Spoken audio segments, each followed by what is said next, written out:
All video content on the Cultivation Audiobooks channel is summarized in the description. Please read carefully to choose a novel that suits you. Don't forget to like, follow, and share the channel. Thank you. Chapter 1833. I'll give you a chance. 1 + 1 = 3. A bright white streak of electricity flew out of the blade. Boom. Face ashen, the Asian guy raised his hands high. His sturdy body stopped and he didn't dare move. There was a black, 5-meter-long gash in the ground, just past the tip of his shoe. He had been one step away from being cut in half. The Asian man's legs trembled as he tried to suppress the urge to piss in his pants. That was too ridiculous. The boss hadn't said that there was an expert swordsman here.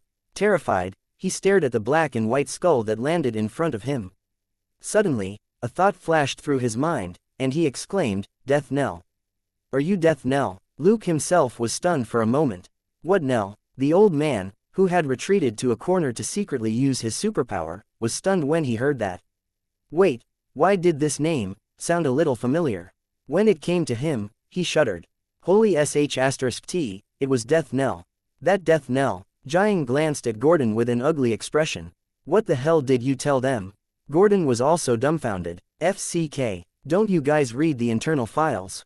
This was indeed Big Dipper. It was just that a lot of people had given him an even more outlandish nickname, Death Knell. Gordon had gathered the 5 people in a hurry earlier, and had used the official name, Big Dipper. However, these 5 guys didn't make the connection between Death Knell and Big Dipper. They were simply brainless. However, he had to admit that was his mistake. These people didn't go out much, and Big Dipper was basically only active in America. Luke had also said that he would only give them 3 seconds. These people probably didn't even have the time to find the black and white skull familiar before they were taken down. It couldn't be said that they had reacted too slowly, but that Big Dipper was too fast. Luke chuckled and put his longsword away. He patted the Asian man's shoulder and said, "Remember, don't disturb me when I'm drinking tea next time." The Asian man wanted to cry. "Bro, weren't you the one who rushed over just now? We didn't have time to say anything." Luke didn't care what the man thought. He simply sat back down in his chair and sipped his tea leisurely. It tastes more like tea now. For a moment, everybody who still had their wits about them looked at Jiang. The woman indeed had strong mental fortitude. Her gloomy expression instantly disappeared, and she smiled. It was a misunderstanding. They were just nervous. "Mr. Big Dipper, please forgive them." Luke waved his hand. "This is the first time." Jiang was stumped. Luke put down the cup. "There's a saying, 3 strikes and you're out. So, you only have 1 more chance." Everybody was stumped. The middle-aged man even questioned his math. Did 1 + 1 really equal 3? Luke, however, took it as a matter of course. He didn't have much time to spend here. No matter how unwilling Jiang was to give up, she only had 1 more chance. There definitely wouldn't be a 3rd time. Various emotions flashed across her face, but she finally said, "Mr. Big Dipper and I have something to discuss. Gordon, take everyone to the medical ward first." After hesitating for a moment, Gordon obeyed and teleported away the 4 unlucky B** stars. The living room was quiet once more. Jiang closed the door and turned to Luke. "Mr. Big Dipper, I think we can come up with a proposal that everyone can agree to." She glanced around, only to see her daughter looking at Luke with sparkling eyes. She was instantly depressed. She had suffered a huge loss. Half an hour later, the door opened again. Luke walked out with Sky. "Go meet with your father." Sky, "Thank you, Mr. Big Dipper." Luke simply nodded and looked at Gordon. Gordon tactfully grabbed Sky's hand and activated his teleportation ability. The 2 of them disappeared. Luke glanced at Jiang. "I'll be here for 3 days. Remember to let your people know. Take me to my room now. I need to change." Jiang was lost for words, but could only personally escort him to a guest room. After he entered, Jiang's smiling face gradually turned cold, and she gritted her teeth. But in the end, Jiang didn't swear. She simply returned to her room and began to think about how to carry out the second and final test. This was Big Dipper giving Jiang one last chance for Sky's sake. However, the fact that he dared to give everyone 3 days to ambush and attack him in a nest of superhumans proved that Big Dipper's confidence and strength weren't for show. Jiang also knew very well that this was an obvious ploy. Luke was determined to suppress Jiang and the Inhumans under her command in one go. As long as he won, Few people in the know in Afterlife would dare go up against Big Dipper again. Afterlife may have more people, but Big Dipper wasn't some loner either.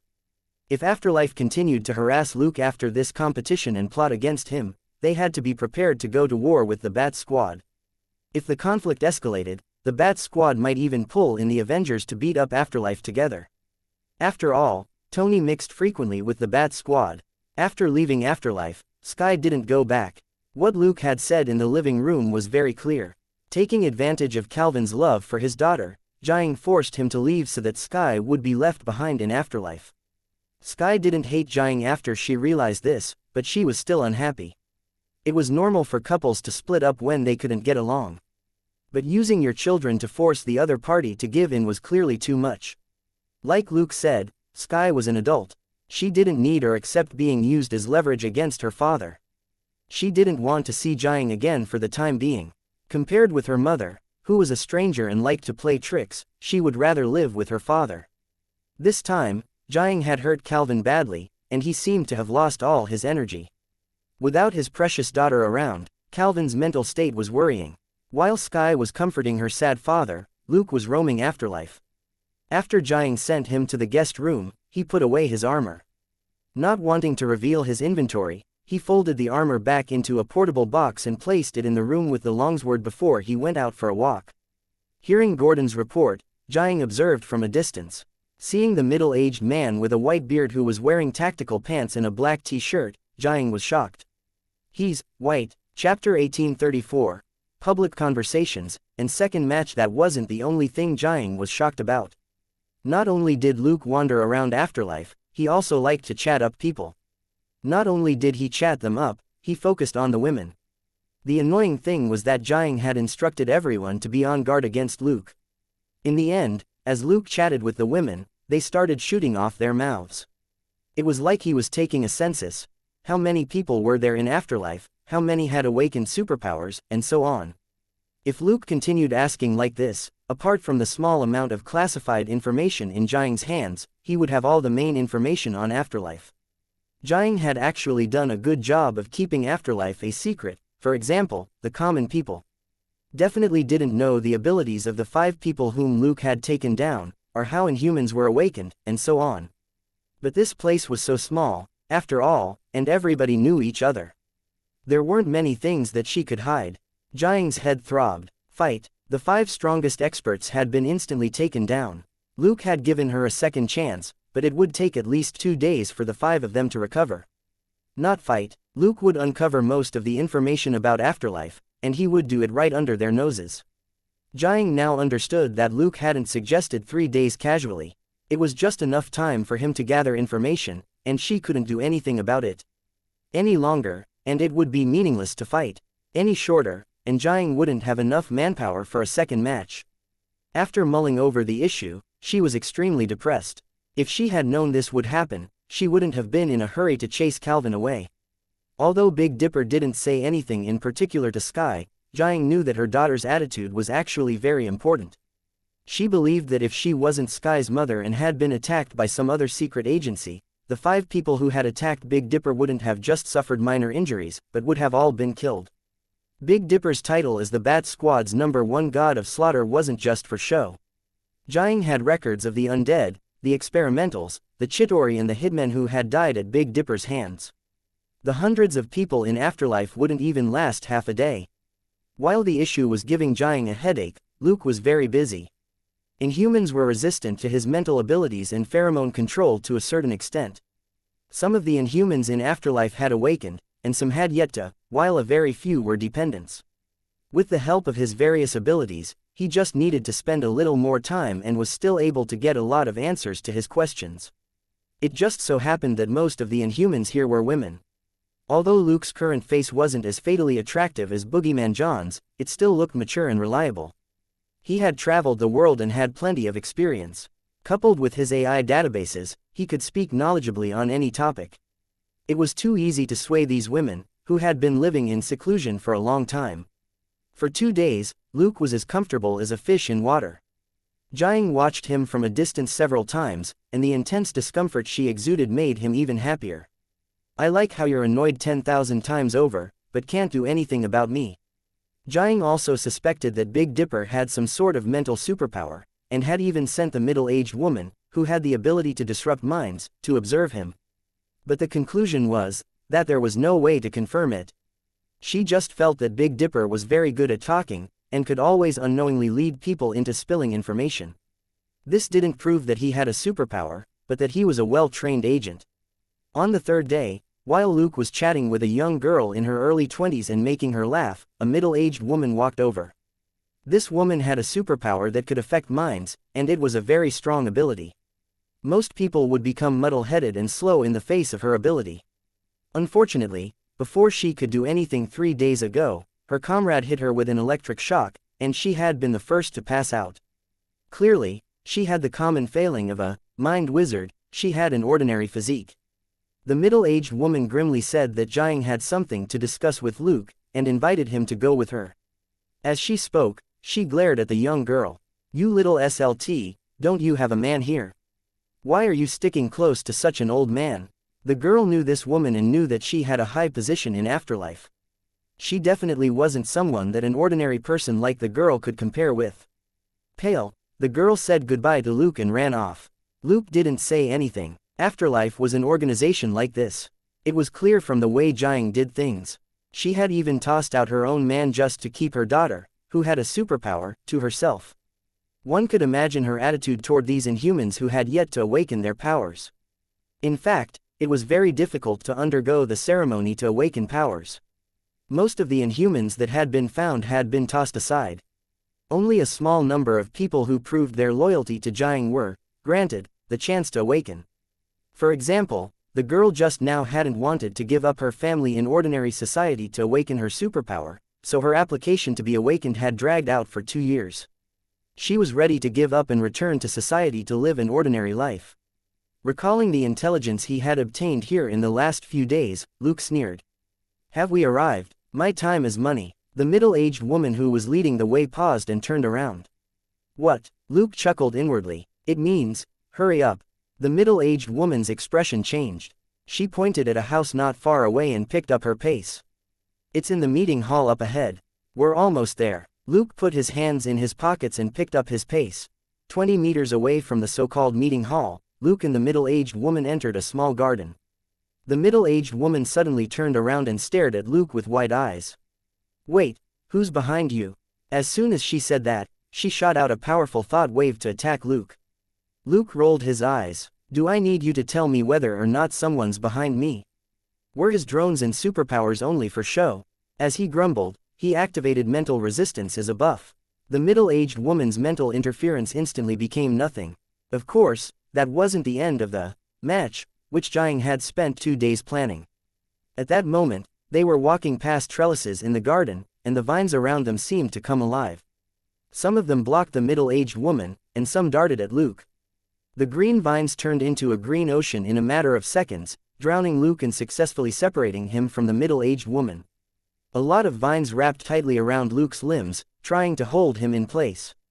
A thick white electric current shot out of the shrubs not far away toward his chest. Chapter 1835, Umbrella and Guns. Luke couldn't help but laugh. "You think you have a chance just because I'm not wearing any armor?" Even before he spoke, the vines had already pulled his right hand out of his pocket, and the short rod he was holding popped out to become a stick about 1.5 meters in length. It couldn't be helped. He had promised to give them a chance, and hitting them with the back of his sword was inconvenient. Bang! A black and white square umbrella popped out from the end of the stick to block the electric current. The electric current disappeared as soon as it hit the umbrella. Luke twisted his wrist, and the umbrella spun quickly. He turned in a circle, and the sharp edge easily cut through the vines. Closing the umbrella, he darted into the shrubs. He met the gaze of the shocked young man, and saw that there was still a dark red mark on his forehead. It was from Luke hitting him in the forehead 3 days ago. "We meet again." Luke grinned and swung his stick. Dwang! The young man fell to the ground, and an even thicker red mark slowly appeared on his forehead over the last one. A white column of air shot out from the other side, sparkling under the midday sun. Luke opened his umbrella on the side. The white pillar of air hit it and instantly turned into ice crystals. Freezing. Interesting. Holding the umbrella at an angle, Luke jumped in front of the girl who had spurted out the white column of air. Shifting to the side, he closed the umbrella and then jabbed her in the stomach. The column of air from the girl's mouth was immediately cut off, and her face flushed as she clutched her stomach and fell to her knees. She choked and then threw up her lunch. Luke, who swept past her, didn't stop as he lunged at an old acquaintance, the middle-aged man who had been shocked in the butt with electricity the other day. But the guy was very brave today. In the face of Luke's attack, he stretched out his hands. Luke chuckled and performed a snake-shaped maneuver. The middle-aged man's arms suddenly lengthened, and he subconsciously grabbed at Luke. In the end, his long arms were almost twisted into a pretzel without touching Luke. By the time Luke was in front of him, his long arms were already twisted in the shape of a U. This was the epitome of the idiom, "the whip cannot reach." Seeing Luke's cold smile and the umbrella he was holding, the middle-aged man couldn't help but yell, "No!" As Luke swept past him, he jabbed at the man's butt with the umbrella, and there was a burst of sparks. Z, Z, Z. The middle-aged man screamed and hopped away. Luke snorted inwardly. "Do you think I don't know that you have thick skin and can withstand physical attacks to some extent?" Actually, the electric current could only make this guy feel pain, and didn't cause much damage. The problem was that because of this guy's special ability, he usually didn't have much cause to feel pain. He wasn't a trained predator. After his ability was awakened, his endurance to pain was significantly reduced.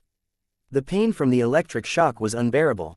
As he screamed and ran, two thin beams of red light shot at Luke's legs. Bang! The black and white umbrella opened to protect him again. The umbrella sizzled a little when the light beams hit it, which delighted the attackers.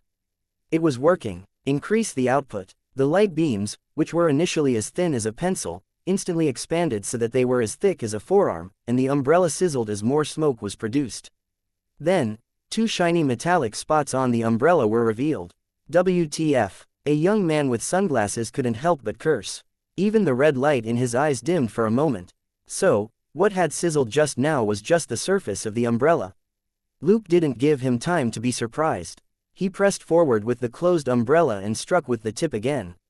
Dwang! The young man passed out. Luke leapt into the air in the direction of a tree 20 meters away.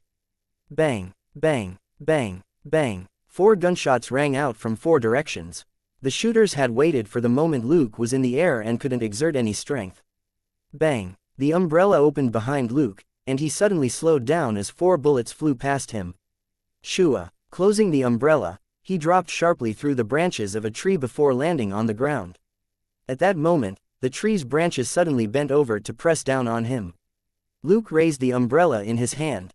Boom! With a violent rumble, a 2-meter square stone bench under the tree was smashed to pieces by the shaft of the umbrella. Luke didn't look at the stone bench, but stared at the tree. "If you move again, I'll kill you." The branches that had been pressing down suddenly retracted so that the tree looked no different from a regular one. Bang! Bang! Bang! Bang! It was yet another 4 shots. Luke's smile turned a little strange, and he stepped away. Pooh! Pooh! 2 holes appeared in the thick tree trunk. Ah! The tree suddenly screamed as dark green liquid flowed out of the 2 bullet holes. The 4 snipers hesitated at the scream. They had actually wounded an ally. How could they continue fighting? But they soon didn't need to hesitate, because Luke took out a pistol from his pocket. Everybody who was paying attention to him was stunned. "That's not right. How can your pocket hold such a big gun?" Luke's arms swung out. Pa, pa, pa, pa. The gunshots stopped after he turned 1 circle. The 4 snipers 100 meters away were sure that a pistol couldn't hit a target over that distance, but they shifted positions out of habit. Then, 4 bullets hit their right arms at the same time. Ah! The 4 snipers screamed and clutched their right arms. Luke raised his hand and pointed the silver Colt 1911 at some shrubs 20 meters to the side. Get lost. The old Asian man fled ignominiously, just like the middle-aged deserter. He couldn't block bullets with his ability, nor could he avoid this terrifying marksmanship which could hit 4 targets at a range of 100 meters. If he didn't run, wouldn't he be shot? This was the ruthless death knell. Luke moved his gun again, but before he could aim, a brawny Asian man slowly stood up from among the shrubs. He raised his hands and smiled awkwardly. Got it, I'll get lost, too. With that, he didn't turn around or put his hands down as he retreated. He ran very fast even when he was running backward, and soon disappeared from the garden. Chapter 1836, Reaching a Compromise, and Fight the Landlord. Wow. You're good at getting the answer right. You have a bright future. Luke chuckled. Sticking the Colt 1911 into a side pocket on his combat pants, Luke walked unhurriedly out of the garden toward the so-called meeting hall. Jiang was standing at the door and smiling as she watched him walk over. She was about to say something, when Luke waved his hand. Tell that old man to stop releasing his poison. Also, if that woman doesn't stop her mental interference, I'll deal with you first. Jiang's expression froze. These were the final two hidden hands for turning the situation around. The old man's poison could paralyze people before they knew it, and the woman's mental interference had the effect of giving a mental suggestion. Seeing Luke slowly raise the umbrella, Jiang's head throbbed slightly. She nodded with a dry smile. All right, our spar with Mr. Big Dipper is over. Everybody, go get some rest. When the old man and the woman who had been secretly watching from a distance heard that, they decisively followed the order and left. This death knell was too terrifying. They really didn't see a chance of winning. If Jiang hadn't said not to stop until she gave the order, the two of them would have run off long ago. After that, Jiang gestured for Luke to come in. Luke didn't move. Those 4 snipers aren't from Afterlife, are they? Jiang nodded in surprise. Afterlife didn't have any experts with guns. These 4 professional assassins were tools that she had found at the last minute and who had been brainwashed by the middle-aged woman. After getting the answer he wanted, Luke took out his 1911 from his side pocket and fired 4 times. Pa, pa, pa, pa. 100 meters away, 4 snipers were shot in the head and fell to the ground. Luke put 1911 back in. Now we can have a good chat. Jiang. The Inhumans around them, they couldn't help but recall Big Dipper's fight. Sure enough, it was very easy for this person to kill. Luke was quite satisfied. How could he call himself Big Dipper if he didn't kill a few people? However, the people from Afterlife were at most a light red evil. There was no one who was bright red. It could only be said that this organization had always been low-key, and rarely made a move. Even when they wanted to catch Emma and her sons, they just wanted to brainwash them into fighting for them. Jiang had only tried to sway Sky with her words. This level of evil was worth a broken hand at most. But Afterlife was Luke's warehouse of superpowers, and he didn't want to ruin their relationship. The 4 hitmen who had been found outside were all villains so dark red they were almost black. Each of them was worth more than 500 points, and were most suitable as tools for Luke's demonstration, to prevent Afterlife from thinking that he was a pushover. Only Gordon was present during the official negotiation between Luke and Jiang, and nobody else knew what happened. In a friendly and harmonious atmosphere, both parties reached a compromise. Jiang and Gordon, however, had complicated feelings. They wanted to be angry, but didn't have the confidence. The agreement they had reached was still far from their bottom line. Looking at it on the bright side, this was an alliance. After all, the other party's blade, umbrella, was already pointed at Afterlife's face. However, Luke's conditions couldn't be said not to carry some risks, and Gordon and Jiang really couldn't feel happy. After that, the two of them could only watch with complicated feelings from a distance as a certain evil visitor settled down in Afterlife and drew the women to him. Females from 8 to 80 years old couldn't escape the fate of being chatted up. A few days later, Gordon, who used his teleportation ability to pay attention to Luke's behavior from time to time, asked suspiciously, Jiang, what is he doing? In the distance, Luke, the old Asian man who could use poison, and the old man's granddaughter, were playing fight the landlord. After a brief silence, Jiang shook her head. Ignore him for now. How's it going on your end? Gordon took out several sheets of paper from his inner pocket. This is a list of the goods which the big shot who sells everything has. On the top is what we can buy. The last sheet is a catalog of what we can buy at the next level. In fact, the big shot had given him a phone. Gordon hadn't brought it back to Afterlife. Big Dipper being here didn't necessarily mean that the big shot knew about it. It was unlikely, but to avoid exposing Afterlife as much as possible, going to a little more trouble was inevitable. Thus, Gordon found a printer outside and printed out the list of goods before bringing it back. Jiang took the papers and quickly skimmed the content. The goods included food, daily necessities, various raw materials, machinery and electronic components. Only supplies related to certain cutting-edge projects weren't included, and there were no nuclear materials, nanomaterials, or mid-grade explosives. Of course, these weren't what Jiang needed. It would be a very long time before Afterlife could be considered a nation. it wasn't even qualified to be called a prefecture or county. Jiang's idea was to establish another hometown for Inhumans, but she didn't have sufficient materials to awaken more Inhumans. Currently, there were 100 or so awakened Inhumans in Afterlife. She could at most build a nation the size of a big booger. One tactical missile was all it would take to kill most of them. Weaklings like that weren't qualified to talk to the strong at all. Big Dipper alone was enough to keep Afterlife under control, partly because of his super combat ability, and partly because of how intimidating the Bat Squad was. But powerful as it was, the Bat Squad didn't step out openly, and their whereabouts had always been a mystery. The Avengers, that was an organization controlled by Tony Stark, an American defense supplier. It would be strange if they didn't dare show their faces. After reading the list, she stared at Luke for a moment before she finally turned around and left. Big Dipper was a big problem, but he also gave Afterlife a lot of hope. Gordon had also been keeping an eye out for the big shot who sold everything for a long time. Making this connection was also part of Jiang's plan. When Gordon met the big shot, he had tested the big shot's relationship with the Bat Squad. At that time, the big shot had only said with a smile, "A partner's rank is determined by the level of trust between both parties, which requires both sides to do their best." Jiang naturally understood what he meant. They weren't close, and could only talk business at this stage. The big shot was also implying that they shouldn't compete with the Bat Squad. After reading the catalog available for higher-level clients, Jiang further confirmed how powerful the Bat Squad was. There was a lot of equipment in the catalog that could allow ordinary people to unleash combat ability similar to that of superhumans. There was also a first aid item that each client could only buy once a week. As long as someone had enough credit points to buy these items and then equip and train ordinary people, the chances of them being able to wipe out Afterlife was very high. The most important thing was that there wasn't a strict limit on how much equipment could be bought. It ranged anywhere between 10 and 100. Could training 10s to 100 regular people, and turning them into outstanding combat veterans, be considered hard? The 100 or so Inhumans who had awakened in Afterlife were the results of more than 10 years of hard work by Jiang. It was even more troublesome to get these superhumans, who were unstable, lacked training and had all sorts of shortcomings, to listen to orders. Chapter 1837. Frantic grab. The equipment sold by the big shot was quite technologically advanced, so a complete logistics team would be required to handle adjustments, maintenance and repairs. Soldiers would just use the equipment temporarily.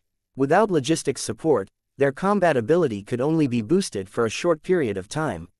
In a situation like this, not only did the soldiers have to be brave, they also had to be brainless. Thus, Jiang thought of another problem. Once they used this equipment, who would dare use them against the big shot and the Bat Squad? The good news was that the big shot had a good reputation at the highest level, and there was no bad talk about him swindling clients. With Big Dipper around, it seemed that Jiang didn't need to worry about this. If the big shot really wanted Afterlife, Big Dipper could wipe out this place on his own. In the first match, it wasn't strange for Big Dipper to defeat 5 Inhumans in his armor. In the second match, Big Dipper's armor had been left back in his room and all it had taken was one strange umbrella to rout the ambush. None of them had been able to withstand a blow from him. That meant that he only needed to make 100 moves against the 100 people in Afterlife. If they used guns, who wouldn't be scared of a 100% accuracy rate over 100 meters? After thinking about it, Jiang couldn't think of a way to turn things around. Even if she took care of Big Dipper, he still had the Bat Squad behind him. She had no choice but to turn a blind eye. After all, this man was friends with her daughter, and there was always room for negotiation. Luke, on the other hand, was like a mouse that had snuck into a grain store. He had never seen over 100 superhumans gathered together in one place, and everyone here had different abilities. In fact, Jiang hadn't used all her trump cards. The Inhumans with strange abilities hadn't participated in the competition at all. An Inhuman who could become incorporeal would definitely be difficult to deal with. There were also people who could turn into water, explode or stretch their bodies. None of them were simple. Jiang knew very well that even if she won this match, she didn't dare kill Big Dipper, nor could she stop the Bat Squad paying attention to Afterlife. Afterlife was doomed to be weak from the beginning, because a lot of them couldn't leave. In comparison, nobody knew where the Bat Squad was. That was how wretched it felt to have your nest searched. As for Luke, who was frantically rummaging through someone's nest like crazy, he was as pleased as punch. He couldn't learn Gordon's teleportation, or abilities like turning into water, exploding or stretching the body. Then, there was the young man with electricity whom he had hit twice, the girl who spat out cold air, the old Asian man who released poisonous gas, the person who controlled plants and had turned into a tree, and the man with sunglasses who absorbed and stored all kinds of energy before shooting out red light beams with his eyes. These abilities still belong to the category of unavailable trash. After that was the brawny guy's elementary muscle enhancement and elementary martial arts. Luke had already learned Angel's physical enhancement, which was at least 50% better than what the guy had. On the other hand, the middle-aged woman's mental interference ability could be incorporated into Luke's mental abilities. The mind attacks which Luke was experimenting with weren't as effective as the middle-aged woman's mental interference. Although Inhumans improved very slowly in terms of their gifts, it was still much better than Luke puzzling them out from the beginning. Lastly, there was the middle-aged man who had been shocked twice with electricity in the butt. Part of his stretchy ability could be learned. The poor man's version of this ability which Luke learned couldn't be compared with the original. The original user could extend his arms to about 15 meters, while Luke could only stretch up to 10 centimeters at most. But Luke was already satisfied. 180 plus 18 wasn't that close to 200. A 180 plus man, Max would definitely be pleased. Putting aside this unexpected surprise, the biggest use of this ability was that it offered double resistance. The middle-aged man had mainly been scared of the pain caused by the electricity. In truth, the electric boy's output could only just char his skin. With his double resistance ability, he only suffered 50% pain and 10% actual damage. Luke, on the other hand, had undergone pain resistance training and had tempered himself in actual combat. He could also use muscle control and elementary self-healing. Now that he had this ability, he could make the best use out of it. In 10 days, Luke plundered most of the superpowers here, but there were only a few that he could use. He also came to several conclusions about the superpowers of Inhumans. Firstly, no one had the same superpower. Some abilities had similar effects, but the ways in which they were realized were completely different. Secondly, it was very hard to control how superpowers were awakened. This referred to how awakened Inhumans might undergo massive transformations, the most obvious of which was in terms of appearance. For example, Gordon didn't have eyes under his sunglasses, there was only skin. Before he awakened, he still had normal eyes. After awakening, he went through a painful process before he gradually adapted to the loss of his sight and started using his senses to look at the world. Gordon could still be considered lucky, he could still lead a normal life after he awakened. The plant guy who had turned into a tree was the typical unlucky B*****starred. After becoming a tree, he couldn't enjoy most human fun anymore. If he had been a shut-in, he could have holed up at home with the internet, and just barely comfort himself that this wasn't bad, he couldn't get a girlfriend anyway. However, the plant guy had initially been very handsome and had a lot of female friends. Now, he could only bask in the sun in the valley and read books, and try his best to grow a lush green canopy. As another example, Sky's vibration ability had almost killed her when she first awakened. The probability of death wasn't low. According to the old Asian man, one person had awakened a fire-type ability, and directly burnt themselves alive. There was another who was able to turn into sand, and truly became dust after that. Become ugly, become crippled, or die, these were the 3 risks Inhumans faced when they awakened, which was one of the reasons why few of them had done so. Thirdly, the abilities of Inhumans on the whole leaned more toward the eccentric type. For people with water, fire or rock type of abilities, if they weren't careful, they might turn into the real deal and die just like that. Powers like electricity, shock waves, laser beams, and plant and beast transformations were also not very compatible with Luke's hardware. There were also some strange abilities that were hard to explain, such as turning people into stone with a look, or lightning flash speed. There were no such abilities in Afterlife. But Gordon said that he had heard of Inhumans like these before, but hadn't found them when he investigated. Nevertheless, Luke had acquired 7 abilities from Afterlife. Except for the middle-aged man's unique stretchy, double resistance ability, the rest of the abilities were similar to what Luke currently had. However, using them to complement another ability or to create a new ability altogether was also very good. He ultimately dawdled for another 5 days until he was sure that he had cleaned up all the abilities he could obtain in half a month, before he said goodbye to Jiang. Jiang was surprised. It had seemed like this man wanted to retire here, but he was leaving after half a month. Chapter 1838, Carrot and Stick, and Scientific Experiment. Naturally, Luke didn't answer Jiang's questions. This woman was a real schemer. If it were anyone else but Big Dipper, they might not necessarily be able to control the situation. The Dark Knight's principle was no killing, and there were Inhumans in Afterlife who could treat external injuries, so it would be hard for him to intimidate them. So, when Luke appeared as Big Dipper, he could find a person who was bright red in the system to kill as a warning to the others. In the end, Jiang knew better than to let things get to that point. Since he could shear these sheep in a relaxed and continuous manner, Luke didn't mind being a little nicer to the shepherd, Jiang. Given how often successful awakenings happened in Afterlife, he could come back in a year or two to shear the sheep once more. If a suitable ability appeared before then, Luke didn't mind doing a surprise inspection. The outcome of the negotiation between Big Dipper and Jiang was an agreement over surveillance and security. Big Dipper represented the Bat Squad and would provide protection and aid whenever Afterlife was in danger. The condition was that Afterlife's Inhumans had to be monitored and couldn't commit crimes in human society. This scope largely referred to vicious crimes like murder and arson, drug trafficking and human trafficking. This was basically the same as what the Bat Squad targeted on a daily basis. Nobody would care about something like Gordon's illegal trespassing, much less the Bat Squad. Jiang had nothing to say. The Bat Squad had always focused on criminal activity. It wasn't like she could say that Inhumans had the right to kill and sell drugs and people, right? First of all, she wasn't a big enough figure for the Bat Squad to give Afterlife the green light. Secondly, it was very easy for Inhumans to commit crimes if they wanted to after they awakened. It was very easy to rake in money. Inhumans had superpowers, but it was human nature to be indolent. It was impossible for Inhumans to not like money.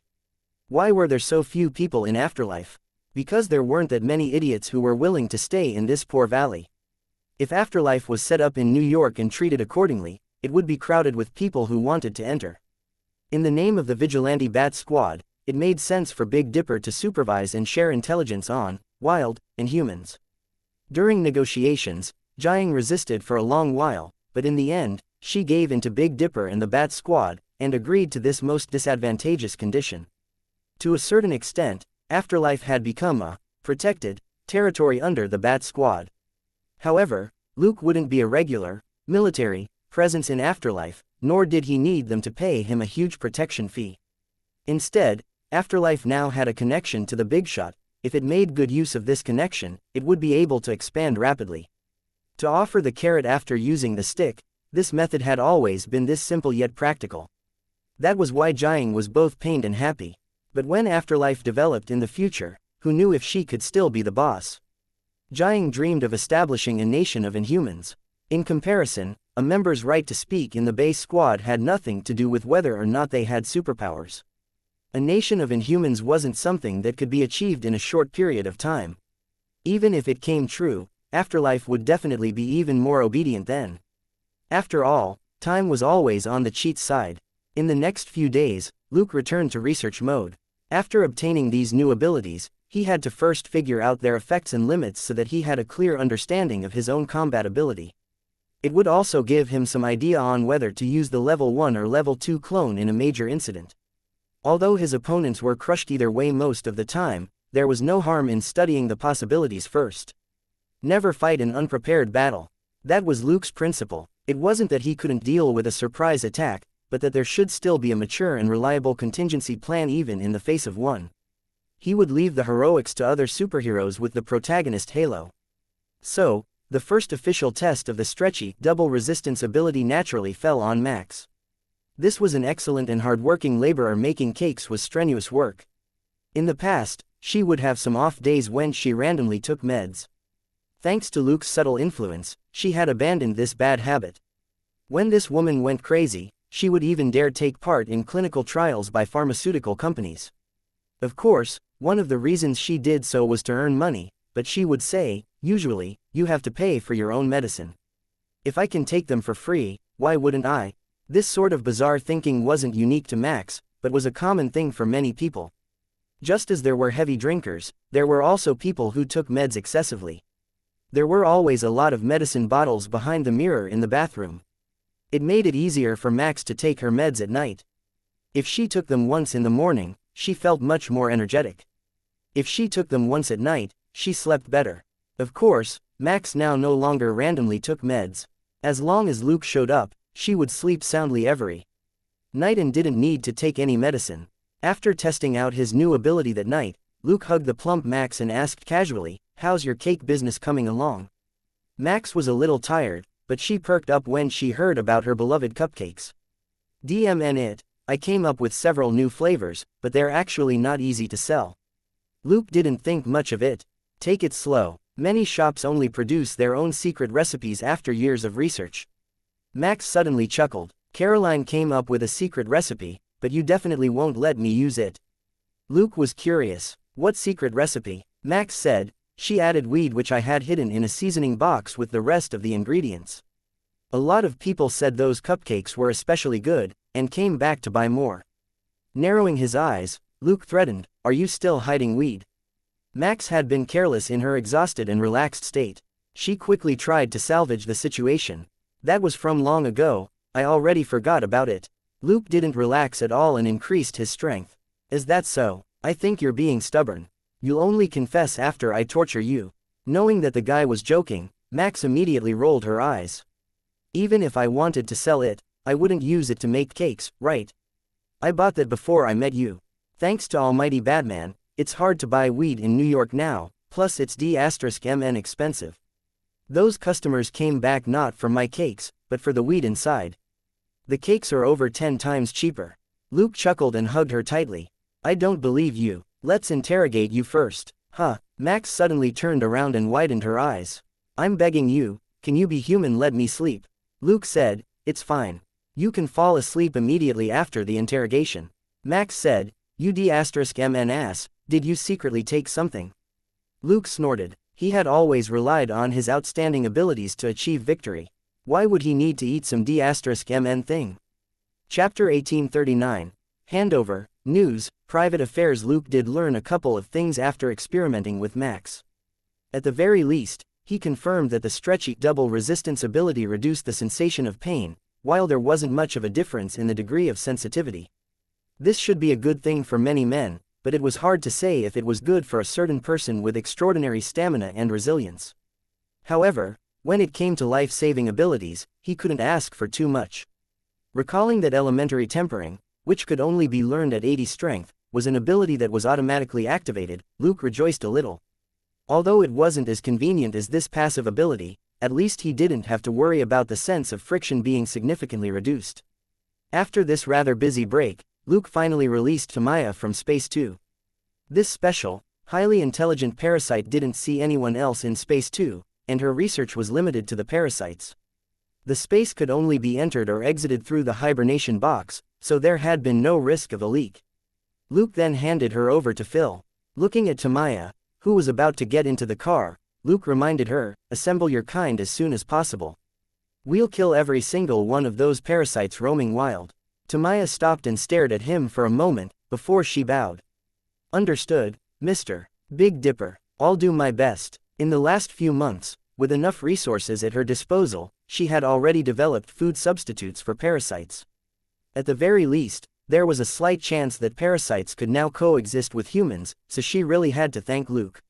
Phil looked at her in astonishment. What brainwashing skill was this, to make even an alien creature like a parasite obedient? Although Big Dipper said that Tamaya had to come back every month for a follow-up, it was still very amazing.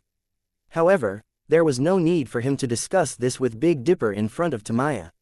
For New Shield, Tamaya and the parasites under her were just a bunch of outsourced thugs, or a group of patsies.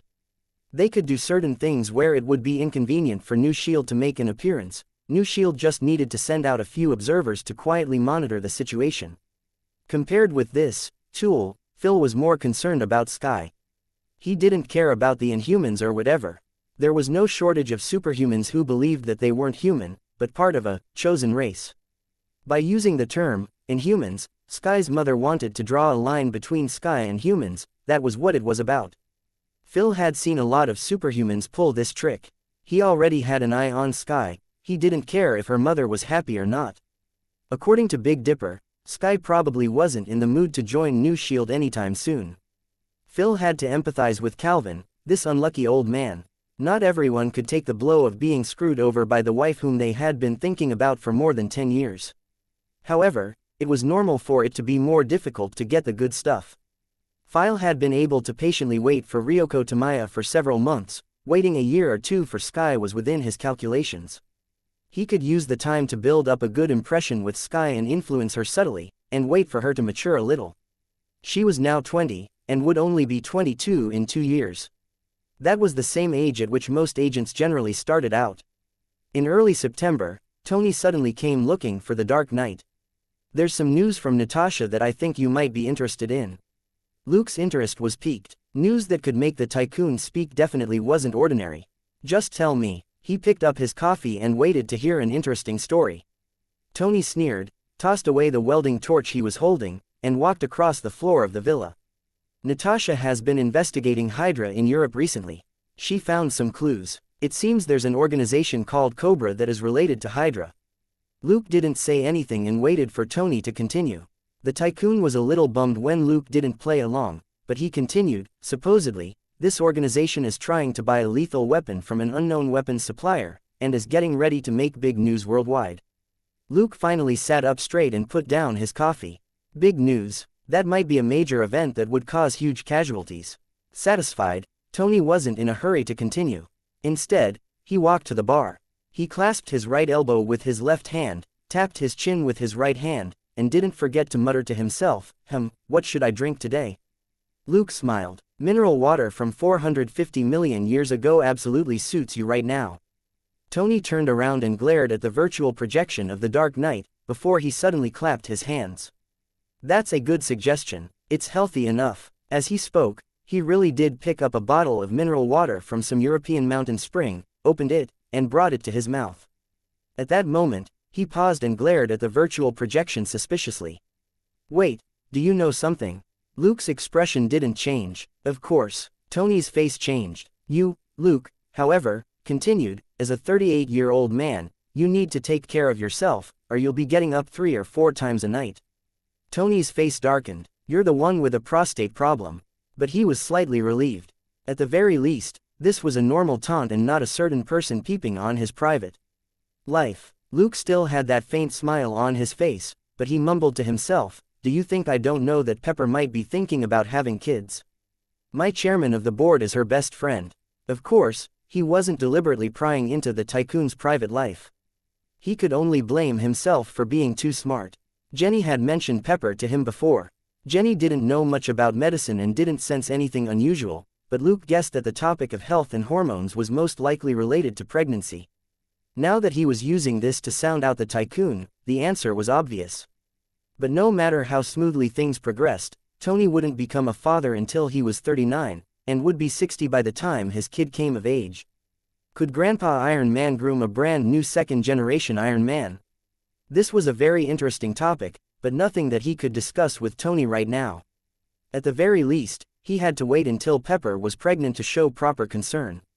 As the first, super second generation, to be born, this little kiddo would definitely become the center of attention. There would probably be a lot of people in the Avengers and the Bat Squad who would want to be the kid's godparent. Tony wasn't someone who was easy to get along with, so it was normal for other people to tease him with this. Chapter 1840, Discount. In meeting Natasha again after some trash talk, Tony returned to the topic. "Natasha couldn't find anyone suitable, which is why she's looking for you." Luke found that odd. "Can't she just put in a commission with the big shot?" Tony burst out laughing. "That Alfred is a great butler who charges a 5% brokerage fee. It seems Natasha owes a lot of credit points, and doesn't dare put things on a tab with him anymore." Luke was enlightened. "So, she's coming to me because she wants a discount. It's not that bad," Tony started, then changed his words. Of course, if you're willing to give her a discount, she won't object." Luke nodded. "That's not a big problem. But why can't anyone on your side do it?" Tony sighed. "This involves people in high places, and it wouldn't be good for me and the old capsicle to step in case it turns into an international dispute."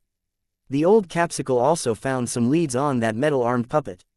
Hawkeye has another mission and can't get away, you understand.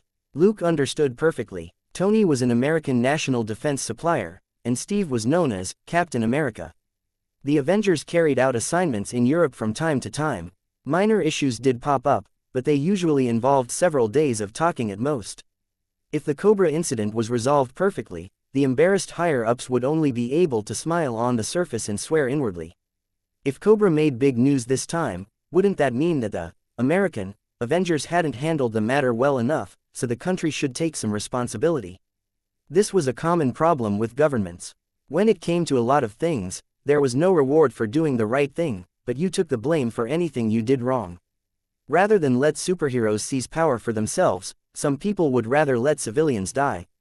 Tens of thousands of people died in shootings in the United States every year. A ban on guns could reduce that number significantly, but that law never passed. Logically speaking, the death of a million ordinary people out of hundreds of millions of people wasn't a big deal. Typical examples included the old who were a burden on the system and the homeless who did nothing to create value in society. If millions of people in these sorts of groups died, it would already be good enough if some people just went on TV and put on a show of mourning before they went home and popped open bottles of champagne to celebrate. In the event of a huge crisis, the so-called respect for life, freedom and equality in Europe and America was worthless, that was used to con civilians. Given Tony's public identity and the collapse of the old shield, the American government gave him some support despite their dissatisfaction with the Avengers. This was backing, but were also fetters, which meant that the Avengers had to tread cautiously. If it really was an emergency, they would still fight first. However, what Natasha had were just some rumors. The situation had yet to be confirmed, so it wasn't appropriate for the Avengers to become fully involved. The Bat Squad, which had no association with any government organizations, were hence the best helpers. When it took action, the Bat Squad wouldn't help or make anyone take the blame. Seeing that Luke had agreed, Tony revealed some new information. Well, go and do your best to investigate the weapon. It would be good if you can get comprehensive technical data on it. Luke asked, "Are you interested?" Tony smiled sneakily. "It might be nanotechnology. Don't you want it?" Luke's eyes lit up. "In line with our research direction." Tony shook his head. "I'm not sure. It was just a passing remark. If you want to know more, hurry up and talk to her." Luke chuckled inwardly. "Thank you for not forgetting to let me know when you're busy." The tycoon had probably been thinking about the nanotechnology ever since he heard the news. No wonder he had contacted the Dark Knight. Wasn't he clearly urging him to hurry up and become a thug, and carry out a robbery? Tony was definitely thick-skinned in moments like this. He said brazenly, "The more capable you are, the more you have on your plate. Go, I have faith in you." A day later at dusk, Luke arrived at the stretch of grass next to the fountain in front of the Eiffel Tower. He went over to a lone figure who was sitting on the side, and held out a takeaway cup of coffee. "Is this their target?" Natasha took the coffee cup, her eyes still on the Eiffel Tower. "Is there any place in France that can create bigger news?" Luke leaned back and looked up at the tower. The top was still awash in orange light, but most of the tower was already in shadow. Thinking for a moment, Luke said offhandedly, "The Élysée Palace is pretty important. There's also the Louvre, Versailles, and Notre Dame for a wider range of impact. The Champs-Élysées could also be one." Natasha wanted to roll her eyes. What boring talk. Nothing needed to be said about the Élysée Palace. As for the other locations, they would be densely packed with tourists. If an attack happened, it would be very easy to wipe out the people gathered there. Although there were a lot of tourists on Champs-Élysées, it was a long avenue, and the attack range wouldn't be big enough to cause enough casualties. This logic was hard to refute. But why was he bickering just for the sake of it, and in such an unfeeling way to boot? As expected of a straight man who wasn't charming at all. Based on his looks alone, however, he didn't have to worry about not getting a girlfriend. Natasha wasn't annoyed. It was normal for capable people to have quirks. She wasn't a good-tempered and obedient girl either. Taking a sip of her coffee, she was a little surprised. "You're really so relaxed. Where did you get this coffee?" Luke said, "It's from a small shop." Natasha couldn't help but take another sip. "It seems you're already very familiar with Paris." Drinking his coffee and recalling his pleasant experiences in France, Luke couldn't help but smile. "Yes, I'm quite familiar with many places here. Looking at the smile, Natasha suddenly understood. Like, neuf trois, Luke said, sort of. For the next half an hour, they simply sat and chatted without discussing Cobra. Natasha didn't need Luke to teach her how to be a special agent. She wasn't in a hurry to talk, which meant that things weren't that urgent. But Luke was a little suspicious. Could it be that this Black Widow owed him too many credit points and didn't want to sell herself to repay the debt, so she was making friends with him first for a chance to get the lowest discount? Rubbing his chin, he felt that this guess was quite reasonable. As an elite female agent, Natasha's bottom line was very different from that of ordinary people. However, she would always pay back a debt, and would never renege on it. She wasn't using her most aggressive moves to get close to Luke. Clearly, she didn't mean anything by it. Chapter 1841. Shame about the short legs, and Mars Industries. Luke didn't think it was a pity. He had heard the tycoon gossip before about how Natasha and Dr. Banner had a bit of a thing. Dr. Banner was a good person. They were all acquaintances, after all. However, Banner turned green when he got excited. What were he and Natasha going to do? While Luke's thoughts ran wild, Natasha stood up. Let's go. Time to get to work. At that moment, there was still a last bit of light on the horizon. It shone through her white floral dress to limn her near-perfect figure. Luke, who was still sitting on the grass, subconsciously activated the camera function on his Gucci sunglasses. He opened the image he had just taken. For someone who took weird photos, it was unexpectedly a regular shot. No way was it because the AI program's functions had been perfected, it was his photography talent that had finally awakened. Murmuring to himself, he stood up and took another photo of Natasha, who had an inquiring look on her face. After taking another top-quality shot, a comment popped up in his head, shame about the short legs. Half an hour later, Luke and Natasha arrived at an old warehouse near Neuf Trois. Luke got out of the convertible to open the rusty metal gates of the warehouse so that Natasha could drive the car inside. The warehouse was a temporary shelter, and a dark gray Citroen van was parked inside. This vehicle wasn't as exaggerated as what Ursa Minor had. It was similar to the van celebrities used, and probably wouldn't be able to contain a lot of people. Given Natasha's size, however, this vehicle was big enough for her to lie down and get some rest. Luke was very familiar with this vehicle. It was a prototype that Donnie had tinkered with before. To recover credit points after that, he sold it to the big shot. For fun and as an experiment, Luke worked on it for a week, before he sold it to Phil's new shield. Clearly, Natasha had borrowed Phil's car. Why didn't she look for the big shot? It was the same old answer. She was poor. Getting a big shot to give her a car cost credit points.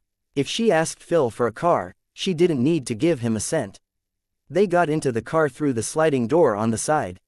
Natasha opened a virtual panel between two seats and pressed a button to open a cold liquor cabinet. She said, I don't have coffee here, only mineral water and beer. Help yourself. Luke picked up the bottle of water and smiled without saying anything. He was the one who had designed this liquor cabinet. However, in the user manual which Luke gave to Phil, it was described as a temporary cooler for emergency storage of certain items like various biological samples or drugs. Natasha, on the other hand, was using it for its original purpose. As she operated the virtual screen, Natasha observed the person next to her. This former Batman and now Dark Knight had already left a deep impression on Nick Fury and the others.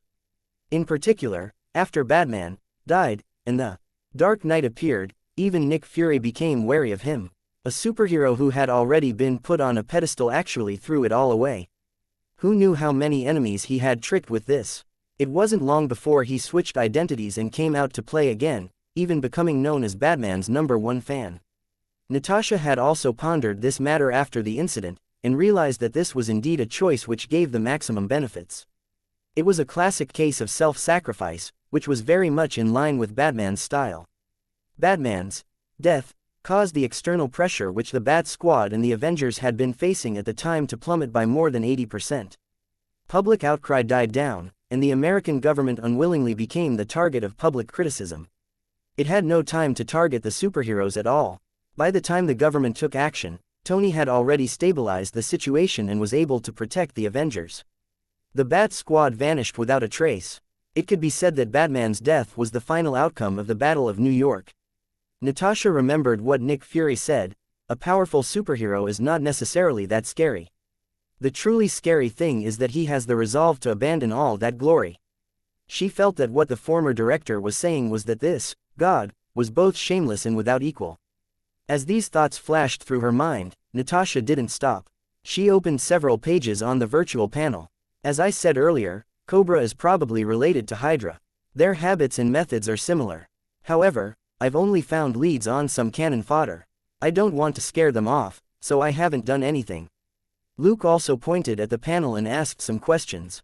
A few minutes later, he agreed with Natasha's judgment. The most difficult thing about Hydra was that it was too well hidden and highly secretive. This was the side effect of Alexander Pierce dying too suddenly. Even an idiot would know that this villain had jumped into someone else's trap.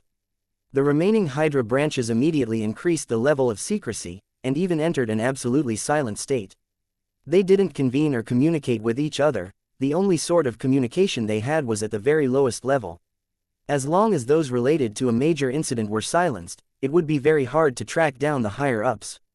After Luke finished reading, Natasha pushed the virtual pages aside and opened another page with a silver logo on it, MARS. This company is known as Mars Industries. Its full name is Military Armament Research Syndicate, and it's one of the top 5 companies for medical technology in Europe, Natasha said. That's because it started out as a developer of medical gear for field use. When I was investigating Hydra, I suspected that this company had private dealings with Hydra. Luke asked, did they deal in funds, raw materials, equipment or researchers? Natasha said, it's mostly funding. Some of the researchers have quietly disappeared, and may have joined Hydra's secret labs. Luke nodded. What is that lethal weapon that Mars Industries supposedly has? Natasha opened a video. It looked like a small-scale company meeting. A man was talking about a future blueprint, where nanomites entering the body could fix human injuries and even fix genetic flaws. The audience nodded and applauded every now and then. Observing the expressions and movements of the audience carefully, Luke confirmed that they were nodding and applauding at key points in the man's speech, and weren't lame idiots who were being conned. If what the man said wasn't a complete lie, there was at least some value to this so-called nanomite technology. Chapter 1842, Cooperation and the start of the ambush that was enough to make anyone go crazy. Just the fact it could close wounds and stop the bleeding made this nanomite technology a history-making technological product. If it could achieve the ideal that this man was talking about, this thing would be even more unbelievable than Luke's nanosuit. A certain person with paranoia had always been invested in armor with cheats. Mars Industries nanomites, which could circulate in the human body, could completely become part of the human constitution. After being injected with nanomites, it would take just a thought for an ordinary person's injuries to be healed inside out. This could already be considered a poor man's version of a tempering plus self-healing combo. Used with ill intent, however, the nanomites just needed to block a small blood vessel in an important organ, and it would only take an ordinary person a matter of minutes to die. Killing people this way required less than a gram of nanotechnology. Luke asked the key question, can the technology be manufactured on a wide scale? Natasha shook her head, I don't know, but recently, Mars Industries has been delivering unknown goods to the French government. The most I have come up with is that it's highly classified. Luke was surprised. Not to Hydra. Natasha smiled. There are many international powers in Mars Industries, and the British and French have a lot of say. They definitely have to be the first to enjoy the results. However, I'm not the only one who knows about the goods. Hydra also received word from someone at Mars Industries. Luke got it. So, Hydra can steal it, and the blame for losing the nanomites will have nothing to do with Mars Industries. Natasha said, that's probably the case. More importantly, the losses that will happen later will have nothing to do with Mars Industries. After seeing for themselves how powerful the nanomites are, the European countries might invest even more money in the tech, which would make things easier. Luke nodded, killing 2 birds with 1 stone. The gains will be huge if they succeed, but there won't be any risks if they fail. Indeed, it's a win-win situation. What's your plan? Natasha chuckled. If Hydra can steal from the French government, we can of course steal from Hydra. Luke smiled. That's true. The reason you looked for me definitely isn't to talk reason with them. Hearing that, Natasha shook her head with a smile. No. I've seen a lot of videos of how reasonable you can be. Actually, you can have a good chat with them. Most of the people who spoke reason with Batman were either sent to the hospital or the police department, with very few exceptions. That was because this person always spoke with his fists. Luke thought nothing of it. Then we need to come up with a plan to rob Hydra. Natasha smiled, but didn't slow down as she quickly checked the information she had. There are 2 possible storage locations for the finished nanomites from Mars Industries. One is the vault in the basement at Company HQ, and the other is the Nanomite Research Institute. Each person will have to keep an eye on one each, Luke chuckled inwardly. It was only because she couldn't clone herself, and had to ensure that the operation was a success on both ends, that she didn't carry it out herself. As someone who had a huge debt with the big shot, her current equipment wasn't much worse than Phil's. The current Natasha could single-handedly take on 10 Black Widows from a few years ago. That was how ridiculously easy it was to crush someone with equipment. This was also one of the reasons why Natasha had the guts to chase after Hydra on her own. Luke wasn't annoyed. Instead, he made an offer. Let's turn the mission this time into a collaboration. You provide news and intelligence up front, and handle the follow-up. How does 50% sound? Provisional. Natasha was delighted, but she still had to ask. Luke said, it's a 30-70 split at most based on actual contributions, provided that your contributions on this mission make up 70%. Deal. Natasha readily agreed. A collaboration meant that she didn't need to pay any credit points, and she could get 50% of everything. It was like how movie investments were often split between several major companies. It wasn't that one company couldn't invest that much, but split investments meant dividing the risks and pressure, and would increase the chances of success. If Natasha worked on her own, she probably wouldn't get anything. 100% of nothing was obviously meaningless. Now, it was a 70% minus 30% split. Would Batman return empty-handed? Of course not. As long as Natasha participated, this would be a collaboration between the Avengers and the Bat Squad. Whether it was the nanomites themselves or the technology, Tony would be qualified to take a share. Even blood brothers would keep accounts. Tony would have to give Natasha enough credit points for these benefits. She might be able to repay the huge debt which she owed the big shot. Borrow, pay back, then borrow again, that wasn't hard. Inside an armored truck, Captain Duke and his friend, Cord, were shooting the breeze. Compared with his friend who nattered on without stopping, Duke was much more serious. He kept his eyes on the dashboard and the situation outside, and listened to the comms. This was a big job. If he completed it without a hitch, he would get at least 2 to 3 days of leave. If things didn't go smoothly, he could just wait to be re-educated when he got back. It was already night, and the convoy was 40 kilometers from the base. It would take at most 40 minutes for the goods to be delivered and to complete the mission. Duke relaxed a little. Suddenly, Cord looked at the dashboard and then out the window. He found it strange. We're 40 kilometers from the base, right? Duke hummed in acknowledgement. Rick said, doesn't the base have a patrol team on the 40-kilometer perimeter? You even got a checkpoint pass before we left. Whoa, we're only 39 kilometers away now. Stumped for a moment, Duke then picked up the walkie-talkie. Everybody, be vigilant. Something's wrong. Chicken 1, Chicken 2, do you notice anything? After a moment, the 2 Apache helicopters above the convoy replied, negative. Duke frowned. Contact the base and ask them where the patrol team is. As soon as he said that, he heard an urgent warning from the helicopter pilot on the comms. Unknown flying object detected. It's in front of us. It's firing. Dodge. There was a drawn-out roar. Duke saw 2 thick streaks of blue light in the night sky up ahead. Boom. The voice of the pilot of Chicken 2 suddenly disappeared from the comms. Then, the ground was lit up by the explosion in the sky. What was left of the Apache rained down. The metal fragments hit the armored truck with a clatter. With a loud rumble, half of the wreckage smashed onto a hill on the side. Duke roared into his walkie-talkie, hostile attack. Chicken 2 is under attack and has crashed. Attention, all units. If you encounter a suspicious target, open fire. Chicken 1 acted before Duke even finished giving the order. 2 short-range Sidewinder missiles whooshed out. The machine gun under the helicopter also fired at the strange fighter plane hundreds of meters away. Chapter 1843. A little old on a hill not far away, Natasha looked at the fierce battle below and asked curiously, are you really going to wait until these soldiers have been taken down before you do anything? Crossing his arms, Luke simply hummed in response. Curious, Natasha asked, so, you don't care about the deaths of These soldiers at all. Luke turned around and looked at her. Do you think these soldiers don't have innocent blood on their hands? Natasha thought for a moment before she said, they're probably just following orders and serving their country. They're different from ordinary murderers, right? Luke said, that's why I'm standing here instead of going down to cripple them. Natasha was stumped. She couldn't argue with that. If soldiers followed orders and carried out a massacre in other countries, then gang members who robbed and peddled drugs under their boss's orders weren't committing big crimes, right? Those soldiers weren't killing invaders in self-defense. A lot of the lives they took were those of innocent civilians. Batman was known to break bones when beating up hooligans. By that standard, these soldiers would be turned into paraplegics. As they talked, the battle below grew intense. There were as many as 10 armored vehicles with comprehensive firepower. There was no shortage of twin-barreled autocannons and surface-to-air missiles. However, the 2 hostile special fighter jets took down the 2 Apaches first and seized control of the air. They then cut off the road.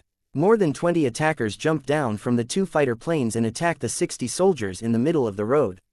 These attackers all wore heavy armor and metal masks. They were fast, efficient and agile. What surprised Luke was that their rifles had characteristics and effects similar to Tony's pulse cannon.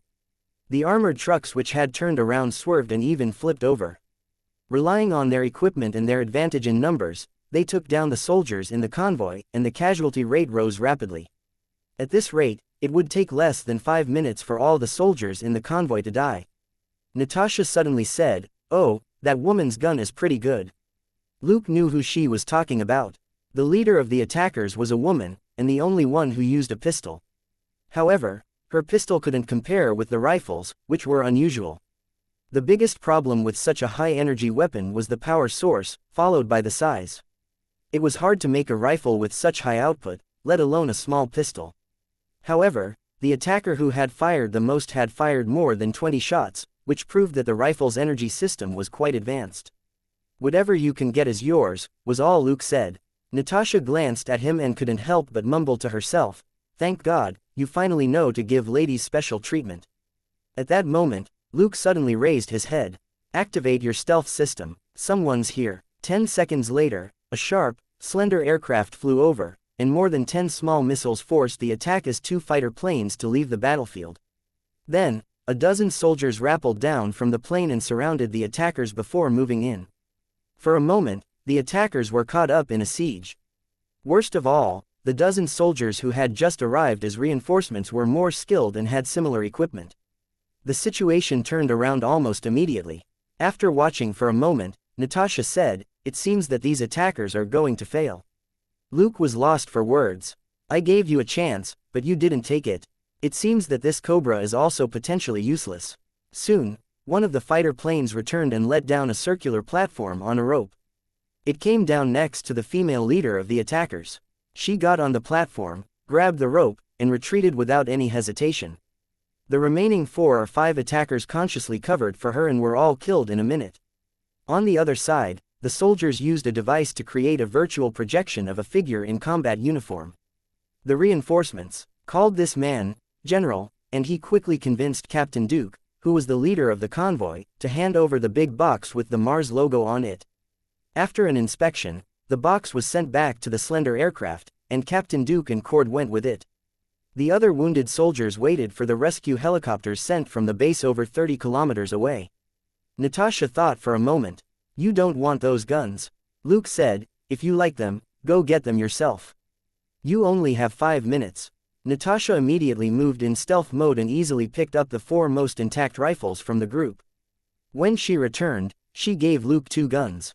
"These are for you." Luke said, "You can keep them. I'm leaving." He then glided off. A pleased smile appeared on Natasha's face. Sure enough, this guy didn't think much of these small things. She could have chosen not to say anything, but after everything was over, these would have to be included in the spoils of war. With just a few words, they were now hers. Of course she would take them. More importantly, this would buy her some time. She would give the big shot 2 guns first, then sell the other 2 to Tony for points.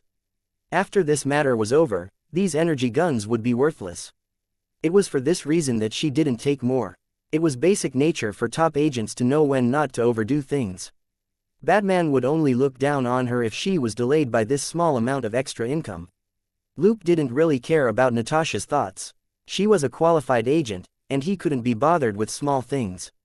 He was the one who had issued the currency. In the first place, in the bigger scheme of things, her getting more points didn't matter. In any case, she would still have to spend them with him in the end. They returned to Paris that night. Luke was keeping an eye on the female leader, and wouldn't take action for the time being. Seeing that, Natasha took the time to seal the 4 rifles in 2 special boxes and give them to Phil's men.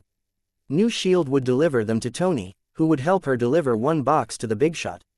As a top female agent, she was indeed very meticulous and was good at making use of every opportunity. Whether it was Phil or Tony, they had no time to bicker over the small matter of her using them as errand boys.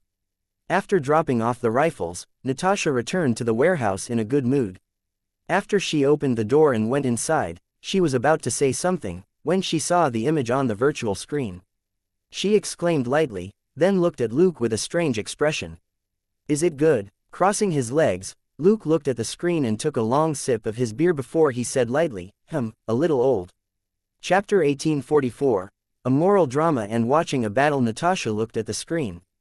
The female leader had taken off her coat and was only wearing lingerie underneath as she kissed a man. Natasha couldn't help but take a serious, closer look. Then, she couldn't help nodding.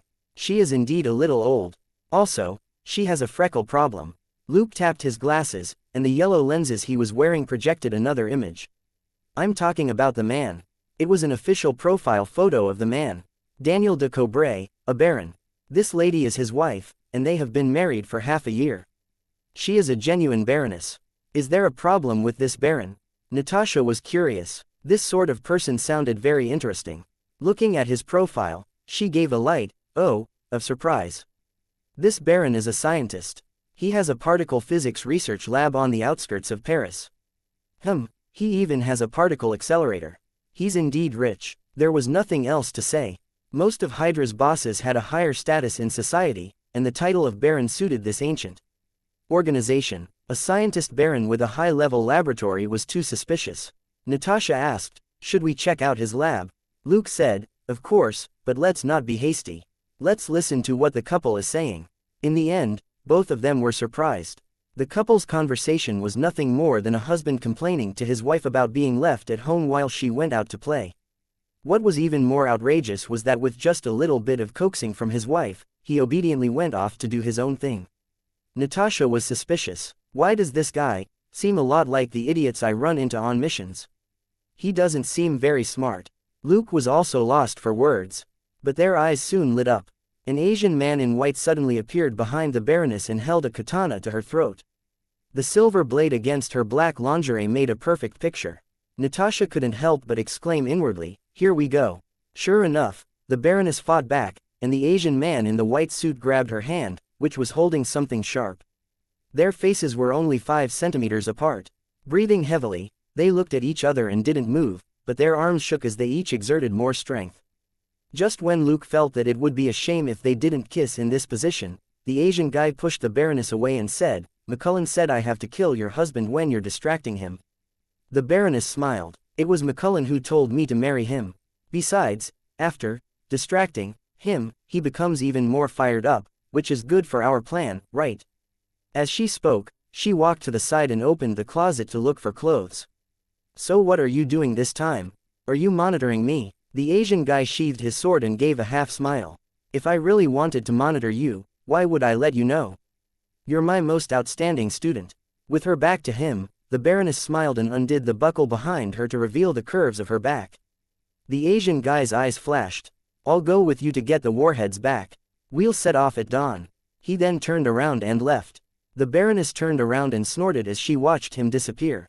In the warehouse, 2 spectators watched with keen interest. What a load of information. Natasha clicked her tongue. The baroness listened to McCullen and married the baron. Then, McCullen sent this Asian guy to monitor her. This female disciple also seems to be entangled with her master. Oh my god, is this a love drama? Luke glanced at her. "You can come up with your own script, but no need to tell me about it. Let's get down to business." Natalie nodded regretfully, feeling sad for the entertainment gossip that had come and gone in one breath. If it isn't a coincidence, McCullen should be James McCullen, CEO of Mars Industries. Luke said, That's in line with our previous guess. A thief crying thief, the CEO leaks the information and gets Cobra to steal the warheads.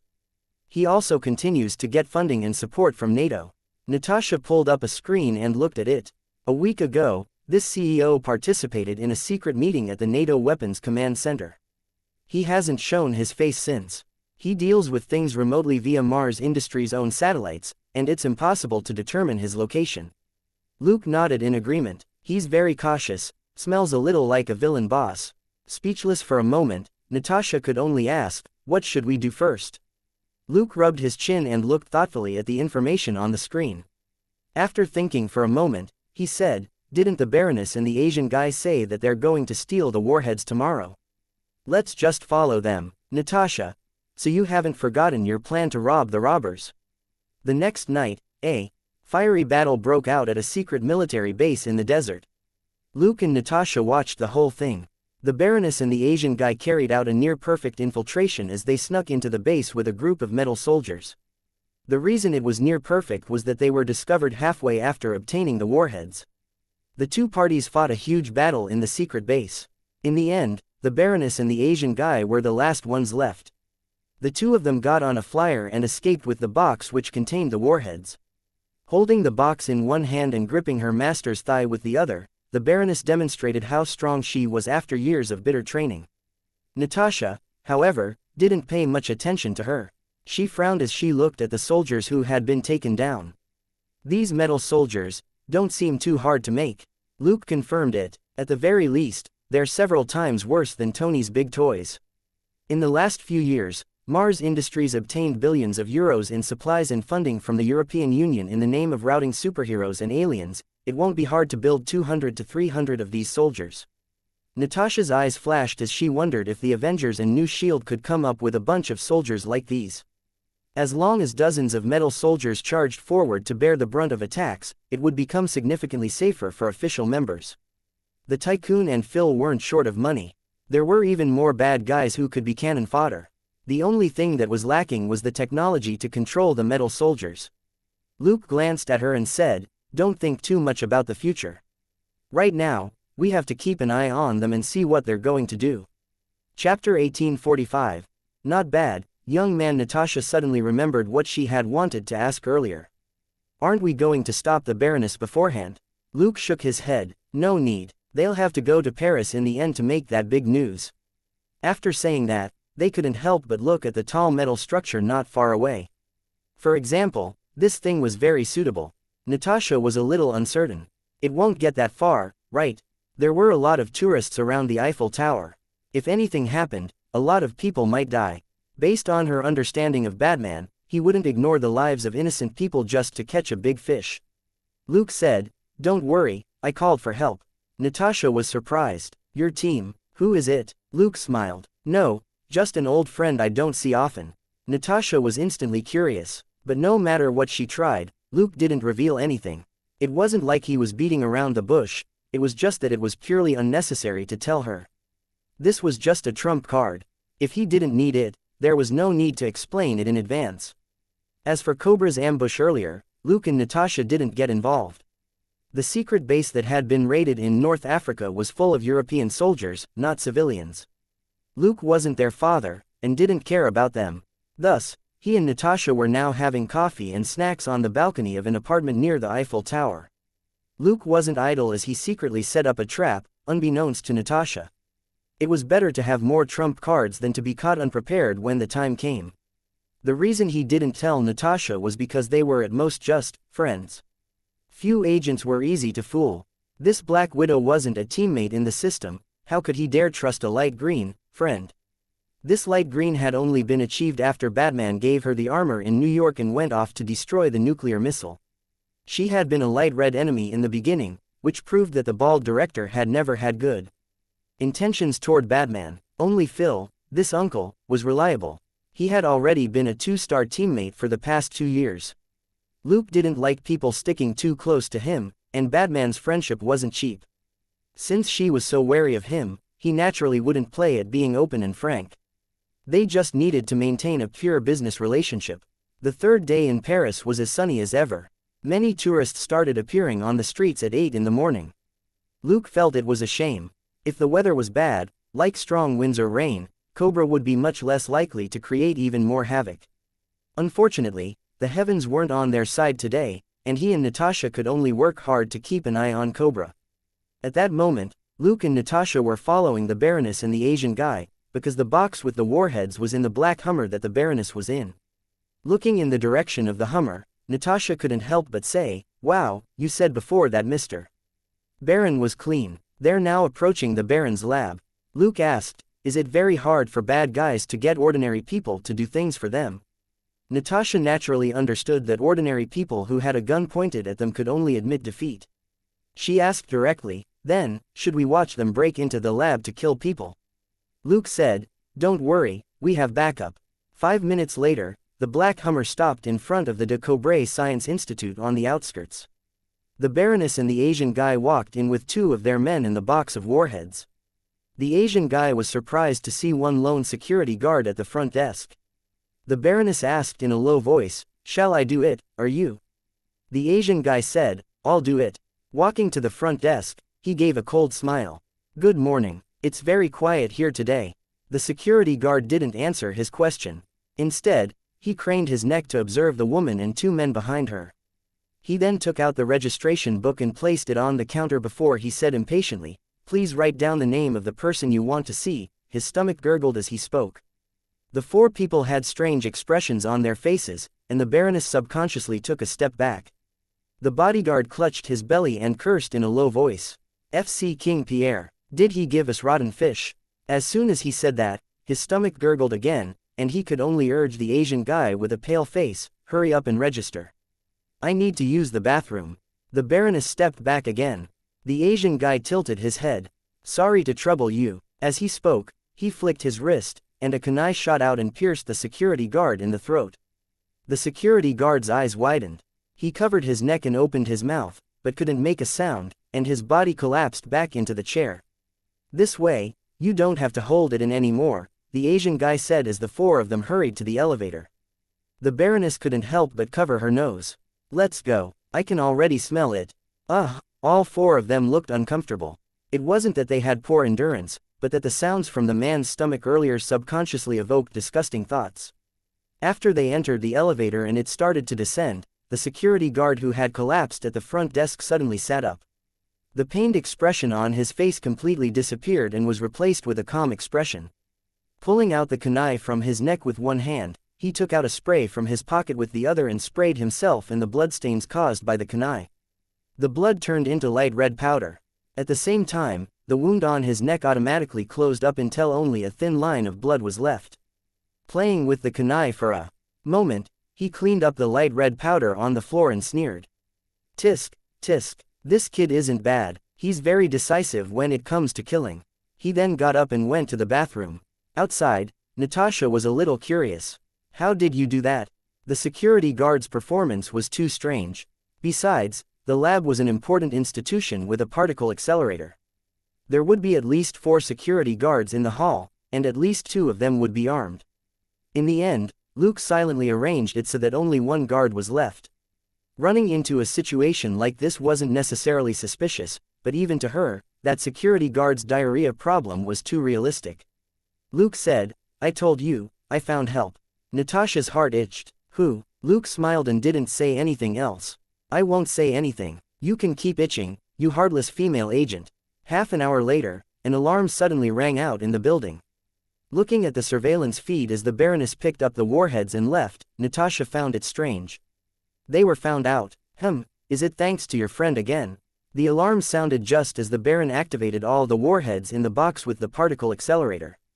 It was a very familiar feeling, just like with the security guards earlier. Luke said, "Let's go. It's going to be a lot of fun later." Chapter 1846. Don't do anything inside the building. The Baroness and the other 3 quickly got into the black Hummer and sped off. The alarm had distracted them from the empty front desk. The 4 warheads that had been activated were much more important than the mysterious disappearance of the security guards. As soon as the black Hummer left, a silver-gray Renault van stopped in front of the building, and the side door opened. In the passenger seat of the van was a man in a black combat uniform. He looked around and suddenly pointed at a side street. "That's their black Hummer. Chase it. The driver was about to do as he was told, when he heard a soft voice behind him. I think it's better for you to stay here. Alarmed, 6 people subconsciously looked in the direction of the voice. At some point, a white figure had entered through the side door. He pressed down on the 2 men in silver armor who were in the back row. The 6 people in the van looked at the man. The man was wearing pure white armor and a pair of bluish-purple lenses. There were 2 longswords on his back. At first glance, it looked very similar to the black armor of the person in the passenger seat, and the difference in color was stark. White Shadow, one of the men in silver subconsciously cried out. He and his comrades swung at the man in the white armor at the same time. Dwang, dwang. There were 2 dull thuds as the man in white armor was hit in the face with a fist and jabbed in the ribs with an elbow. However, the man in white armor continued sitting upright in the back row, as if he wasn't injured at all. Your aim's pretty good, what a pity your strength is lacking. The man in the passenger seat had already pushed the door open. Gripping the edge of the car roof firmly, he swung around and through the side door, and headed straight for the man in white armor. Bang, bang. The legs of the man in black collided with one of the legs of the man in white, and the man in black was sent flying back out of the side door. He flipped in the air to land on the ground. The 2 men in silver armor had already seized the opportunity to launch a fierce attack. Silver fists and white palms collided non-stop, as clanging sounds rang out in the car. The man in white didn't even move as he blocked the attacks from the 2 men in silver. The man in black found an opportunity to draw his longsword and thrust it forward like lightning. The man in white grabbed one of the hands of the man in silver on the right and used it to deflect the attack. A red-haired woman sitting in front of the men in silver held her breath as she watched punches fly and the sword flash. She reached for her gun. However, she somehow felt that there was something familiar about this man in white armor who had suddenly appeared. When she touched her gun, she suddenly paused and exclaimed, "Wait, don't move." Hearing that, the 2 men in silver slowed down, and the man in white pressed down on their arms. The man in black hesitated for a moment. He was poised to attack again, but didn't. The red-haired woman observed the man in white for a moment before she asked hesitantly, "You're the angel of judgment who killed Duhovich at The Hague?" Luke smiled. He raised an eyebrow. "It seems you know me. Let me officially introduce myself. I am White Wolf." As he spoke, he stretched out one hand to the red-haired woman. Stunned, the red-haired woman shook his hand, then came back to herself. Why did you stop us?" Luke said, "Because I don't want you to fight Cobra on the streets and accidentally injure innocent people." Everybody in the van looked at each other silently. A moment later, the man in silver on Luke's right couldn't help but mutter, "Are we going to watch other people do bad things without doing anything? Won't more people die then?" Tilting his head to look at the African-American man, Luke patted his shoulder and said, "Bro, don't let your capability limit your imagination. Since I'm here, I naturally have a way to deal with them." The man's face darkened. "Are you saying that I'm not capable enough?" Luke waved at the man in black combat uniform who was outside the van. "Get in, let's follow them." The man in black hesitated for a moment, but still got back into the passenger seat. Luke closed the door and patted the driver's seat. "Dude, let's go." The man looked at the red-haired woman and the man in black for a moment. When they nodded, he turned around and drove off. Luke activated the armor's projection system and placed it in front of the big guy up front. "The red dot is the Hummer, and the blue dot is us. Don't get too close, or you'll easily be discovered." Everybody in the van was silent for a moment. This really was premeditated. He had even placed a tracker on Cobra's car. It was the red-haired woman who broke the silence first. "Mr. White Wolf, the other party stole from us important technology which belongs to the French government. We have to get it back." Crossing his arms, Luke leaned back. "Then, you have authorization from the French government to take action." The red-haired woman was stumped when she heard that. She and her team were in a hurry to prevent the situation from deteriorating. Who the hell had the time to get authorization? But she immediately added, "We're in the process of getting it. It'll be issued in 10 minutes, tops." Luke shrugged. "Sorry, but I'm not pinning my hopes on these youngsters." Saying that, he patted the shoulders of the 2 men in silver. He was really asking for a beating with that tone. Besides, it was an insider at Mars Industries who leaked information on the warheads.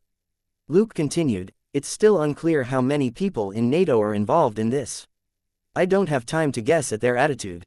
So, I'll take care of everything." Everybody in the van couldn't help but curse inwardly. If you take care of everything and wrap it up, then what are we youngsters supposed to do? Unwilling to give up, the red-haired woman tried saying a few more words, but seeing that White Wolf wasn't convinced, she decisively gave up and started to introduce her group to him. The big driver was called Heavy Duty, the man in black who looked like a ninja was called Snake Eyes, and the red-haired woman was called Scarlet. Next to her was a middle-aged man with black half-rimmed glasses, who was called Breaker. The two men in silver armor were the ones who had been leading the convoy transporting the warheads. They were Duke and Ripcord. Except for Duke and Ripcord, who had been serving in the US military up until a few days ago, the rest of them were part of a covert unit which operated primarily in Europe, but helped out in Asia and Africa.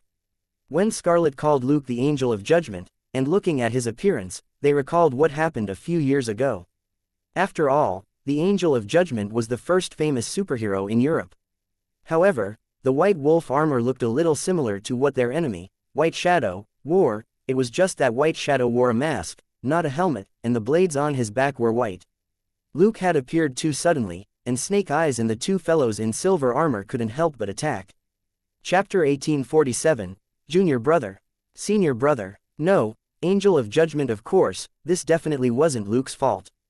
He had only learned yesterday that White Shadow was the Asian guy with the Baroness. He had attacked the secret base in a white suit with two swords on his back. Luke wasn't an immortal. When he built the White Wolf armor a few years ago, he naturally didn't think that White Wolf would one day clash costumes with a villain. However, this didn't affect him putting White Shadow on his blacklist. Could a villain look like Luke's superhero alias? Now that it had happened, the other party had to pay the price. Besides, this guy had just pierced Luke's neck with a kunai. He had to pay back both debts at the same time. Thanks to the virtual screen, it only took the Renault van a few minutes to reach the black Hummer. At Luke's behest demand, the big man didn't drive any closer. The middle-aged man in glasses, who had been writing and sketching on a tablet, suddenly said, "They're going to need a lot of metal to create that much energy for the transformation. So, their goal is," everybody looked at the huge structure hundreds of meters away. Swoosh. White smoke shot out from the top of a building 100 meters away and swiftly approached the Eiffel Tower. FCK. SH*T. DMN it. Everybody in the van cursed. At that moment, the red-haired woman suddenly realized that it was very bright on one side. Only then did she notice that the side door of the van was open. When she looked back, Luke was nowhere to be seen. Wait, that's SH*T.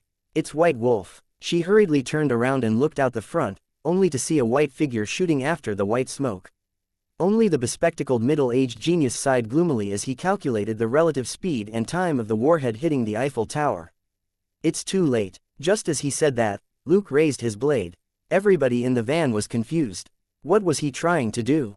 The white smoke 10 meters in front of him tilted 70 degrees upward. What the FCK? Everybody in the van widened their eyes and held their breaths as they watched the white smoke streak past the middle and lower sections of the tower. Finally, it hit the small protrusion on the top of the tower. Everybody sighed and cursed in disappointment. They had been so close. Just a little more, and the warhead might have missed completely by another 10 centimeters. Without the metal from the Eiffel Tower to provide raw materials for the transformation, there wouldn't be enough nanomites, and the warhead hence wouldn't be too much of a threat. A grayish-green mist spread out from the warhead to cover the top of the tower.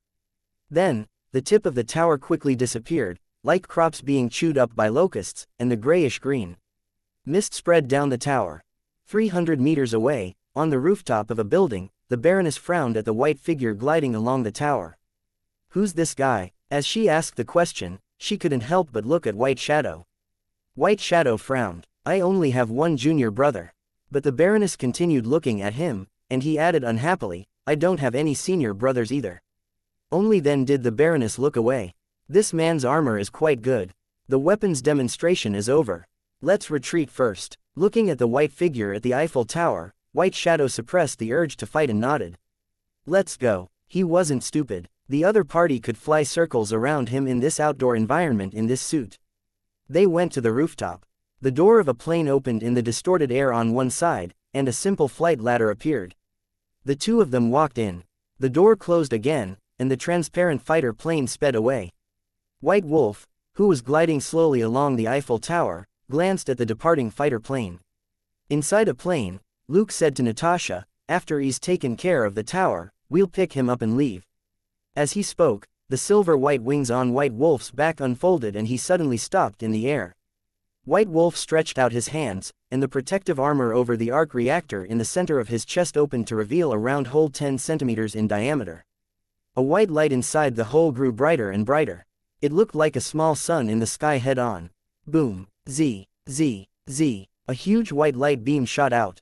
Coupled with the power of the pulse cannon, it grew thicker and instantly hit the tower. The huge, shockingly hot shock wave hit the edge of the grayish-green mist. Then, the grayish-green mist was dyed a bright white by the light beam, as if it had been set on fire. The white light continued to spread, burning up the grayish-green mist in a large ball of white light. At that moment, the spectacle of two suns appeared in the sky above Paris. It lasted for only 10 seconds. The sun, near the ground suddenly disappeared, and the people watching got black spots for a moment. Seizing the moment, Luke slipped into the invisible Quinjet. "Let's go, follow those two." In the pilot's seat, Natasha nodded and closed the back door. She gradually sped up and chased after the transparent fighter plane. Half a minute later, countless spectators around the Eiffel Tower finally regained their sight and started shouting. "What was that just now?" "I don't know, but it looked awesome." "Awesome, my ass. Look at our metal tower." "WTF, holy sh*t. OMG, you have to be kidding me. Where's the tower? Where's our big Eiffel Tower? Are you blind? Isn't there still half of it left?"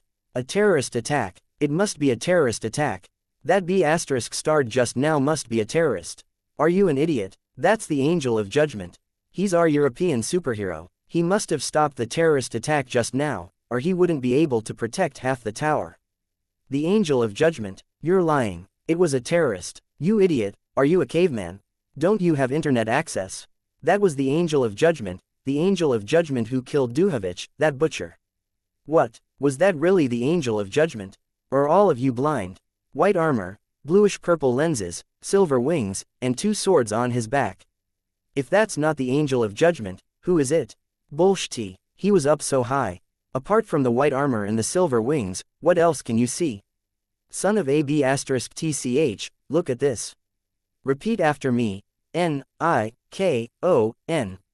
Chapter 1848, Crappy Tower, 3-person operation. Someone who knew a thing or two was immediately interested. He leaned over and said, "Hey, buddy, don't argue with this bumpkin. Can I take a look at your photo? I'll give you $200 for a clear picture." Right, show us, bro." The people nearby immediately joined in on the fun. "Sorry, this isn't for sale, but I can show you." The camera enthusiast proudly showed everyone the photos he had just taken. It would be a waste of this great opportunity if he didn't show off. For a moment, the atmosphere was fired up. Few people really cared about the half-intact Eiffel Tower. However, there were very few people in the neighborhood who were as quick and as timely as this photographer. Besides, everything had happened too quickly and too suddenly. Many people didn't know what was going on. Some were even so scared that they hid and didn't notice the activity in the air at all. In the end, it ended, just like that. Most people felt like they had just missed a jackpot. When more and more people mentioned the Angel of Judgment, it felt even more like they had missed out. In the Renault van several hundred meters away, the red-haired woman and her team looked at each other in bewilderment. Ripcord couldn't help but ask, "I think that guy ran off. What should we do?" As he spoke, he couldn't help but look at Scarlet. Stopping Cobra from firing the warheads was just one of their tasks, retrieving the warheads was more important. After all, there were 4 warheads in the box, and only one had been fired. Scarlet understood what he was thinking. Can we take action without incurring casualties?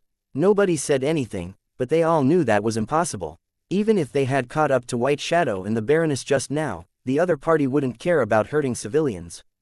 The 2 pulse pistols that the Baroness had could easily cause hundreds of casualties. Scarlet glared at Ripcord. "We'll head back and report in. We didn't contribute this time, but we didn't cause any trouble either. If anyone wants the warheads, tell them to look for the Angel of Judgment." Everybody smiled bitterly. What a joke. That was the Angel of Judgment, White Wolf. Whether it was Snake Eyes or Duke and Ripcord in the power armor, they were already the strongest in the GI. Joe's special force. In the end, the man had just sat there in a 1v3, and didn't move at all. That was a clear demonstration of how strong he was. If he hadn't appeared, would their team be so obedient?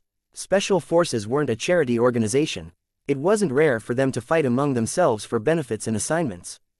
They hadn't made a move this time because they weren't strong enough. While everybody was silent, the Renault van started up and turned around. The Eiffel Tower became the center of the world's attention. Countless tourists and reporters flocked over to see what was left of the famous Paris landmark. The French government had already sealed off a range of 50 meters around the tower, but even just crowding behind the blockade was an interesting experience. A middle-aged man was gesturing excitedly at the tower. Suddenly, he heard a woman ask, "Sir, are you from Paris?" The Baldy replied casually, "Yes, my grandfather's grandfather settled down in Paris." The woman immediately asked, "Then, are you sad that the Eiffel Tower, the symbol of France and Paris, has turned into this?" As he turned his head, the Baldy subconsciously said, "Sad? What's there to be sad about with this crappy tower?" That was indeed what he thought. After all, the attack had happened at 8 in the morning. Not only had there been no tourists on the tower, even the staff hadn't arrived yet. Thus, there were no casualties, and the damage was limited to the Eiffel Tower itself. The Eiffel Tower had been around for about 120 years. However, in this old city of Paris, the tower could in fact be considered too modern. Look at the other landmarks. The Palais Garnier from 1860, the Arc de Triomphe from 1806, Versailles from 1661, the Louvre from 1204, and Notre Dame from 1163. Secondly, while the overall design of the tower could be considered an art form, it wasn't like the palaces and courtyards, which also contained other works of art. In the end, only the section above the second floor of the tower was chewed up by the nanomites, which was about 20% of the tower. There was no problem with the remaining 80%. It also had a blueprint. As long as Paris had the money, it wouldn't take long to order new components for the tower. As for saying that the new tower wasn't the original and didn't have any history, that was even more ridiculous. The 120-year-old tower had already been renovated countless times during daily maintenance. Thus, the middle-aged man didn't hesitate to say, that was just an observation platform for outsiders to eat and enjoy the scenery on. After saying that, he finally turned his head to the woman who was asking the question, and to the huge black camera aimed at him. Stunned, the Baldy looked at the woman in the red V-neck dress and the logo on the microphone. He asked hesitantly, "You're from BFM TV? This interview is going to be on the news?" The female reporter nodded solemnly. The Baldy raised his hand. "Wait, ma'am, wait." As he spoke, he adjusted his clothes and collar. In front of the camera, the Baldy stood straight and gave an amiable smile. "This Eiffel Tower is a famous landmark in Paris. It was built," the female reporter. The onlookers, the chaos had only just started, but it had nothing to do with Luke or Natasha. Of course, to Natasha, it had nothing to do with the three of them. On the invisible Quinjet, the female agent was in the pilot's seat, the Dark Knight was in the passenger seat, and White Wolf was in the backseat. This made it easier for Luke's clone to talk to Natasha, and his clone and the android didn't have to talk to themselves. Because there might be a battle today, all three of them were wearing armor, and Natasha naturally couldn't see if it was a person or an android inside. What she didn't know was that when they were resting last night, the android had turned into the Dark Knight and the clone turned into White Wolf. At that moment, Natasha chatted with White Wolf after he got into the Quinjet. Luke was happy to do so. It wasn't in line with Batman, the Dark Knight's persona, to chat casually with the female agent. White Wolf, who rarely showed his face, could do whatever he wanted. Chapter 1849. I have a unique concealment method. After chatting for a while, Luke deliberately opened his helmet to reveal the handsome African-American face. Natasha was quite startled by his quick-fire talk. It wasn't that Luke liked chatting with Natasha, but that this woman was obsessive. She had been sounding him out and harassing Knight for the past few days. Knight had to maintain a noble air, and couldn't go all out. He just mocked her occasionally. However, the female agent was too thick-skinned to care about something like that. White Wolf, on the other hand, was very suitable for crushing her with his words as revenge for being constantly harassed in the last few days. Luke still had to use hypnosis to deal with ordinary men, and had to be more careful when dealing with aliens or inhumans. But Natasha, whose body structure and pheromones were still in the human category, was nothing in front of his abilities. Pheromone control as used by Kilgrave could control a person who was fully clear-headed, they couldn't resist at all. Luke's knockoff version to control women was similarly incomprehensible. Coupled with mental hypnosis and mental illusion, he could make any woman fall crazy in love with him and make it look normal. But just like how college students had no interest in doing primary school test papers, doing this wasn't challenging or interesting, just like with Natasha at the moment. If Luke really needed to, he could make Natasha lie down with a thought. But he couldn't bully his friend's wife. Although he wasn't very familiar with Dr. Banner, he was Dustin's cousin-in-law. After chatting for half an hour, he easily obtained a lot of important information from the Black Widow. He wasn't deliberately trying to get information out of her. After all, he knew most of what she knew. He was just teasing her for fun. To prevent the female agent from sensing anything wrong, he pretended to be careless and let her profit a little. Of course, the Dark Knight couldn't do that, or it would be hard for him to do business with the Avengers. In any case, White Wolf wasn't a member of the Bat Squad, so it didn't matter if he was a little dumb. The Black and White duo chatted happily as the Quinjet flew north. The android conserved energy and remained dormant until it reached the North Pole. The signal from the mini-drone that had been hiding in the Baroness's clothes was completely lost. Luke wasn't worried, because the moment he lost the signal, the drone had sent out the coordinates for the entrance of a base under a glacier. The three of them jumped out of the plane 100 kilometers away. The Quinjet, which had been automatically set to return to America, simply turned around. The stealth system on this Quinjet had been a later addition. Although the plane had all the trimmings, in terms of size and overall design, it was still far inferior to the armor. Luke didn't want to give Cobra any chance to be vigilant, so he naturally wouldn't fly the plane directly over the base. Even with his current capability, it was very hard for him to build a large base under the polar ice sheet. It wasn't just about resources and technology. More importantly, a large-scale base would require a lot of manpower and a long time before it could be completed without anyone knowing. After all, it would take a lot of time to secretly gather a lot of resources to construct something in the North Pole. No subordinate was absolutely reliable. Once the secret was leaked, someone else might swoop in to occupy it after it was completed. Hence, this mission could only be considered perfectly accomplished once the base was emptied out and Luke was sipping coffee in the chair of the Cobra boss. Carrying out a perfect mission was very difficult and the chances of doing so weren't high, but nobody would complain about gaining too much, not even someone as rich as Luke.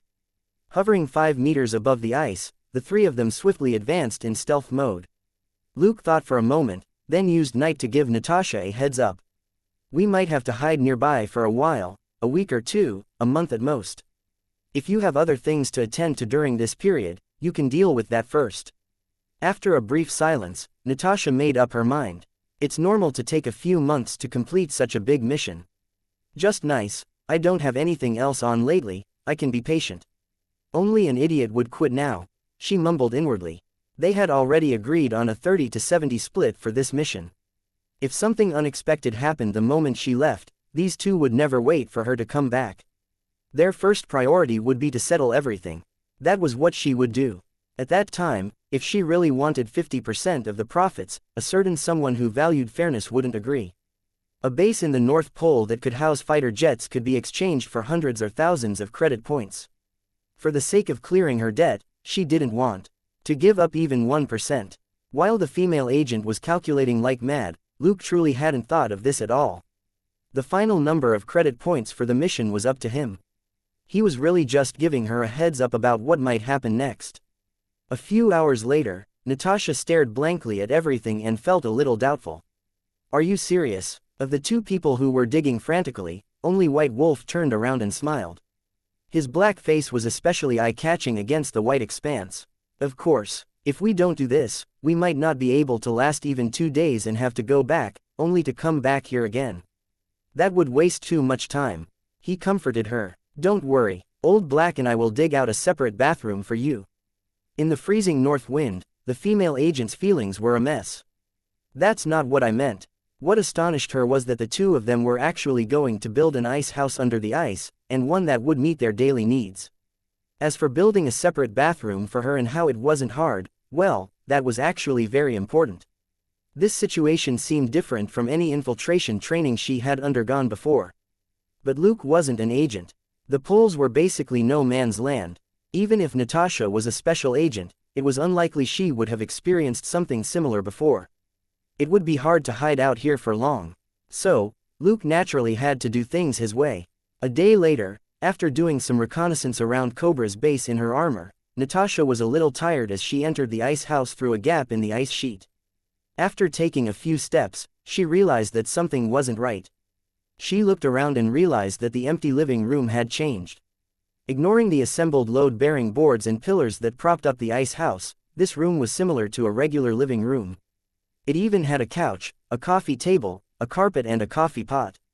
She was stunned for a few seconds before she asked White Wolf, who was only wearing an ordinary winter coat as he sat on the couch and swiped around on his tablet, "How did you get these?"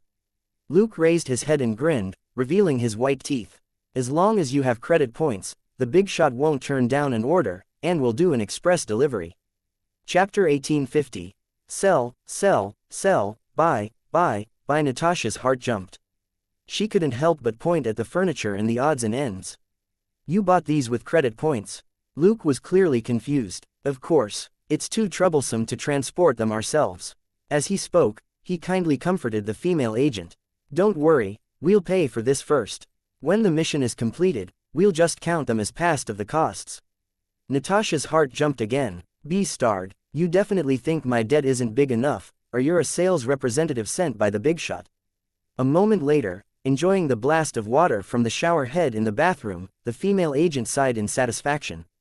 "It feels too good." She felt that she would start to stink if she didn't take a shower twice a day. Now that she was back from the cold outside, the hot shower was perfect. After she came out of the shower, she sat on the couch and drank the hot coffee that Luke poured for her. She had to admit, "Fine, this is indeed quite comfortable." Luke looked at her blankly. "Did you think it would be uncomfortable? Natasha, do you think the poor will feel comfortable if you pay for them without letting them know?" She was quite self-aware. Compared with Batman and White Wolf, she was definitely poor. As a member of the Avengers, she could get Tony to foot the bill for official matters, but she had to pay for personal things.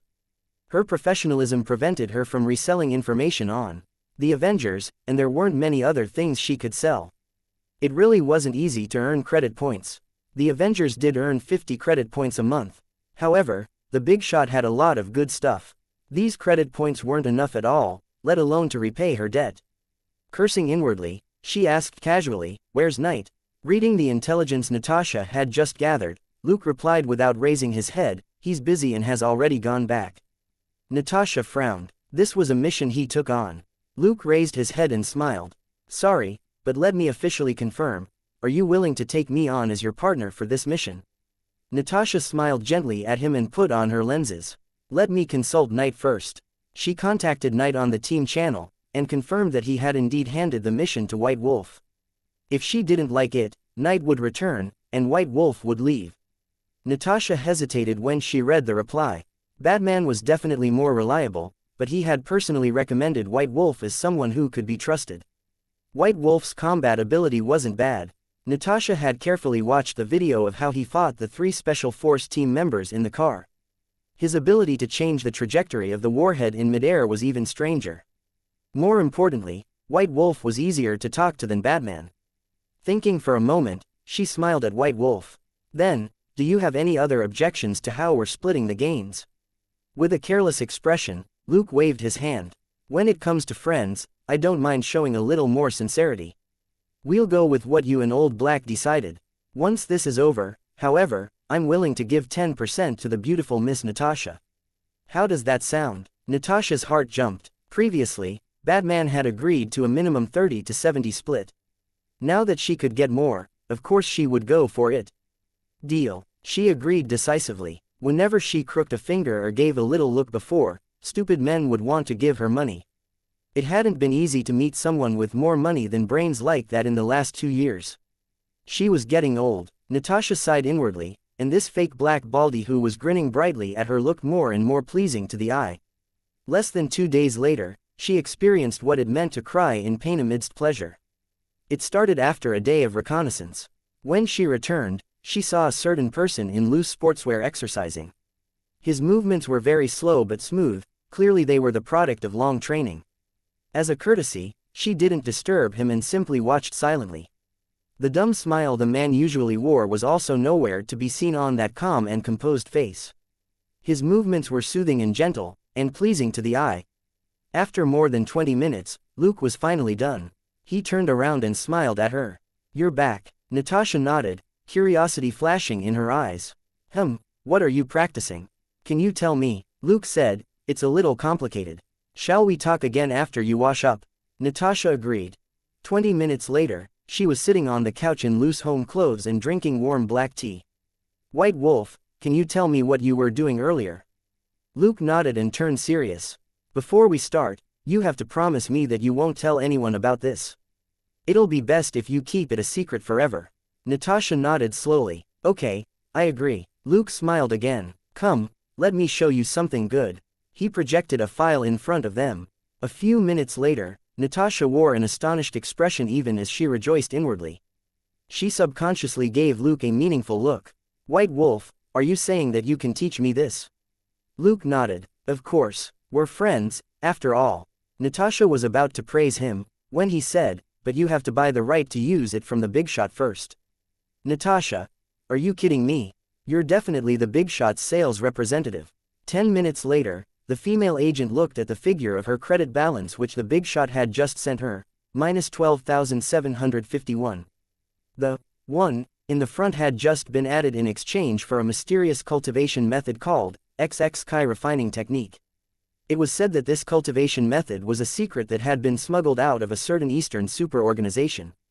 If this organization found out that she was cultivating this technique, Thor might have to take her to one of the other 9 realms to escape. Natasha didn't care about that. It was already good enough that she had a place to run to. When she had been in the Red Room as a kid, escape hadn't been an option at all. As the saying went, you got what you paid for. The big shots things absolutely weren't fake or shoddy. There was a reason why they were expensive. Just the description of the benefits in the file: physical buff, improved cell generation, sharp increase in destructive power, improved protection, was enough to tempt her. 10,000 credit points for a super ability she could train in to become stronger. What need was there for a bike?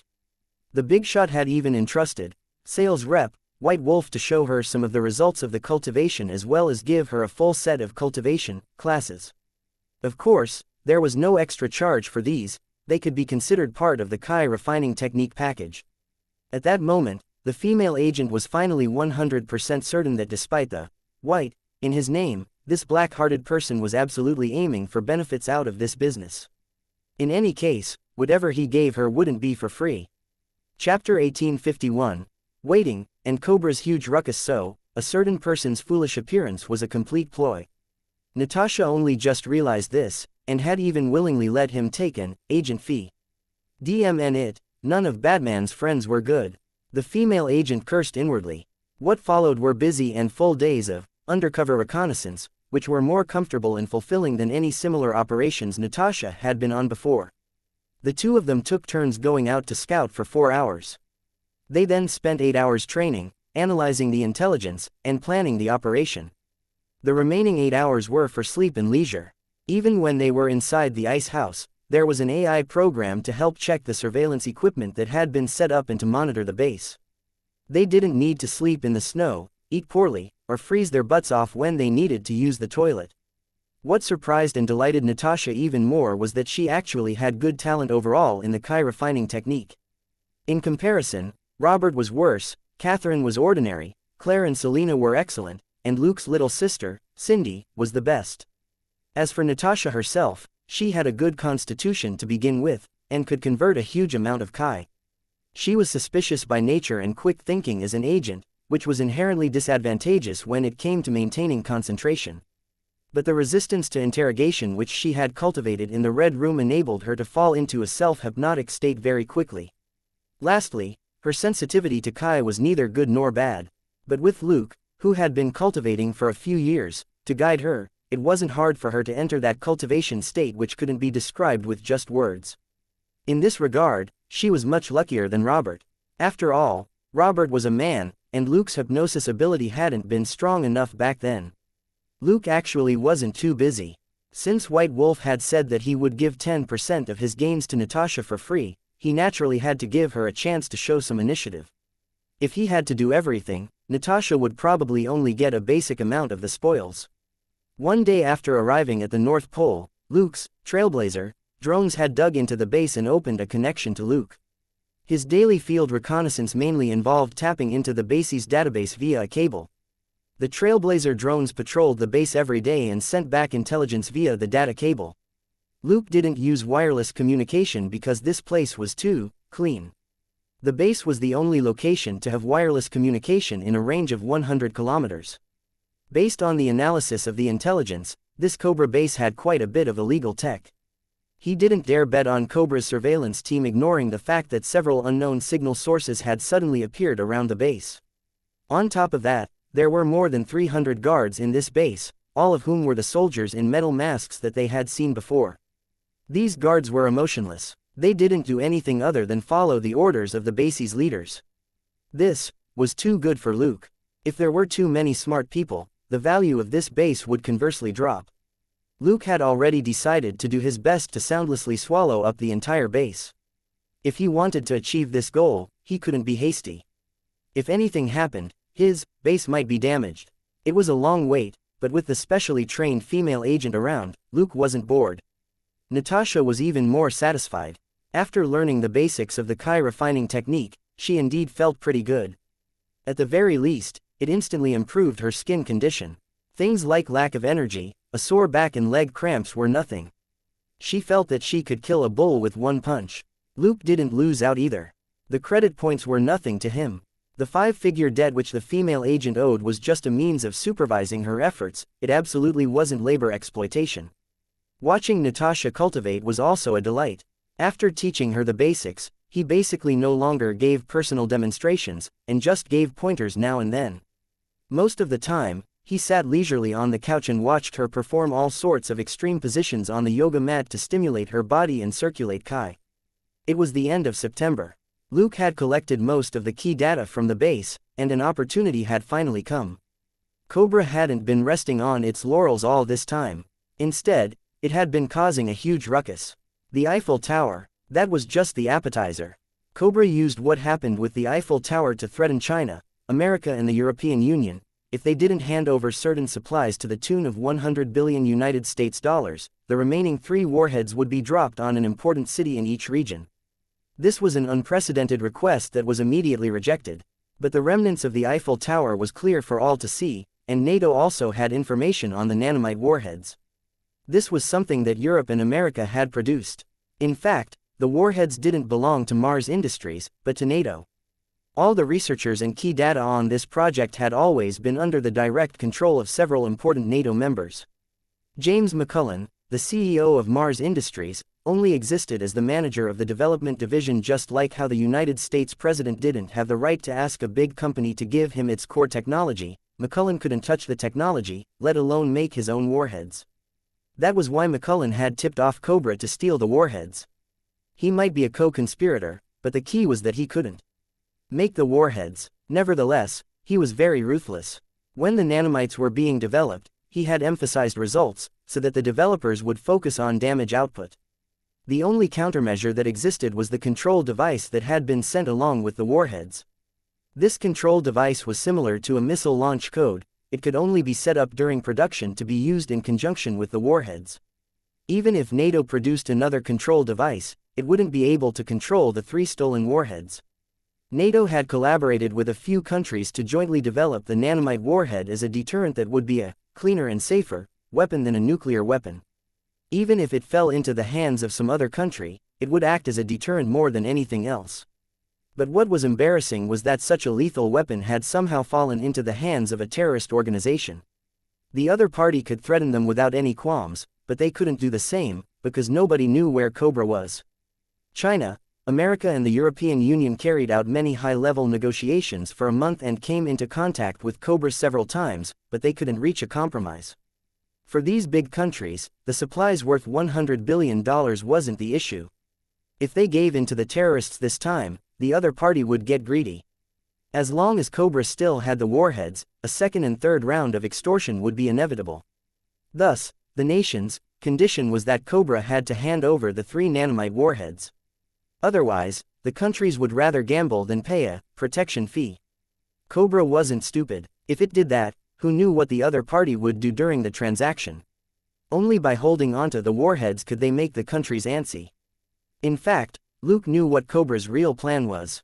They would launch the 3 warheads at the same time as they obtained the supplies, directly destroying 3 of the world's top cities and creating huge panic and chaos. The main point wasn't how many supplies it could get from the other countries, Cobra's goal was to create chaos. Chapter 1852. Mantis and Oriole. With the technology Cobra had, it really wouldn't be hard for it to make a fortune. It would take at most an hour or 2 for their stealth planes to take several tons of drugs from Central and South America to the United States. Given the current price of drugs in the United States, it wouldn't be hard to make tens of billions of dollars a year. In the last few years, however, Mars Industries had taken tens of billions of euros in funding from NATO under the guise of development. There was no need to dabble in drugs. After each nation was sent the extortion notice, the people in the North Pole base practically stopped moving to avoid being discovered. McCullen had long gone into hiding. He even met a few NATO bigshots in private, and pretended not to know anything. Although NATO had heard from the G.I. Joe Special Force team that something might be wrong with McCullen, they didn't really believe it. McCullen wasn't an ordinary person. After decades, he had accumulated extraordinary connections in NATO. It would be very hard to touch him without solid evidence. There were even rumors that the United States was detaining anyone who was the least bit suspicious. If that was the case, all the NATO higher-ups would probably be arrested several times over. In such a high-pressure situation, only the 2 highest-ranking members, White Shadow and the Baroness, would take people out every now and then. A lot of arrangements had to be made for Cobra's negotiations with other countries, and these 2 were the supervisors. Luke waited quite a while before this master and disciple duo finally went out.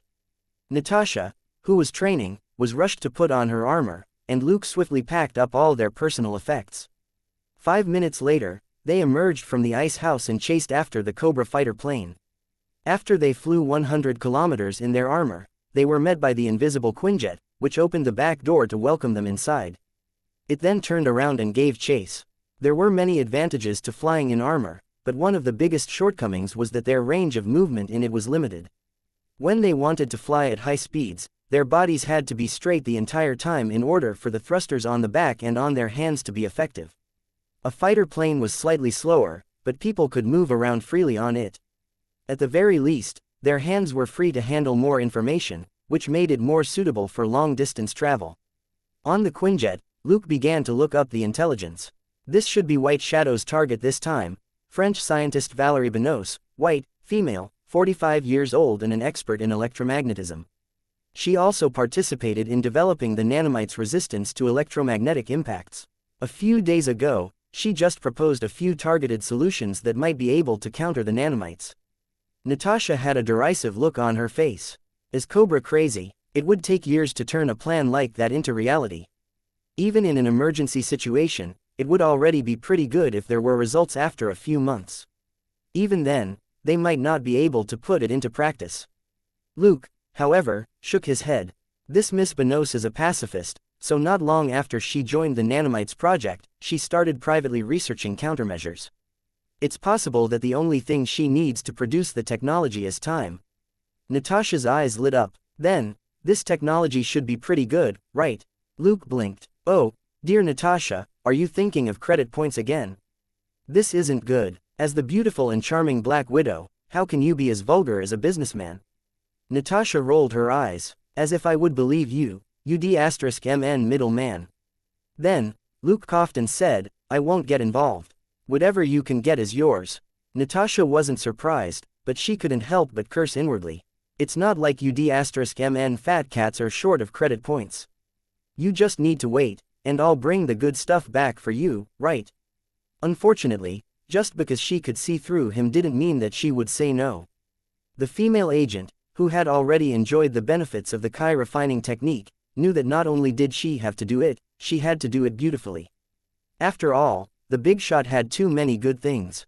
In the Benoist Private Research Institute on the outskirts of Paris, Drive. Valérie Benoist was still working in the lab. She had put forward several proposals for countering the nanomites, and they were still being reviewed. 7 or 8 countries were arguing, and more than 100 specialists who had been involved in developing the nanomites had put forward a lot of proposals.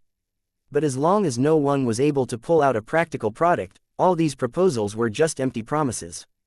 This was the problem with the bureaucratic system. Even at a time like this, not everyone wanted to take care of the nanomite warheads right away. First of all, many people didn't know the exact power of the nanomites, but they wanted to use this dangerous thing to gain the upper hand. Secondly, even if the nanomite warheads exploded, not everyone would lose out in equal measure, and many people and countries might even be able to profit from it. These people wouldn't step out in the open, but would secretly make life difficult for their rivals. Thus, Valerie's proposals were just a drop in the ocean. She could only return to her lab and work overtime. That way, she might be able to come up with a finished product without having to wait for those in charge to stop arguing.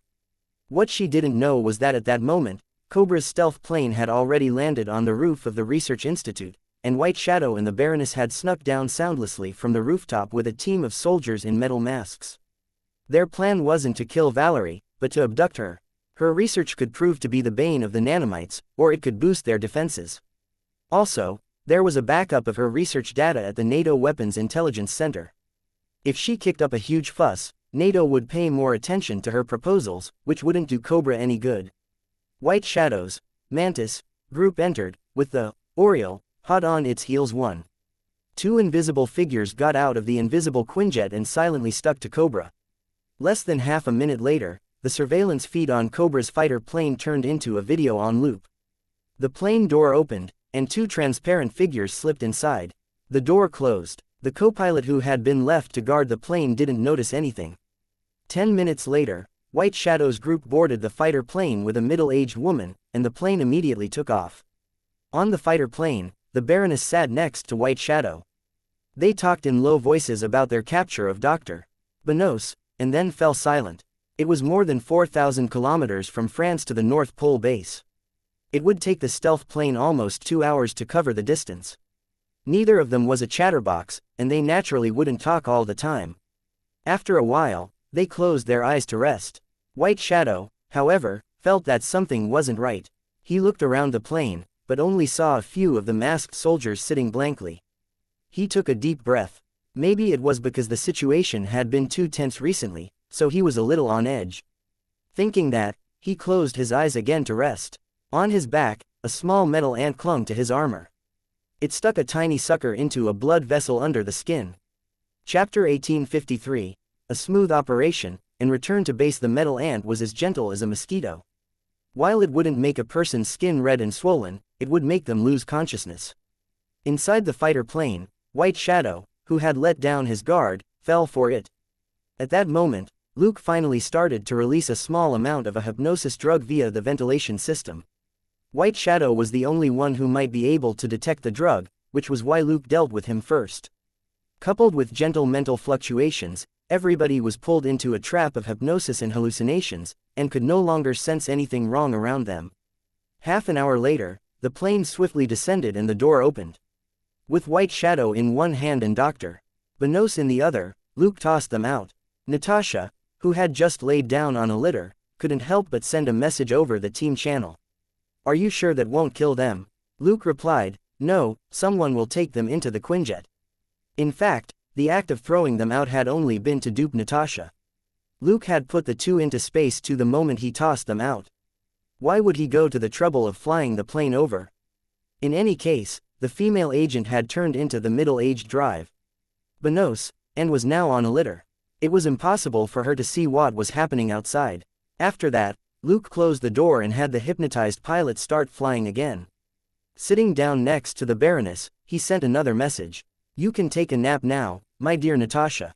Natalie rolled her eyes and closed them before she fell asleep. Luke scanned the plane, carefully to make sure that nothing was out of place, before he released a small amount of a wake-up agent. The Baroness and the masked soldiers woke up one after another. They felt like they had just dozed off. Looking around the plane, the Baroness saw that everything was normal. She didn't dwell on it. It was normal for strike teams to take naps on the plane. Experienced veterans usually only adjusted their mindsets in the last half an hour to 15 minutes of a flight. If they had to maintain vigilance on a flight, from anywhere between a couple of hours to over 10 hours, they would be exhausted even before the start of the battle. Also, they were returning to the base, so there was no need to be too nervous. She then looked at White Shadow, who was still sitting in a meditation pose. She couldn't help but curl her lip. What an odd ritual. Get stronger just by sitting around. That sounded ridiculous. However, White Shadow was a firm believer. Thus, the plane continued its uneventful journey, and none of the Cobra members suspected anything. They arrived at the base, got off the plane, and locked drive. Benos up Luke's side. The month he had spent hanging around outside hadn't been a waste, otherwise, things wouldn't have gone smoothly for him as White Shadow. He told the Baroness that he was going to train, but was stopped. Let's report what we gained from this operation to the doctor first. He's quite interested in Dr. Benos. Luke simply hummed in agreement and followed the Baroness to the research division. The second in command at the base, the doctor, stayed in the research division and never came out. This doctor and the research division were the parts that Luke knew the least about. It was impossible for the Trailblazer drones to follow White Shadow or the Baroness into the research division. Cobra's technology wasn't bad. Security setup like metal detection and infrared scans were just the basics. Not wanting to alert the enemy, Luke had only gotten the Trailblazers to check other places where the surveillance wasn't as tight. Naturally, the second in command at the base, the doctor, didn't show up in front of the drones. Of course, that was all before. Luke couldn't use drones, but he could use his clone. There weren't many women in this base, but there were more than 20 of them, and 3 could enter the research division. As long as there was enough time, the doctor and everything in this base would open their doors to Luke. Natasha, that wasn't important. She wasn't the real drive. Benos, she would rather die than give in.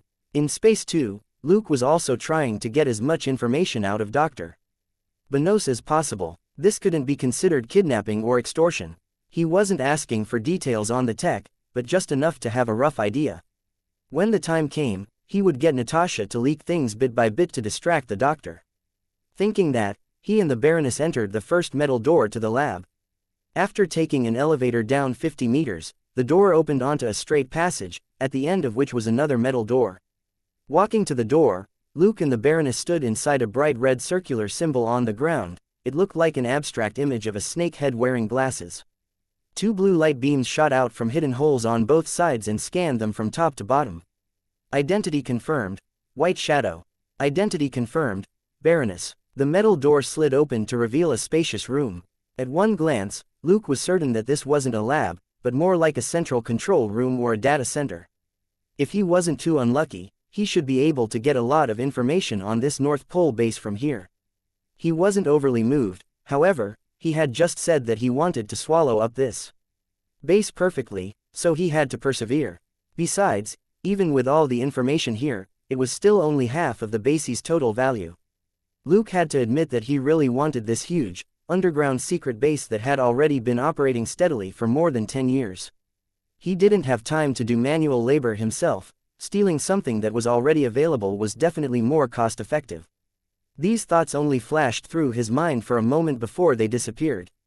Now, he was White Shadow, a poker-faced man who rarely showed any emotions. Since he was already inside, he naturally had to be professional with his cosplay. It never hurt to be more careful. He didn't want his base to lose value points. Less than 2 minutes later, a door opened on one side of the room and a strange man walked in. He had brown hair and wore a black leather half-mask which covered his face below his eyes. There was a silver metal tube where the mouth was, which extended down to the neck. There was also a round black lens attached to the mask over the left eye. "You're back. Did the mission go smoothly?" the man asked casually. The Baroness said, "Yes. Dr. Benos is in our custody. You can interrogate her at any time." The masked man waved his hand. "Then that's all. Anything else?" After a brief hesitation, the Baroness said, "Let me remind you that it won't be this easy the next time an expert whom you need help dealing with shows up." The masked man stared at her for a few seconds. "That's not something you need to think about. You can go now." The Baroness snorted and left. Luke met the masked man's gaze for a second before he turned around and followed her expressionlessly. Looking at the metal door closing behind them, a mocking expression flashed over the masked man's face. Chapter 1854. Control Method. Fierce female researcher Luke didn't linger in the research division, and left with the Baroness. This time, he wasn't stopped when he went to train. But judging from her mental fluctuations, the Baroness wasn't in a good mood. Luke couldn't be bothered. He wasn't the real White Shadow, and wasn't obliged to hang out with this cheap disciple. After he returned to his room, he immediately took off his White Shadow armor and disinfected it with a cleaning spray. He then found a t-shirt and sweatpants that he hadn't worn before, and disinfected them with the cleaning spray again. After everything was done, he stayed in the room for another half an hour before he focused his attention on Space 2. He redoubled his efforts with hypnosis and illusion on White Shadow. Half an hour later, after a quick interrogation, Luke left unhurriedly for White Shadow's exclusive training room. In this base, White Shadow was the highest-ranking member of the strike team and the third in command. In addition to the boss of the base, James McCullen, the doctor was the only other person who had the right to give him orders. Both White Shadow and the Baroness were half a level lower than him in rank. McCullen had given White Shadow the task of monitoring the Baroness because she was the woman McCullen liked. It was a pain. If he got too close to her, he was rude. If he stayed too far away, she would complain. Luke could only wait for the time being. Also, White Shadow had no right to interfere with the research division, because that was the doctor's territory. Apart from that, as long as he followed White Shadow's pattern of behavior, there was nowhere Luke couldn't go. However, an inspection of the canteen and the toilets would definitely arouse suspicion, which was a shame, since tampering with these locations was convenient and efficient. In order to carry out a perfect operation, however, he could only stick to White Shadow's regular routine and go to his exclusive training room. After he entered, he assumed White Shadow's usual meditation pose. He mentally entered Space 2 again and continued interrogating White Shadow. A lot of information that couldn't be detected by the drones spilled out of White Shadow's mouth. Luke was secretly astonished and glad that he had been careful and hadn't snuck in earlier. The most troublesome defense mechanism in the North Pole base wasn't the conventional detection equipment, but the nanomites. The nanomites here had always been the initial R&D direction in Mars Industries, which specialized in body injections. It was supposed to be like carrying a portable doctor around. But the doctor had invented something new a few years ago that could not only treat injuries, but also control and kill humans. There were two types of control. The first were the soldiers in metal masks. After the nanomites entered their bodies, they were turned into pure labor or combat tools, at the cost of brain damage. Soldiers who were controlled weren't afraid of death or pain, and didn't need personal pleasures. They were similar to cyborgs in sci-fi movies. The biggest shortcoming of the soldiers was that they were inflexible and only recognized the master who planted the chips in them. They listened to everything their master said, and were good helpers for McCullen and the doctor in controlling the base and fighting outside. The second type was covert control. After the nanomites entered the body, they had to receive an order before they could act, whether to prompt a person to subdue, torture or kill. The person being controlled might not necessarily know it. The researchers and administrators at the base belonged to this category. If their brains were damaged, they wouldn't be able to do this sort of work. As a result, the nanomites in the bodies of the base personnel became another form of ID. Whether it was going in and out of the base or access to important areas, as long as the nanomites in the body didn't match, a person would be noted down and reported. What followed after that was surveillance and detention. There were very few people in the entire base who weren't controlled by the nanomites. White Shadow could be considered one, but the Baroness wasn't. She had been injected with the second type of nanomites, but didn't know it. As Luke asked questions and analyzed memories, he trained for 2 hours before he patrolled the base, as was White Shadow's habit. White Shadow wasn't the sort of leader who attended to things personally. Most of the time, he just did things in passing. However, he was very ruthless. Once he discovered someone had erred, he either beat them up or locked them up. Few people in the base dared to go up against him, and none wanted to come into contact with him. Even those who took the initiative to greet him were few and far between, so there was very little risk of Luke being exposed. After an hour of patrol, Luke returned to his room and continued milking White Shadow dry of value. How long he could remain undercover in this base would depend on luck. A capable person had more work to do. Given his identity, he naturally had to work hard. In any case, he couldn't count on Natasha, who was lying in solitary confinement, to come out and gather intelligence. After a peaceful night, Luke repeated the process the next day. During lunch and on patrol, he ran into 3 women. One was a soldier, and one was a supervisor. Most importantly, the third was a researcher in her 30s. She was the only person who had direct access to the research division in the doctor's work. Luke used his ability to hint to the female researcher that she should go to the bathroom. Then, he used pure mental communication with the woman for about 10 minutes. Compared with using words, pure mental communication was very troublesome. To use a very rough analogy, asking questions verbally was like using a tool for access, while mental communication was like using his hands directly. There were a lot of dirty things in the human mind, whether it was dark thoughts or a person's fantasies. For example, this female researcher was in her 30s. She was plump, had a round face and freckles. To put it nicely, she wasn't too ugly, but to put it bluntly, she wasn't so ugly that one wanted to vomit. Her biggest obsession, or rather, her hobby, was imagining the muscular and handsome White Shadow in her room. It started when she did a physical checkup for White Shadow and drooled over his beautiful muscles. She often dreamed of him at night. Her thoughts were so fierce that they gave Luke goosebumps. It was a good thing he wasn't the real White Shadow. Otherwise, the man would probably kill her if he knew what the female researcher did with all the information she had in her dreams every day. In the face of this situation, Luke still had to use mental communication to prevent the nanomites from eavesdropping. When he used hypnosis and mental communication on the female researcher, he kept repeating in his heart, "I'm not White Shadow. She didn't sleep with me. I'm not White Shadow. She didn't sleep with me." After 10 tortuous minutes, Luke gave the female researcher an order to wake up in 10 seconds. He then took out an optical camouflage cloak from his inventory and slipped out of the bathroom. In the men's bathroom on the other side, he put away his camouflage cloak and pushed the door open. He was still a little depressed. This female researcher was actually a neutral yellow. It would be hard to do anything to her after this. Thankfully, most people in this base were an evil red, or it would be even more troublesome. If there were too many good people here, it would be hard for him to control this base. Chapter 1855. Sudden situation and White Wolf transforms. On the 3rd day, Luke increased his patrol within a reasonable range. But halfway through lunch, Natasha suddenly forwarded a message via a lurking ant drone. "White Wolf, the doctor has come to interrogate me, but he wants to inject me with coercive nanomites." Luke, the chicken drumstick in his mouth suddenly didn't taste good. However you looked at it, the doctor only interrogating Natasha, disguised as Dr. Benos, after 3 days, was slow. But now that something unexpected had cropped up, Luke was a little gloomy.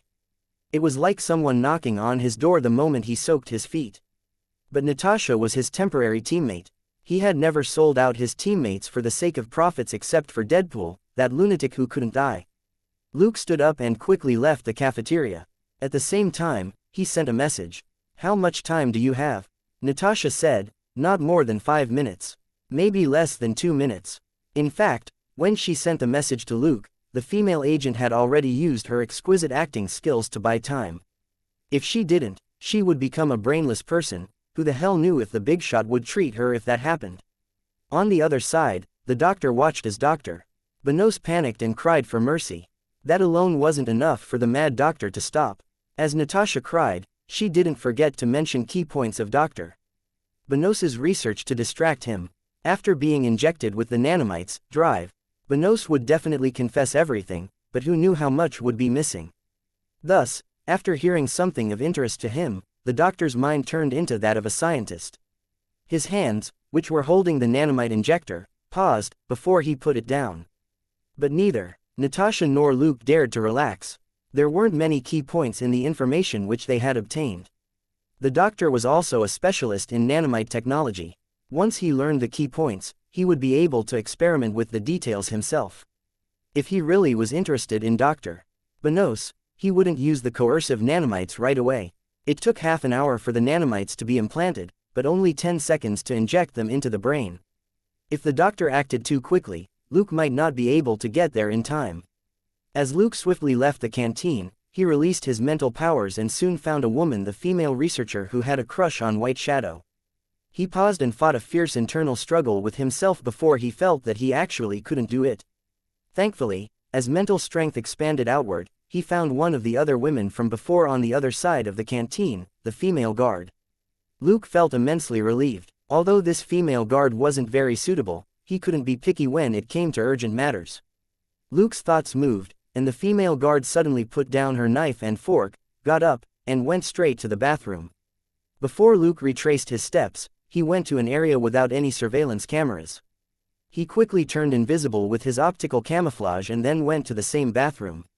10 seconds later, Luke, who had turned into the female guard, pushed open the door and went straight to the research division. He moved quickly, which attracted a lot of attention. As long as he wasn't breaking any rules, however, most people in this base wouldn't care. Just like that, Luke reached the entrance of the research division without any trouble. The two metal-faced guards at the door watched coldly as he approached the yellow line 5 meters away, and raised their rifles. The female guard didn't have the authority to come here, but she might have been sent by someone else to deliver a message. In a situation like this, the female guard could only stand outside the yellow line and show proof. Luke, who was in a hurry, didn't have time. He raised his hands and threw out 2 daggers, which hit the 2 soldiers in the eye. Even before the bodies fell, he reached the door and took out a black box. He pressed it to the panel at the door and activated it. Metal tentacles shot out of the black box and pierced the interface to connect to the power supply. He activated the arc reactor inside, and a low-grade EMP was released. Most of the lights in the research division went out, including at the entrance where Luke was. Luke put the black box away. Then, he put on a pair of tactical goggles and some arm braces. He suddenly gripped the bottom of the door and pulled. With a creak, the door to the research division was forced open to reveal a gap as wide as a person. Luke darted inside. The yellow emergency lights in the research division were already on. No base would have electronic equipment that was all EMP resistant. If Luke hadn't been afraid of destroying his base, and had only used the lowest EMP setting, there would probably be more of these lights in the research division. Even so, more than 80% of the division was dark. Ordinary people would only be able to see faint movements. The people from Cobra would think that everyone else here was on the same side. Luke only had one teammate here, Natasha. She was tied to a lab bench inside the research division, and absolutely wouldn't sustain accidental injuries. In a flash, Luke knocked out 7 or 8 researchers who were running around, then tore open the elevator doors and jumped into the elevator shaft. Before he landed, the braces he was wearing on his arms ignited to offset the impact. The tactical goggles showed that the top of the elevator car was made mostly of metal, and there was no hatch in it. A plasma whip appeared in his hand. With a light flick, the long whip spun around him in the narrow elevator shaft. Intense white electricity sparked as the end of the plasma whip drew even circles under his feet. The red circle on the top of the metal elevator car grew brighter and brighter until it finally dropped. The white light on the plasma whip disappeared, and the whip wrapped around the cut-up circle before placing it down lightly. Luke put the plasma whip away and dropped through the hole into the elevator car before he easily forced the doors open. He scanned the hallway with his tactical goggles. There were a lot more concealed projectiles than last time. The defense system had clearly been activated. Luke snorted and returned to the elevator. Putting away his tactical goggles and his armor, he took out the black box again and pressed the button to activate it, and another low-grade EMP was released. His sharp nose detected the smell of burning from the projectiles. He went to the metal door at the end of the hallway and opened it. Although they weren't affected by the pulse, the remaining 2 guards at this last stubborn line of defense weren't any stronger than paper. Luke knocked them out. 20 seconds later, he charged into the lab where Natasha's signal was coming from. Opening the door and going in, he saw the doctor swiping swiftly on the tablet in his hand to understand the situation and issue all sorts of emergency orders. Hearing the door open, he subconsciously raised his head and met Luke's eyes. Chapter 1856. You need to choose, back or front. At that moment, a certain female guard was wearing tactical goggles and a pair of huge metal braces on her arms, which looked very sci-fi. However, the doctor immediately recognized that she was wearing the uniform of a base guard. Without any hesitation, he swiped to the nanomite control interface on the tablet and selected, Immobilize. The next moment, however, the doctor felt his vision go dark as someone appeared in front of him. A low female voice rang out. What's so good on the tablet? Let me take a look. The doctor's heart jumped. He slowly raised his head, disbelief in his left eye. That's impossible. How can you still move? A map of the lab was displayed on the tablet. There were a series of frames which represented the various rooms in the lab. There was only one flashing red dot in this room, with a immobilized tag above it. The red dot was naturally the signal from the nanomites, and it was indeed on this female guard, but how was she moving so freely? A hand covered in metal armor reached out to take the tablet from his hand. Sigh, you know too much. Pooh. The second in command was hit in the chest with a paralysis dart. A second later, Luke and the doctor were still staring at each other. Your body is a little strange.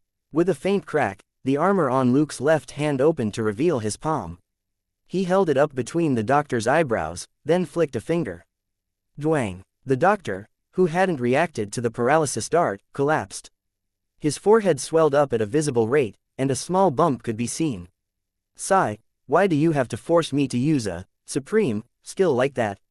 Isn't it better to just go to sleep quietly?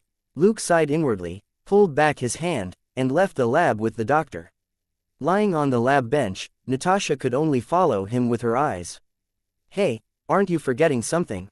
Although she didn't know the female guard whom Luke was pretending to be, she recognized the style of the armor. Recalling how Luke had roamed the base's white shadow for 2 days, the female agent was at least 80% certain that this female guard was that person. Cross-dressing. Don't worry, I don't want my beautiful Natasha to become a brainless idiot. The familiar voice reassured her. Thinking quickly, she thought of a possibility, and couldn't help but ask, don't tell me you're thinking of, you don't have to think about anything. Just wait a bit. It was still White Wolf's voice, and there was the sound of rustling clothes and hissing air.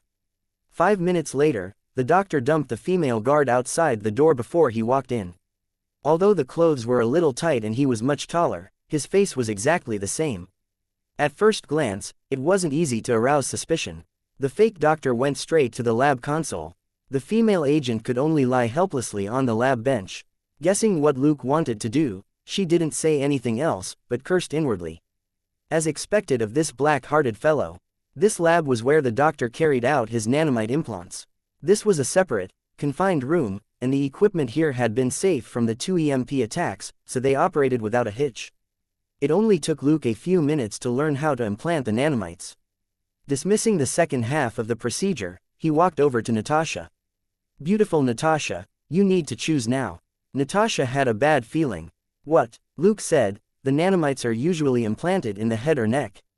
I definitely won't do that with you, but you have to choose a thicker spot. As he spoke, he couldn't help but look back and forth between 2 parts of her body. Natasha gritted her teeth, but immediately made a choice. Behind. This choice was within Luke's expectations. The butt was mainly muscle and fat.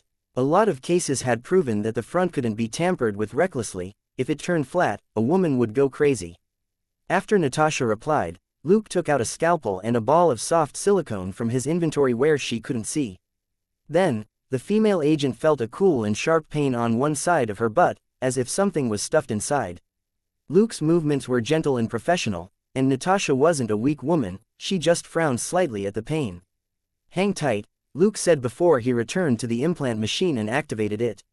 A robotic arm with a thin needle pierced Natasha's new wound and injected 100 millimeters of nanomites.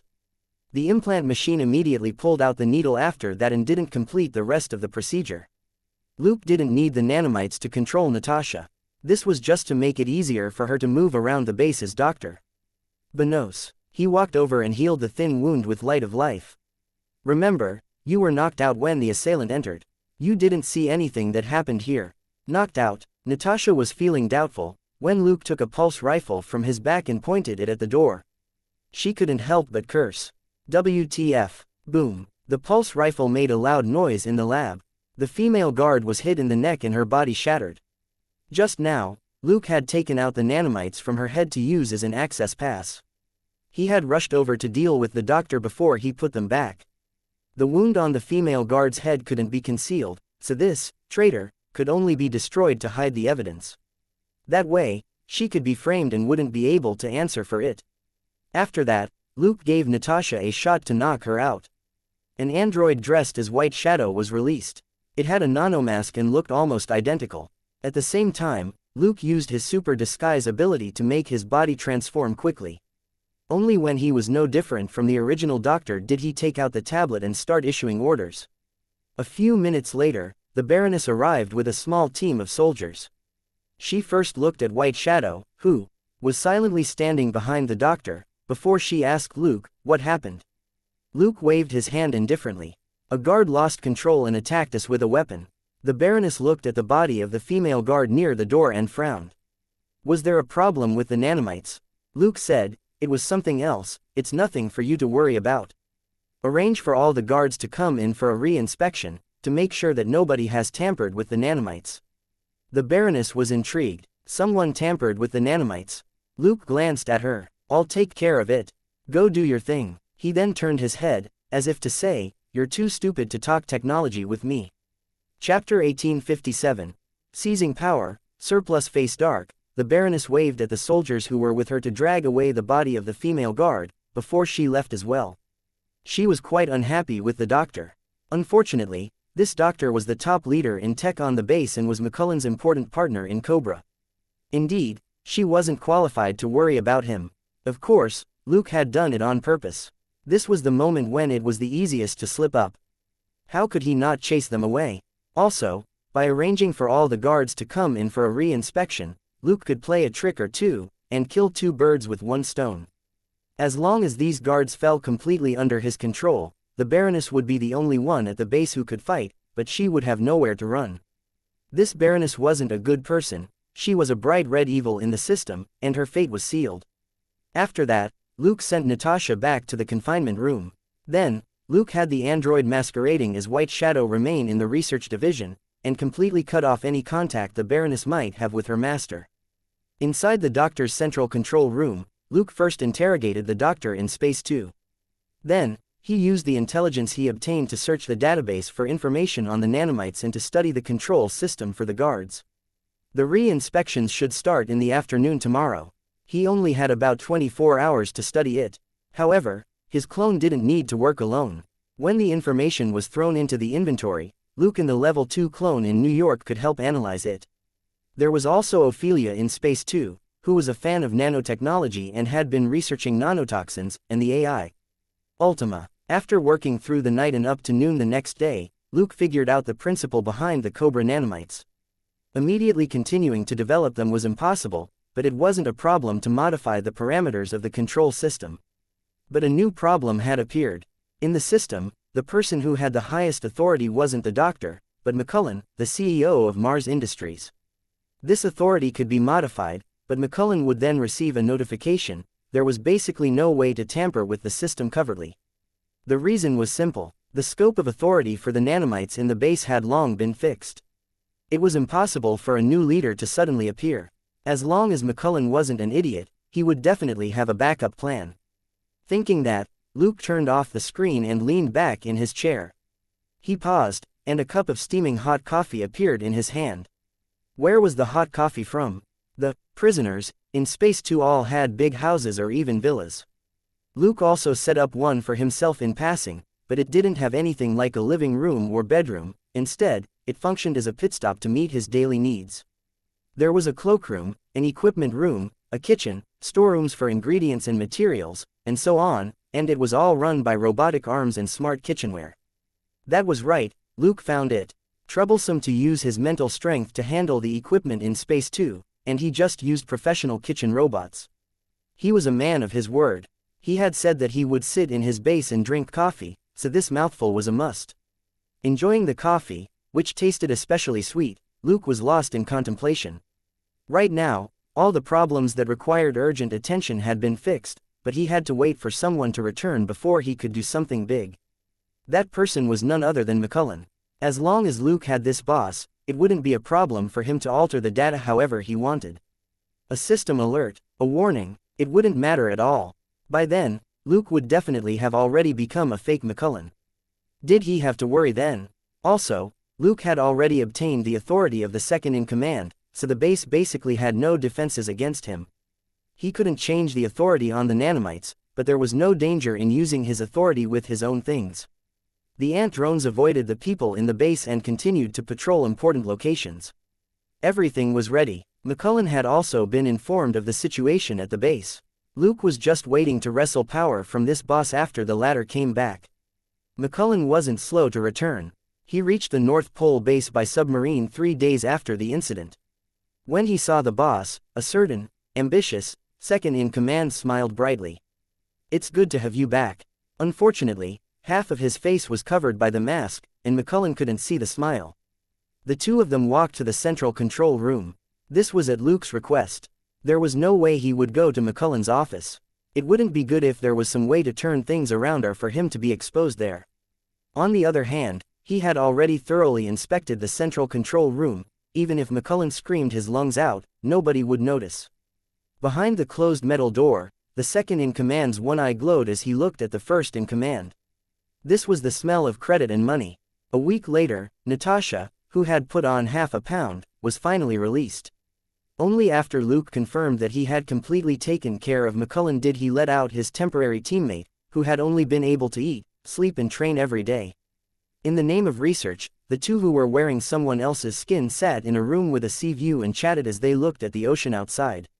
There were two main topics: when Natasha would be leaving, and how many credit points she could get this time. The answers to both questions weren't complicated. Natasha was good at her job, but she felt useless when she was with someone like Luke. So, as long as Luke sorted out the base properly, she could leave at any time. The top 3 leaders in the base had been taken care of quietly. Nobody cared about Dr. Benos, who had been locked up all this time. There was also nothing to quibble about with the split of profits. When the female agent, who had almost been made brainless, heard that she would get 40% of the credit from this mission, she could totally accept it. Her main purpose this time was to provide support. After she entered the base, all she had done was act as a prisoner. Thankfully, she was the one who had discovered this matter at the very beginning. In order to put on a show, Luke had used a scalpel on her, so taking 40% wasn't too much. Also, it wasn't her fault that she hadn't been able to perform. Things didn't always go to plan on a mission. She and Luke hadn't expected the North Pole base to use nanomites to control people. If she had snuck into the base, she would have been completely trapped. If it wasn't for this troublesome surveillance system, she would be as efficient as the androids operated by Luke. However, the total points for this mission had yet to be calculated. The main thing was that the harvest at the base was complicated, and Luke needed to take stock. The Bat Squad's credit points weren't based purely on money or the price of supplies. For example, this base cost $10 billion, and the exchange rate for credit points in dollars was 100,000 won. But Natasha couldn't ask the big shot to give her 40,000 credit points. Destroying one big worm battleship in the Battle of New York had only been worth 100 points. This base definitely wasn't worth 400 alien battleships. Thus, Natasha, White Wolf and the big shot discussed it and finally came up with a plan. The Cobra mission would be valued at 20,000 credit points for now, and Natasha and White Wolf's shares could immediately be calculated. Once the inventory of the base was complete, any surplus could be added to their credit points. Natasha readily agreed, but later cursed a certain shady agent and black-hearted businessman again. 40% was only 8,000 credit points, but she had been sold a Kai refining technique for 10,000. After this mission, the female agent's debt, which had been over 2,000 credit points, almost doubled. What D*MN surplus? Chapter 1858. Unexpected, base modifications, joint visit. In the end, it was just a passing remark. If the big shot really refunded her 10,000 credit points and requested that she stop cultivating the Kai refining technique, she wouldn't agree. Obtaining this Kai refining technique from this mission, it wasn't a loss for her at all. But sometimes, it wasn't good to be too smart. The female agent, who had seen through the other party's tricks, but still had to play along, felt her chest tighten. She could only comfort herself. Maybe after a thorough stock check, she could get some credit points. She wasn't asking for much, but it should cover her expenses, right? Inadvertently, Natasha began to miss Batman. That man was too straight-laced, but he just said what he wanted to say. He was fair and didn't play tricks, at least. At the same time, Luke, who was checking the assets at the base, looked away from the screen in surprise and paid attention to the system interface. System: Natasha Romanov has been upgraded to a 1-star teammate. Turning from a light green friend to a light green teammate was a huge improvement. Could it be that she was grateful for the credit points that he had given her? So, the Black Widow was someone like this. Luke couldn't help but smile. Natasha was a professional, and was very efficient and ruthless as an Avenger. The people she had taken down in recent years were either agents or bigshots who had committed all sorts of crimes. In the future, Luke would probably get even more credit points from her than from Mindy, who was a 2-star teammate. 10% for 1 star, 20% for 2 star, 50% for 3 star. After all, under Damon's guidance, the violent little girl had focused on her studies in the last few years. She rarely chopped people up with her blade now, at most, she just crippled them. After that conversation, Natasha left on the 3rd day. It was instinctual for her to gather intelligence, and she had seized the opportunity to take a look around the base for 2 days. She had contributed toward securing the base, so Luke didn't bother with her. He simply used his ability to plant a hint for her to not reveal the base's existence for the time being. This was a floating, mobile base. It moved very slowly and the process was tedious and dangerous. When stationary for long periods of time, it had to stay in shallow waters. Nevertheless, it was indeed mobile. Luke planned to let Phil and Tony take a look at his spoils. During this period of time, he would also finish cleaning up and renovating the base. After that, the base would be moved to another part of the North Pole and become a top-secret base. Compared with McCullen and the Doctor, Luke had an unparalleled advantage: his inventory. Such a huge base would require a lot of supplies. From time to time, the base had to send out the metal-faced soldiers to fight, so there was a hidden hole in the ice which transported people and supplies via a steel cable elevator. In addition, underwater submarines were indispensable. In order to launch the nanomite warheads, McCullen had even gotten his hands on 3 missile launchers. There was clearly no need for these. Luke had his own unique means of transport. He didn't need a bunch of metal-faced soldiers to stand guard, nor did he plan to launch the nanomite warheads. Thus, the base underwent major modifications. He got rid of the steel cable elevator, and he put 4 submarines away in his inventory. The base was now an isolated island in the ocean, and the cleanup operation officially began. Most of the admin staff and researchers in the base were single and didn't need to go in and out. A few senior personnel went in and out of the base through a secretive process during which they were unconscious. If the surveillance wasn't strict, the base would have been exposed long ago.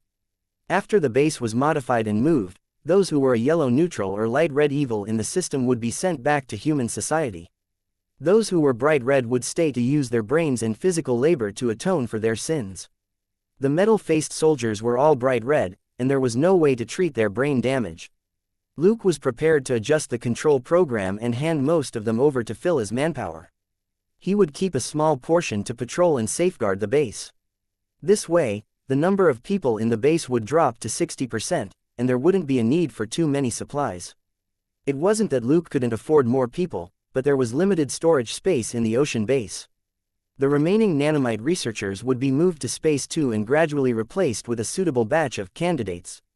This place would become a manufacturing center for low-level weapons and components. Compared with research, manufacturing required a lot of space. Armor, small cars and motor boats were fine, but bigger barges and fighter jets took up too much space. Whatever entered Space 2 were basically valuable, high-risk projects like the Iron Man armor, Life 1 blood orchid nanotoxins, super soldiers and so on. Take the Quinjet, which both Luke and S.H.I.E.L.D. had. Cobra's stealth plane was something they had developed themselves, and it wasn't any worse than what S.H.I.E.L.D. had. Luke wasn't interested in stuffing low to mid-range products like that into his inventory. Of course, his smart kitchenware in Space 2 was a must-have. It was the same with the North Pole base. No matter how high-tech it was, as long as it had people, they had to eat, drink, and use the toilet, so the base couldn't skimp on food and daily necessities. A few days later, Tony and Phil arrived together at Luke's invitation. After entering the submarine, they flipped open the mask on their armor and greeted night. They went to an observation room on the top floor through an exclusive passage. After the protective layer was opened, this was the best place to enjoy the view. Outside the transparent window was the blue of the shallow ocean waters. It wasn't like a bright and lively tropical ocean, but it felt tranquil and ancient. Tony, who was used to big scenes, was a little envious. "This base isn't bad. How about I buy a share?" Phil looked over as well at his words. Both of them had a rough idea of the situation at the North Pole base. A mobile underwater Base could also do a lot of things. However, Tony had only said it casually, and didn't really need the base. At most, he would treat it like a toy and use the relevant technology as reference. When the time came, he could create something himself and take Pepper on a night swim in the deep ocean. Phil, however, really wanted a base like this. Compared with an air base, a mobile underwater base was cheap and convenient. Luke didn't give them a chance to dream as he refused outright. "I'm using this place as a processing plant. If you want one, you can build one yourself. I'll provide the relevant technology and supplies." Tony and Phil weren't angry at this response. Too many cooks would indeed spoil the soup, and there were no favors involved in this, otherwise, the three of them wouldn't be managing their own team each. If Luke was willing to provide the technology, Tony could be considered to have achieved his goal. Supplies. Phil could have them, as the poor man among the three. He might not necessarily be able to build a sea base with the technology alone. As they chatted, Tony toured the various areas in the base via the surveillance system, before he flipped through the construction data. He also didn't forget to stuff a backdoor program into the base's system. Chapter 1859, Peaceful Days, and the Siblings, Daily Life. Luke ignored him. He knew Tony would definitely do that. Tony knew that Luke knew he would do that. That was an indispensable greeting whenever they met. Ever since Tony saw Bruce's real face, he had gone from comparing looks to comparing technology. Luke didn't care. After Tony left, Luke would refresh the Tycoon's abilities to see what this tech development machine's recent research progress was like, which would give him a rough idea of what trick the Tycoon had pulled. Tony was a professional cheat, but Luke was a natural. Letting Phil and Tony visit the base was just part of one of his objectives. This was actually for the sake of setting up the Big Shot's production base as a target in a suitable location.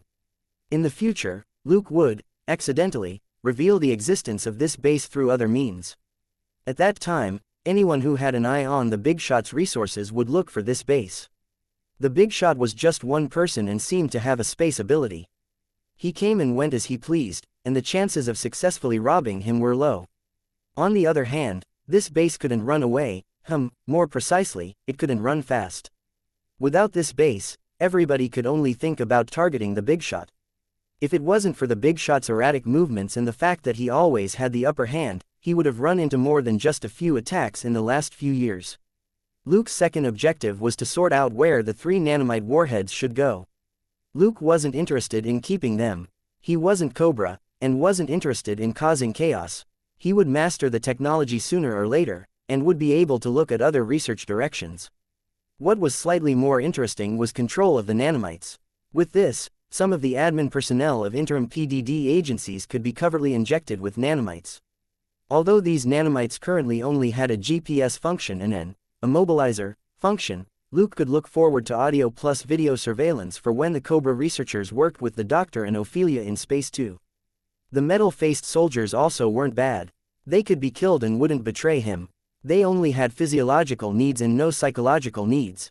The external commissions which the Big Shot often received could be left to them. In any case, the metal-faced soldiers were bright red, it wouldn't be a shame if they died. As for the nanomites spent on them, they were nothing. Luke had $1 billion in dirty money in his inventory, and several times as many hidden fixed assets and shares. It was enough for him to rebuild Mars Industries if he wanted to. If he spent all the dirty money he had, it would be enough to make nanomites for at least 2,000 people. And that was just for the current nanomite technology. When Luke skimmed through the manufacturing process, he had discovered a lot of room for improvement. It could only be said that the Doctor was an excellent researcher, but not a qualified businessman. Of course, Luke wasn't like that. He had always left the troublesome research to the professionals. What he needed to think about was the logistics.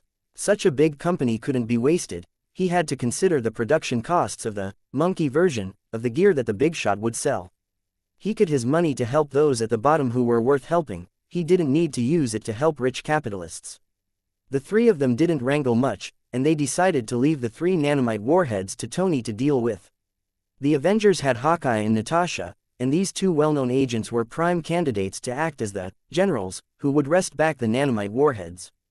It might sound like nonsense, but 50% of it was true. As the leader of the Avengers, Tony also needed to preserve a good standing with the American government. Stark Industries' allies in the government could also use this matter to reap huge benefits. On the other hand, Phil's new shield currently wasn't recognized by the government, and was the stereotypical, shady organization.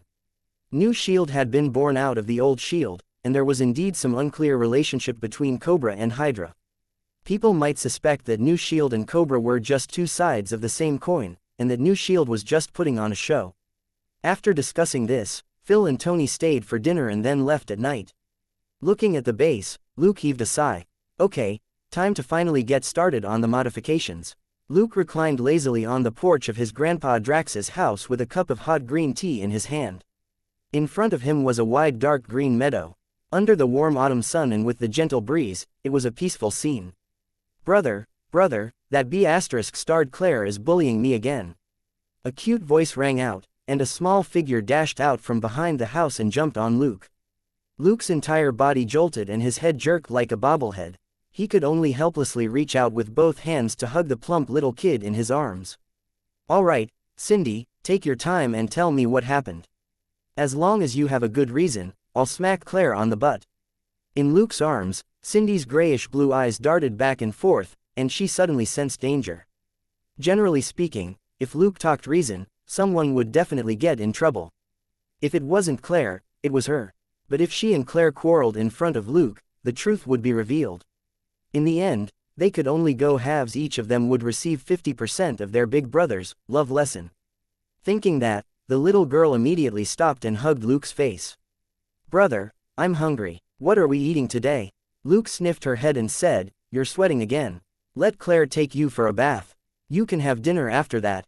Cindy gave an, oh, and said, Then, I want to drink water.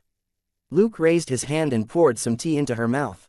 Cindy immediately scowled. Ah, Luke, you're the worst. You gave me something bitter to drink again. Luke chuckled. I'm an adult. I always drink this. Cindy punched her brother in the chest. Liar. Mom and Dad like sweet things. Only Grandpa, you and Joseph like bitter water.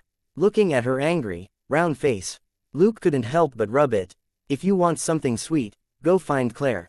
Claire had already been standing on the side for a while as she silently watched the siblings, who were 20 years apart, cuddle. She had been jealous before, but had quickly given up. That was because when she complained that Luke didn't love her, he had looked at her in surprise. Didn't I treat you well when you were little? When Claire thought about it, she was unable to respond. The way Luke treated Cindy now was how he had treated Claire when she was little. At most, Claire had gotten a little less money, but Luke had been a poor kid back then. Luke even took another jab at her. Also, do you still have time to act spoiled with me now that you have a girlfriend? Claire was lost for words. Seeing how the hyperactive Cindy was suppressed by Luke with just a few words, Claire recalled her dread of the same sort of oppression she had experienced when she was young. This was treatment both she and Joseph had enjoyed as kids. It was already October 2010. Cindy, who had just turned 5, was now qualified to enjoy this treatment. Chapter 1860. 2 peaceful years and the family's most pampered kid. After teasing his youngest sister, Luke handed her to Claire, then started to flip the meat on the grill on the side. It was 2 years after he secured the Cobra base. The days were long and peaceful. Luke had gotten his hands on more and more good stuff over the last few years, and he had no choice but to focus on research in the last 2 years. First of all, the nanomite technology could boost and fuse with the original nanosuit technology. In this regard, the doctor and the inventor of the nanotoxin, Ophelia, were far more suitable than Luke at making it work. But it wasn't like Luke didn't have to do anything. In the end, he was the one who would be using the thing. He had to determine bit by bit what functions and characteristics it should have and what effects it needed to achieve. In 2 years, a trial battle-type nanosuit had already been created. After that, he spent time perfecting it. Second was research on Life 1 and the blood orchid. After years of a steady stream of volunteer test subjects in Space 2, the basic effects of the blood orchid were clear. The ability to heal injuries and slow down aging were the unimportant parts. The truly important effect of the blood orchid was that it could stimulate the human body to evolve. However, it was unclear how a person would evolve. Furthermore, the smaller the dose, the lower the chances of evolving. Of the more than 2,000 feet volunteer test subjects, only 2 clearly evolved. One had significantly increased strength and reflexes, while the other grew scales and looked like a snake. Although scales were more like a regression for humans, it could be seen as evolving for the sake of survival. Hence, there were plenty of risks in using the blood orchid to evolve. As for the water of life, sold by the big shot, it was simply a 10-fold dilution of the monkey version of Life 1. At most, it only slowed down the aging process for the people who had taken it, but for not more than a decade, it didn't give any of them superpowers. This also meant that in an emergency, Luke's family and friends could rely on a small dose of Life 1 to prolong their lives, and didn't have to worry about unknown risks. Then, Luke devoted a lot of time to the tech for manufacturing regular armor, the androids, and the mental control system. More time was still required in order to perfect the nanosuit. Luke couldn't toss out his fully developed and reliable collapsible armor. Lastly was research on boosting Luke and the Bat Squad's abilities. The team members' superpowers were only boosted slightly, and there was basically no qualitative change. Luke's abilities, on the other hand, were boosted significantly. It was like his mind and body were in almost perfect alignment with each other. In terms of physique, elementary imitation plus muscle control were the best cornerstones. Most of his physical abilities were easily integrated into elementary combat proficiency and elementary firearms proficiency. As for physical outburst, quick reflex, sharp nose and elementary sound wave, they could be used as support abilities in battle. Of course, that didn't mean that his initial abilities disappeared. Luke could use them however he wanted and without any preset conditions. He could put together any combo of skills. It wouldn't be bragging to say that he was a master of physical techniques. As for his mental strength, his main gain was that he could combine mental hypnosis and illusion to create an advanced ability which he called Real Dream. This advanced version was different from the Annihilation Energy, which was an advanced version of penetration. Annihilation Energy was an utterly pure transformation of elementary penetration and nothing else. Real Dream, on the other hand, was a blend of hypnosis and illusion to create a fixed skill combo. What Luke pursued here was the best formula. In short, elementary penetration was a single ability, and hypnosis plus illusion was a combination of multiple abilities to begin with, so the advanced versions were created in different ways. Not only was Real Dream more complicated, Luke also used it in tandem with mental communication as a way to detect and analyze mental fluctuations. These two abilities could be likened to the GPS and rear camera of a car, and could be used as convenient support tools. Real Dream was a huge upgrade on what hypnosis plus illusion could do. In comparison, elementary annihilation increased in power and measure to some extent, but didn't break through to a new level. Luke wasn't too surprised. There was no reference point for the annihilation energy at all. Even old Mephisto and the Enchantress didn't have any information on this energy. At most, Luke could confirm that an increase in mental strength would raise the limit on it. But as for how to unleash the annihilation energy beyond this unfathomable limit, he only had a faint idea. He still had to continue studying it. As for elementary concealment, elementary telekinesis, mental interference, and mental resistance, they were all boosted within a normal range, and weren't as exaggerated as Real Dream. Without one or two suitable mental abilities to use as a foundation, it would be very hard for him to control the mind at the very root. He was still far from being a master. He had to continue working hard to obtain a mental ability that could be used as a stable foundation. As he deftly flipped the meat, Luke's mind wandered. Then, Cindy ran out of the house and climbed onto his back. Brother, are you done? Can we eat now? Let me take a sniff. Smelly kids won't be allowed to eat. Luke pulled the kid closer to him. He pressed his nose to her neck and bust, making Cindy laugh out loud. No, you turned into Dollar again.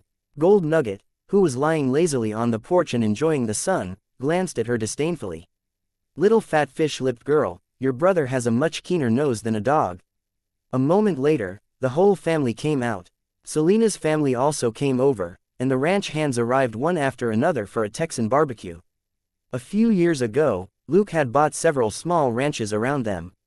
After adding Selena's family's ranch into the mix, what resulted was a medium-sized ranch. There were a lot of workers on the ranch, and it was very troublesome to organize a gathering like this. It was only when Luke's family came back to celebrate Cindy's 5th birthday that Grandpa Drax decided to hold a party. Grandpa doted on this precious granddaughter the most. Cindy's looks had always been outstanding. She was also robust and energetic, and was especially mischievous, even more so than Claire. This was very much to the old man's liking. In his own words, Cindy was the most like him when he was young. Luke had been too level-headed when he was young, Claire wasn't naughty enough, and Joseph was too weak. Only Cindy, this precious granddaughter, had perfectly inherited the Coulson family's glorious genes. Hearing that, a certain father could only sulk on the side. My daughter's surname is Grayson, all right. Shouldn't she have inherited the smarts and super actions of the Grayson family? Robert's cousin, Gil Grayson, had 3 doctorates and was one of the best forensic scientists in the country. Robert himself had been an elite member of the Special Force. Cindy should have half of these Grayson genes, right? Chapter 1861. A small issue at the family gathering. Unfortunately, the old man had a bad temper, and Robert, this son-in-law, could only pretend that he hadn't heard Drax take credit. What this father and grandfather, who were obsessed with stealing credit, didn't know was that if Luke hadn't come back to train Cindy every now and then in the last 2 years, the kiddo would have been 10 times more naughty. Cindy, who had an innate sense for Kai, was definitely gifted. By the time she was 3, she had already reached an extraordinary level.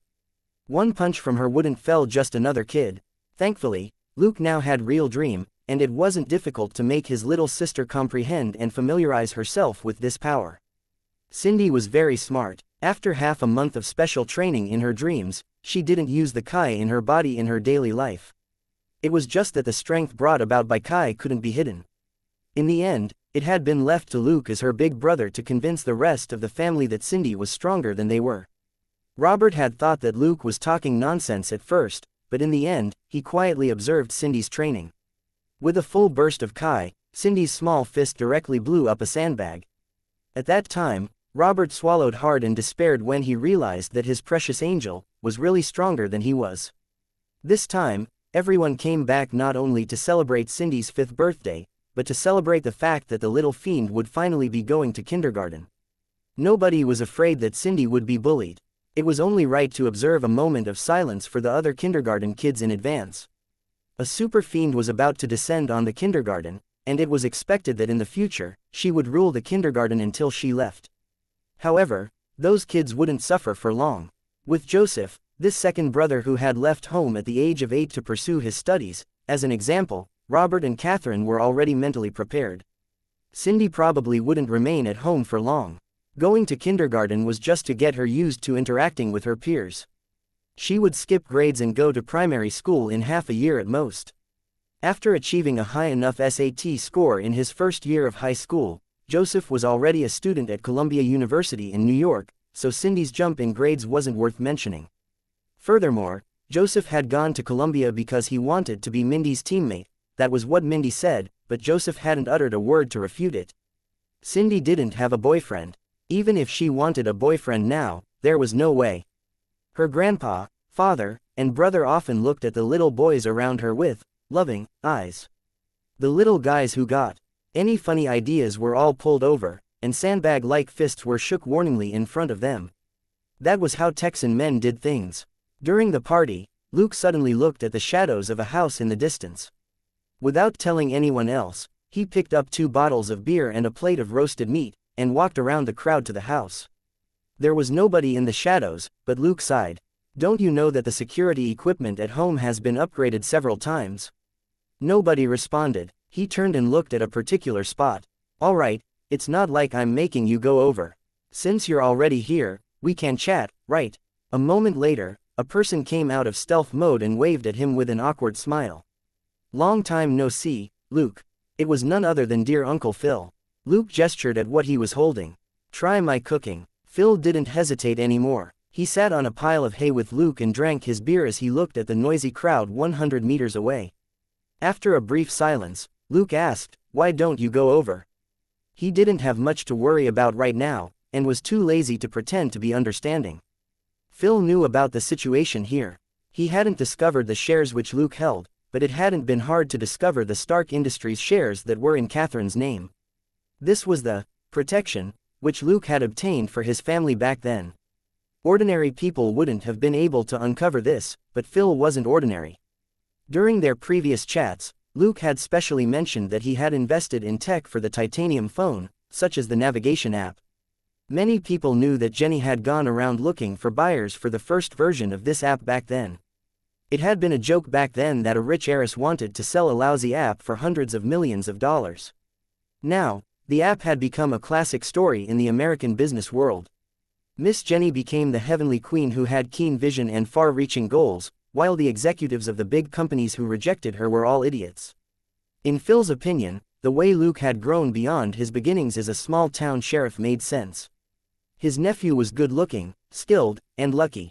Ever since he saved Miss Jenny from her abduction, the two of them collaborated and used the navigation app which Luke developed to join the high-tech empire early on. As Titanium Phone Company prospered, his nephew just needed to work a little harder to soften that young lady's heart. It was normal for him to be worth billions now. Phil wasn't making a blind guess, it was just that Luke's tone when he mentioned CEO Jenny was a little too familiar. Coupled with Luke's shut-in persona, Phil wasn't surprised that he was so blunt. He shook his head with a bitter smile. I invite trouble too easily. It's fine to meet you in secret, but meeting them isn't safe. Luke understood this mentality very well. If it wasn't for that, he wouldn't make such a clear distinction between his real identity and his aliases. Phil had worked in Old Shield for more than 10 years. Coupled with Hydra's lack of scruples, he really couldn't take any risks.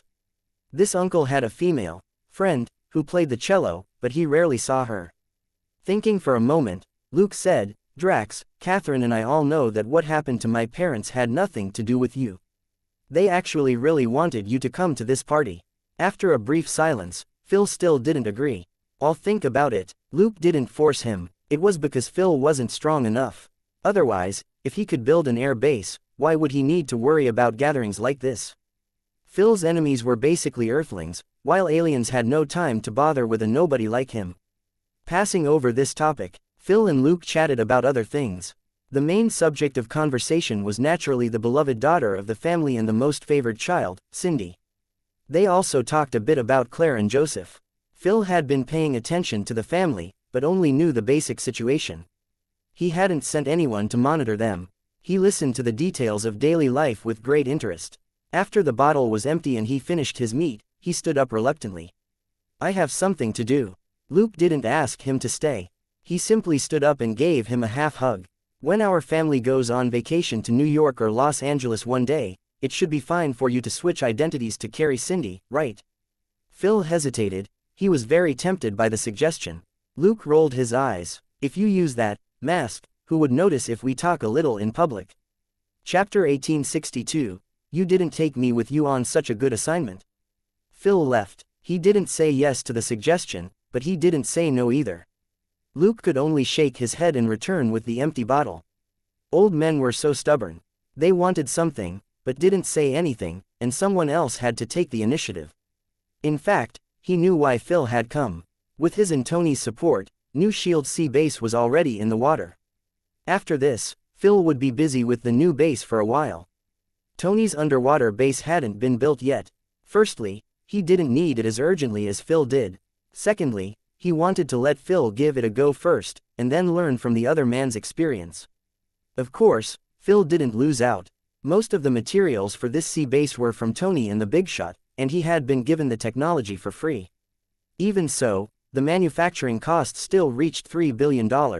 If Tony sold it to the US military, the price would be at least 10 times higher, and he would have to take out a lot of good things like the arc reactor. Compared with the first version of Cobra's base, New Shield Sea Base was a lot better. First of all, it was a lot more mobile and fortified. Luke's base was a processing plant, while Phil's was for logistics and was a battle fortress.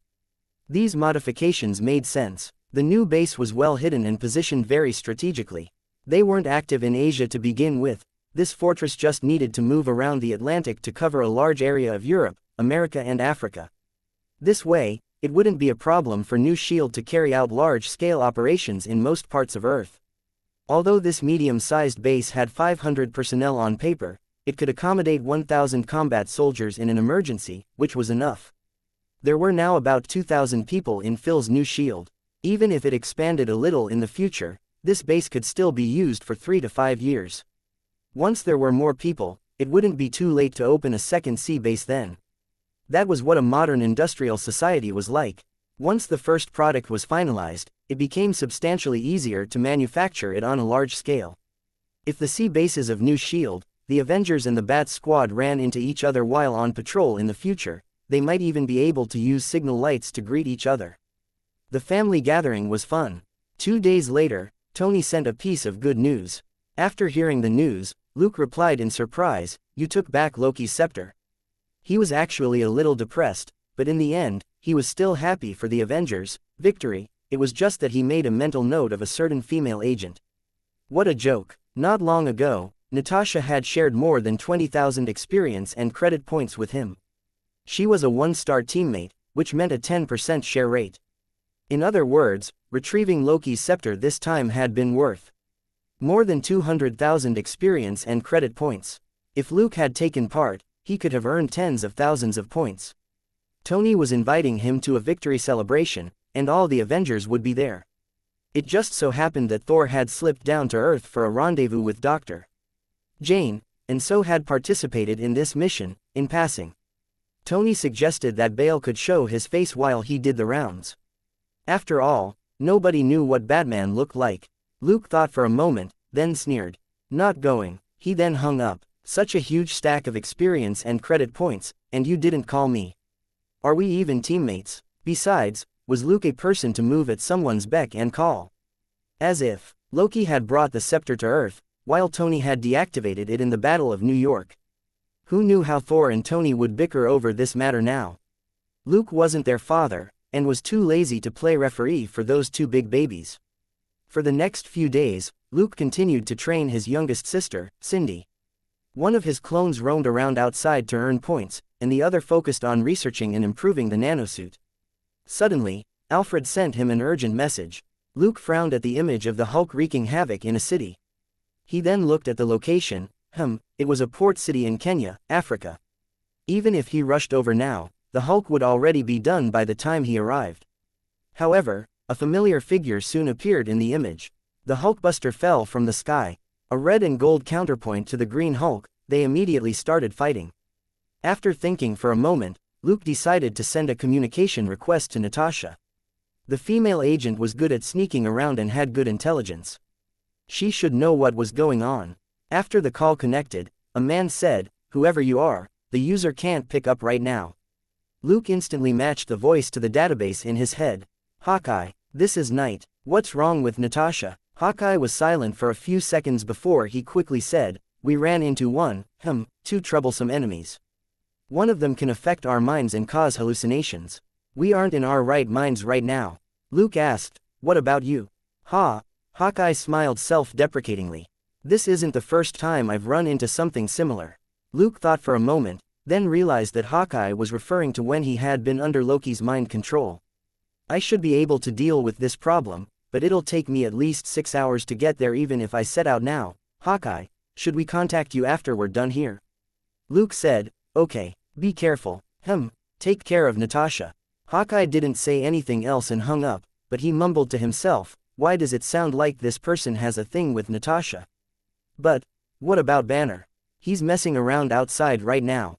Less than 10 minutes later, the Hulkbuster grabbed Drive Banner, who had returned to his ordinary form, and flew off. Luke snorted. Dr. Banner was in serious trouble this time, and so were the Avengers. The Hulk had wreaked havoc in a city without any enemies, and a conservative estimate was that hundreds of people had died.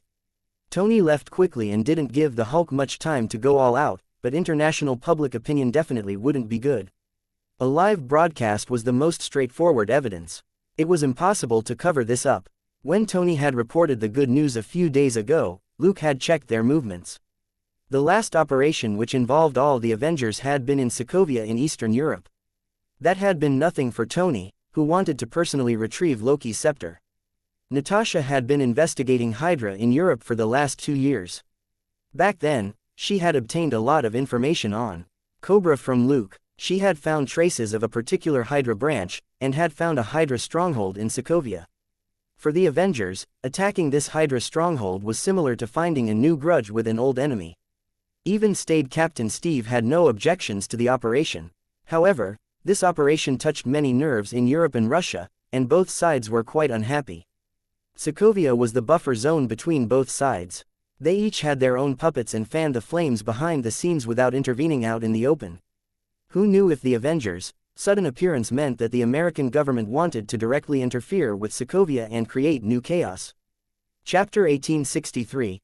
Gains and Losses, the price of a gift. It just so happened that there had been major upheavals in several countries throughout Asia and Africa that spring.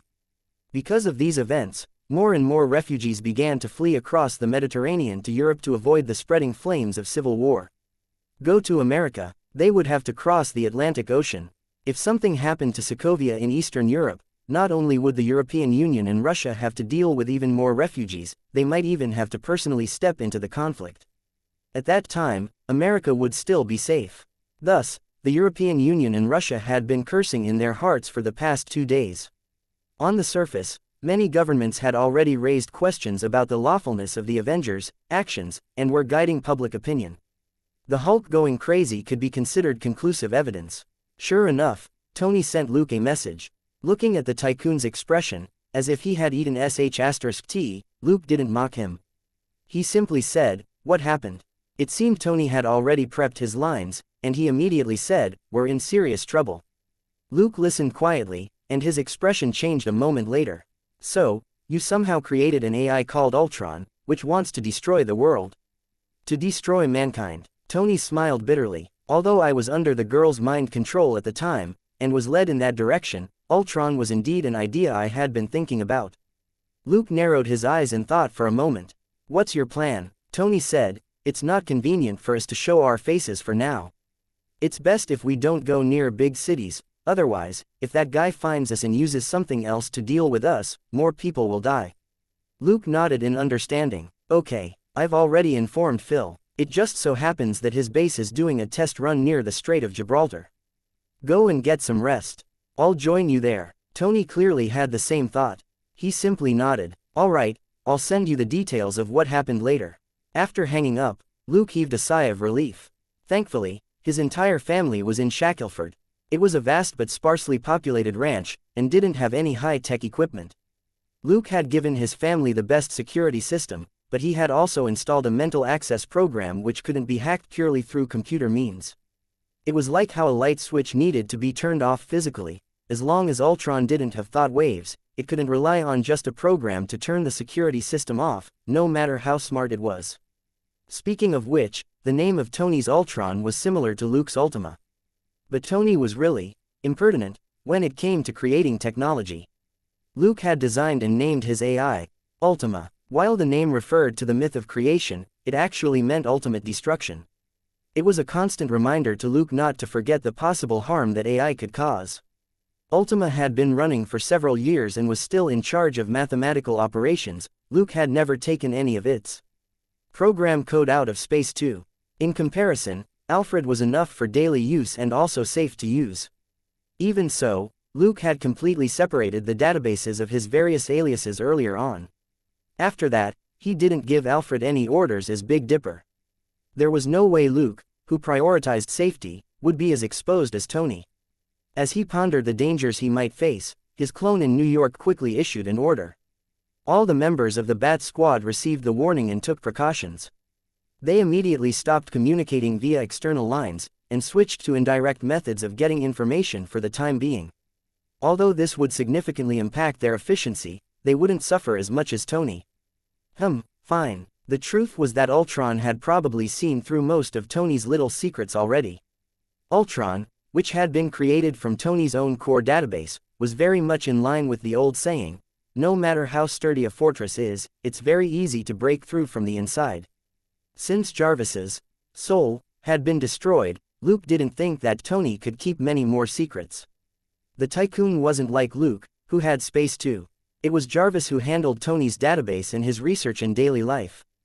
The only good news was that because Luke had insisted on developing technology related to thought waves, Tony had also in passing developed mental probes and matching tech.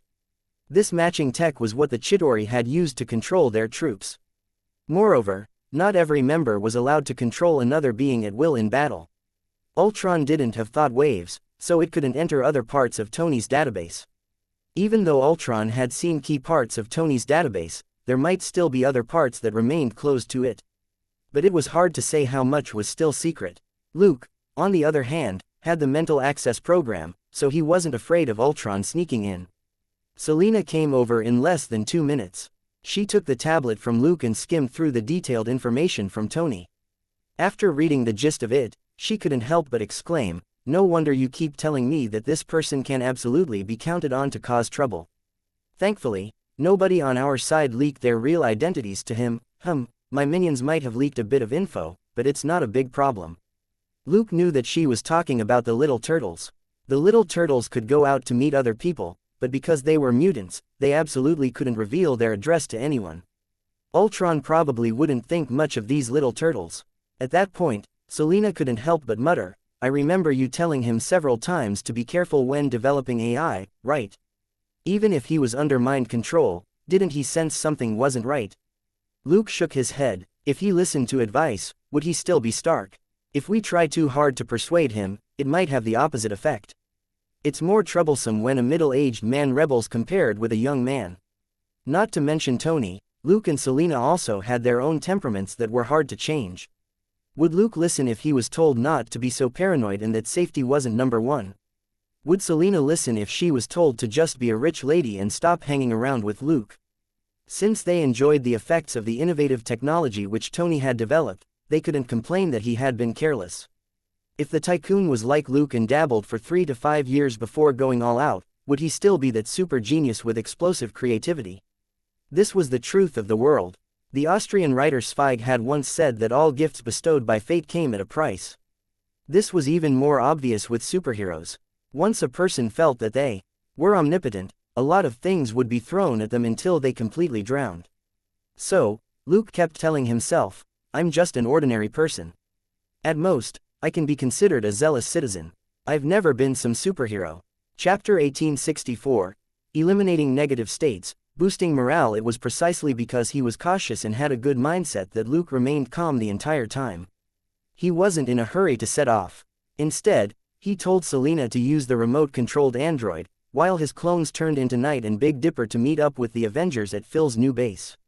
A few hours later, they arrived at the base and saw the Avengers. The atmosphere wasn't great. Steve and Tony barely looked at each other. When they ran into each other, they looked away at the same time. Natasha looked preoccupied, and Dr. Banner looked dejected. Thor wasn't here. Apparently, he had gone to look for help. Luke, however, felt that it was probably because this Asgardian prince was used to Loki's tricks, so he was more resistant and seemed alright. Hawkeye was the most normal of them all. Although he wasn't in a good mood, his mental fluctuations told Luke that this veteran agent, who was half a teacher, half a friend to the Black Widow, was maintaining the necessary level of calm. Phil was in the conference room, which wasn't unusual. However, a certain African-American man with a black eye patch was also here, and he was sitting at the head of the table. It was quite unexpected. Seeing Knight, Big Dipper and Black Cat arrive, everybody greeted them, but didn't say much else. Phil, the host, was the only one who greeted them warmly. Less than half a minute later, the show was over. Knight turned his head and nodded at Big Dipper. Big Dipper walked over and raised his hand. "Everybody, please look here and repeat after me, cheers." Everybody stared at the black and white skull in bewilderment. For a moment, they thought that a certain cheap-mouthed person had taken the wrong suit and had come to make fun of them. Big Dipper snapped his fingers and activated mental resistance. One after another, Tony, Steve, Natasha, Drive, Banner, Hawkeye, Phil and Nick Fury all suddenly felt an indescribable sense of relief. With that, most of the negative emotions of those who had been having hallucinations, as well as the hidden memories that flashed through their minds every now and then, suddenly disappeared. It was like a person who had been suffering insomnia for days suddenly getting a good night's sleep and feeling refreshed after waking up. Tony was too familiar with Batman, while a certain Big Spoon often didn't give him any face. He subconsciously stepped forward to challenge him. "Big Spoon, what kind of ability is this?" Big Dipper turned his pitch-black eyes to Tony. "It's an innate gift. It increases mental resistance for a short period of time, and makes you partially immune to a negative mental state." Don't worry, you don't have the talent, there's no need to try." "Tony, do you think I won't make an anti-spoon suit?" After that, Big Dipper moved to give way. Knight waited for a moment before he walked over to where Big Dipper had been standing. Big Dipper's ability will last for a while. He'll use it on everyone again later to ensure that the girl's mental persuasion is minimized. Pausing for a moment, He looked at the Avengers, who were clearly in better spirits. But I have to remind you that this is only a stopgap measure. The hole in your heart is too big, and it can't completely eliminate the girl's influence. In the face of danger, I hope you can focus on dealing with Ultron. Everybody was silent. Many people sweated a little. You're God, Batman. How can we compare with you? The crisis that the Avengers were facing now was similar to what happened to Batman before and after the Battle of New York. However, Batman persisted in not showing his face or making a sound, while the people whose heads had popped up during the first wave were swiftly taken down. Whoever had to be punished was punished, whoever had to go to jail went to jail. It felt very much like an eye for an eye, a tooth for a tooth. In the second wave after the Battle of New York, this person simply died for peace, and became a god in the public consciousness, and the American government was the first to be pinned as a murder suspect. The first wave demonstrated that Batman was ruthless toward others. The second wave demonstrated that Batman was even more ruthless toward himself. Several people looked at their one-eyed boss and recalled his analysis of Batman. For the former director to sigh and say, "This kid is brazen, black-hearted and terrifying," how much mental fortitude did Batman have? Old subordinates like Phil, Natasha and Hawkeye automatically translated that into even more blunt words: Batman is no less shameless than I am. Few people in the world were as shameless as the former director. The condition was that they used their shameless behavior to do the right thing. Beastards who were so vicious and savage that they didn't consider themselves human weren't in this category at all. For example, when Nick Fury was ambushed, he had escaped into the sewers without hesitation. When the paparazzi targeted Batman, he naturally chose to travel through the sewers. There was no way Tony could do that. Neither would Natasha, Hawkeye or Phil, unless it was absolutely necessary. That was the difference. The Avengers simply watched Luke act pretentious and listened to what he had to say. Then, they got busy. Luke wasn't here to be a bystander, he had already analyzed the intelligence on the way over. He first raised an important question. Ultron has absolute control over the internet and no lack of intelligence and methods, so why does it have to go to Africa to buy that special metal from a black market dealer? Nick Fury said, "We suspect that Ultron has pilfered a lot of raw materials, including a lot of that special metal. It's making more than one thing." Pausing for a moment, he continued, "Also, a friend of mine in Oslo said that someone tried overriding the missile code, but someone else kept changing it. It's lost its best chance, and it'll be hard to control those missiles now." Pondering for a moment, Nick Fury concluded, "It said before that it wants to destroy us and turn this world into a huge grave, and that the Avengers are its biggest opponent." Steve continued, "It wants to be stronger, stronger than us. Maybe it wants to create a body from that special metal." As he spoke, he and Tony couldn't help but glance at the shield not far away and think, if that really happened, that would be a big problem. Thor frowned. "It's trying to copy a human body." Dr. Banner shook his head. "No, the human form isn't perfect. Our biological makeup has long become outdated, and we rely more on knowledge now." Everybody looked at him. At that moment, Banner's mind was clear and sharp. What it probably wants is to evolve. Nick Fury asked, "How?" Dr. Banner's eyes flickered. "Do you remember Helen Cho, from the party where Ultron was born? The Iron Man Legion robot he was controlling was about to attack her, but suddenly stopped." Chapter 1865. Locking onto the target, and borrowing. For the time being everybody looked at each other in dismay. Nobody else had noticed that when Ultron attacked with the Iron Legion robot. Luke hadn't gone to the party, and only confirmed later that Tony had created Ultron by using Loki's scepter. The other people at the party weren't capable of doing something like this, so they naturally weren't suspects. It made sense that Luke wouldn't know that Dr. Helen Cho had been involved in this incident. When Dr. Banner mentioned her at the moment, Luke recalled who she was. As a top geneticist and nanotech expert in South Korea, she was one of the talents in Luke's database of candidates whom he wouldn't mind taking in if there was a chance. Thus, he remembered this beautiful doctor. Looking at her research project and results, he confirmed that this beautiful doctor was working on a research project called Regeneration Cradle. To put it simply, the Regeneration Cradle could be called a biological 3D printer. A regular 3D printer could print metal parts and machinery based on a preset design, while the Regeneration Cradle could print tissue and organs, and even a full human body. More importantly, the special metal, had unique qualities, it was possible that Helen Cho might really be able to print out some amazing thing. Even if it was slightly weaker than Steve's shield, it would still be a super weapon that was hard to destroy. Tony also looked up Helen Cho's profile. After flipping through it quickly for a moment, he paused. Helen Cho's lab is in Seoul, South Korea. There hasn't been anything strange about the equipment or personnel recently. If Ultron wants to create a new body, he can only go there. Luke looked up Helen Cho's itinerary on the multifaceted system and agreed with Tony's speculation. She went to the lab 2 hours ago. She might even now be helping Ultron to make a new body. Steve said, "Everyone has 3 minutes to get ready before we move out." Any problems with that? Nobody objected. Everybody got up silently. Nick Fury also stood up. "Tony, lend me Hill for a bit." Tony rolled his eyes. "Hasn't she always worked for you?" A moment later, the base floated to the surface, and the protective layer opened to reveal a landing pad. A Quinjet rose into the air and headed east. The protective layer quickly closed back over the base and sank down into the ocean once more. Phil returned to the meeting room and sighed as he looked at the virtual screen that was still open. "I hope everything goes smoothly." The Avengers and Batman's strongest trio had been deployed. He lacked the strength to join the battle this time. Nevertheless, new SHIELD's agents could be used as a backup force. Once a large number of people were needed to clean up or help maintain order, it would be their turn. On the Quinjet, nobody said anything for several minutes. Tony and Steve were at loggerheads. Hawkeye and Natasha weren't chatty people, and they just examined and adjusted their equipment. Dr. Banner was writing and sketching who knew what on a tablet. Luke, however, didn't think they could carry on like this. It was 13,000 kilometers from Gibraltar to South Korea.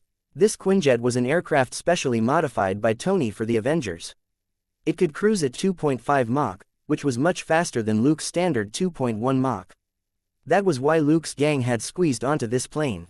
However, it would still take more than 4 hours to reach South Korea. It wasn't that Luke had to talk to someone, it was just that nobody was talking at all, and everyone was acting like the plane was about to crash.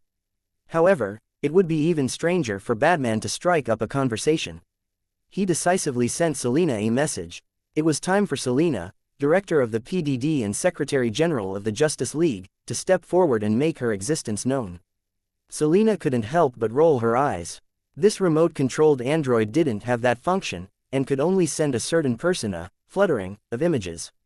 Then, she coughed and said, "Hawkeye, Steve, drive Banner. For this operation, the Justice League has put together some gear for you. Since we have time now, how about I explain how to use it?" Everybody in the plane paused to look at her, and then glanced at the tycoon with strange expressions. Selina, however, seemed to know what they were thinking. "You're only borrowing the gear for the time being. If you like it, you can buy it from the big shot.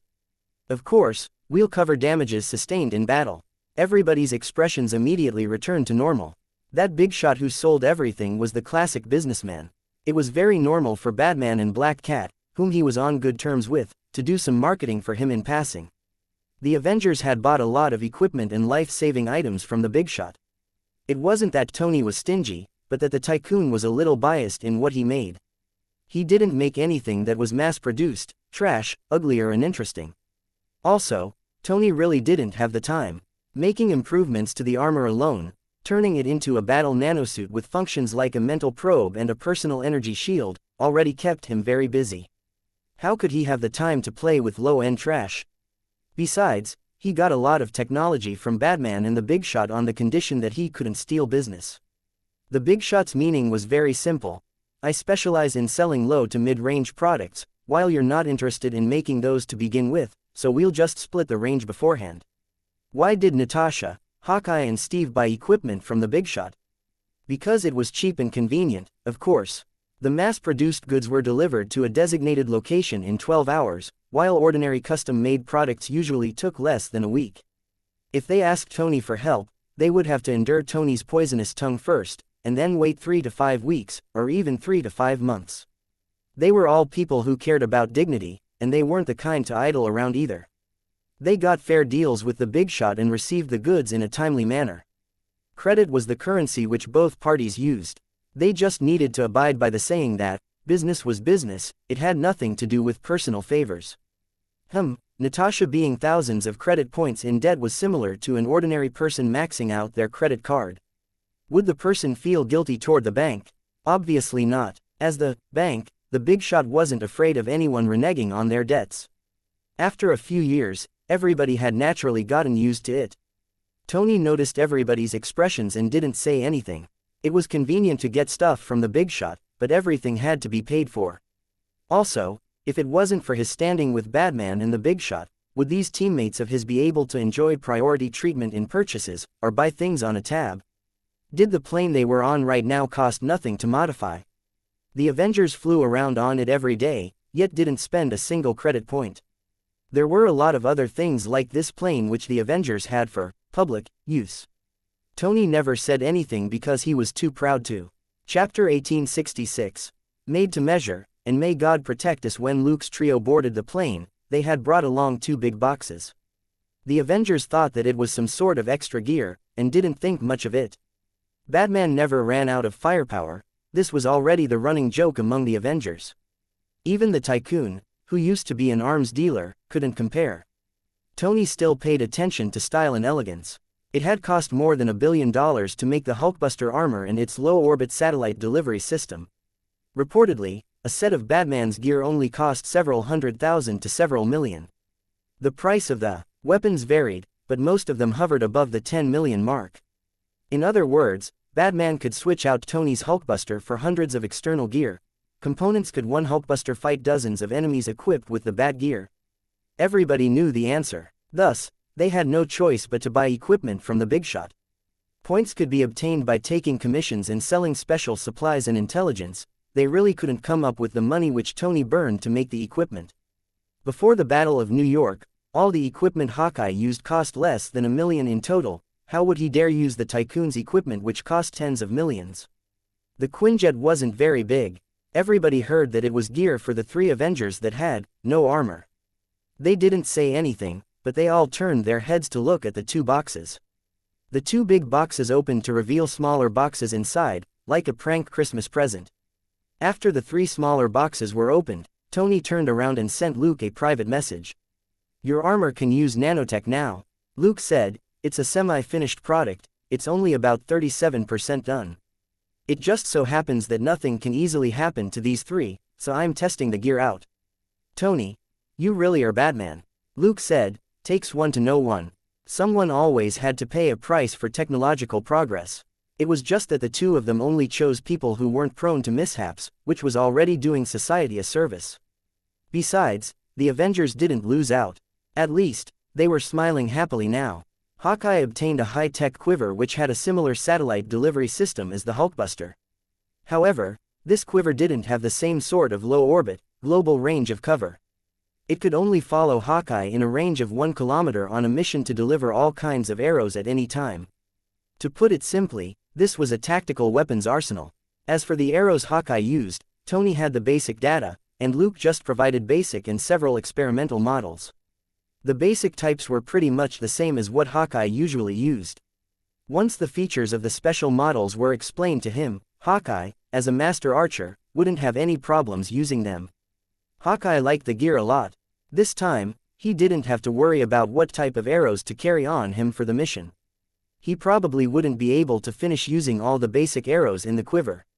As for the experimental arrows with unique properties, he would use them as the situation warranted. Not only was he a master archer, he was also a master at special combat and tactics. Using a bow and arrows in special combat and tactics was simply too suitable for him. Maybe he should earn as many credit points as possible and buy the quiver. Even as he rejoiced, the thought flashed through Hawkeye's mind, as long as it was comfortable to use, why not? It wasn't expensive. The quiver only cost 100 credit points, and came with a freebie of 5 full sets of arrows. Each set consisted of 200 ordinary arrows and 20 experimental ones. Even excluding the ordinary type that Hawkeye could make himself, the 100 experimental arrows alone were worth 100 credit points. After using up these 5 sets, he could order more from the big shot. They were 20 credit points each, and he could choose whatever experimental model he wanted. This was simply burning money. Hawkeye couldn't help but mutter to himself, 1 credit point could be exchanged for $100,000. He never thought he would one day be rich. Of course, only an idiot would exchange credit points for money. Only those with credit points would have the friendship of the big shot. Money alone couldn't buy this friendship. Next were 3 sets of nanotech battle armor. Only Hawkeye's head and key parts of his chest and abdomen were protected. Then, a black skeleton-like support frame connected everything together. It could be described as an exoskeleton suit with a helmet and a breastplate. However, there were 2 jets on the soles which could provide short-term flight propulsion. However, the propulsion wasn't easy to control. One mistake, and he would bite the dust. Steve's suit was more or less the same, and had even less protection. After all, he had the shield. What was different was that there was a holster on both sides of the leg armor for pulse pistols. At that moment, Steve was holding 2 pistols with a baffled look on his face. Selena explained considerately, although they look like toy guns, the shock wave and damage they cause once they're fired are very suitable for taking down soldiers with minimal defenses. There are only 50 shots in each gun. After they're used up, you can stick the guns back into the armor, and they'll be fully recharged in 5 minutes. If you don't mind the hassle, recharging 1 shot every few seconds works too. Steve. He had nothing to say. These guns were specially designed to deal with a large number of amateurs, and the jet propulsion on the armor could significantly increase his combat range. With the kind of control he had over his body, he could attack targets up to 30 to 50 meters in the air. He wouldn't have to stand around and watch helplessly from the ground anymore. He wasn't used to Tony's metal hunks of armor, only an exoskeleton like this could maximize his agility. When it was Dr. Banner's turn, Selena simply told him, "The jet propulsion on your armor is very strong, and can send you 200 meters to safety in a short period of time. You can choose when to use it." Looking at his upper torso, which was pretty much bare of armor, drive.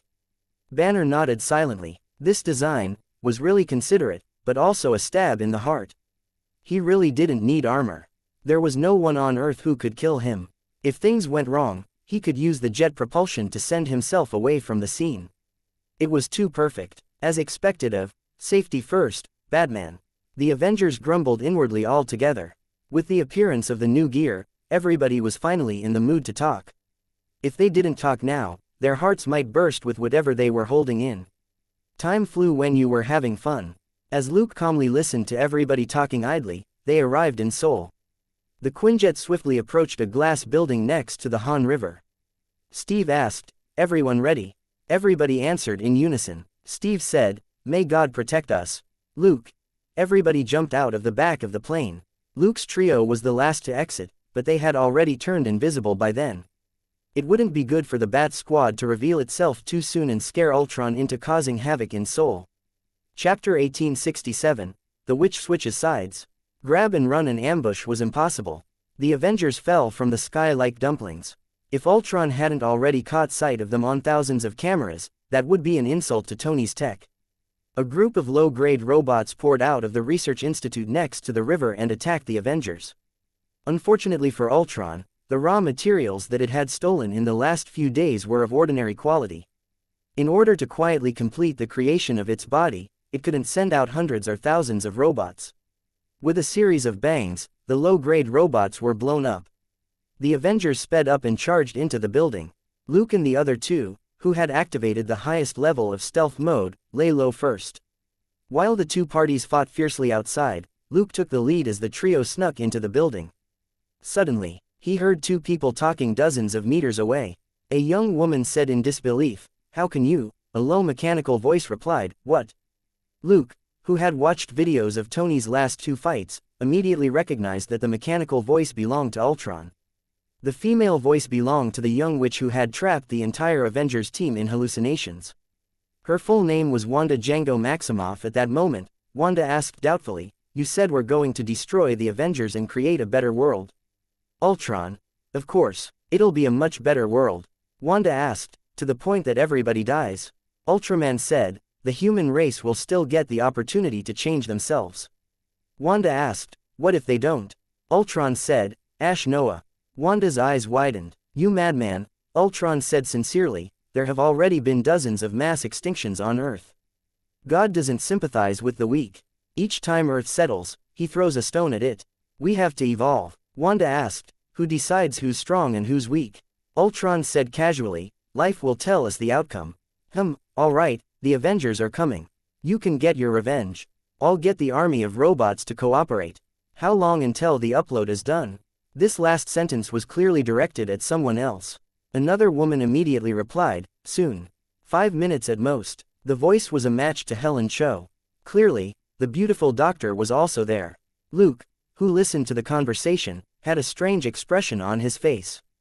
When Ultron said, "Ask Noah," and Wanda cursed, "You madman," there had been an abnormal fluctuation in the witch's mind, which caused a minor explosion. In gaming terms, the witch had released a small, mental ability.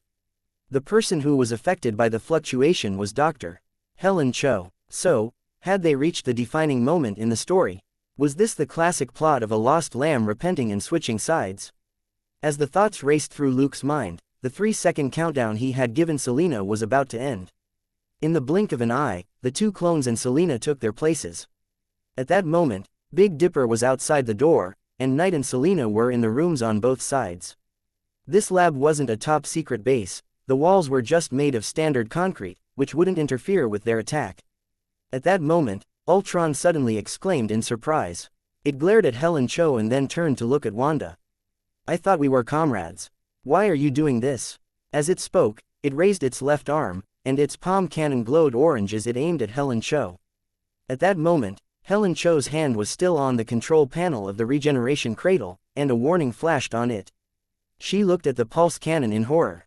A loud and melodious bell suddenly rang out in the hallway outside, and a man's voice chanted, "The Supreme Edict, Supreme Lonely Souls, all ghosts and charms, 4 lives with grace." Stumped for a moment, Ultron instantly found relevant information in its database. Death knell Big Dipper. Boom, boom. 2 almost completely overlapping collisions rang out, and 2 transparent shadows lunged out of the dust in perfect unison with Big Dipper, who charged at Ultron from the door. Sparks burst out on Ultron's tall metal body as a black and white figure spun around it. The immense force of the 2 blades made the heavy metal body lose its balance. Even so, the pulse cannon in Ultron's left palm was fully charged, and it fired at Helen Cho. Before the beautiful doctor could react, she saw the orange light of the pulse cannon explode in front of her, while a black figure swiftly revealed itself. Then, the scene in front of her flashed past as she was lifted up. Carried like a princess, she looked up into a clear blue sky several seconds later, and a cabin door suddenly opened in the air. She was then put down in a chair on the side, and her seatbelt was automatically buckled. The beautiful doctor finally saw who it was that had been carrying her earlier. Wearing pure black armor and a pair of lenses that flickered blue and white, the man walked to the pilot's seat and said in passing, "Drive. Cho, don't panic. I'm the Dark Knight. You can leave your personal safety to me." Helen Cho was dumbfounded. She was both surprised and puzzled. Why did it sound like he was here especially to protect her? If Luke knew what she was thinking, he would have given her a thumbs up. This female doctor was a certified talent. Following this Ultron incident, her value had skyrocketed as a genius of the highest level. A bad guy, that was impossible. In the system, this female doctor was still a neutral yellow. Ultron had caused a lot of casualties in the last few days. If Helen Cho had wanted to help Ultron do something bad, she would be light red in the system. Luke had launched a surprise attack precisely to rescue this top genius. Reality wasn't a movie. No director would let a beautiful character keep her beautiful appearance. If Ultraman's shot didn't blow up her head, it would be too wasteful a scene. Luke and the other 2 had achieved their goal of rescuing Helen Cho. Without needing to worry about the beautiful doctor, who was as weak as a chicken, Big Dipper and Selena immediately besieged Ultron. Big Dipper fought Ultron head-on. 2 silver blades whistled continuously as they tore through the air. They slashed at Ultron's metal body, but couldn't break through its outer armor. Selena's robot hovered behind it, her heavy fists and claws trying to disrupt its movements.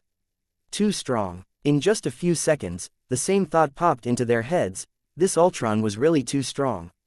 Chapter 1868, Another Robbery, and the love between father and son. This Ultron was extremely strong and quick to react. Its body was sturdy and durable, and wasn't operated by a person on the inside. It could be considered a top-notch version of the Iron Man armor. Without a doubt, this guy had used a lot of Tony's secret tech for this body. Readings also showed that part of this body had been made with the special metal, which Luke had named vibranium. This was what Ultron had successfully obtained from the black market merchant after beating back the Avengers at the port in Kenya. The tycoon was really good at making trouble.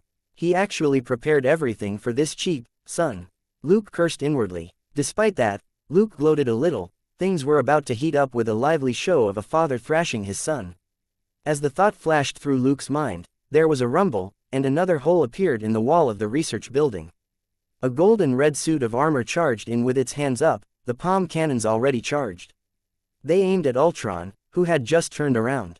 Bang! With a violent roar, Ultron, this cheap son, was sent flying. It smashed through several walls and shot out of the research building. "Squash your son," Big Dipper shouted at Tony over the team channel as he appeared next to the regeneration cradle. Seeing his and Selina's movements, Tony knew what they were going to do. He didn't have the time to retort as he charged out through the hole created by Ultron and continued to chase after his cheap son. Big Dipper swung his blade and cut all the wires. With his other hand, he helped Selina, who was in a slightly awkward position, throw the regeneration cradle onto her back. The android Selina was using shot out several metal restraints to secure the cradle to her back. "Get on the plane and evacuate," Luke said. He resheathed one longsword on his back and took out a pulse gun. "Go." Firmly gripping the edges of the regeneration cradle behind her, Selina exerted strength in her legs. She charged in the opposite direction from where Ultron had been sent flying. Ultron's army of robots had swarmed back into the research institute. They lunged forward recklessly, and looked like metal zombies. Luke raised his pulse gun. Bang! The light blue pulse blast and the huge shock wave it kicked up cleared a 10-meter path in the hallway. Unhindered, Selina happily charged forward with the regeneration cradle on her back. Clang, clang, clang, clang. Luke slashed his sword and sent the other robots flying, and didn't give them a chance to touch Selina and the cradle. Bang! A second pulse blast exploded at the right time and cleared the next 10 meters. Clang, clang, clang, clang. Another group of robots was sent flying. Close to 50 robots couldn't even stop Selina for 0.1 seconds before their line was broken. Bang! Crash! Luke blasted through the last hallway and outermost glass wall. Amidst the smoke, dust and shattered glass, Selina and the regeneration cradle appeared outside the research building. For one moment, the battlefield seemed to suddenly fall silent. Ultron, who had been forced back hundreds of meters by Tony, Steve, Natasha and Hawkeye, roared, "No. That's mine." Originally, there had still been more than 20 robots entangled with the Avengers. They now turned around and lunged at the regeneration cradle. The cannons and mini-missiles on their bodies flew over. At that moment, Ultron could no longer care about the integration with the regeneration cradle. The most important thing was to take back its perfect body. Its perfect body was gone, and Helen Cho had been stolen away. If Ultron had to put together another machine to modify its new body, it would need at least 10 days, if not half a month. During that time, the Avengers and the Bat Squad definitely wouldn't leave it alone. It couldn't let them get away. Boom, boom. With two loud explosions, Selina and Luke fully activated the thrusters on their suits and shot into the sky as they fled the research institute. Don't think about running. Ultron's eyes flashed with a blood-red light.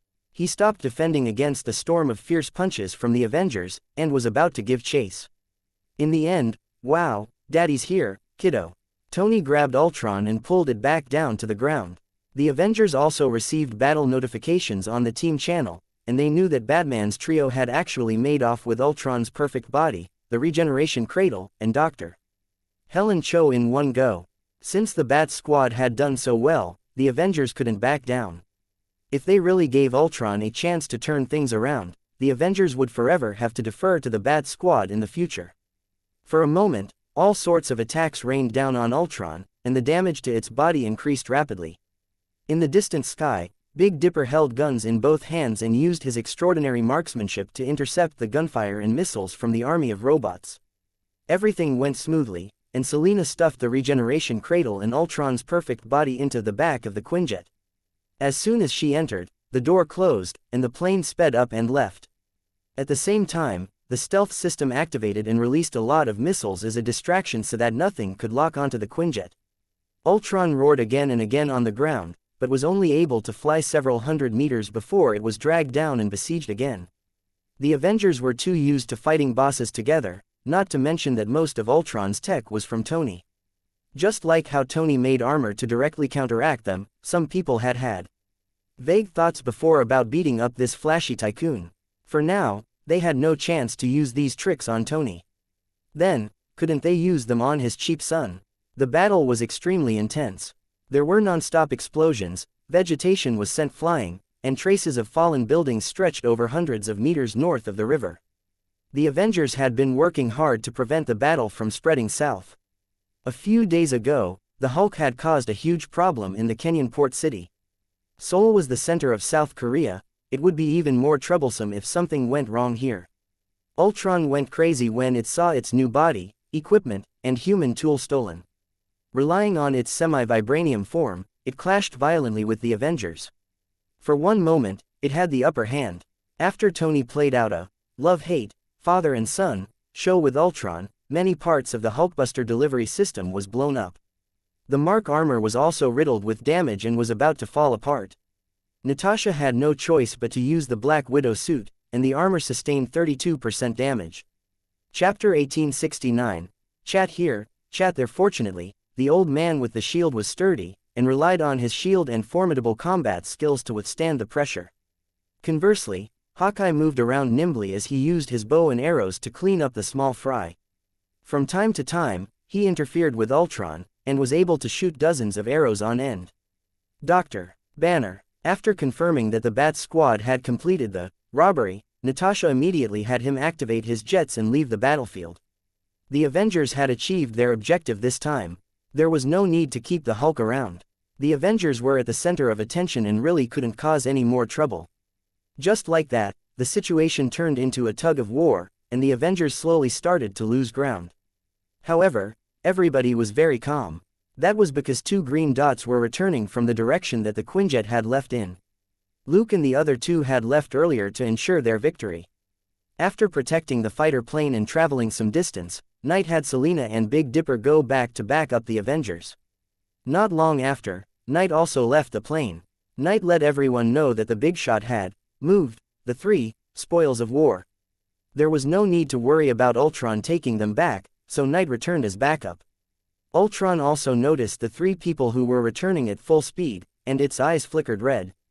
It wasn't an idiot. It had been very angry just now, no thanks to Tony. However, it also had Jarvis's attention to detail. The perfect body had completely flown the co-op. Ultron swiftly came back to its senses. It was time to beat a strategic retreat and then carry out Plan B.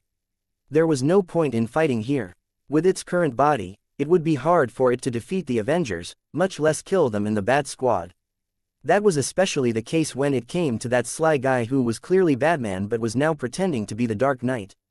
Ultron didn't think that a person like that would come running over to die. It was possible he had some trick up his sleeve. So, when Big Dipper and Selena arrived, Ultron suddenly stopped. It was hit by the Avengers' attacks, but it didn't fight back. It just said, "Enough, stop." At that moment, Big Dipper and Selena dropped from the sky. Tony was on the same wavelength as his cheap son.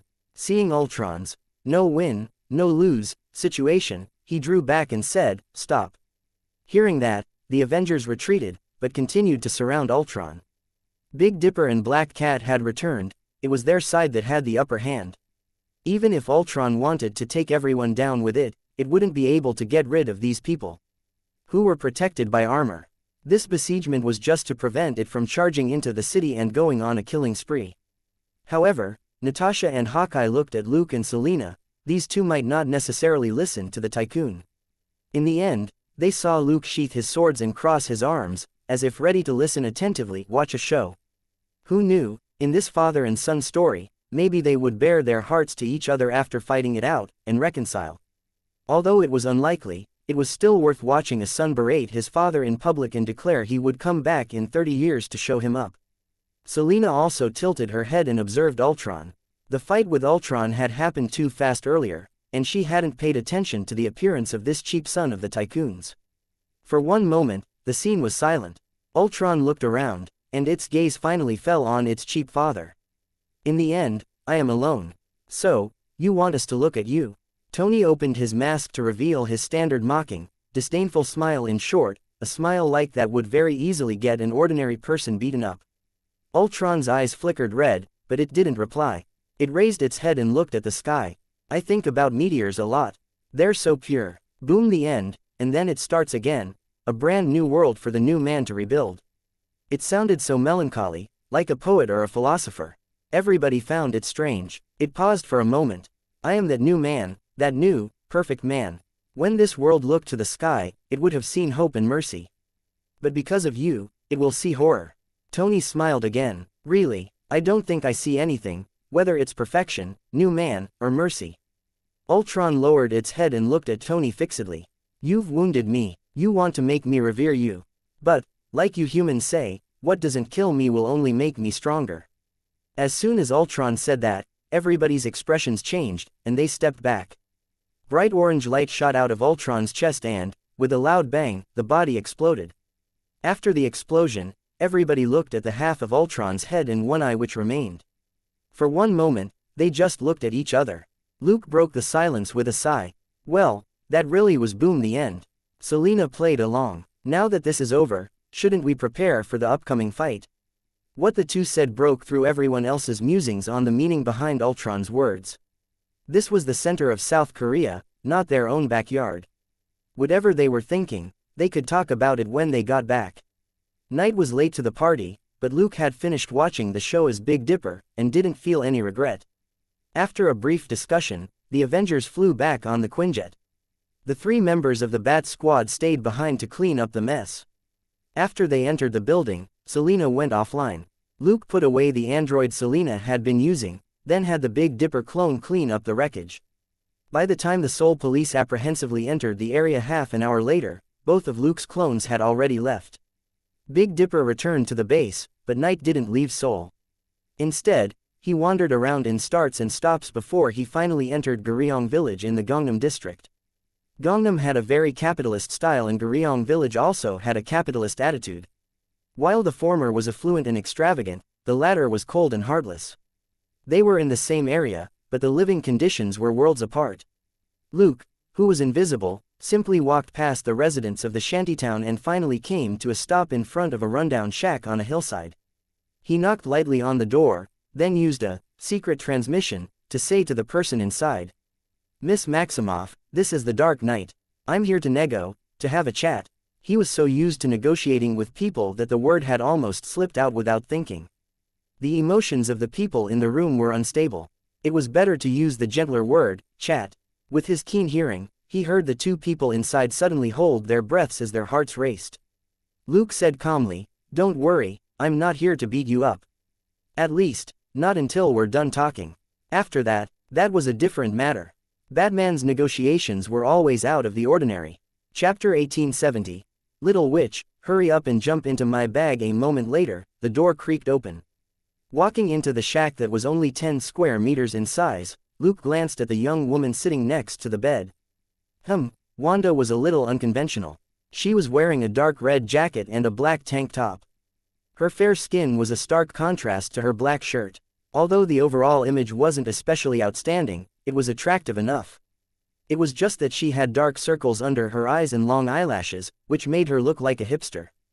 Thankfully, her hair was still a normal brownish red, and wasn't dyed gray or pink or purple.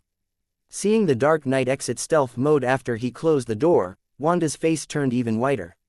As long as a person wasn't isolated from the world, they would have more or less seen some news media on Batman or heard of some of his rules. The Dark Knight wasn't as famous as Batman, but most young people knew about this, #1 hardcore fan of Batman. Many hardcore fans even fantasized about joining the Bat Squad themselves and fighting alongside superheroes one day. Unfortunately, their biggest problem was that they didn't have any money. The second biggest problem was that they didn't have any skills. The third problem was that they weren't strong. Thus, no second cosplayer joined the Bat Squad.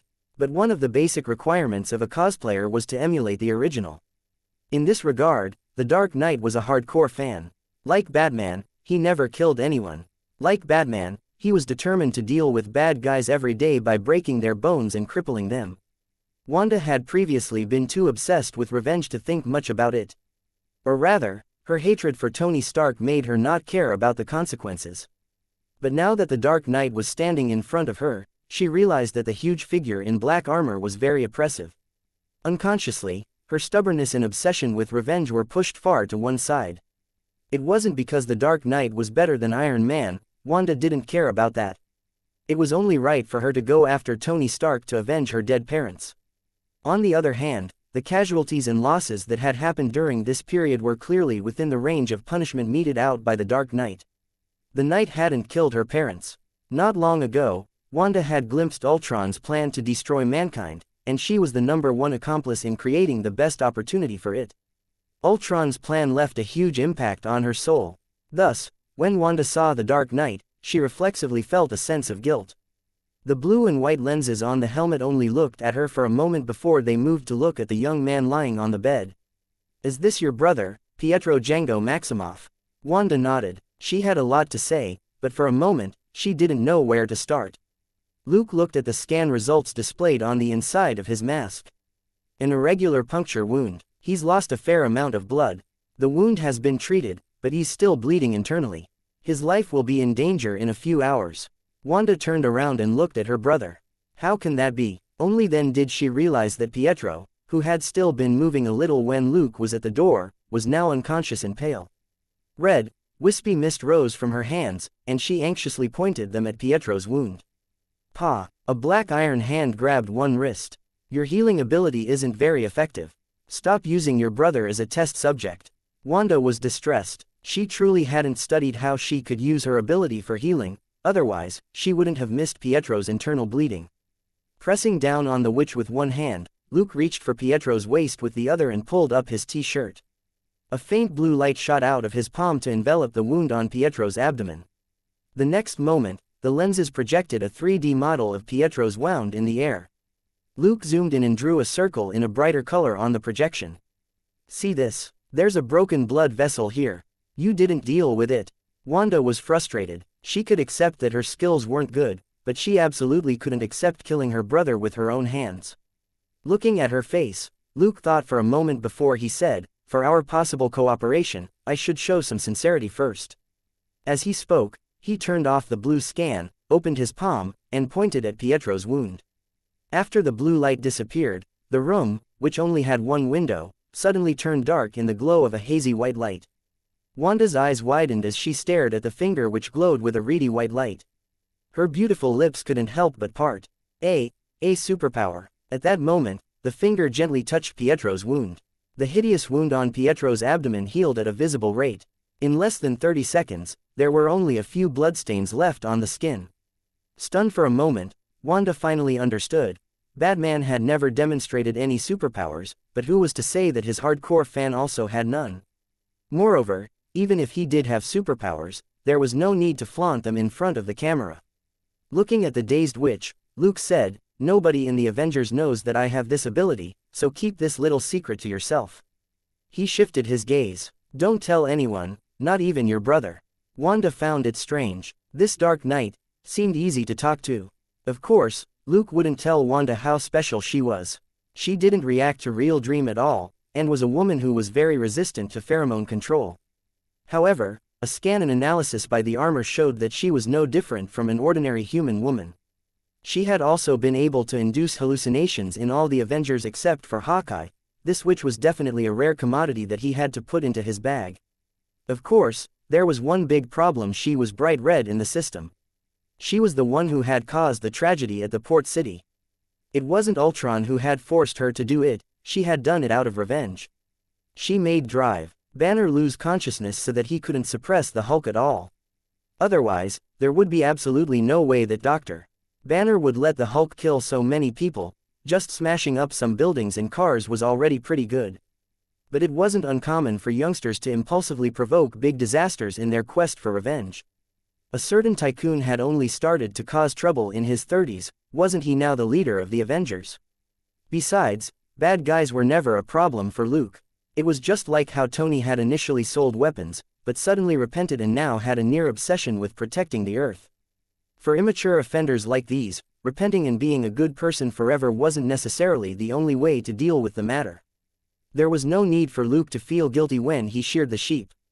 If it were a woman who was a neutral yellow, he wouldn't use real dream or pheromone control to control them. Thus, from the moment he found the siblings, he had been laying a trap. Chapter 1871. Blood Feud, and, old, young man. Since Luke couldn't control Wanda with his ability, he did it with his words. The moment Luke suddenly appeared outside the door, he started to create a tense atmosphere. He then politely said that he wanted to talk to her, which threw her off slightly. After entering, he took the initiative to draw attention to Pietro's wound, which made Wanda believe that she had almost killed her brother. Luke seized the moment to save Pietro, which put Wanda in his debt, and made it much less likely for her to use soft tactics against him. However, this impression of him as her brother's savior wouldn't last. Right after being rescued from a car crash, a person might feel that giving all their possessions to their savior wasn't enough to express their gratitude. As long as the victim calmed down half an hour later, however, it would be hard for them to think like that again. Thus, Luke struck while the iron was hot and used the little secret about his superpower to close the distance between them. In fact, this little secret wasn't a big deal for the Avengers. They had Life 1 and the Light Dagger, so they wouldn't be surprised even if they knew that Luke had a healing superpower. Tony might think that Luke was using the Light Dagger in a different way. Luke's methods weren't complicated, but they were efficient and practical. From shop owners or customers who used fake money at the mart to higher-level swindlers, and finally to psychiatrists, they all employed similar techniques. The only difference was in the acting, prep work, and skills. Luke's biggest advantage was that he wasn't afraid of the other party turning hostile after sensing something wasn't right. If they really turned hostile, the other party would be the one to be beaten up. This time, the witch was quite lucky. She obediently took the bait and accepted being recruited and supervised without much hesitation. She and her brother hence didn't have to enjoy Luke's tortuous teaching. Back then, the Supergirl trio had suffered from bad luck for months. It was only after Stacy almost went bald from banging her head on walls that Luke removed the bad luck from them. Now that he thought about it, Stacy had probably suffered this backlash in advance from hooking up with his sister. If you want to wear a crown, you need to have a hard head first. A person would need a hard head to hook up with his sister.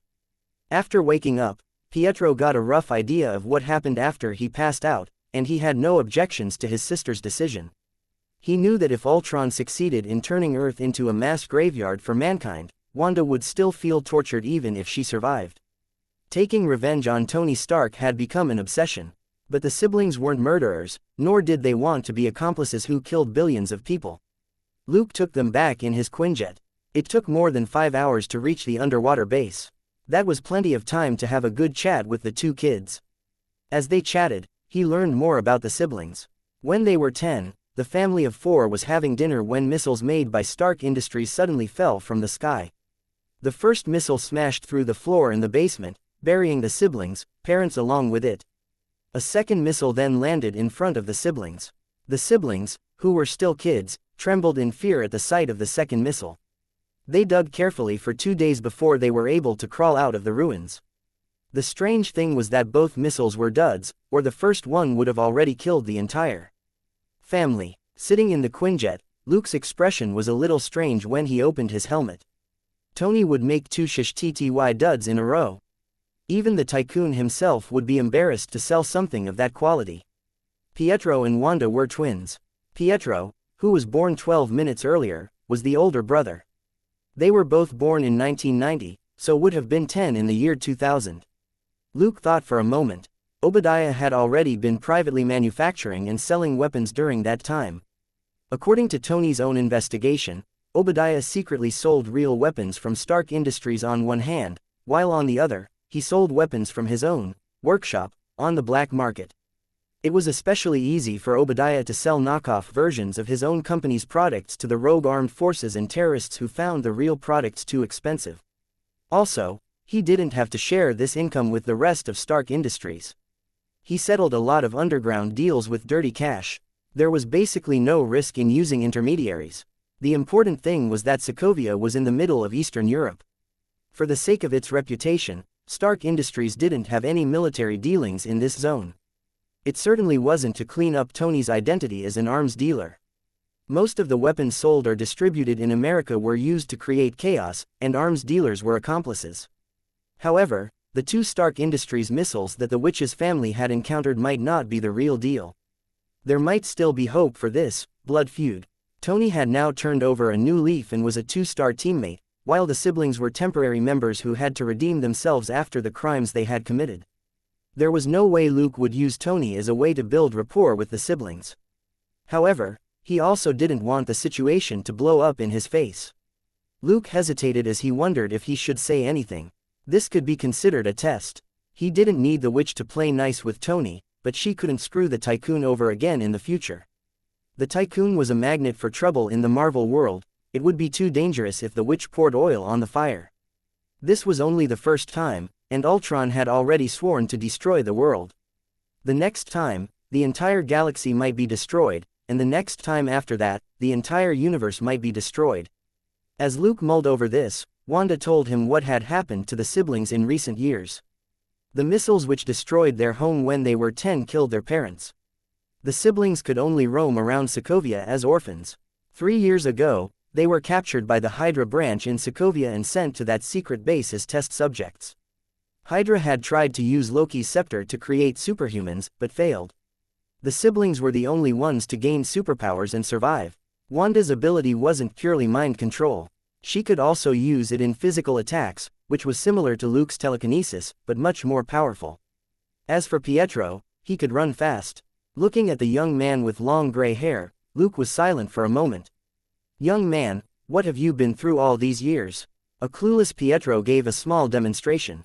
Luke looked at the stats the armor generated. Pietro was indeed astonishingly fast, but it couldn't be considered a very strong ability. At Pietro's speed, most people would only see a shadow flash by at most.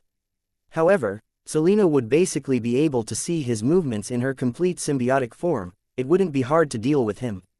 Luke wasn't interested in bullying this kid with an old mentality. It wasn't easy to lock onto Pietro with telekinesis, but mental interference in Real Dream worked on him. As long as Luke got the timing right, it would be an instant kill. As for setting up a slice and dice trap with elementary annihilation to cut this youngster to pieces, that would be too ruthless. Chapter 1872, Stark, are you trying something again? Wanda and Pietro's dynamics were quite interesting. The person in charge was basically the little sister, Wanda, while Pietro was devoted to protecting his sister. He had been stabbed in the abdomen when he anxiously blocked a knife for his sister, even though he was one of the fastest men in the world. In the port city before, Wanda had also been hit in the head with a taser arrow from Hawkeye. She had convulsed at the electric shock, and hadn't been able to complete the magnificent feat of taking down all the Avengers. If Luke had the siblings' abilities, it would be impossible for something that ridiculous to happen. Firstly, the siblings had only obtained the abilities 3 months ago, and weren't familiar with them. Secondly, they lacked professional training, and were easily distracted on the battlefield. For example, Daredevil Matt, who was also a superhuman, was able to hear almost everything in the Clinton area. However, his brain couldn't process so many sounds at one go, and he had still been surrounded by ninjas. Now that the siblings had fallen into Luke's hands, he had to educate them properly for a while so that they wouldn't continue being noobs. They had no family and schooling, and had a lot of personality issues. In the end, however, Wanda had turned on Ultron, and could be considered worth saving. As they chatted, the three of them flew to the underwater base. Looking at the base as it quietly rose up and the protective shield opened, Wanda suddenly sensed something and couldn't help but ask, is Ultron's new body also here? Luke landed the plane steadily. Yes, it was sent back 3 hours ago. Wanda's expression turned ugly. Is Tony Stark with it? I'm not sure. Luke shook his head. Let me ask. Big Dipper, who had been resting in the base and browsing through intelligence and formulating a plan, quickly got up and walked to the lab where Ultron's perfect body was stored. He couldn't be blamed for acting so carelessly. It was just that he and Tony were too familiar with each other. Besides, there wasn't anything Tony could do to the new body. Ultron's existence had been sheer happenstance, something like that wouldn't happen again. The chances of 2 Ultrons appearing were countless times lower than winning hundreds of millions of dollars. But who was Tony, and who was the witch? These two had just teamed up to create Ultron. Now that the witch suddenly said that, it was a little foreboding. Big Dipper walked into the lab a few doors away, and indeed saw Tony drive Banner, the Black Widow and Hawkeye bustling around. The cables of the regeneration cradle which he had cut had been reconnected. Clearly, it was already working. Tony turned around and said in a normal tone, "What, you're interested in this, too?" Big Dipper frowned. "Stop." Tony raised an eyebrow and didn't stop working. "Why, Big Dipper?" "Because you just created Ultron." Tony's expression froze, but his fingers were still flying over the keyboard as he replied distractedly, "Which is why we have to deal with this disobedient kid as soon as possible." At that moment, Steve ran in. His face darkened when he saw the situation in the lab. "Stark, are you trying something again?" Tony's face fell. "Again? Fine." It was indeed, again. An afterimage flashed through the hallway.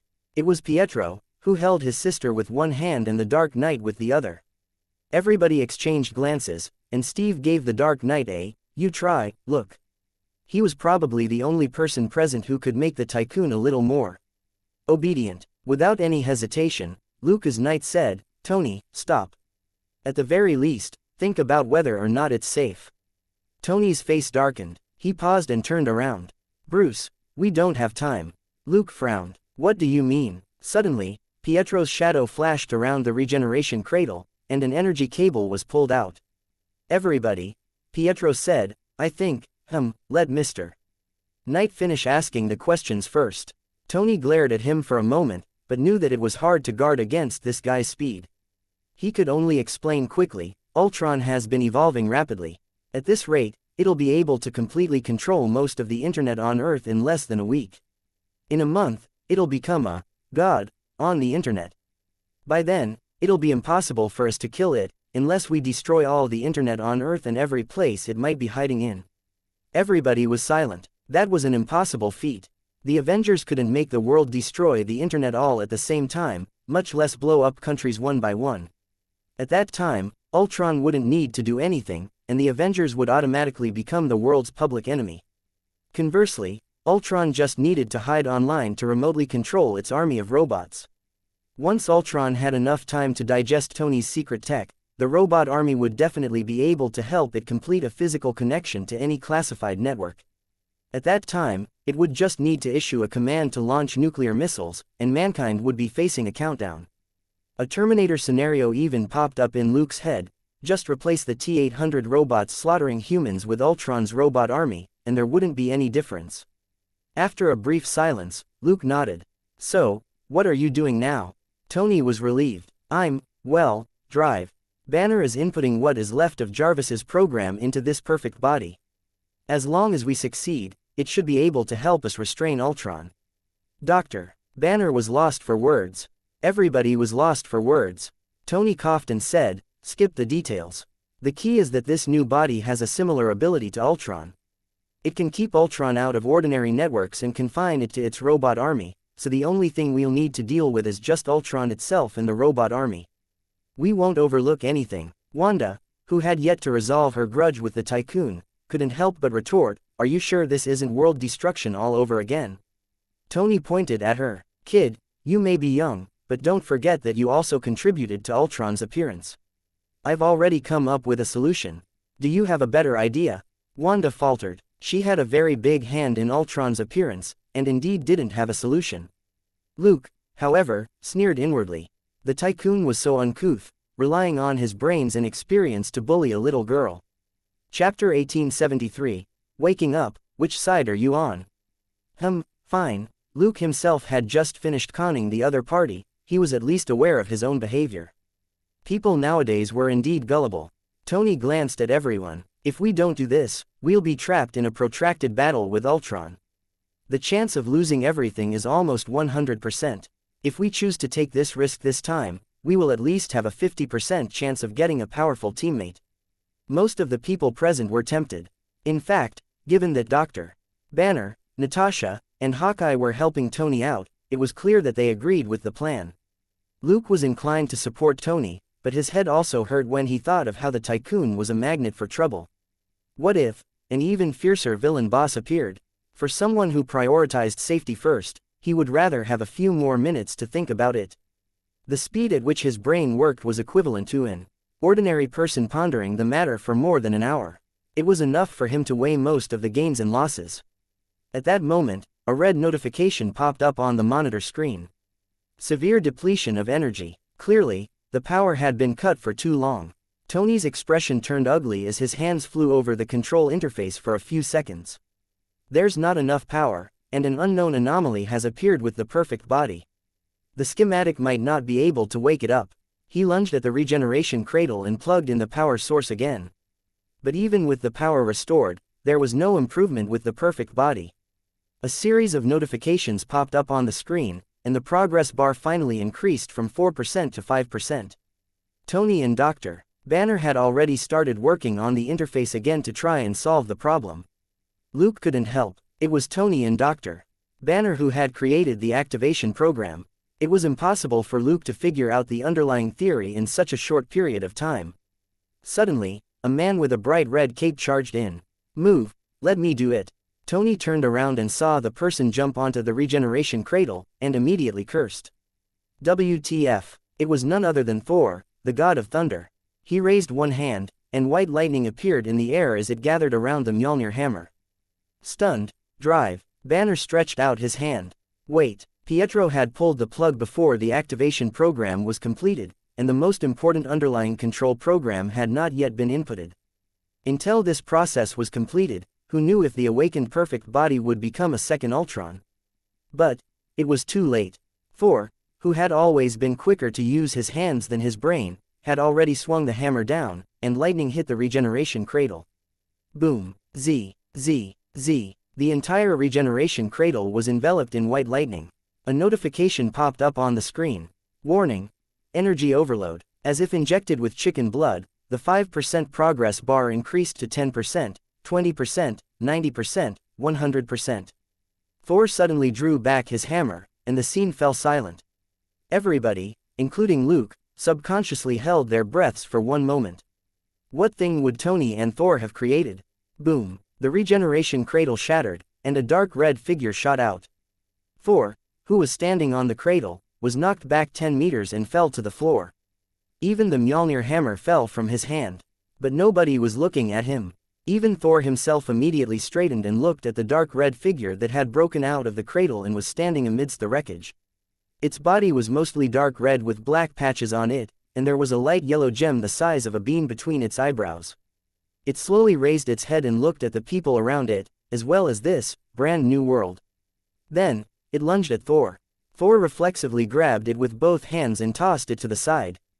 The dark red figure slammed into the wall on one side, but didn't slow down at all. The next moment, the protective layer of the base opened in front of it to reveal a dark blue ocean world. It didn't say anything, but simply looked curiously and longingly at the scene outside that was brimming with life. Steve leapt lightly to a spot not far from Thor and raised his shield. Thor suddenly raised his hand to warn him against acting rashly. The being raised one hand, as if to touch a fish swimming leisurely outside the transparent wall, but suddenly paused. A moment later, it looked away, and its body instantly turned all black except for its head and hands. It turned around and flew back lightly. Luke raised an eyebrow. This person was indeed unique. It didn't even make a sound as it flew. There was no way to track its movements with elementary sound wave. It was like an uncertain existence between illusion and reality. Sure enough, something which Tony and Thor made would be strange. Luke glanced at the two young masters, and grumbled inwardly. At that moment, it flew back and landed lightly in front of everyone. It said, "Sorry, that was a little odd." Then, it bowed slightly to Thor, who was 2 meters away. Thank you, Thor." Its gaze fell on Thor, and its thoughts moved. A cape appeared out of thin air. A second later, it was complete and fluttering behind the being. The cloak was similar to Thor's, except that it wasn't bright red. It flowed between various colors, which made one a little dizzy looking at it. Steve asked solemnly, "Thor, you helped create this?" Thor nodded. "I had a vision, a vortex that sucks in all hope of life. At the center of the vortex was that." He pointed at the yellow gem in its head. The Mind Stone is one of the 6 Infinity Stones. A few minutes later, everybody understood why Thor had taken the initiative to charge up and activate this vision. When Thor had said before that he was going to get help, he had gone to a special place to obtain a vision. Another way to put it was a prophecy, or a possible future. After experiencing this vision, he knew that Tony was right. From the sporadic images he saw, neither the Avengers nor the Bat Squad could handle Ultron. It was only with this vision that this crisis could be averted. When it came down to it, the source of the fear in the hearts of Ultron, Wanda, Pietro and the Avengers came from the Mind Stone in Vision's head. So, as long as Vision was on their side, taking care of Ultron would go from almost impossible to a 50-50 chance. That was how Luke interpreted it in his heart. However, Thor's Vision really couldn't be treated as crazy talk. This guy was hard-headed and wouldn't go crazy so easily. Steve couldn't help but look at Vision. Wait, you're on our side. Vision didn't answer directly, but said, I'm on the side of life, but Ultron wants to destroy all life here. I can only destroy it. Luke. Thank God, finally, an AI with feelings. That was right, this Vision was a living being, not some robot. Luke sensed that it actually had mental fluctuations. Although these thought waves were more cryptic and strange, like a foreign language, it was still a trait exclusive to living things. Chapter 1874. Peculiar Vision. Setting off, I can't make you trust me right now, but I know that we need to take action immediately. As he spoke, he grabbed the Mjolnir hammer on the side and handed it to Thor. Everybody was lost for words. Stunned, Thor looked down at his exclusive treasure, then at Vision, and blankly stretched out a hand to take the hammer. Vision moved past him like a breeze. Ultron is waiting for us in Sokovia. Thor looked at the hammer, then at Tony and Steve, who were looking at him strangely. He forced a smile and weighed the hammer in his hand to confirm that it wasn't a fake. Right, everybody was still staring at him silently. When Thor hurriedly walked past Tony, he patted him hard on the shoulder. He gritted his teeth. You did a great job. After Thor left, everybody looked at each other, not knowing what to say. On the day of the party, when Ultron had stolen Loki's scepter, all the Avengers had been present, and had tried picking up the hammer, and none of them succeeded. Only the old Capsicle had been able to move it very slightly, but he couldn't pick it up. Now, Vision had passed it to Thor like it was like some regular hammer. What the heck was that? Everybody was astonished and baffled. Luke was the only one who wasn't too surprised. It was hard to say exactly what sort of existence Vision was. His birth was directly connected to the Mind Stone, and he had been charged with thunder and lightning from Thor's Mjolnir hammer. It wasn't hard to believe that a person like that could bypass the rule that no other person could pick up the hammer. It was Knight who raised his hand to break the silence. Go get ready. We brought over a new batch of equipment that you can borrow for the time being. You can get it from Bastet. Selena. She immediately sent him a private message. What the hell? You didn't mention this to me. Luke said, I had the big shot put it on my fighter plane when I came back. Selena stopped asking. The big shot came and went like a ghost, and there was no pattern to how he gave out things. There was no need for her to worry at all. The so-called new equipment was mainly for Pietro and Wanda's nanosuits.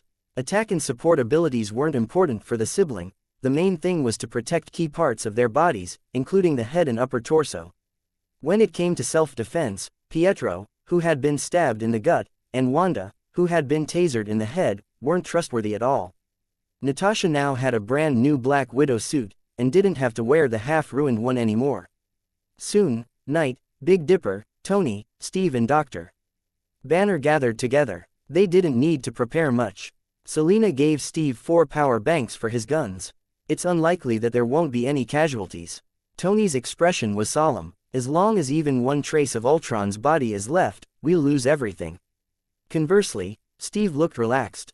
Just nice, I don't have any plans tomorrow. I can go all out. You don't have a girlfriend anyway. At most, you would have just been beating up sandbags. Tony grumbled inwardly as he continued, it's me that Ultron wants. I'll deal with the main body. Vision walked lightly past him. That's true, he hates you the most. Everybody. Knight murmured in a low voice, I am now certain that he really is a variation of Jarvis. Jarvis liked to stab his boss in the heart whenever he had the chance. Vision had clearly inherited this trait. Big Dipper interjected, he looks like a young version of your father's butler, Jarvis, right? Tony nodded slowly with a complicated expression. Yeah, everybody was silent for a moment before they dismissed the awkward topic. Yes, Luke had said that on purpose. Tony had caused a lot of trouble with Ultron. It was better to leave a deep impression on him while the matter had yet to be resolved. Otherwise, Luke might not have had the time to give Tony a warning after everything was over. A moment later, the base reached the surface of the ocean. The protective shield opened, and Quinjets took off one by one from 4 runways and headed east. The plane in the lead belonged to the Avengers, and a large number of new SHIELD agents followed behind it. They were flying to Sokovia, which was only 2,000 kilometers from Gibraltar and which would take around 40 minutes. As long as the Avengers, Quinjet flew a little slower, it would be able to arrive at its destination with the large number of agents. On the fighter plane, Steve was assigning tasks. Tony, head to the church in the center of the city. Ultron's base is there. You have to distract it. The best would be if you can piss it off enough to chase you and beat you up. Tony, I'll be the one to beat it up. Steve said, the rest of you have the same assignment. Take a special force team with you and do your best to evacuate the civilians in the center of Sokovia. We can't let them stay in a zone where battle might break out. After that, surround Ultron's robot army. Knight raised his hand. The Bat Squad will use androids to help you. We have other arrangements, and won't participate in the evacuation. Everybody was only slightly surprised, but then understood. Steve simply nodded. Got it. Be careful. Except for Wanda and Pietro, everybody here knew that Knight was Batman. He had never been afraid of any enemy, and liked to surprise them.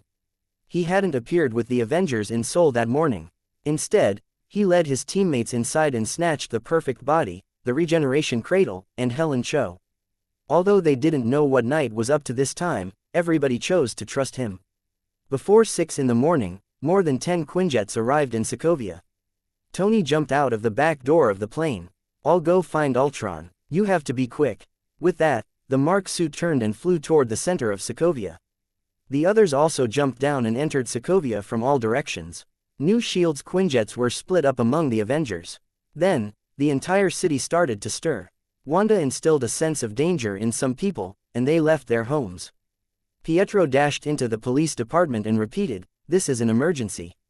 Officers, please take to the streets and help maintain order." Police officers just about to get off work and those about to start were baffled. When they raised their heads, most of them didn't see Pietro. Pietro rolled his eyes and grabbed the gun of a police officer nearby.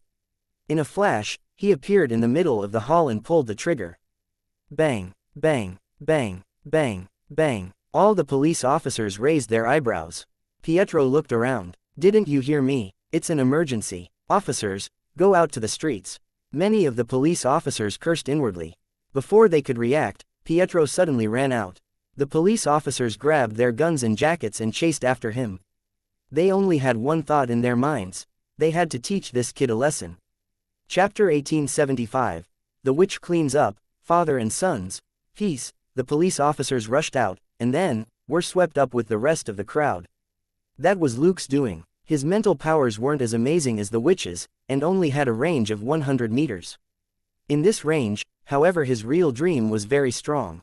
Wanda's mental power, on the other hand, could affect ordinary people within a kilometer. There were bound to be differences in their abilities. Luke relied purely on his basic attributes for his mental abilities.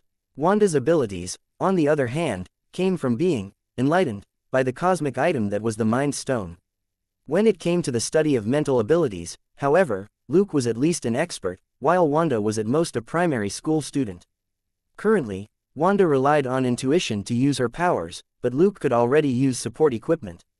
Detecting, receiving, matching and blocking mental fluctuations were all part of the same system, and magnifying them was one of his research directions.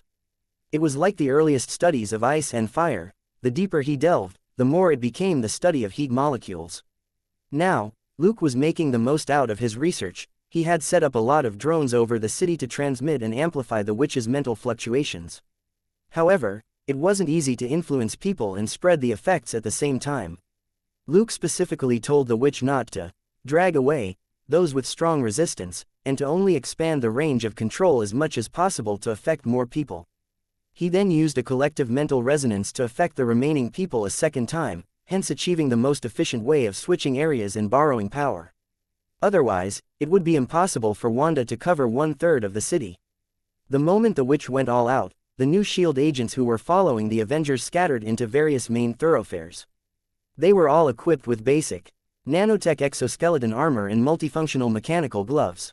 When they ran into situations like people cutting the line, refusing to give way, or bickering, the agents simply dealt with them, hands-on. Those who wanted to quarrel were thrown to the side of the road.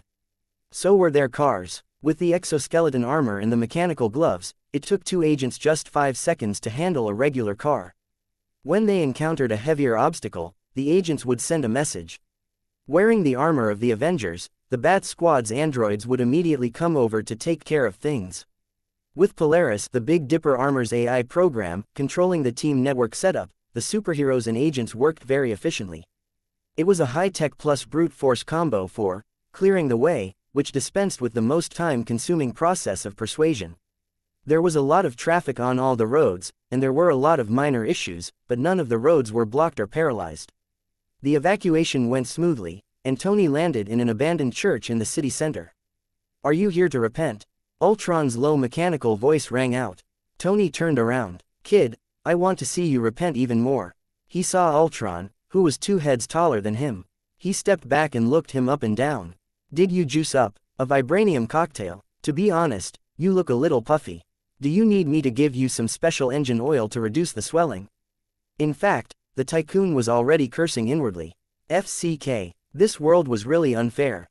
He had put a load of vibranium into this B***start of a sun. Half a day ago in Seoul, Ultron had only been a head taller than Tony at 2.2 meters, now, it was 2.5 meters tall. That was why Tony said it looked puffy. Looking at the robot, Tony said disdainfully, "What's the point of being big? It has to be hard enough. And not just hard enough, it needs to move. Even if it can move, it has to last." But he knew too well how different his Mark 43 was from the Hulkbuster.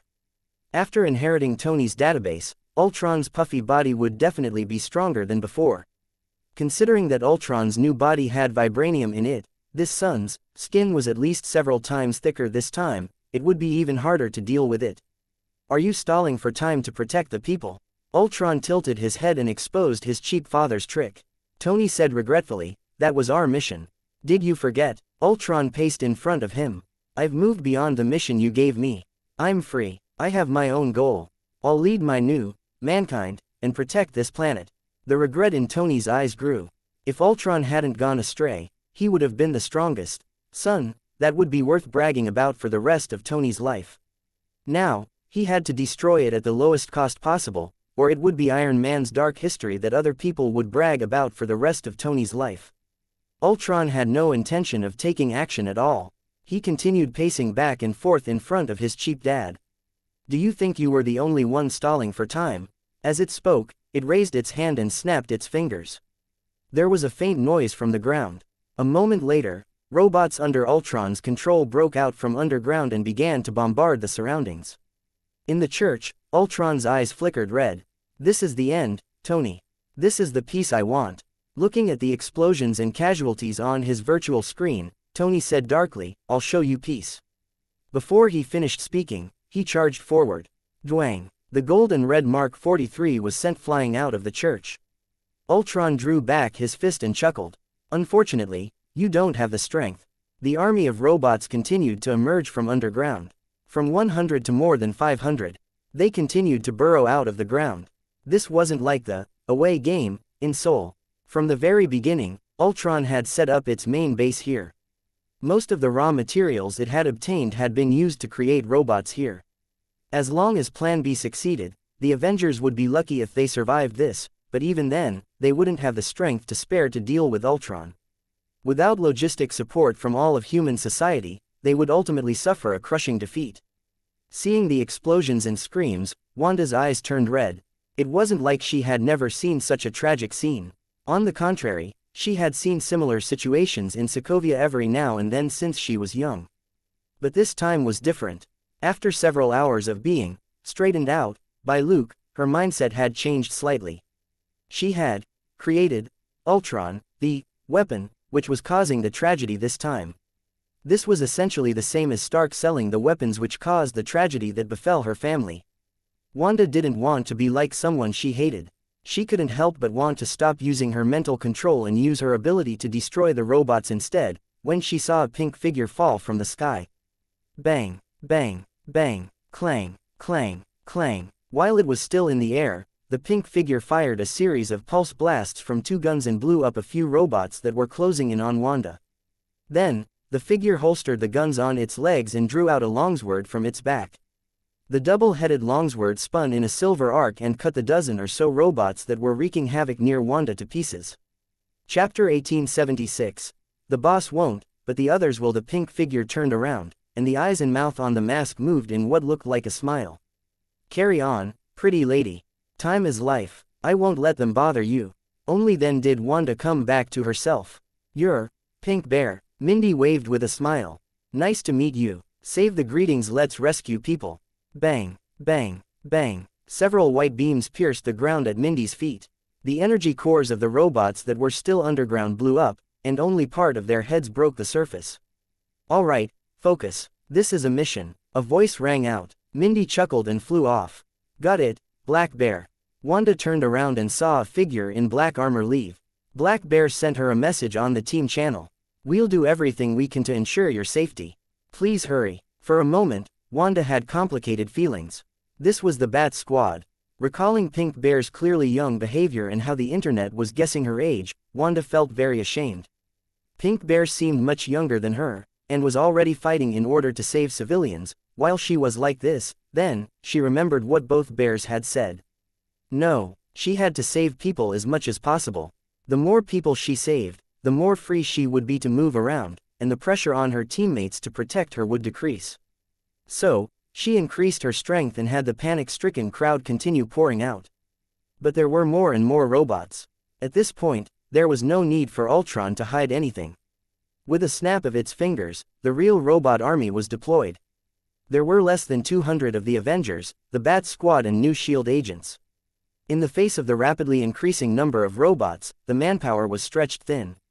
There were civilians all around, which also hindered them in battle, while the robots had no such qualms. In this situation, the difference between superheroes and agents was obvious.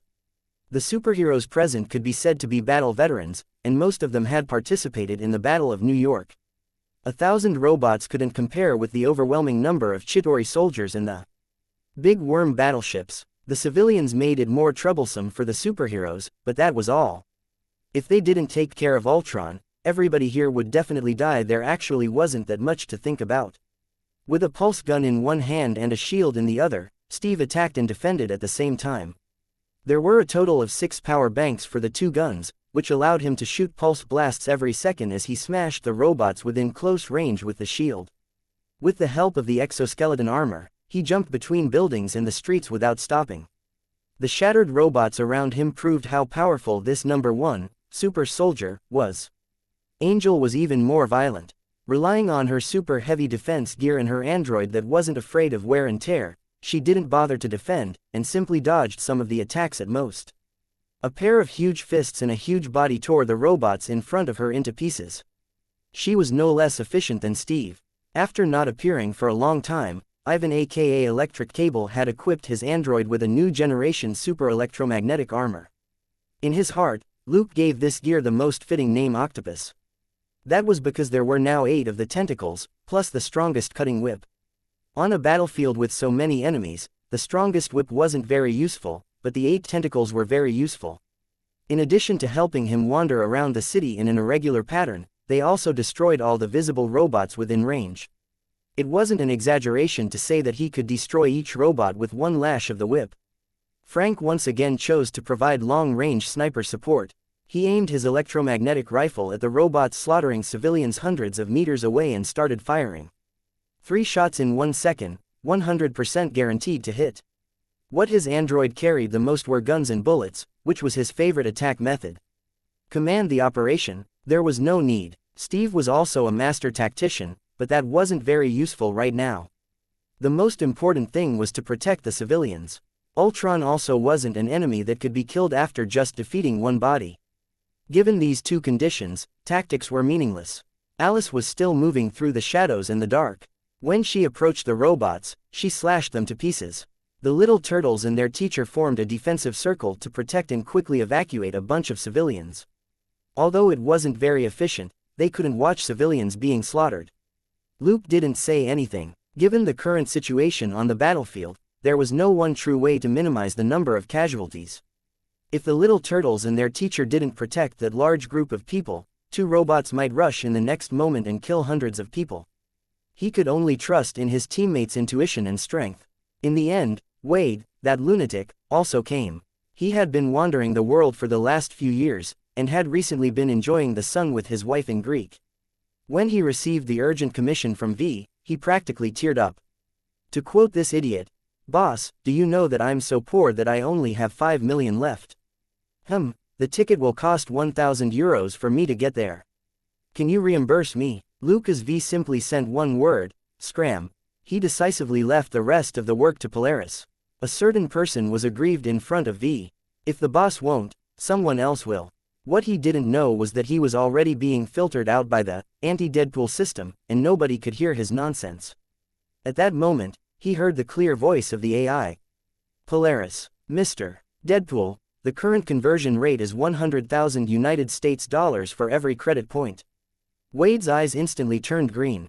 100,000, change all my credit to USD right away. Polaris. "Sorry, Mr. Deadpool, you only have 1,327 credit points, which is lower than the minimum limit of 2,000 points which Mr.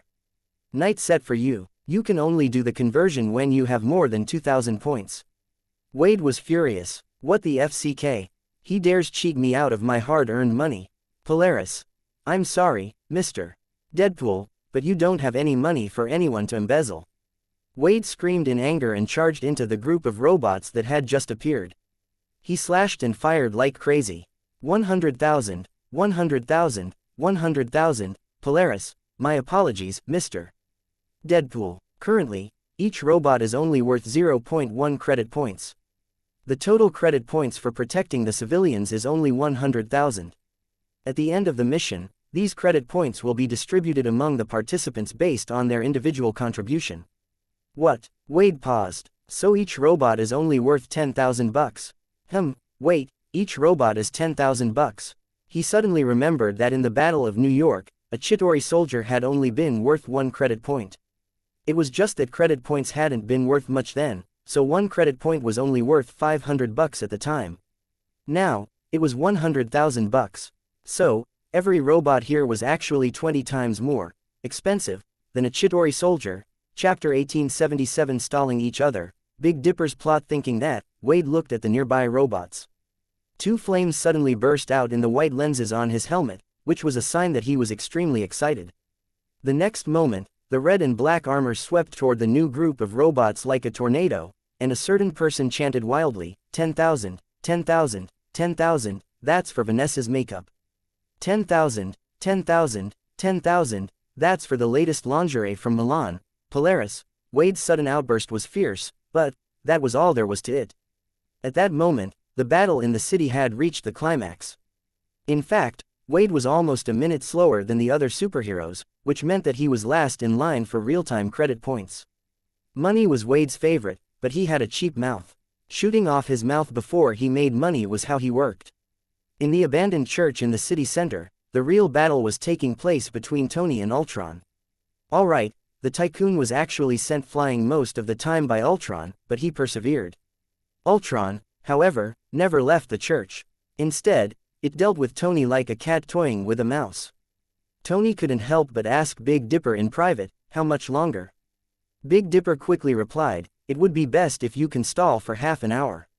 Only then will all the civilians be evacuated from the central zone. Tony smiled bitterly. It's not stupid enough to watch us succeed. Big Dipper, however, said, we have to give it a try. We might succeed. Tony, my armor won't last half an hour. Big Dipper raised his head and looked at the huge metal device in front of him.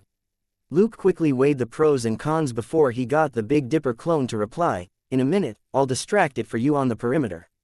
You can drop your Veronica now. Tony was stunned. If we use that now, it'll turn hostile, right? Veronica was another name for the Hulkbuster armor. It was even bigger than the puffy Ultron version, and could definitely last a while. But Tony's objective was to buy as much time as possible. If Ultron grew angry, this might affect the objective. Knight finally interjected, do it. It won't turn hostile for the time being. Tony. Knight said, you really don't know your son at all. Didn't you hear what it just said? You're not the only one stalling for time. Tony immediately reacted. What did you find? Knight said, it's a secret for now. That way, you getting beaten up will look more real. Tony couldn't help but say, FCK. Knight. Stark, mind your language. Tony said helplessly, sorry, my bad. After finalizing the plan in a few words, the Big Dipper clone quickly approached the church. At that moment, Big Dipper was holding special electromagnetic rifles. Apart from reloading the rifle's power pack every now and then by relying on the inventory space, the Big Dipper clone spent most of the time firing non-stop with both guns. Compared with the pulse gun, which needed to be recharged after 50 blasts, elementary firearms proficiency was better used with the solid bullets of the electromagnetic rifle. The pulse gun could hit a target, but because of the output rate, it couldn't fire several times in a second. Ultron wasn't stupid. After a few minutes, it would already be pretty good if 2 robots could be hit at the same time with a pulse blast. With an electromagnetic rifle, Luke just needed to pull the trigger and move the muzzle a little to take down several robots within a 10-meter half-circle around him. This was as easy for him as an arcade shooting game. In reality, the Bat Squad was doing their best to maintain a delicate balance. Ultron had no more than 5,000 robots under his control. Even if Luke's shooting accuracy would inevitably drop later, 4 boxes of 5,000 bullets were enough to blow up all the robots. Also, the Avengers and the Bat Squad were here. Wade, who was the last to go wild, had taken down more than 30 robots. With more than 100 new SHIELD agents, it wouldn't be a problem for them to deal with roughly 2,000 robots. But Luke couldn't do that. If they got rid of these robots too quickly, Ultron would sense danger and counterattack recklessly. As long as hundreds of robots self-detonated, tens of thousands of civilians who had yet to evacuate from the central zone would die. So, Tony had taken Ultron one-on-one to be beaten up. Thus, there was no sense of a true victor. The more civilians that were saved, the less blood that would be spilled for this victory. For Luke, saving these civilians was equivalent to a huge amount of experience and credit points, and being beaten up a little for it wasn't an issue. In any case, Tony was the one taking most of the beating. The person who caused all this deserved it. In any case, he wouldn't die. Calculating what might happen next, Big Dipper said to Tony, now. As he spoke, he pulled the triggers on his guns. Bang, bang, bang, bang, bang. A series of bullets instantly hit Ultron from 200 meters away. Ultron's semi-vibranium body shook from the powerful kinetic energy of the bullets, and it had no choice but to dodge. Although it was hard for the bullets to penetrate the semi-vibranium body, many of the joints wouldn't be able to take it. Given Dipper's shooting accuracy, if Ultron was a little more careless, it might be hit in the joints, which would be bad. For a moment, Ultron was more wary of Big Dipper than of Tony. In comparison, Tony's attacks were more straightforward, and not as ruthless and precise as Big Dipper's. On the other side, a series of Veronica components flew toward Tony. Ultron immediately understood what was going on. With a thought, it gave an order, and a dozen robots nearby immediately rose into the air and flew toward the components to intercept them. Bang, bang, bang, bang, bang. The electromagnetic rifles fired a storm of bullets at the robots. Ordinary robots without any protection couldn't withstand this fierce and precise attack. They exploded in the air and fell to the ground. Ultron flew up to intercept the components itself. Bang, bang, bang, bang. An even fiercer barrage of bullets enveloped it. Thanks to the immense kinetic energy, Ultron was swiftly deflected in the air, and it fell to the ground in a second. Ultron looked into the air as the external gear locked onto Tony. It snorted angrily and raised its hand. Bang, bang, bang, bang. A series of palm cannons were blasted at the Big Dipper clone.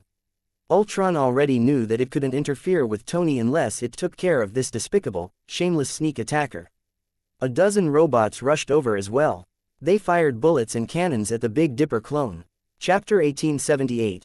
Father, son and brother. The Big Dipper clone, however, wasn't stupid enough to just stand there and take it head-on. As Luke moved quickly, he kept his guns aimed at Ultron, determined not to give it a chance to fly up toward Tony. Ultron's surrounding robots attacking Tony was less pressure than the robots harassing Tony. Even if both of them didn't feel too much pressure, this also reduced the attacks on the civilians nearby, and could be considered killing 3 birds with 1 stone. Less than 10 seconds later, there was the sound of huge jets in the air. Dwang! The Hulkbuster landed in front of Ultron and raised one hand. Come, kid, let me teach you a lesson. A red light flashed in Ultron's eyes, and it couldn't help but look in a certain direction. The Big Dipper clone was being chased away from the church by a bunch of robots. Ultron was slightly relieved. This underhanded Big Dipper was really annoying. It was a little worried that something might go wrong with its plan B if Big Dipper hung around. Since Big Dipper had left, he had probably just been responding to a distress call from Tony earlier, and probably hadn't uncovered plan B. Thinking that, Ultron checked the data sent back by its other body, anti-gravity system, 87% power. That was even more reassuring. Once power reached 100%, nobody would be able to stop or defend against the anti-gravity system. The system's minimum activation requirement was less than 80%, but it could still be stopped halfway. These guys had indeed arrived a little too quickly. If they had arrived just an hour later, Ultron could smile down at them from his throne and let them put on a final show. Act ahead of time? No way. Even now, Ultron could take action, but it didn't. It wanted to see these superheroes struggle on their deathbeds. They might call this a heroic struggle to save the world. Who knew what their expressions would be like when they realized that their hard work was for naught? Ultron felt that it would definitely be fun. So, it wasn't in a hurry. It knew Tony's personality very well. Every time he delayed, the noose around his neck tightened. The human who had created it and wanted to enslave it would finally be completely defeated inside out. At that time, Ultron would stand on his body and obtain perfect new life. And that Big Dipper. It had to stomp on his knees a few times. That despicable skull had been constantly mounting sneak attacks on it earlier. Each harboring their own thoughts, both parties tangled together for more than 20 minutes. Knight, who had been monitoring the evacuation of the civilians, finally sent a message to Tony. The civilians have been evacuated to a safe zone. Have Vision take action. Tony looked relieved. Okay, that's great. Dwang. His cheap son gave him a timely slap and sent the tycoon flying. Tony. FCK. Knight. Mind your words. Tony said helplessly, you can't let it go even now. Even as he grumbled, he sent a signal to Vision. Luke didn't trust Vision, and thus hadn't given him access to the Bat Squad's comms. Vision didn't need it to begin with. The moment he appeared, he would determine the outcome of this battle. If something really did crop up, he could still contact Tony. Ultron. A deep male voice rang out. Stunned, Ultron suddenly raised its head. He saw Vision descend unhurriedly from the sky. Nobody knew how he had appeared here, including Luke, who had been monitoring the place. In the surveillance feed, he suddenly appeared out of thin air and landed quietly, like a ghost. A red light flashed in Ultron's eyes as he slowly flew up to meet Vision's gaze. It mumbled, my Vision, they really took everything from me. Vision. You set the rules, you can change them, Luke chuckled soundlessly. Try and persuade Ultron to change. Dream on. People who were too smart were always especially stubborn. Ultron had Tony's arrogance and Jarvis's meticulousness. It was a unique killing machine that had no humanity. It was practically impossible for Vision to persuade this dad of his. Wait. Ultron had created Vision's body, but Vision had been activated by Tony using what remained of Jarvis's programming. So, Ultron could actually be considered Vision's brother instead. A brother and a father at the same time. The relationships in big shot families were indeed so complicated. Luke, who had been paying attention to the scene, took the opportunity to inwardly criticize the tycoon's family. Ultron smiled. All right, it seems you've chosen them. Vision. No, I'm just on the side of life. Ultron laughed before it lunged forward. Vision's expression was calm as he let it grab him. Then, he reached out and placed his hands on Ultron's head. Ultron felt a sense of familiarity. It was similar to when it had attacked Jarvis last time. Alarmed, it tried to push Vision away. Nope, kid, you need to calm down. Tony suddenly charged back in and grabbed Ultron, just like in Soul. Ultron cursed inwardly, but was already reacting. It raised its hand and aimed the palm cannon at the Hulkbuster armor, ready to hit Tony in the face. HMPH. You actually dare use the same move on me a second time. Dwang. There was a violent clash of metal, and it looked at its arm that was stretched out toward Tony in surprise. Half of the arm, including the main support frame, was cut off. A silver katana pierced the opening, and that annoying black and white skull head looked at Ultron in what almost looked like surprise. Clang! Tony switched directions slightly and grabbed Ultron from behind. The two huge metal bodies collided heavily. At that moment, Ultron stopped paying attention to Tony and the Big Dipper clone. Seeing that, Tony quickly asked, "Friday, how's it going?" Friday, the replacement AI housekeeper, replied in a gentle voice, "Boss, it's working. Vision is removing Ultron from the internet. Everything's going smoothly. Hehehehe." The Big Dipper clone looked at the defenseless Ultron in front of him and chuckled. Tony was shocked. "What are you doing?" Big Dipper couldn't be bothered with him. He pulled out the katana and slashed down again. Dwang! Ultron's right arm was completely cut off. Dwang! Dwang! Dwang! Dwang! There was a series of metallic bangs. Thanks to its slightly superior material, the blade tenaciously broke through the defenses of Ultraman's semi-vibranium body and cut off its hands and feet. Ultron, who was being swiftly removed from the internet by Vision, had no time to react, and was crippled. Chapter 1879, Surprise. Power cut. A minute later, Vision suddenly let go. Ultron, who had already turned into a log, said angrily, "You kicked me out." Looking down at its torso, it murmured, "You stole my vision and destroyed my body." Tony shrugged. "Sorry, but they weren't yours in any sense. If what was stolen was mine and I've stolen it back, it naturally belongs to me," the tycoon added inwardly. Ultron's eyes flickered, and it suddenly laughed. "Hehehehe, you think I care?" Tony immediately got a bad feeling. "Oh, then what do you care about?" Ultron continued smiling. "You took my world, I'll take yours." As it spoke, it activated the anti-gravity system. The ground shook, and a silver metal cylinder 40 centimeters in diameter rose 2 meters out of the ground. Then, the outer shell unfolded like 3 petals, to reveal a short triangular pillar inside. Crack! The pillar spun and started humming, as if it had connected to some power line. There was a faint rumble under the ground, which became more and more obvious. Everybody felt their bodies grow heavy. There was a loud rumble in all directions. Tony suddenly flew up high and looked around. Under the morning sun, a crack appeared on the edge of the city and continued to get bigger.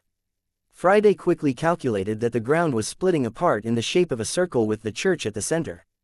The ground inside the circle was rising up at a visible speed. Inside the church, Ultron and the robots fighting the Avengers, the Bat Squad and the new S.H.I.E.L.D. agents all said in unison, "You are about to witness the most beautiful scene. It's inevitable." Ultron's deep mechanical voice was enigmatic. "You rise, only to fall, like that resplendent meteor which brings ruin and rebirth." It stared at the enemies in front of it with the red eyes of a robot. "Avengers, Bat Squad, you are my meteor and my sharpest sword. When you fall, the earth will crumble, purging me from the internet and stealing my vision to fight me is meaningless. When the dust settles, the only thing that will remain in this world is me. Friday, give me a lead." Tony looked down, and the virtual screen inside his helmet immediately mapped out lines on the ground. "Friday, that pillar has vibranium mixed into it. It extends all the way underground and has created a strong magnetic field, which is what's keeping the rock together. Sokovia's going for a ride." Tony sighed. "Bruce, do you have a surprise for us?" Bruce hadn't made an appearance at all, but the tycoon didn't think he had left them to fend for themselves. In the Battle of New York, this guy had been the first to grab the scepter and then the nuclear missile, and all at the crucial moment. Wait, Knight. Surprise. Boom. The entire ground shook, and it suddenly stopped after rising up a meter or so. The robots controlled by Ultron all turned to look at the church at the same time. At the church, Ultron looked down at the ground. How is that possible? Boom. The ground shook again. Boom. The entire circular area fell back into place. There was disbelief in Ultron's eyes. "That's impossible. How did you destroy the energy transmission?" This was an anti-gravity device made from a lot of vibranium. Then, Ultron gritted its teeth and said a name. Dark Knight. In a huge cavern hundreds of meters underground, the Dark Knight clone had just blown up 2 robots. Then, a series of bat darts flew out to cut up the dozens of robots that were swarming over. The blue and white eyes on the helmet stared at a robot that still had an intact upper torso, and Dark Knight chuckled. "We meet again. Hopefully never again." As he spoke, he suddenly stomped down hard and crushed the robot's core. After swiftly taking care of the robot guards, he flew back up to the colossal entity above his head. It had hundreds of huge circular gears and layers of vibranium rods embedded in the core. The bluish-white light of an arc reactor was everywhere. This was the apocalyptic meteor, or that sword of destruction or whatever, created by Ultron. Using the powerful energy of the arc reactor and the vibranium's special properties, a massive expanse of ground was dug up and lifted into the sky.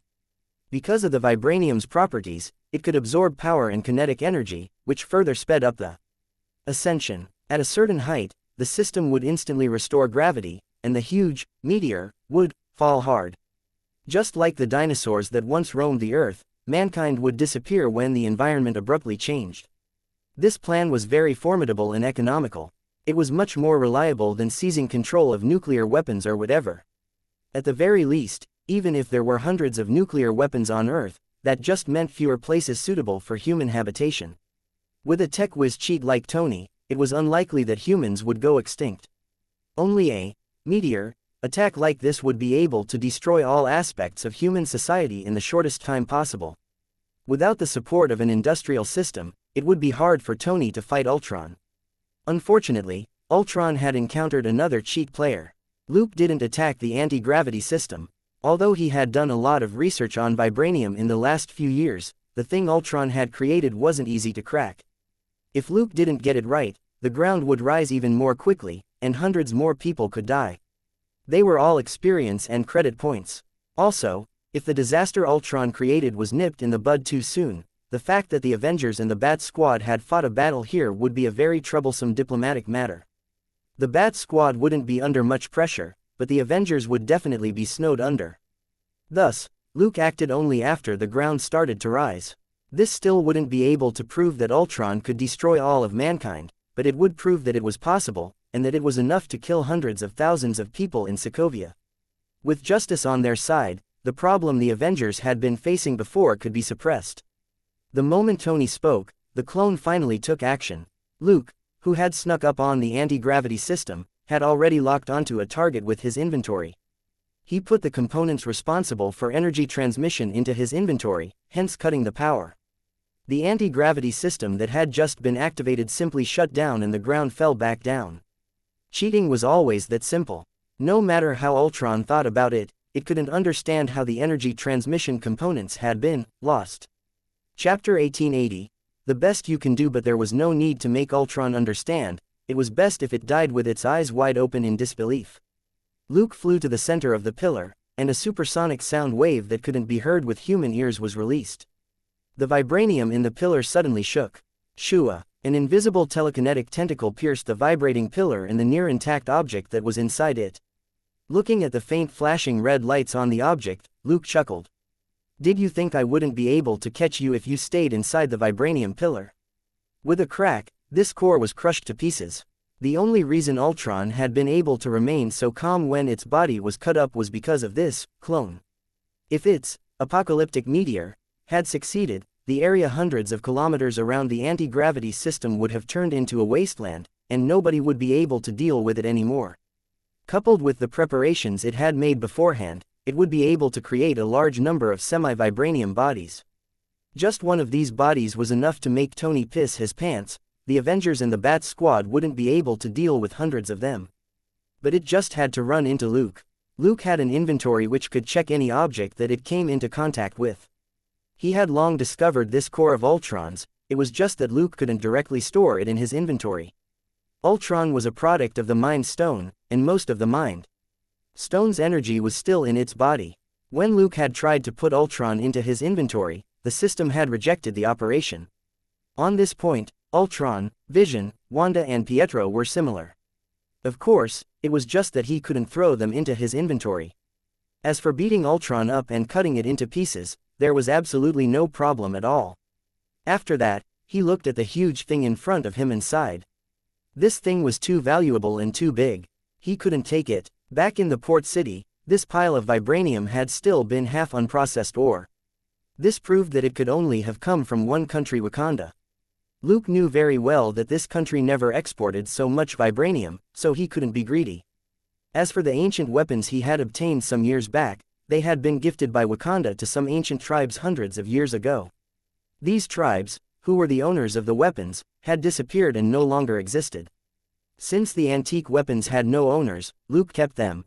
However, he could still ask for a reward for returning a lost item.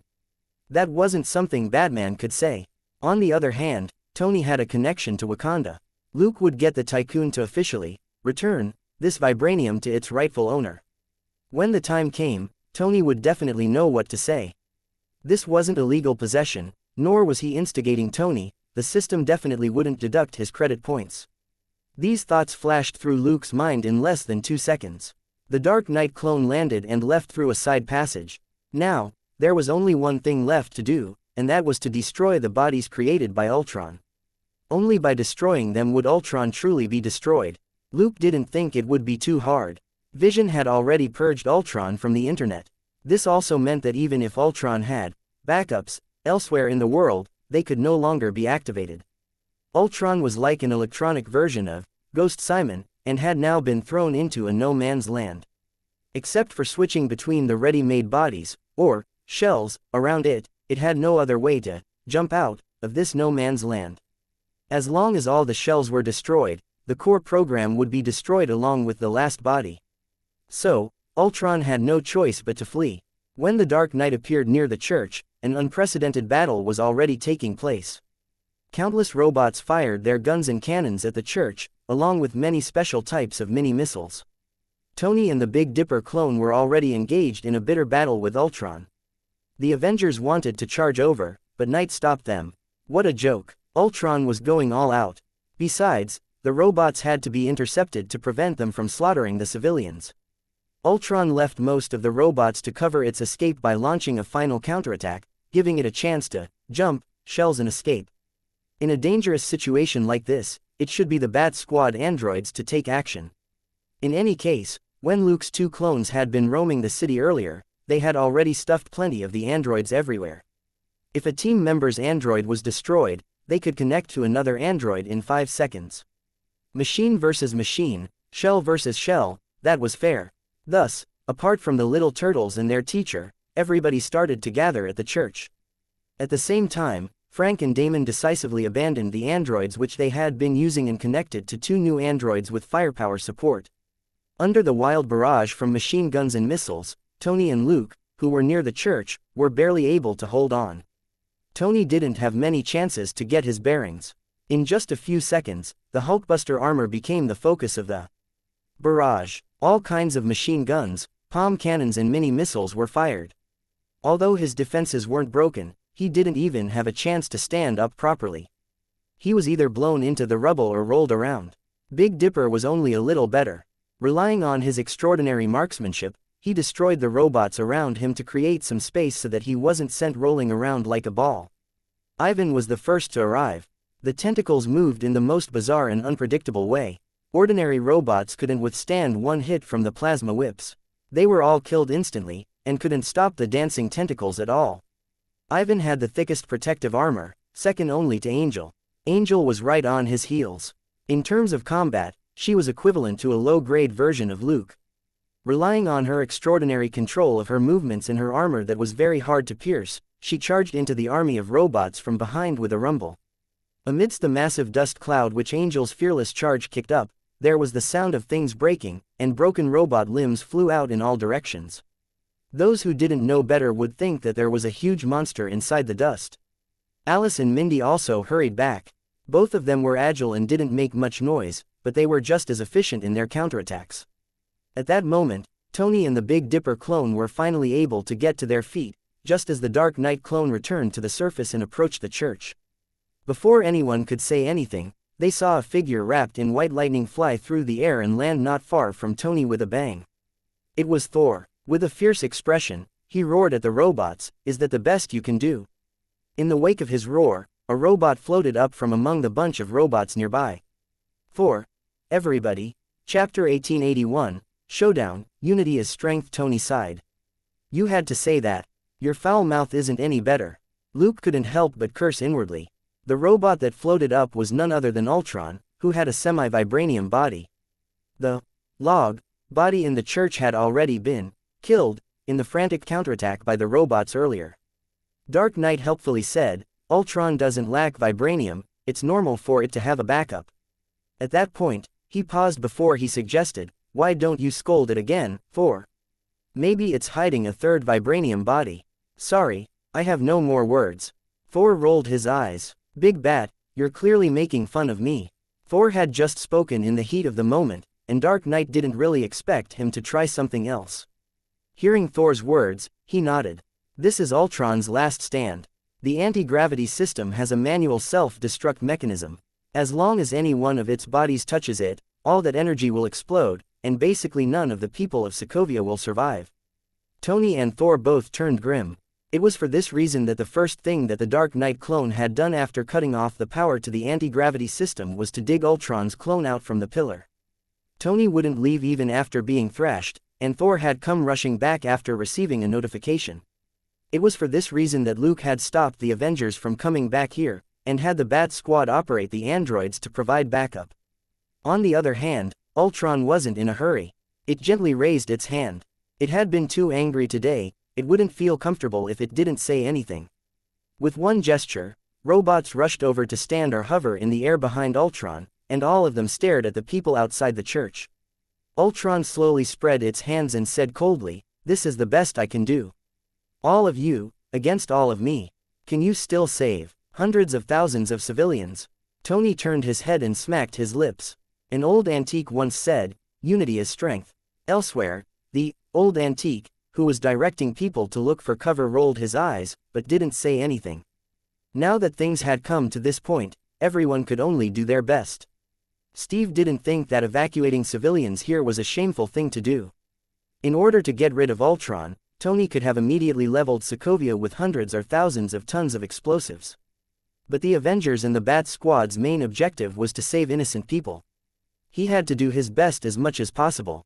Ultron also knew this, which was why it hadn't touched the hundreds of thousands of civilians. Even its robot army remained hidden underground. These civilians were the best hostages and an important bargaining chip to restrain the superheroes. Now that Plan B had been completely destroyed, the hostages were the only thing left that it could use. As long as these hundreds of thousands of people died, the superheroes here would become criminals, condemned by the world. It wouldn't matter even if they argued that Ultron had been a threat to Earth. The hundreds of thousands of lives would be the most important evidence. It was much harder to be a good person than a bad person in this world. When a good person did a bad thing, their character setting would collapse. When a bad person did a good thing, there was still some good in them. The deaths of hundreds of thousands of people would be enough to make the Avengers and the Bat Squad lose their identity as agents of justice. Boom! An enormous green figure jumped over from hundreds of meters away and landed with a loud crash. It roared at the group of robots. Ah! The Hulk's roar broke this temporary impasse. The army of robots swarmed in from all directions. Machine guns, palm cannons, plasma cannons, and mini missiles wreaked havoc between the two sides. Despite its mighty roar, even the Hulk was assailed into covering his face. There were too many robots. The Bat Squad androids opened fire together. Nobody tried anything strange, they just did their best to avoid head-on attacks and then charged forward. Boom, boom, boom. In an instant, Selena, Mindy and Alice's androids were severely damaged. However, they directly activated the self-destruct program after charging into the robots, and created 3 huge craters that were more than 20 meters in diameter each. Ultron was a little stunned. So brittle. Then, Frank and Damon's firepower support gear burst with gunfire. The remaining missiles were used up in one go, and the androids charged into the robots from 2 different positions. When they could no longer do more severe damage, the 2 androids self-destructed to create 2 even bigger vacuums. The firepower support system was much more formidable than the combat gear which Mindy and the others had been wearing, and the power from the self-destruct program was several times greater. The Bat Squad's crazy explosions slowed down Ultron's robots at the front. Ultron's plan to overwhelm the team with numbers and then manually activate the self-destruct mechanism on the anti-gravity system wasn't successful. Taking advantage of this very brief gap, 3 firepower support units burrowed out of the surrounding rubble. Selena, Mindy, and Alice had switched androids and took over after Frank and Damon's gear exploded. Machine guns, plasma cannons, and mini missiles rained down again. The rest of the team automatically coordinated with the attack range of the 3 people and attacked the middle of the robot army. Ah! Thor finally finished charging up in the few seconds after the androids exploded and the new ones emerged. With a roar, he went flying with Mjolnir. Lightning exploded in a range of 100 meters in the air as he aimed at the back of the robot army. Boom! An enormous white electric field appeared, and all the robots on the ground and in the air exploded in showers of sparks as almost 100 of them were taken care of. Thor's attack wasn't over. Taking advantage of the aftershock from this big move, he threw out the Mjolnir hammer. The hammer spun and shot out lightning more than 10 meters long. Like a lightning sword, it cut through the robots. Another 70 to 80 robots were cut down by this electric pinwheel. The Hulk followed closely behind. The Hulk remembered this guy with the hammer and had hit him several times. Although now wasn't the best time to beat him up, the Hulk didn't want to lose to him. He picked up a large building and threw it at the robots around him. The closest robots directly shattered to pieces. If they escaped, they were grabbed and smashed against one another. This explosive attack from the Avengers, 2 meat tanks, was followed by an explosion of firepower from the Bat Squad. Angels charged dozens of meters away alleviated the pressure on Tony, Dark Knight and Big Dipper, who were at the vibranium pillar in the church. But there were still too many robots. Chapter 1882. $10 million Baby Ultron's computing abilities were off the charts, and he was able to mobilize and balance out the forces on the battlefield. A dozen or so robots broke through every so often to lunge at the vibranium pillar and activate the self-destruct mechanism. If it wasn't for the others, the three of them would be facing more than 30 or even 50 robots, which would be complete chaos. Tony had already risen into the air and was hovering 10 meters above the pillar as he opened fire. The mini-missiles on the Hulkbuster armor poured out like running water. The pulse cannons in the armor's hands and chest fired constantly, breaking up the swarm of robots in the distance. On the ground, the Big Dipper clone attacked with a gun and sword, while the Dark Knight clone flung out bat darts with one hand and wielded a collapsible staff with the other. Darting here and there, the two clones attacked swiftly in a circle with the vibranium pillar at the center. They were practically back to back, so there were no blind spots. A lot of the robots attacked Dark Knight, who simply turned around and let Big Dipper swing his sword at him. As for the robots which attacked Big Dipper, the energy cores in their chests were pierced when Dark Knight turned around with the staff. The electromagnetic rifle bullets, which only left a faint white light in the air, and the spinning bat darts coordinated well with each other. The robots that were allowed to break through to the vibranium pillar were besieged by Dark Knight and Big Dipper, and had no chance of fighting back. From the sky, it was as if there was an invisible barrier 5 meters around the pillar. Any robots that entered this range were destroyed. Looking at everything, Ultron's heart raced. If it joined the attack, there was a 20 to 30% chance of activating the self-destruct mechanism, but there was a more than 90% chance that this body would be destroyed at the same time. After all the civilians here were killed, the superheroes wouldn't let go of this semi-vibranium body. So, if it left right now with this semi-vibranium body, it would still have some fighting power. As for sacrificing this body in order to slow the superheroes down, logically speaking, it should have chosen this as the very first plan. Hundreds of thousands of people dying would only put tremendous pressure on these superheroes at most. It was impossible to make a seasoned superhero commit suicide. Also, if it held back more of its strength, it could slowly toy with them to death. However, no matter how precise its calculations were, it couldn't let go of its hatred. Ultron's thoughts wouldn't clear up if it didn't deal with Tony. While Ultron was feeling conflicted, a red and black figure twisted and turned in the air, and in a gap between the robots, it lunged at the space in front of Ultron. Dwang! The red and black figure ate sh*t as it was smashed into the ground several meters away from Ultron. Ultron was stumped. What kind of ridiculous plot was this? Then, the guy pulled himself out of the ground. Woo, that maneuver was worth 9.99 points at least. Wade, who seemed a little dizzy, shook his head and patted his chest with both hands. He suddenly felt that something wasn't right. He turned his head and saw Ultron, who was hovering 5 meters in the air, looking down at him like he was a dung beetle.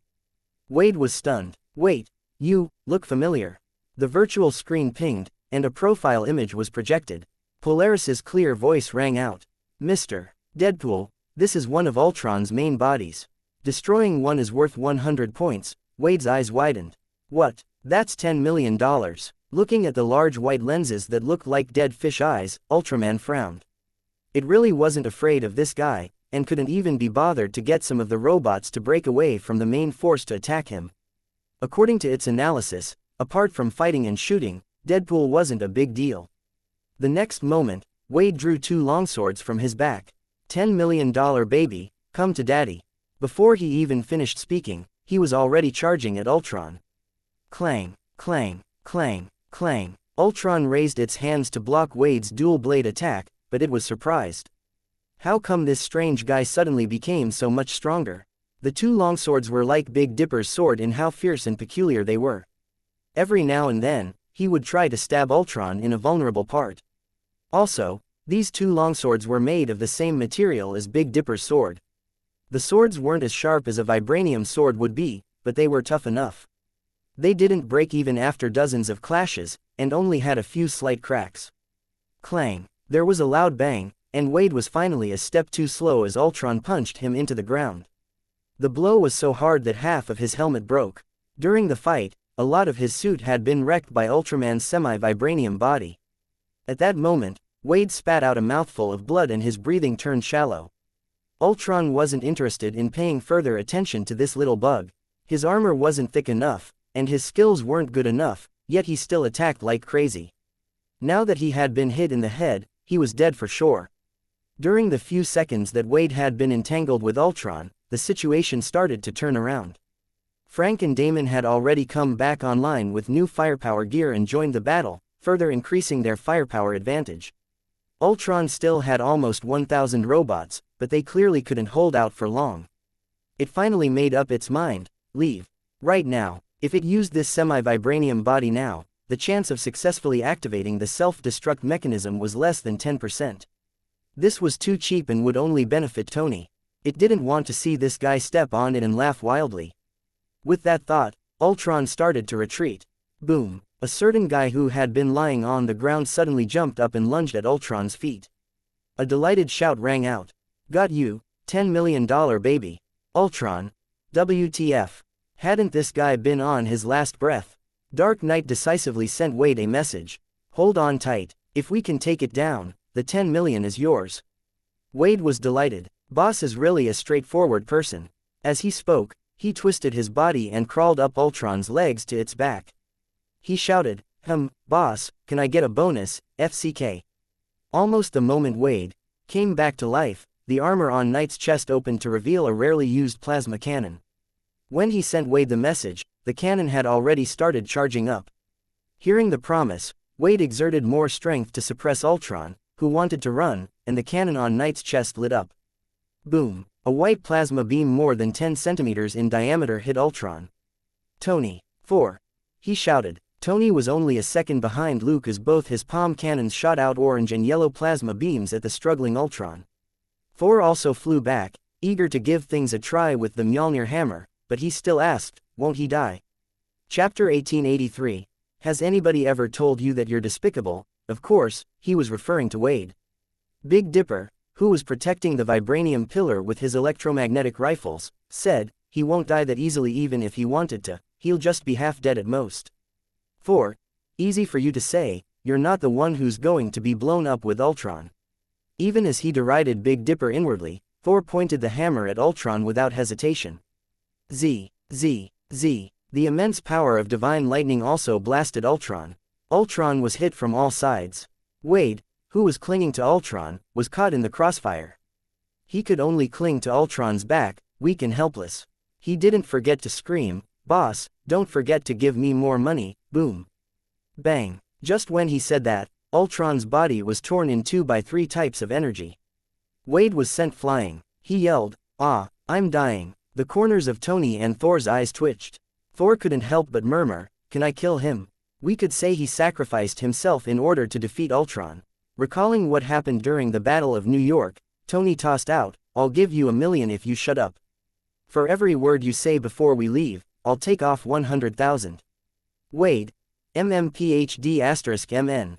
Luke almost got goosebumps and resisted the urge to kick away this half-smashed avocado. Get lost. If you make that sound again, I'll deduct the repair cost of your armor from your credit points. Wade's nostrils flared and he shook his head. Hoo, everybody. Luke didn't want to bother with this completely shameless guy anymore, and he thrust his collapsible staff forward. Clang, crack. There was a metal clang and the sound of something breaking as the staff pierced the semi-vibranium body and shattered the energy core in Ultron's chest.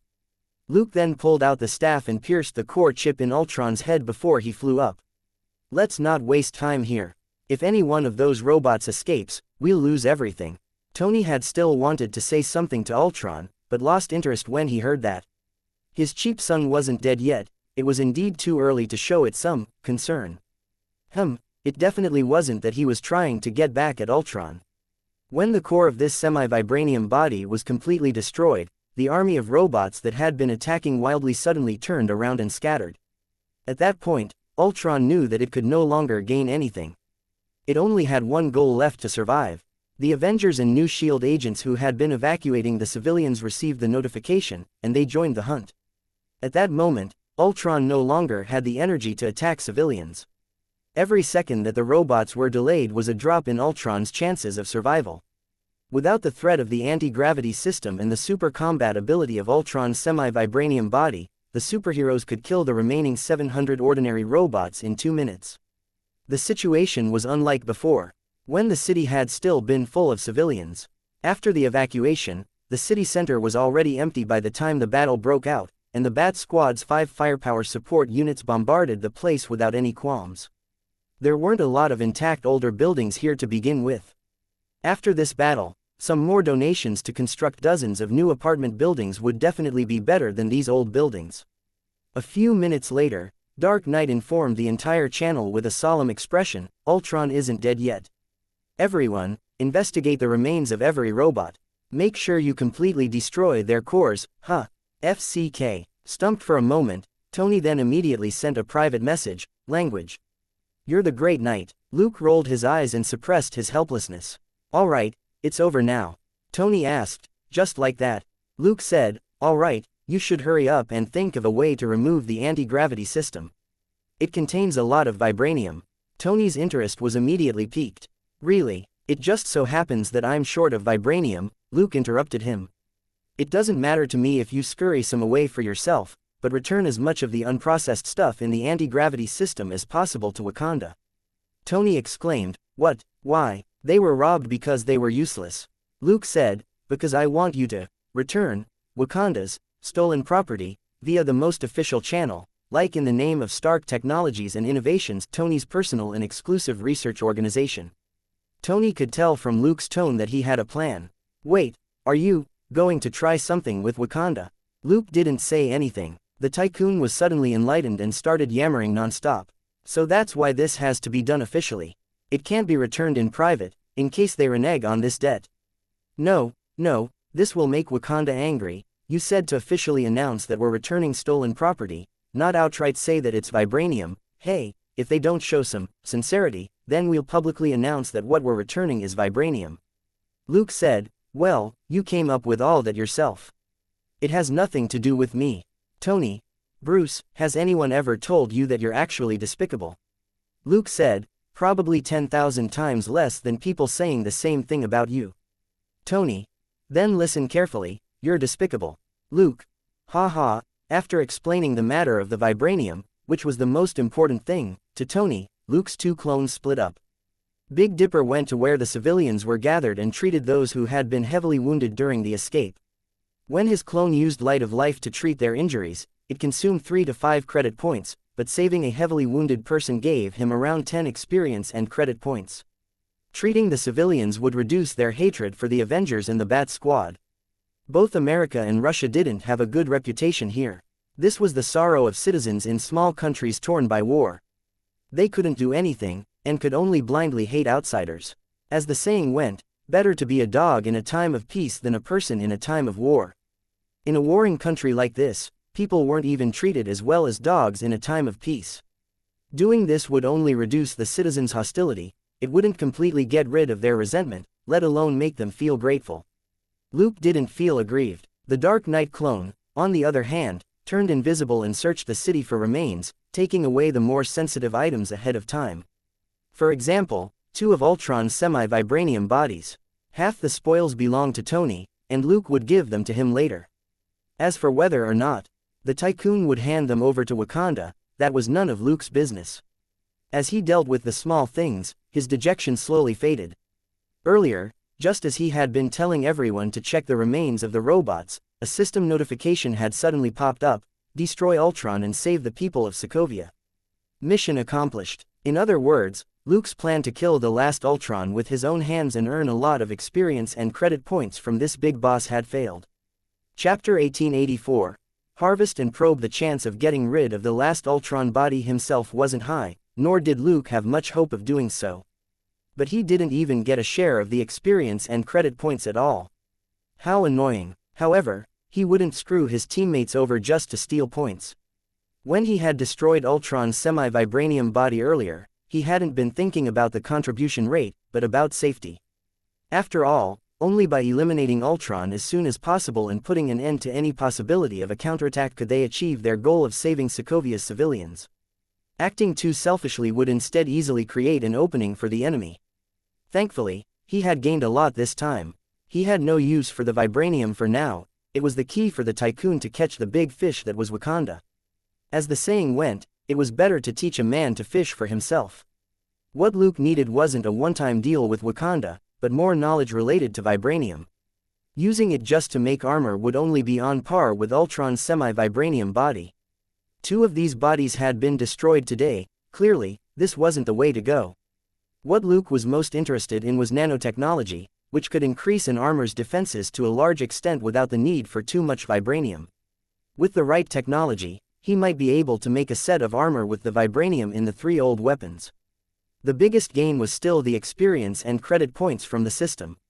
This mission was worth 24 million experience and credit points for saving millions of lives. Contribution rate, 37%. EXP plus 8.88 million.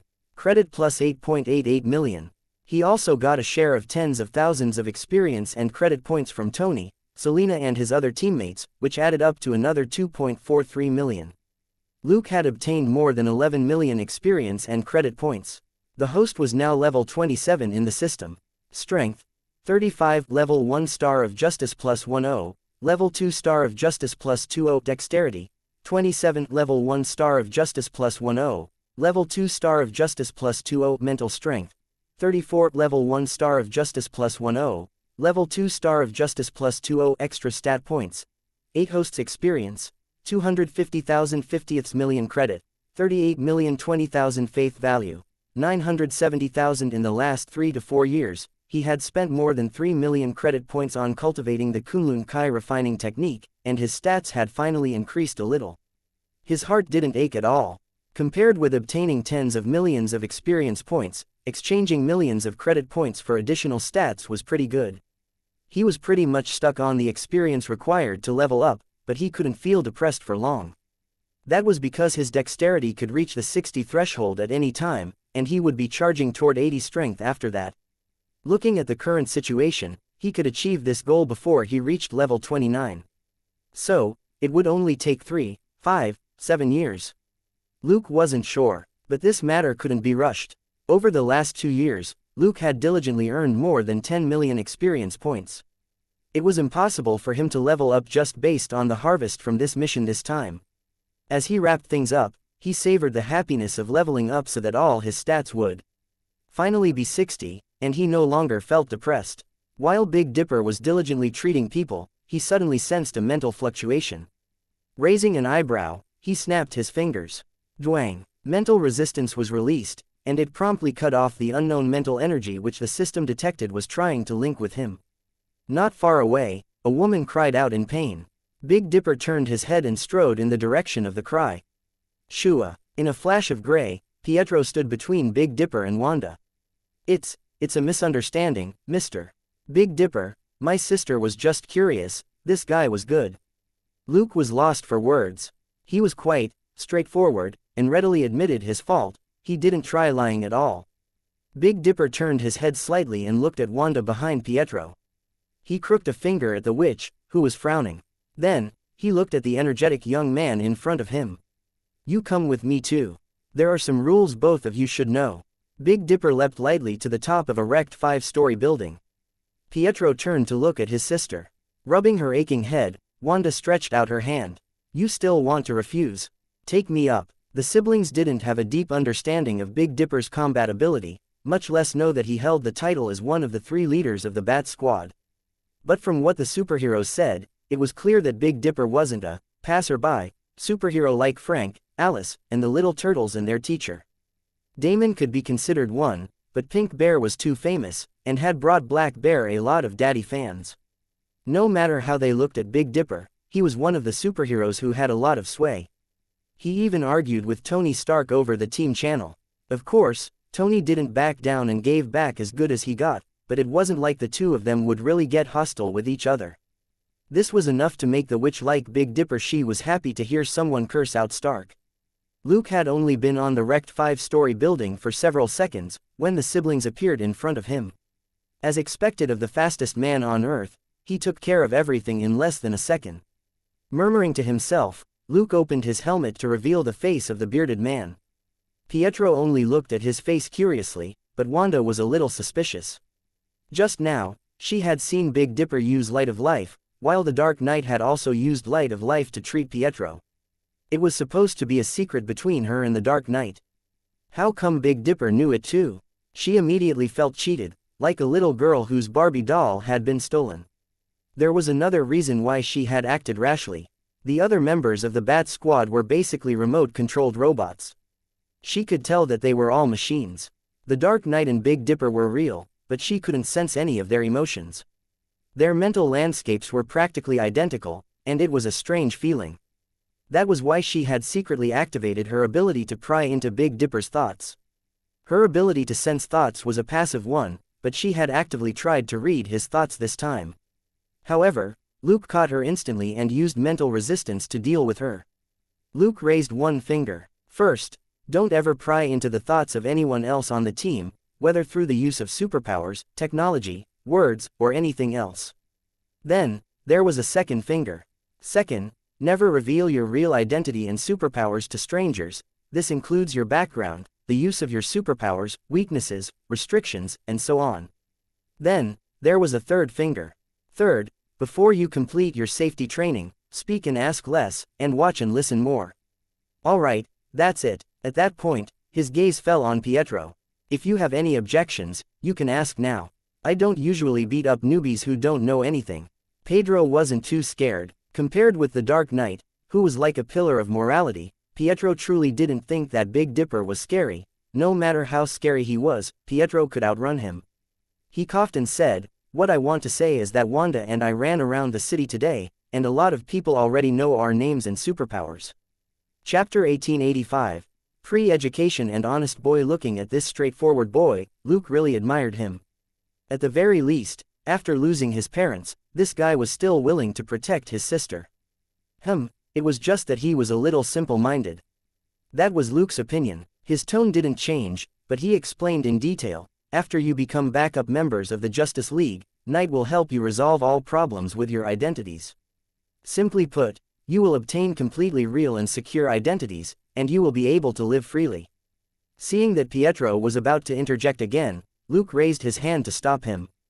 The safety training you'll be doing after this will teach you how to avoid exposing yourself as the Maximoff siblings with superpowers.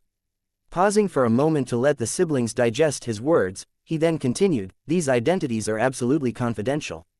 Apart from Knight and Black Cat, the other members of the Justice League aren't allowed to ask you anything, unless you let them know yourselves. Seeing the siblings' eyes widen in surprise, Luke smiled. Even the Bat Squad basically only recognizes each other through their codenames and armor. There are very few who know each other's real identities. Only by becoming a completely different person can you enjoy life and ensure the greatest amount of safety. Pietro finally couldn't hold it in anymore. But you and Knight revealed your faces to us. Luke glanced at the witch on the side. Seeing her curiosity, he smiled. Who said that we use these faces in our daily lives? Pietro. Wanda. The siblings couldn't help but wonder, was this the world of adults? They couldn't keep up at all. At that point, Luke didn't want to explain any more details. The reason he had mentioned those 3 rules earlier was for the sake of what he was about to say next. He turned around and stared at Wanda. Do you know how dangerous it was to spy on me with your ability? You activated your ability just because you were curious about my real identity, but can you guarantee that you won't accidentally reveal your secrets one day? Wanda wanted to say that she wouldn't. Luke, however, waved his hand to stop her. You don't have professional training. You can't even protect yourself right now. Besides, without strict safety rules, the real identities of the Justice League members will be as transparent as that of the Avengers. If that happens, not only will you be in danger, your family and friends will also be implicated. As he spoke, he looked at Pietro. If you have a superpower, but Wanda doesn't, would you want the whole world to know that she's your beloved sister? What was wrong with protecting his sister? Pietro subconsciously opened his mouth, but suddenly paused. Looking at his face, Luke said coldly, if I were Hydra, I would capture her and force you to do things. The more you value her, the more control she would be under. Would you really be willing to let your head be pried open? Pietro didn't say anything and simply shook his head. No matter how much he doted on his sister, it was impossible to lie. After saying these serious words to Fall Guy, Pietro, he looked at Wanda again. After today, the two of you will enter a period of quiet study. Don't find it boring or troublesome. It'll make it easy for you to live in human society. The siblings nodded and didn't say anything else. Let's go. We still have a lot to do today. Luke flipped the front of his helmet back down. You did a good job saving people. Keep working hard. Seeing that he was about to go down, the honest boy asked, Luke stopped and turned his head. Pietro smiled awkwardly, but glanced at his sister before he asked, Mr. Big Dipper, you and Mr. Knight trust us a little, right? After all, he mimed opening a helmet. Luke chuckled, not everyone can catch Bruce's eye. Also, you can call me Wilson. With that, he jumped lightly back down. Stumped for a moment, Pietro then looked at Wanda. The witch looked much better. Pietro couldn't say anything, and just grabbed her arm. Let's go down and help. Like Wilson said, after today, we'll have a very long break. Wanda nodded, and the two of them disappeared from the roof. Luke started treating the injured again. He glanced at the siblings as they left, before he looked away. He had to give them a serious warning in advance because their abilities really were special. The Bat Squad members' battle armor could rely on a complementary mental control system mechanism to eliminate most mental interference. But in daily life, the nanosuit alone wouldn't be enough. In other words, unless they wore their battle armor all the time, it would be very easy for Wanda to spy on them. In the Hydra base in Sokovia, Tony had relied on his close-fitting nanosuit for protection when he came out of Mark 43 to investigate, only to fall into Wanda's mental trap. When the Bat Squad met and trained at the Bat Cave, they basically only wore nanosuits. After all, the nanosuit was light and took up little space. It was skin-tight and could be worn under other clothes. It had become an essential everyday item. If Luke didn't put an end to Wanda's habit of snooping at the beginning, she would discover a lot of amazing things in the future. Selina and Gold Nugget weren't in the symbiotic form 24/7. If Wanda discovered the real identities of Black Cat and Batman, that would be a huge problem. Even Tony didn't know Luke's real identity. How could Luke be willing to let Wanda find out? It seemed that he had to speed up the development of a mental interference function for the nanosuit. Luke sighed inwardly. He was too busy. The temptation of 60 dexterity was right in front of him. After he achieved that, he would have to spend a few days monitoring and analyzing his body. Everyone who had participated in this mission had reaped a bumper harvest of credit points, ranging from 2,000 to tens of thousands. For the next period of time, the Bat Squad and the Avengers would be buying a lot from the Big Shot. But what could Luke do? The Big Shot alias was too important. Even if he cried, he had to keep up this pretense. Thankfully, the PDD which Selina had been managing for the past 2 years was now on the right track. Unless the goods ordered were a little more special or important, most of them were delivered by the PDD, and Luke didn't have to do anything himself. However, the Sokovian civilians today would get a lot of necessities delivered by the Big Shot himself. Few residents in the city center had decent housing. It wouldn't be good to make the citizens sleep out in the open in October. Chapter 1886. Easy to poach, hard to keep. The Sokovian incident didn't cause much of a stir globally. In the chaos Ultron had created this time, it had only used the civilians as hostages and a distraction, and hadn't aimed to kill them. Less than 1,000 people in total had died. In ordinary times, gunfire broke out every now and then in Sokovia's city center, and dozens of civilians could be killed or injured at any time. There had been several slightly larger conflicts in the country's recent history, and while there was no exact figure for the number of civilian deaths, the number of casualties was estimated to range anywhere from thousands to tens of thousands. Hundreds of people dying in Sokovia wouldn't make the headlines. If this had happened in New York 10 years ago, it might have been called the world's worst tragedy, and would still be in the top 5 to this day. However, this was Eastern Europe, and most media outlets only reported one sentence: there was another conflict in Sokovia, which caused some civilian deaths because of the ongoing strife in Sokovia. Phone networks basically didn't exist, and not many people could afford smartphones. Wanda had mentally guided the people closest to the battlefield to evacuate, so few people could record the battle. As the saying went, pics, or it didn't happen. The rumors online about the Avengers and the Bat Squad fighting in Sokovia ultimately didn't take root. Most people didn't care about this at all. The true dispute would take place between the European and American governments. However, this dispute wasn't about settling the refugees, but about how to distribute the benefits. For example, the components of the anti-gravity system which Tony had taken away by carrier plane, the robots left behind by Ultron, and some extra supplies. After this, the Avengers and the Bat Squad's Rescue Foundation would become the main focus. With most of the attention diverted, there was naturally no way to denounce the Avengers and the Bat Squad. Some forces who wanted to seize this chance to deal with the Avengers and the Bat Squad could only give up after trying several times. Many countries and people were full of regret. How good would it have been if tens of thousands of people had died this time? Then, they could have dispatched troops in the name of justice, and plundered benefits in the name of peacekeeping. Amidst the turmoil, Luke wasn't in much contact with the Avengers. He and Tony would share intelligence whenever necessary, but they didn't talk in depth. Everybody was too busy. Tony had to deal with the government and internal affairs. While he kept an eye on his new son, he also had to smooth things over with his teammates. When he activated Vision, Thor, Drive, Banner, Natasha and Hawkeye had been on his side, but when it came to Ultron, most people were on Steve's side. The former had been in an emergency situation, and there had been no other way. With the latter, he had ignored safety protocols and had taken a private and risky development route. They weren't the same at all. Tony had kept everyone in the dark and hoodwinked Drive, Banner into creating Ultron. He hadn't been acting as a team player. What was even more troublesome was that Dr. Banner was missing. After the battle that day, Drive, Banner had left in the Avengers, Quinjet without anyone knowing, and he hadn't appeared since. There was no response from Tony's GPS on the Quinjet. The atmosphere among the Avengers was gloomy, and Luke didn't want to get involved at all. He didn't have the ability to find Drive, Banner, much less to coax the Avengers. Besides, he had stolen Helen Cho beforehand and lured Wanda and Pietro into the Justice League. He had to keep a low profile for now. Tony had deliberately mentioned many times that the Avengers were too few in number and needed new members. Luke simply pretended not to hear him. He knew that the Tycoon was looking for suitable backup team members.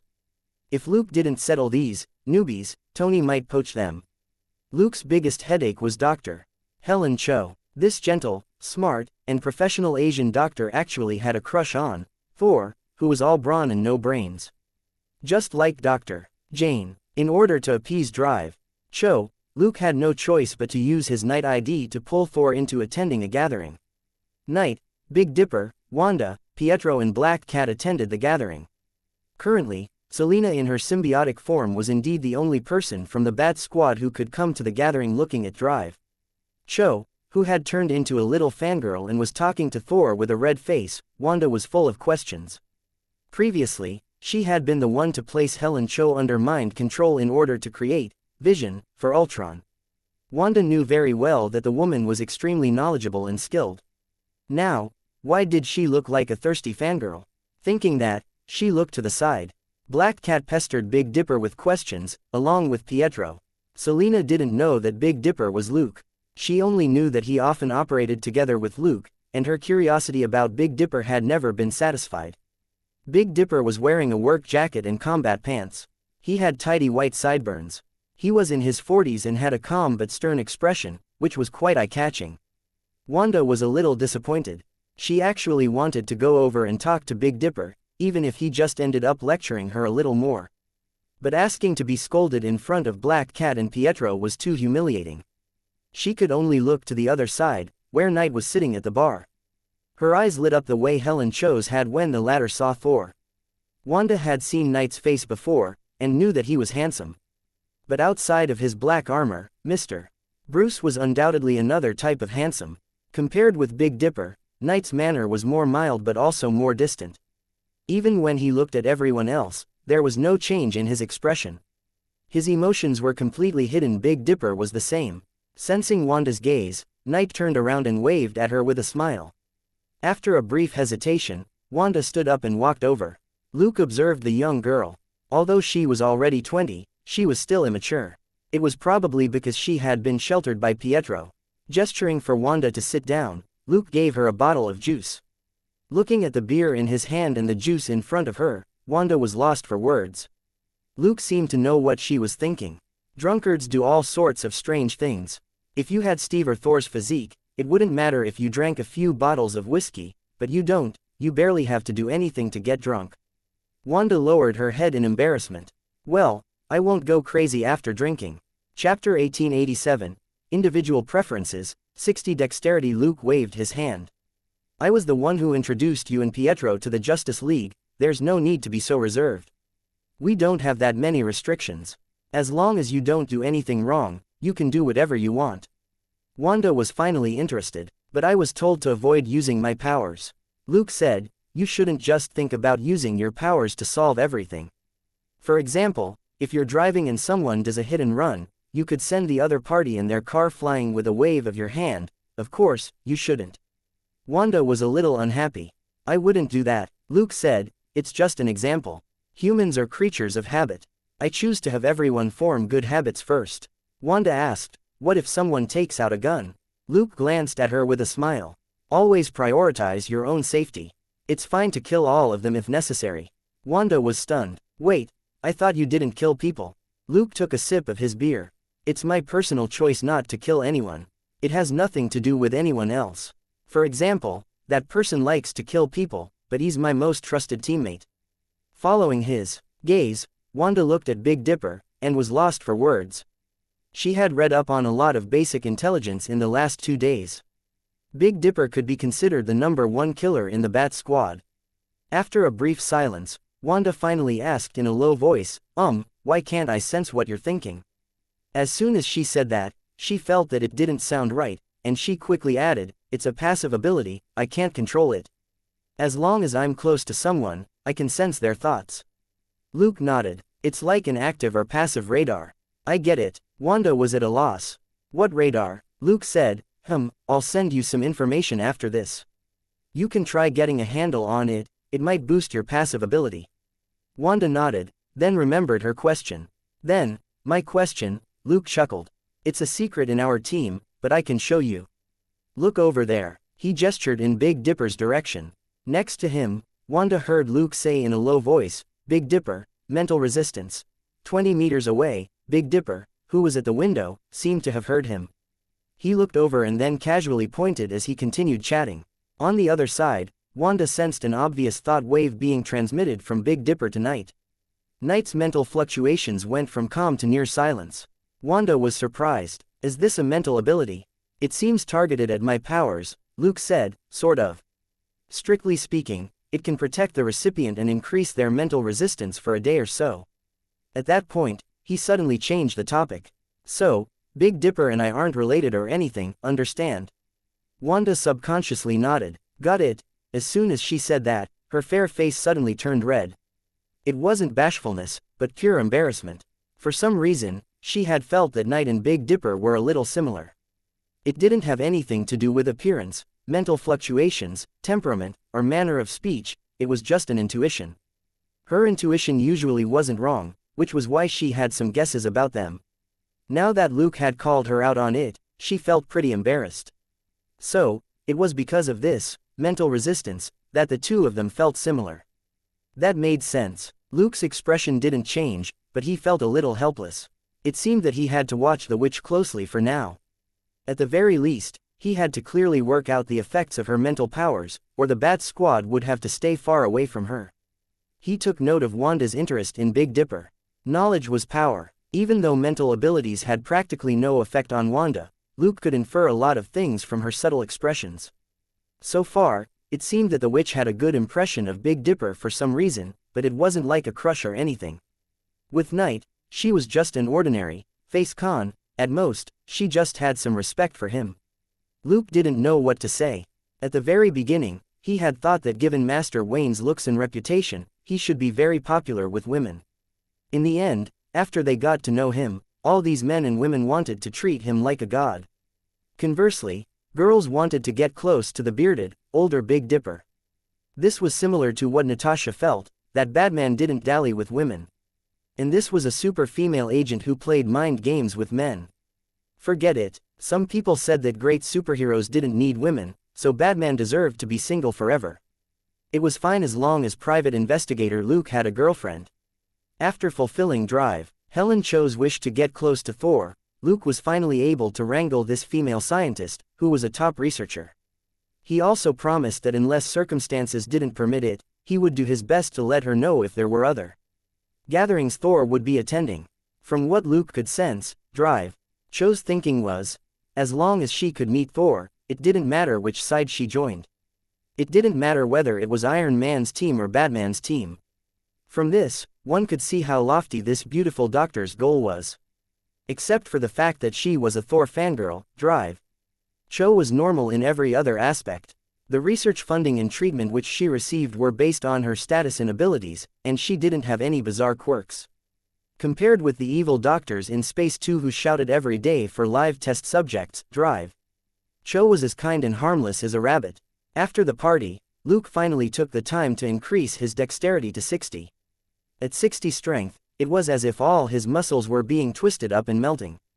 At 60 mental strength, his head didn't just hurt like hell, his consciousness even felt like it had exploded. How miserable would 60 dexterity be? Luke himself had no idea, and he didn't tell Selena and Gold Nugget about it. He had gotten Selena to hang around for 60 mental strength because he had been worried about losing consciousness and being unable to save herself. With 60 dexterity, the most likely possibility was that he would cry like a baby and lose control of his body. It had to be pointed out that the biggest sensation in making a breakthrough with dexterity was an itch. It was an itch that couldn't be alleviated or controlled, which could drive an ordinary person crazy. He definitely wouldn't go crazy, but he would definitely lose control over his body. Letting Selena see that was the same as letting the dog head see it. Where would his dignity as the Fiend be then? In the basement of New Hope Research Institute, Luke clicked on the plus sign for dexterity, and he suddenly sucked in his breath and opened his eyes wide. A minute later, he got up from where he had been twitching on the bed. He closed his eyes and raised his head. The itch inside his body was still bearable. He suddenly smiled. Should I give that dude in Afterlife a huge bonus? Learning the stretchy ability of that middle-aged man in Afterlife reduced the sensation of pain by 50%, and this also applied to itchiness. Luke hadn't known it would be useful for when he upgraded his dexterity. At that moment, he finally confirmed how amazing this ability was. Upgrading to 60 dexterity didn't feel as bad as when he had upgraded to 40 dexterity. This could be considered a magical effect. Chapter 1888. New abilities with 60 dexterity, what do you like? After his dexterity reached 60, Luke's reflexes improved significantly. It wasn't just a matter of making up for his shortcomings, but that strength finally triggered a chain reaction. At 60 strength, he had still been completely suppressed by Thor and the Hulk, more so by the Hulk. 60 mental strength enabled him to swiftly determine how to react during a battle. 60 dexterity could transmit that decision to his body at the same time. Coupled with abilities like muscle control and his mastery of physical techniques, he could now at least fight Thor and the Hulk to a certain extent even without his suit. Thor and the Hulk were tank-like fighters who could easily go berserk when battling the enemy. Luke used his wits and agility, and it was easy for the enemy to miss when trying to hit him. Any other similar fighter would be heavily injured by one punch from Thor or the Hulk, so it was very risky to face them.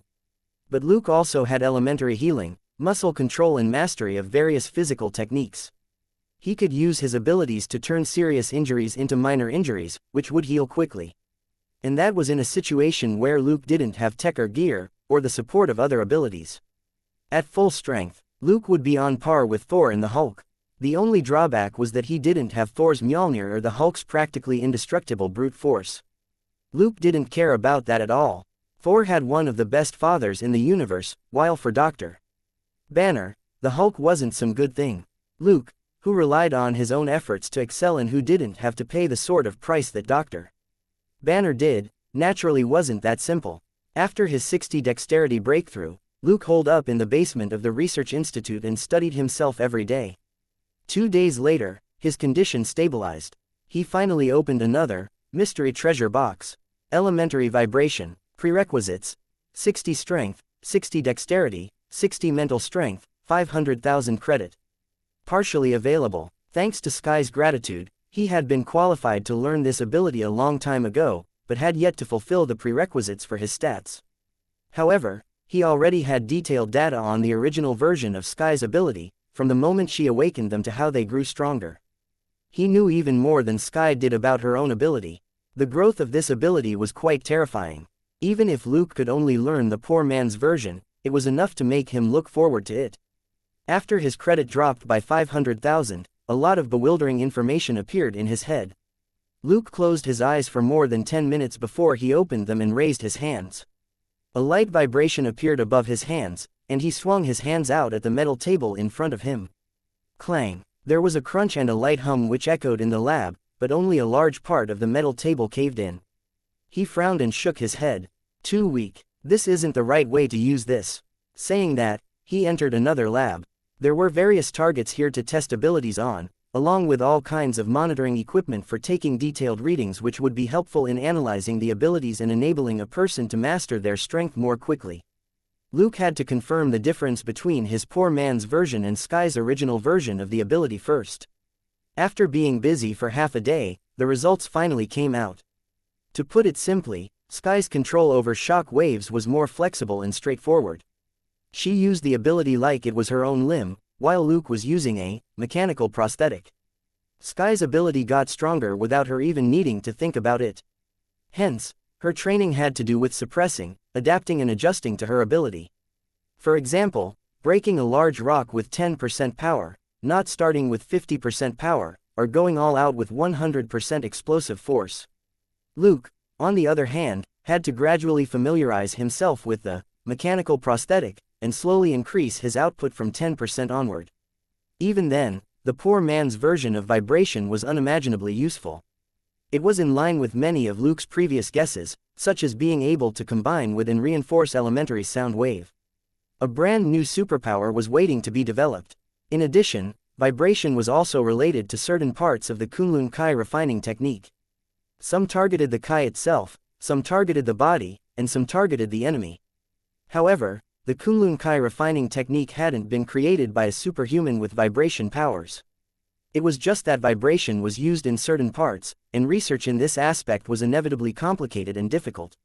He might gain a lot from the Kai refining technique plus vibration in the future, but he wouldn't make any progress in the short term. Lastly, he activated the vibration ability on his body. High-frequency arm, high-frequency foot and high-frequency iron head were too mystical. It was enough to just study them in passing. There was no need to invest too much energy in them. On the other hand, he could try some tricks with Jenny. Superpowers were meaningless if they couldn't create happiness between people. Looking at Luke, who hadn't stopped smiling for the last 2 days, Selena was very suspicious. It wasn't that he couldn't smile, but she felt that his smile wasn't decent, and was even a little despicable. Finally, she grabbed his shirt while he was punching a sandbag and asked, "Tell me, what did you do?" Luke blinked. "Haven't you been at the research institute with me for the past 2 days?" "I haven't gone out yet." It was true that he hadn't gone out yet to try some things with Jenny, but it wasn't his main body who went out to entertain Max. Staring at his sincere expression, Selena still felt that something wasn't right. In the end, however, she could only let go of him. Can Big Dipper teach that little witch well? Luke stopped hitting the sandbag, then pulled her over to the bar for a soft drink. He said, "It's fine, Big Dipper is reliable." Selena had been managing the PDD on her own for the past few years, and now had a much broader mindset. She wasn't easy to convince. She immediately voiced her thoughts. "Big Dipper is very strong. He might be good at teaching, but he's too ruthless. Are you sure he's the right person to teach the little witch?" Luke took a sip of his drink. "Are you saying that the witch is too extreme in her behavior?" and in the face of a bloodthirsty Big Dipper, she might get blood on her in the future. Selena rolled her eyes. That's right, I think it's safer for Knight to teach her. Luke glanced at her strangely. Haven't you noticed Wanda's feelings about Big Dipper? Selena was stunned. Feelings? Luke didn't beat around the bush. Wanda prefers Big Dipper to teach her, understand? Thinking for a moment, Selena ventured, are you saying that she likes older men? Luke said, she sees him as an older relative, alright. Selena was shocked. Is this in, Pa? Luke slapped the back of her head and interrupted her. I told you to stop watching so much HBO with Gold Nugget. 7 to 8 meters away, Gold Nugget turned its head blankly. Luke glared at it angrily. What are you looking at? I'm talking about you. What's on your tablet? Bewildered, Gold Nugget lowered its head to look at the drama playing on the screen. What's wrong with HBO?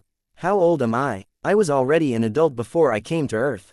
Chapter 1889.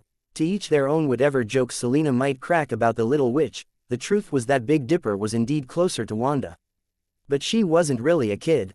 Big Dipper was cold and ruthless, and could be considered a decent version of Wade. In battle, he would occasionally talk crudely just to infuriate the enemy to death. He wasn't a taciturn person. Otherwise, he wouldn't have been so notorious among the ladies in Afterlife. By the same logic, he was strict when it came to teaching, but was very easy to get along with outside of that, provided that he could accept the occasional poisonous tongue. After a few days, even Pietro liked to chat with him, let alone Wanda. After all, the serious Big Dipper was actually quite cheeky when it came to casual talk. For example, they had talked about girlfriends once and Pietro had bragged about how quickly and easily he had found one, when Big Dipper suddenly said, then did you finish very quickly that night? And break up even faster after that? Pietro hadn't been able to react for a moment. After thinking about it, he vaguely got it. This guy was saying that he came too fast, so his girlfriend dumped him. The young man immediately retaliated. Wanda was both amused and embarrassed, but she couldn't help but want to listen to their nonsense. Under Big Dipper's attentive gaze, the siblings unknowingly went through a dramatic change in their lives. They got new and real identities, matching nanosuits, and new lives without any worries. As backup members of the Justice League, the siblings enjoyed basic protection and were middle class in America. For other people to reach this level, they would have to work from 9 to 5 every day. On the other hand, the siblings received education and professional training. The siblings had never expected to ever be able to study or make money. The treatment was too good, and the siblings felt a little ashamed. With their superpowers, they could take time out of their training to carry out missions. But when Pietro asked the question at Wanda's prodding, Big Dipper told them very formally, you're potential members of the Justice League. We have to demonstrate to you through our actions that justice isn't just a temporary catchphrase, but something which the League abides by every day. Only by treating you this way can you treat us the same. Looking at the bewildered siblings, he explained, when you join the Justice League, you can't treat your teammates as tools. For example, you're young, impulsive, and lack systematic training. Letting you carry out a mission now would be irresponsible. The siblings nodded thoughtfully, but the straightforward boy who liked to ask questions asked again, I think I saw a PDD under the Justice League. The people there don't seem to have this treatment. Big Dipper smiled indifferently. They're just temp workers who get paid for the jobs they take on. Rather than talk justice with them, you might as well give them more money. For example, if you talk to a temp worker who gets paid by the hour about your feelings, do you think they won't charge you for it? Pietro said, no. Big Dipper patted the young man's shoulder and said earnestly, that's right. In this world, talking about money hurts feelings, while talking about feelings loses you money. When you get a girlfriend for real, you'll understand. What does this have to do with a girlfriend? Pietro was bewildered, before he realized that something wasn't right. Wait, I've already had a girlfriend before, alright. Wanda was lost for words. How was she supposed to deal with an idiot brother? Whether or not Pietro personally verified that having a girlfriend hurt his wallet, life finally calmed down. Apart from researching his new vibration ability, Luke also researched the Little Witch's ability. He also studied Pietro's ability, but it was too difficult, and he could basically only record the data. It could only be said that this boy's light speed ability was special. Pietro's physique was far from strong enough to support such speed, but he was still faster than Luke. There was no way for Luke to learn Pietro's or Wanda's ability in the system. Luke wasn't surprised at all. The siblings' superpowers were products of the Mind Stone, and Luke's body clearly wasn't as mystical as the Mind Stone. However, the effects of these abilities could be monitored and analyzed. This was enough for the time being. During this period of calm, Christmas 2010 arrived. In a season when families had reunions, CEO Jenny had nowhere to go. She had nothing to do with her father's new family, and their relationship was in limbo. Ever since her father read the global economy trend wrong in 2008, he lost his position and standing with his foundation. If the higher-ups didn't know that he was Jenny's father, the debt collectors would have already forced him to jump off a building. This was what the finance world was like. Everybody supported him when he was in the limelight because he could make money for them. When he lost the money, it was as if he had killed their parents. A lot of people wanted him dead. Later, it was Jenny who personally cleared his debts and helped her father escape disaster. Now, her father had no more chance of playing with financial speculation, and could only look after the small phone component manufacturing companies which Jenny gave to him to manage.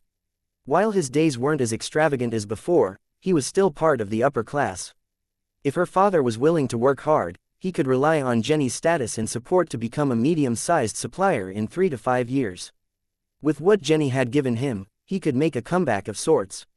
Maybe it was because of his glory days of the past that he liked being flattered all the time, but her father never stopped obsessing about speculation. Those who knew better didn't dare get involved with Jenny's father. That would be making an enemy of her. So, he had been trying to get investment funds out of Jenny for the past 2 years. Her father earned millions every year, and naturally wouldn't look for Jenny for a small project worth 10 to 20 million. He had asked for 200 million at first, and then lowered the amount many times. 100 million was fine. Of course, Jenny refused.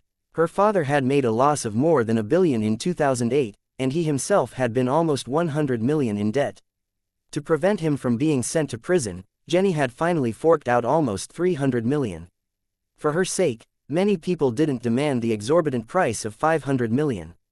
If her father now borrowed 200 million, and something else happened, wouldn't she have to fork out another several hundred million? Forking out hundreds of millions was rare, even for her father's sake. That was USD, not toilet paper. If it were 2005, Jenny would probably be tearing her hair out. Thankfully, it was the end of 2010 and, while she had already stepped down from the managerial positions of several major companies, she had a lot of connections and resources. It was basically impossible for anyone to threaten her through her father. So, although her father's problem was a headache, it was ultimately just a family matter. As long as she was patient and didn't give him a chance to squander money, Jenny didn't have to worry about anything untoward happening. In the name of visiting her boss, Catherine, Jenny visited Texas again for the holidays, and was enjoying himself. She also envied Luke's family. If her family cared less about money, she might not have to hide here. Chapter 1890. Ushering in 2011, but hiding in Texas was also good. Jenny spent a few rare days alone with Luke, and they rode together into the mountains to have fun. Riding a horse was something she had never experienced before. The female CEO happily celebrated Christmas and officially welcomed the 1st of January 2011 together with Luke. During that time, Elena, who had gone back to Paris for the holidays, called Luke while he was in the mountains. She said that she had an emergency, and was flying back to New York. After being amply consoled by Luke for the past few days, an exhausted secretary Jenny had no objections and simply let him go. She said she would stay at another ranch nearby and take a small vacation.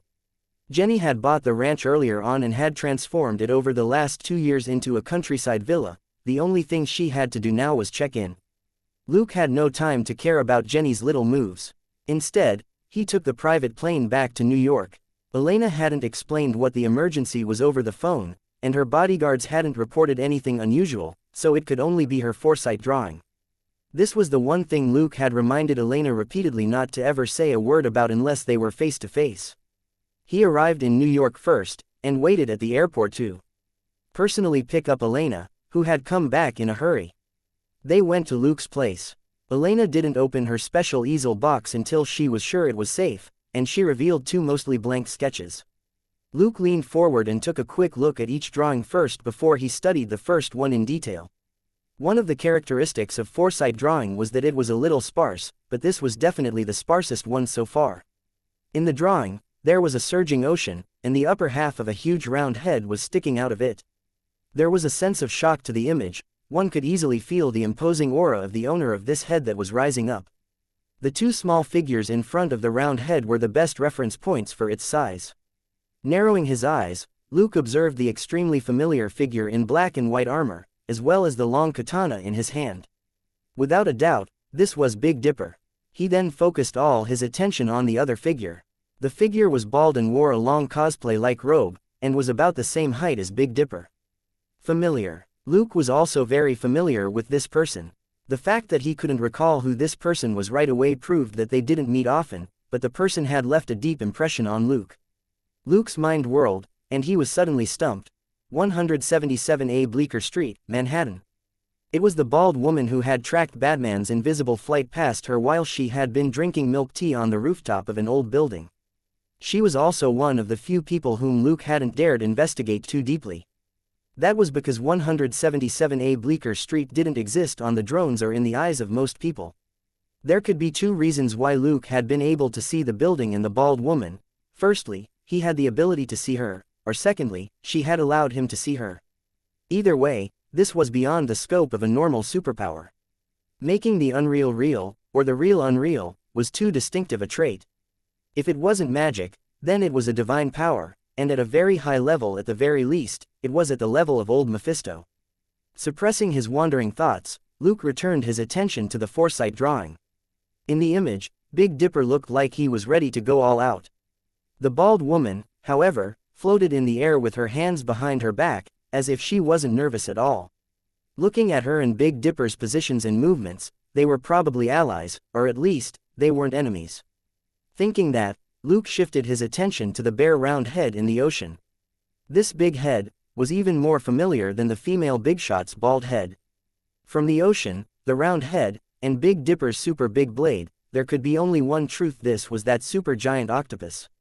This big guy whom Luke had encountered and screwed over twice was indeed qualified to show up in a foresight drawing. Back on the cruise ship, it had still been manageable. When Luke had sent it running in the South Pole, taking one of his big katanas along with it, it had already become very hard to kill. Not only had it grown in size, it was also ridiculously resistant to attacks. Only the katana that could cut through Ultron's semi-vibranium body had been able to break through the giant octopus's defenses. Most regular firearms were useless against it. That enormous body, which weighed tens of thousands of tons, could easily cause a tsunami capable of drowning many seaside cities. This octopus wasn't an aircraft carrier.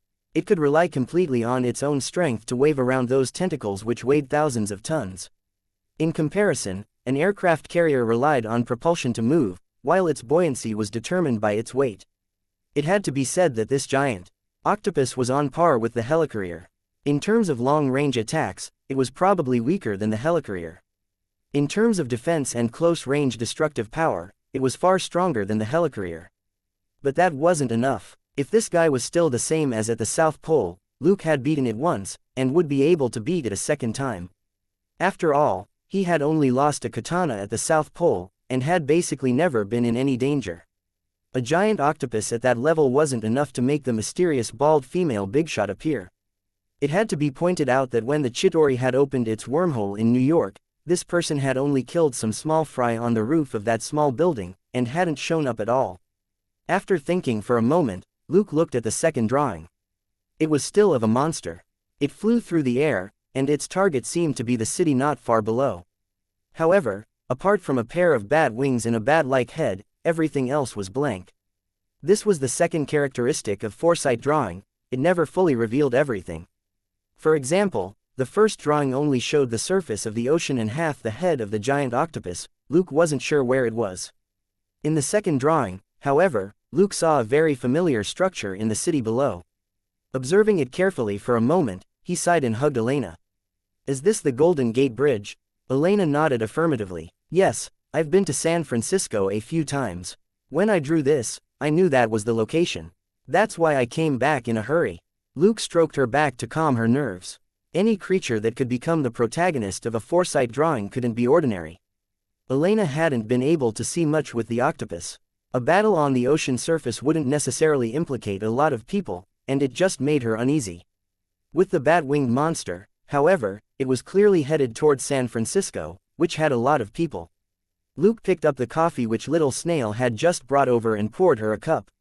"Okay, don't worry, leave everything to me." Chapter 1891. Uncle Phil's, congratulations. Elena quickly relaxed at his gentle words. Although her previous drawings of the future had become a reality, the worst-case scenarios hadn't happened, so she trusted Luke. Luke only needed to guide her mind a little to reassure her. Rubbing the artist's smooth waist, he couldn't help but sigh. "Fine, Golden Gate Bridge. It seems there's no way to protect you after all." Based on how most films were good at destroying famous structures, a famous landmark like the Golden Gate Bridge should have been destroyed long ago. Yet, it had actually survived until 2011 safely, in no small part thanks to Luke's protection. This calamity, it definitely wouldn't be nothing. Luke then asked Elena about the two drawings. As the artist, she would be more aware of the details. The strange thing about foresight drawing was that Elena didn't really see the future, but expressed a particular moment through her drawing. She knew what she wanted to express in her drawing, but was unable to supply more specific information. But this was a foresight ability, after all. Anything was better than nothing. After an hour of questioning, Luke stopped and sent Elena back to her place in New Jersey. When her foresight kicked in, she had gotten up in the middle of the night to draw. When she realized that the situation might be serious, she immediately took the private plane back. She had been on edge and didn't sleep well. After she came back, she tried her best for an hour to recall what happened. She wasn't an all-nighter like Luke, and was really tired. Luke didn't go to work. Instead, he lay down with Elena. The two clones had already started to get busy, and Luke didn't need to do anything.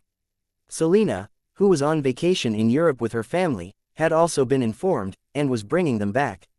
Nobody knew where the giant octopus was. Staying in Europe, which was surrounded by the ocean on many sides, wasn't a good choice. It was safest for them to return to Shackelford. That was also why Luke hadn't persuaded his family to move out of the town. Shackelford was inland and didn't have any big cities or important institutions. To use the worst-case scenario as an illustration, if a nuclear war broke out around the world, it wasn't worth targeting Shackelford. By the same logic, terrorists wouldn't choose Shackelford as a target either. At that moment, the Bat Squad and the Avengers received danger alerts. It was easy to explain the giant octopus. After all, Luke had beaten it up twice, and there was information in the database on it. On the other hand, he couldn't explain how he had gotten information on the bat-winged monster in San Francisco, so everybody could only trust Batman. Unfortunately, Thor had returned to Asgard, and seemed to be busy with his own thing. It wasn't like he could drop everything and rush back over some unconfirmed intelligence. However, Thor's absence didn't affect everyone's preparations. A few hours later, Selena's plane landed in New York. Luke used his ability to make Elena sleep more soundly before he went home. When they met, Luke told Selena that he was certain about the information, and that there basically couldn't be any mistake. He told her that the information source was confidential, so Selena didn't ask further. That was because there were indeed many strange abilities in the world that could be used to track people down. The most important thing with classified information was to keep the source as confidential as possible in order to prevent leaks. That was also why most of the team was deployed in the form of the remote control androids. In any case, the androids generally didn't look any different from real people. According to the foresight drawing, San Francisco was clearly where the incident would take place, while the giant octopus's whereabouts were unknown. Big Dipper and the bald female Big Shot had been the only ones in the giant octopus drawing, which seemed to confirm that it was likely nobody else would be there. The city of San Francisco was present in the drawing. Protecting civilians was what the Avengers and the Bat Squad had always been about, and the most important thing was manpower. Luke simply deployed most of them to San Francisco so that they could act at any moment. The Level 1 clone had already headed over to deposit the androids and gear on site. Selena also mobilized the PDD's resources to prepare for a possible major incident in San Francisco. Mr. Eddie Venom, who was now officially in charge of the PDD, valiantly took on the great responsibility of helping to deal with a lot of the work. After years of training and guidance, although Eddie was still a little nuts, he was reliable enough when it came to official matters. Of course, a certain dog head had already mocked him many times, saying that he had definitely been led astray by that brainless venom. Luke and Selena could only look at the dog head with indecipherable expressions. After all, biologically speaking, the symbiotes as a race didn't have any brains.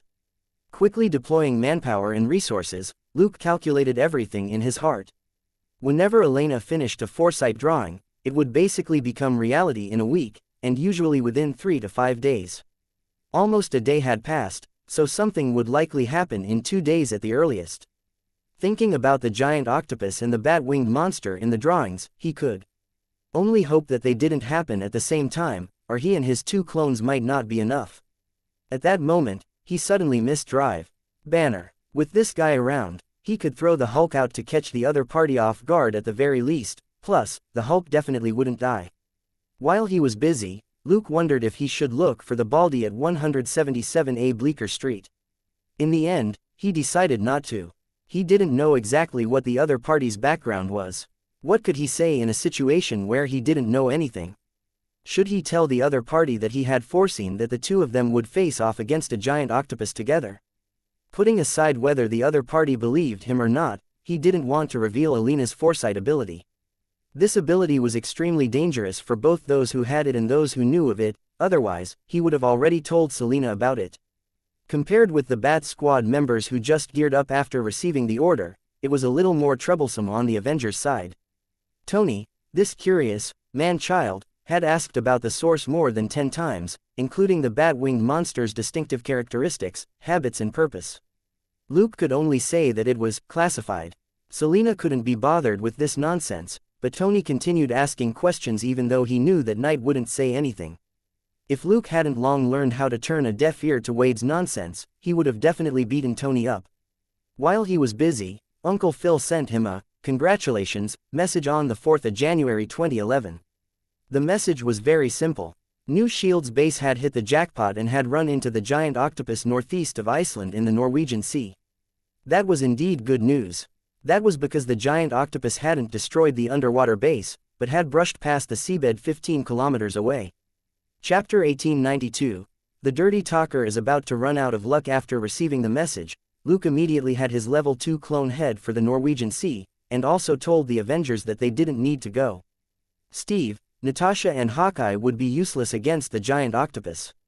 Even Tony couldn't use Mark 43, despite the Hulkbuster armor being the most resistant and Thor and the Hulk being the only ones who would be able to break it.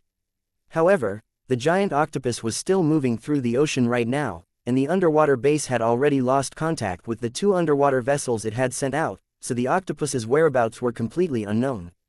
Other people wouldn't be able to do anything. To Luke's surprise, the Big Dipper clone didn't find the octopus even after 2 days. The satellites that had been deployed took turns monitoring the Norwegian Sea, as well as the Greenland Sea and the Barents Sea nearby, but didn't find anything unusual. Luke flew the Quinjet around these waters. During this time, he scattered a mass of marine surveillance equipment. The materials alone were worth tens of millions of dollars. This could only mean that the octopus wasn't active in the shallows, or at least wasn't sticking its head out above the surface. Whether it was the underwater base that had discovered it or the current surveillance equipment, they performed the best in shallow seas. Yet, for the Norwegian and Greenland seas, which were only several kilometers deep, there were still countless blank spots, no matter how much surveillance there was. If it was that easy to monitor things underwater, it wouldn't be unknown territory for humans. But Luke wasn't lonely at all. Apart from the occasional question from Tony and Selena over the comms, there was also a particular chatterbox. That was right, the Big Dipper clone wasn't the only one who had come to search for the giant octopus. Wade was also here. This guy had earned a lot of credit points from the Sokovian mission. Tony had made him shut up and then given him $1 million for his diligence. At that moment, he was traveling around with his wife on a new yacht. Luke couldn't be bothered with him. In any case, he was just a temp worker, and he couldn't die. All the oceans of the world were open to the giant octopus. If Luke couldn't find the octopus, how could it be that easy for Wade to run into it? The reason why the guy didn't go to San Francisco was simple. There were a lot of credit points for saving people on the Sokovian mission. Wade, who had been focused on destroying the robots, had the least number of points. If he hadn't helped to deal with Ultron's semi-vibranium body, he would have had less than half the points of the person who was second last. So, he had come looking for the giant octopus. Discovering traces of the giant octopus would give him 100 credit points, which was equivalent to getting rid of Ultron's semi-vibranium body on his own. There was no problem with his wife's safety. Wade used his bonus from the Sokovian mission to buy a cruise yacht, and used his credit points to buy his wife the latest nano-exoskeleton suit. Once he found the giant octopus, the suit could take his wife high up into the air and away from the battlefield. At the suit's speed, it could reach a height of 1,000 meters in 10 seconds. No matter how long the giant octopus's tentacles were, it wouldn't be able to reach that height. In the beginning, Luke had used the camera on the nano-exoskeleton suit that Wade's wife was using to look at the couple's new yacht. In the end, he discovered that the boat didn't look new at all. Looking at the serial number on the yacht, he realized that the cheap person was bragging again. The boat was still registered under a yacht rental company. Who the hell had bought a new boat? He had always wondered why Wade, this cheap person, would suddenly be so extravagant. His wife wasn't someone who liked to spend extravagantly. The couple had been traveling around Europe like backpackers, working and sightseeing at the same time. Also, many people who wanted to take liberties with Wade's wife were beaten black and blue, and stripped clean of their clothes and wallets, which was another matter. Don't ask where the money in the wallet went, it all went into donations from anonymous believers. Wade complained about God every day, but his wife could be considered a decent Protestant, and strongly forbade him from using the stolen money for himself. Wade could only help donate on behalf of these impetuous offenders, for them to atone for their crimes. Wade actually wasn't too bad. He had first-rate strength and was experienced, and had strong mental fortitude. All in all, he was just crazy. Also, he had become a certified one-star teammate in the system. This had happened a few days after Luke provided him with a 3-mode 1,000 faces system. Luke had even asked Wade about it. In the end, the loose-lipped guy said that he had been in an especially good mood after obtaining the 1,000 faces system, and had some fun with it. He could use the 1,000 faces skin covering function to turn it into something like latex and make his D**CK even bigger. Luke, in the end, he asked, "What about your face? Is it not recovering well?" Wade didn't even need to think about it. What use is the face? In any case, I can cover it up. Vanessa said that sitting is more. Ah, darling, I wasn't talking. Luke didn't know what else Wade had been about to say, because he had already hung up. Similarly, he had only taken a few glances at Wade's new yacht when the couple started doing something weird again. Luke could only cut the feed. He could only say that these two had really heavy taste. Wade talked a lot of trash, but if his listeners could adjust their perspective and treat him like a talk show performer, life would undoubtedly be a lot happier. Luke was searching the barely changing ocean on his own. More than ever, he needed this sort of free trash-talking expert to keep his spirits up. In the very early house of the morning on the 7th of January, Luke was resting in the Quinjet as it cruised over the surface of the ocean. Suddenly, a call came through from Wade, and Luke opened his eyes in surprise. Wade and his wife cruised at a slow speed at night. There was no way they would be continuing the search, and would more likely be doing other things. FCK, come and get my wife. That giant October. Wade was suddenly cut off. Luke tapped a button, and the back of the plane immediately opened. At the same time, it turned toward Wade's position. The Level 2 clone, who had been wearing the Big Dipper armor, leapt out of the plane, and all the thrusters on the suit exploded.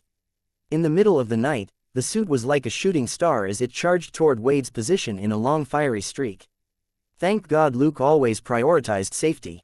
Wade's boat was always within a 200-kilometer range at night. At the Big Dipper armor's maximum speed, it only took 30 seconds. Even so, when Luke arrived at the location where Wade's signal disappeared, he could no longer see the yacht. Only Wade's wife was flying in Luke's direction. The emergency retreat mode on the nano-exoskeleton suit was only automatically activated if the user lost consciousness or was unable to move. Frowning, Luke leaned forward and grabbed Wade's wife. He didn't need to take a closer look to know that her mind was in a mess, similar to that of a mental patient. But the mental fluctuations which the suit had detected earlier had still been within normal range. Wade was a lunatic, but that didn't mean that his wife was one as well. Without any hesitation, Luke hit her with mental resistance. Wade's wife jerked and struggled for a moment before she finally opened her eyes. Wade, no. Luke was lost for words. Isn't that a line from one of your roleplays? It seems it was Wade who was saying, "No, the last time." Chapter 1893. Meeting again, fight fine, it was just that this couple was too gross and played too much. Luke couldn't help but complain. In the end, they had so much fun that the wife was sent flying and contact with the husband had been cut off. It wasn't hard to guess what happened. Wade's one true love in the world was his wife. The big shot had just started selling the nano-exoskeleton suits on a small scale. Bat Squad members could buy the suits for their family at the full price of 600 credit points, compared with the ordinary close-fitting nanosuits, which were worth 100 credit points. Wade had bought everything for his wife. In other words, Wade, who was obsessed with money, spent $70 million on his wife. For a money grubber, if this wasn't love, then most love in the world should just be called an exchange of body fluids. That was why Luke personally confirmed that Wade's wife was fine first before he sent her back to the Quinjet. At the same time, he consoled her and said that Wade would be fine, and that he would get him out. With that, Luke flew northeast. It had been less than a minute since Wade sent out the alert. It was impossible for the giant octopus to move at supersonic speed underwater, so it would still be inside a small range. It wouldn't be hard to find it. There were all sorts of devices on the exoskeleton suit for taking data, and a sound recorder was essential. Also, this had been a close encounter, and the sounds recorded were much clearer than what New Shield had captured. Luke even knew 70 to 80% of how Wade and his wife had run into the giant octopus. Why wasn't it 100%? Because the remaining 20 to 30% was censored stuff. The couple hadn't been sleeping earlier, but had gone deep into the ocean to play. With armor and the nano-exoskeleton suit, it was actually very safe. The nano-exoskeleton suit had inherited some of the Iron Man suit's secret tech, and could withstand water pressure at 1,000 meters deep. Who the hell knew what Wade and his wife were thinking, playing with lights and writing out all sorts of words in the ocean in the middle of the night? Then, the giant octopus appeared. It had risen swiftly from the bottom of the ocean, and hadn't escaped the surveillance function on Wade's armor. However, it was so fast that Wade and his wife had been confused for one moment. A few seconds later, Wade became even more fired up. For safety reasons, he activated the emergency retreat mode on his wife's suit and sent her away. He himself charged down toward the giant octopus. There were two reasons for this choice. Firstly, Wade was affected by the giant octopus's influence on the human mind. Even as he became more fired up, his emotions had started to run high and out of control. His wife was a normal person, and something would definitely happen to her if this went on. Secondly, in his excitement, he was reminded that as long as he could catch the giant octopus, it was worth 1,000 credit points. That was $100 million. How could he not want it? Reason, logic. For a nutcase like Wade who had been stimulated, that was impossible. If it wasn't for the fact that his wife occupied the deepest part of his mind, Wade would have forgotten about her and lunged down to grab the moving $100 million. After flying dozens of kilometers, Luke quickly dove into the ocean. He couldn't contact Wade, and there was no signal. But Wade's armor was something Luke had made, and it wouldn't be completely destroyed so soon. Wade also had intermediate self-healing, it wouldn't be easy for him to die. Soon, Luke saw the giant octopus moving unhurriedly at the bottom of the ocean. Compared with the last time they met, this guy had gotten bigger again. It had gone from weighing 10,000 tons to more than 100,000 tons. The strange thing was that the guy wasn't doing much. Its behavior was very different from before. It was hard to describe the feeling. It was like the difference between apes and humans. Its appearance had also changed from a dull gray to a light yellow, which looked much more refreshing. The top half of the big head was still round, and the light yellow color made it look a little cartoonish. However, the dozens of eyes of varying sizes on it were a little horrifying. There were also short tentacles on the bottom half of its head. Compared with the octopus's main tentacles that were more than 5 meters in diameter, these tentacles that were 1 meter in diameter were indeed small, but they were already several times bigger than what the octopus's main tentacles had been like at the very beginning. If Luke hadn't noted down the various details, he would have thought that this guy was a different giant octopus. Luke couldn't help but mutter inwardly that the dog head would definitely think it was beautiful. Beautiful. That was right. Beautiful things were usually delicious. That was the dog head's logic. At any other time, Luke would have observed it for a while longer, but even now, it might be digesting Wade in its stomach. Even if the guy came out as a pool of sludge and had self-healing, how was Luke supposed to bring his body, back to his wife. Now, Luke could only charge forward. The Big Dipper armor drew a white line in the water as the silver blade cut through the water and stabbed at the giant octopus's round yellow head. The giant octopus finally sensed Luke and turned its head. The dozens of eyes were scattered all over its head, and it saw Luke the moment it turned its head. A trace of confusion flashed in its eyes, which then turned into anger. The remnant of a memory in its head told it that this guy wasn't anything good. Boom! An enormous tentacle lashed out, and Luke was sent flying. Holy sh*t. Too strong. He cursed inwardly. This guy had sent him flying with just the water pressure stirred up by its tentacle. It was purely relying on its size to bully Luke. However, this attack didn't cause much damage to Luke's suit. Luke didn't suffer too much from the impact. After a slight itch, his internal organs started to recover. If Tony had been hit in the Mark 43, he would probably have been sent to the hospital already. Now that Luke had attacked, he had no intention of letting the other party go. After he was sent flying 100 meters, he regained his balance and charged back again. Boom! Another tentacle lashed out. This time, Luke suddenly roared.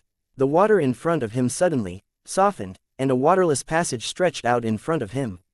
Poochie! The giant octopus paused, and a dozen eyeballs close to Luke swiveled to turn toward where he was swaying about on the big head. Hiss! A strange bellow rang out. Luke felt dizzy as countless wild evil thoughts flooded his mind. System notification. Intrusion of unknown negative energy detected. Activate defense mechanism. Yes, no. Luke didn't immediately make a choice. Instead, he resisted the wild thoughts and used mental resistance on himself. Instantly, his mind cleared. It had felt like jumping into a sewer that hadn't been cleaned up in decades. It felt super disgusting. Chapter 1894, Reenactment, Prioritize Digging Through Poop. Mental Resistance X3. In a rare moment, Luke used mental resistance consecutively. He hadn't immediately activated the system's defense mechanism earlier because he wanted to test something. He wanted to see if he could withstand the giant octopus's strange mental attack by relying on just his own abilities. If he succeeded, he would then be able to spend all his faith value on attacking the octopus instead. This giant octopus was really a pain in the ass. The first time, it had been a pretty ordinary big monster. Even bullets could hurt it, and a bottle of alien blood had burned a huge hole in its head. The second time, Luke had cut off a tentacle and also left a hole in its head, but it had run off with Luke's katana. This was the third time. Not only had the guy grown bigger, he also had a weird mental interference ability. Even with the armor's mental defenses and Luke's own mental resistance, he found it a little hard to bear. His teammates would have basically been killed instantly. Not only was the giant octopus's mental interference powerful, it covered a large area.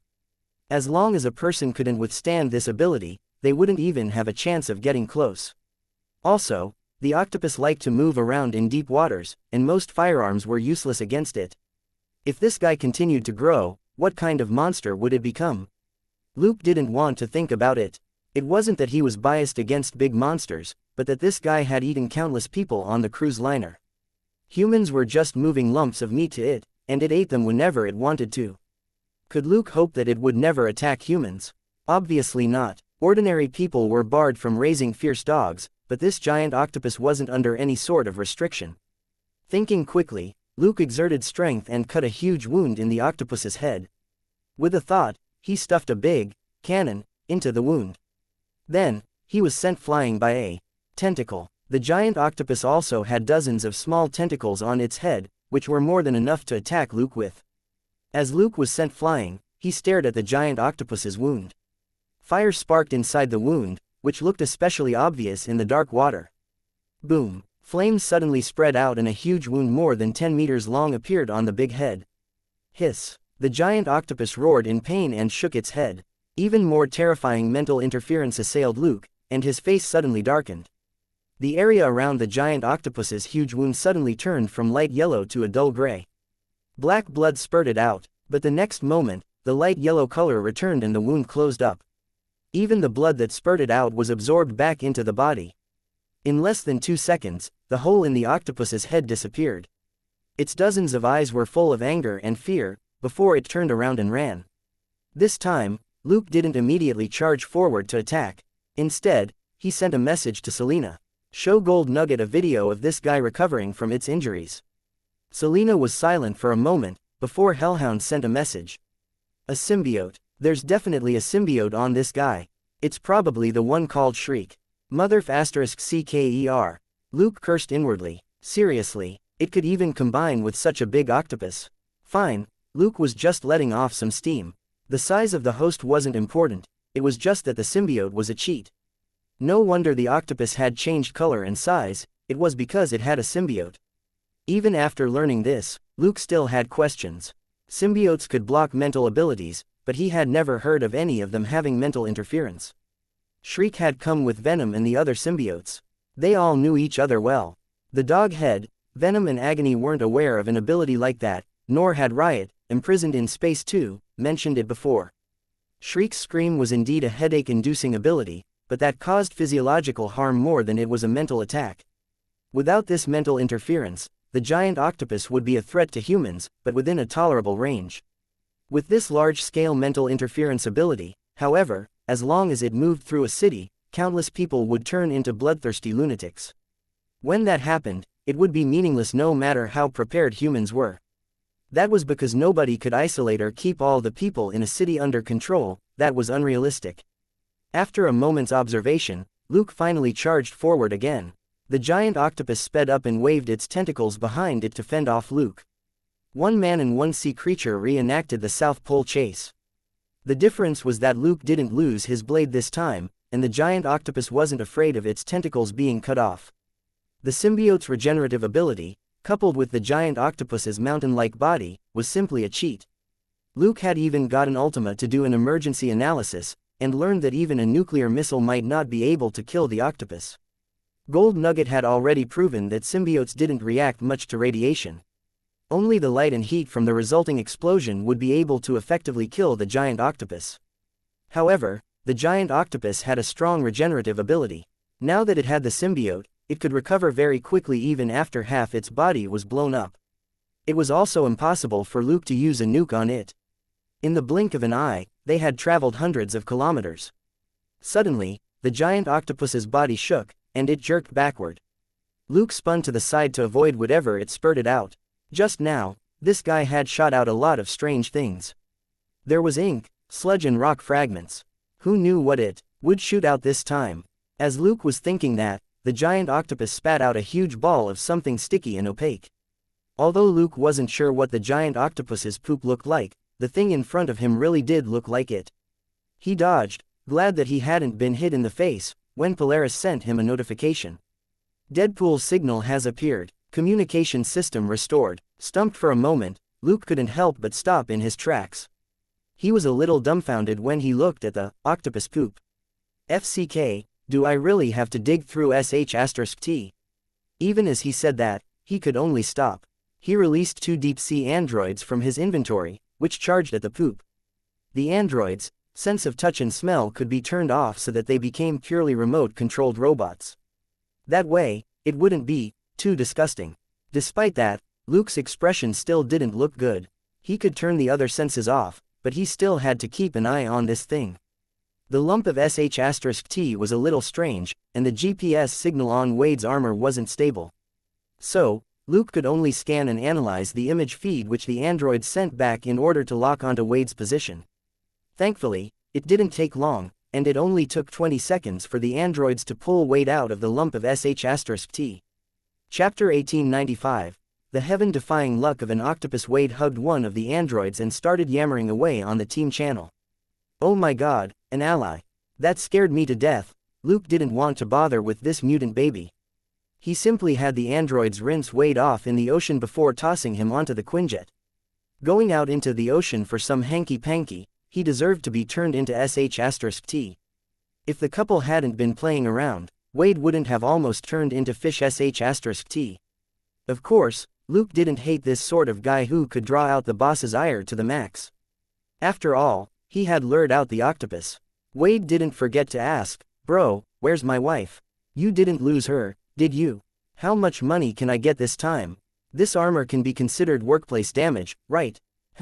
I got a workplace injury, right?" Luke didn't answer anything except the question about his wife. If he responded, this guy would definitely perk up even more. More importantly, This guy really did look like a piece of sh*t. The armor was corroded in many places, and an emergency shutdown had already been activated for some of the weaker joints. Wade's legs and arms had completely decomposed.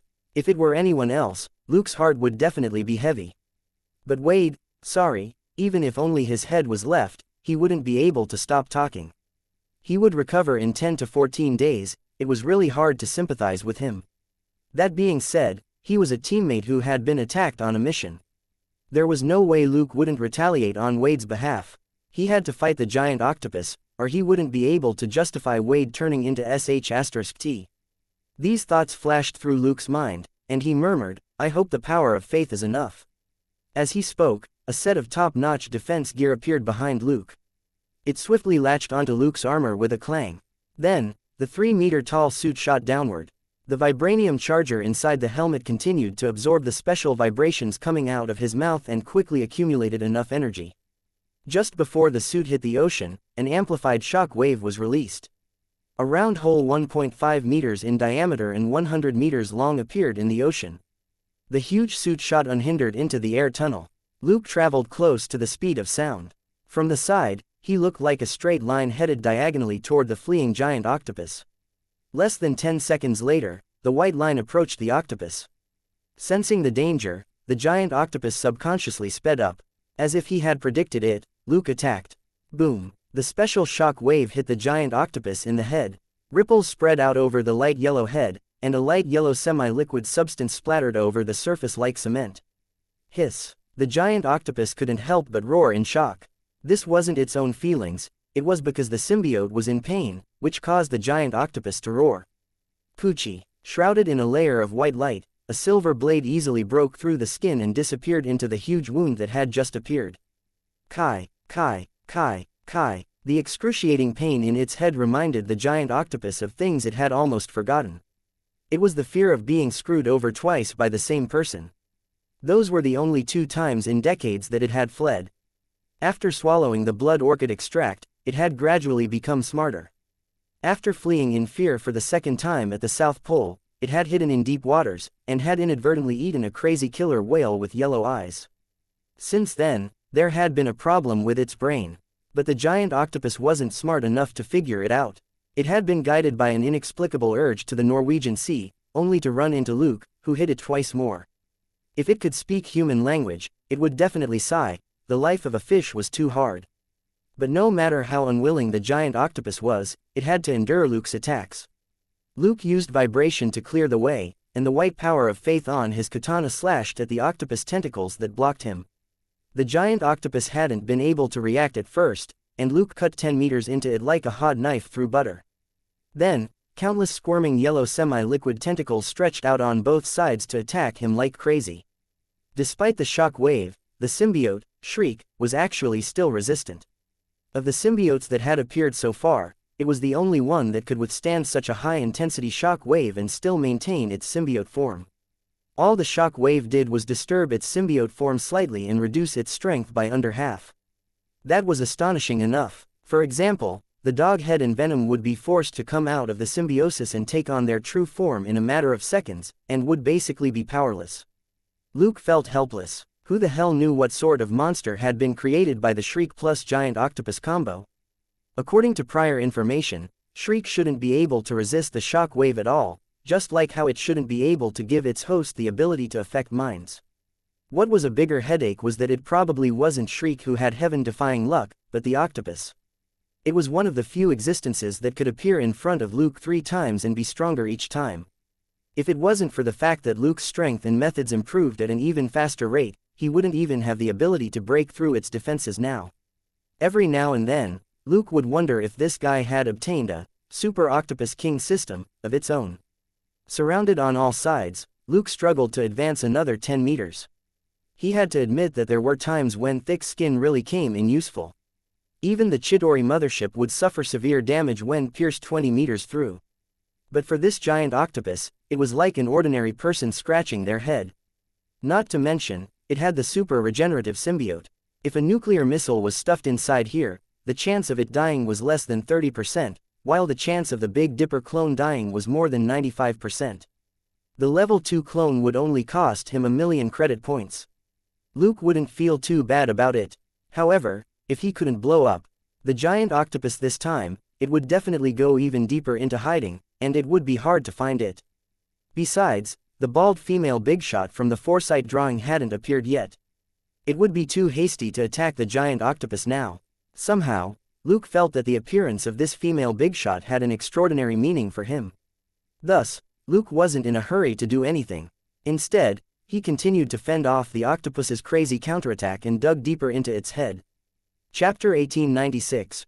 Ricochet. Final decision. At that moment, Luke and the giant octopus were locked in a tug of war. With every step he took, the symbiote tentacles that could freely transform pulled at him from all directions. However, if Luke slashed at them with the blade that contained the power of faith, they were injured. The power of faith wasn't as destructive as elementary annihilation, but there was a lot of it, and the enemy couldn't escape the mental impact. Even the ancient enchantress had been afraid of this attack. That was because once the impact exceeded a certain limit, the mind would completely collapse. Even if the body wasn't injured, it would still turn into a vegetable.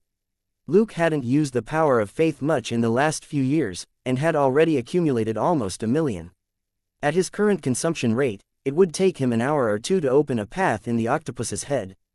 But who knew if the giant octopus's brain could withstand the attack? Shriek was immune to mental attacks, and the power of faith was far less lethal to it than to the giant octopus.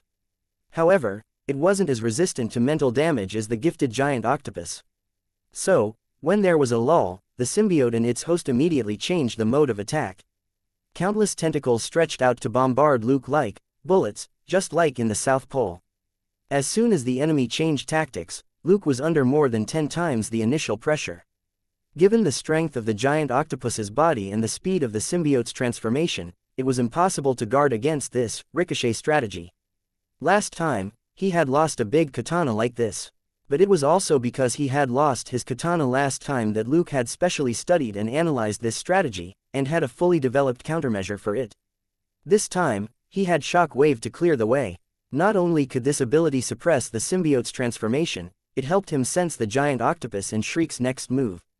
If it were anyone else, they might not be able to sense things like Luke to begin with, or even if they did, they might not necessarily be able to react fast enough. Or even if they had both, they still might not be strong enough to withstand the giant octopus's bombardment. Luke, on the other hand, had vibration, his big katana plus the power of faith. Finally, the giant octopus couldn't take it anymore. This was the third time Luke had pierced its head. This time, he was especially fast and ruthless, and the octopus felt like close to 100 meters into its head had already been injured. Its chaotic mind instantly cleared up from its instinctive desire to live, and it reached a compromise with Shriek. Luke, who was struggling to move forward, suddenly had a bad feeling. The next moment, the octopus's body caved in, away from Luke. Luke immediately switched directions. With Shock Wave, he could sense that the octopus was accumulating strength, just like before in the South Pole, when it sent Luke flying. Then, his expression froze, and he smiled bitterly. Damn, you've really become smart. That was because the octopus flesh was pulling back around him no matter his position. After switching directions several times in a second, he was stepping on water.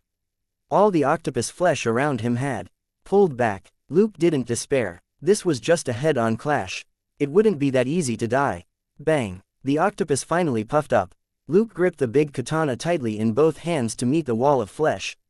Poochie! The katana cut 1 meter through the octopus flesh. Luke's face suddenly darkened. Just as he cut through this first layer, a second layer had already popped up in front of him. Bang! Bang! Bang! 5 layers popped up, giving him no time to dodge. Luke! **CKER, bang! There was a muffled thud, and the huge suit instantly disappeared. The outermost layer of the octopus's head suddenly softened, and a hole opened up. Luke was sent flying. Bang! Bang! 2 octopus tentacles lashed out at him.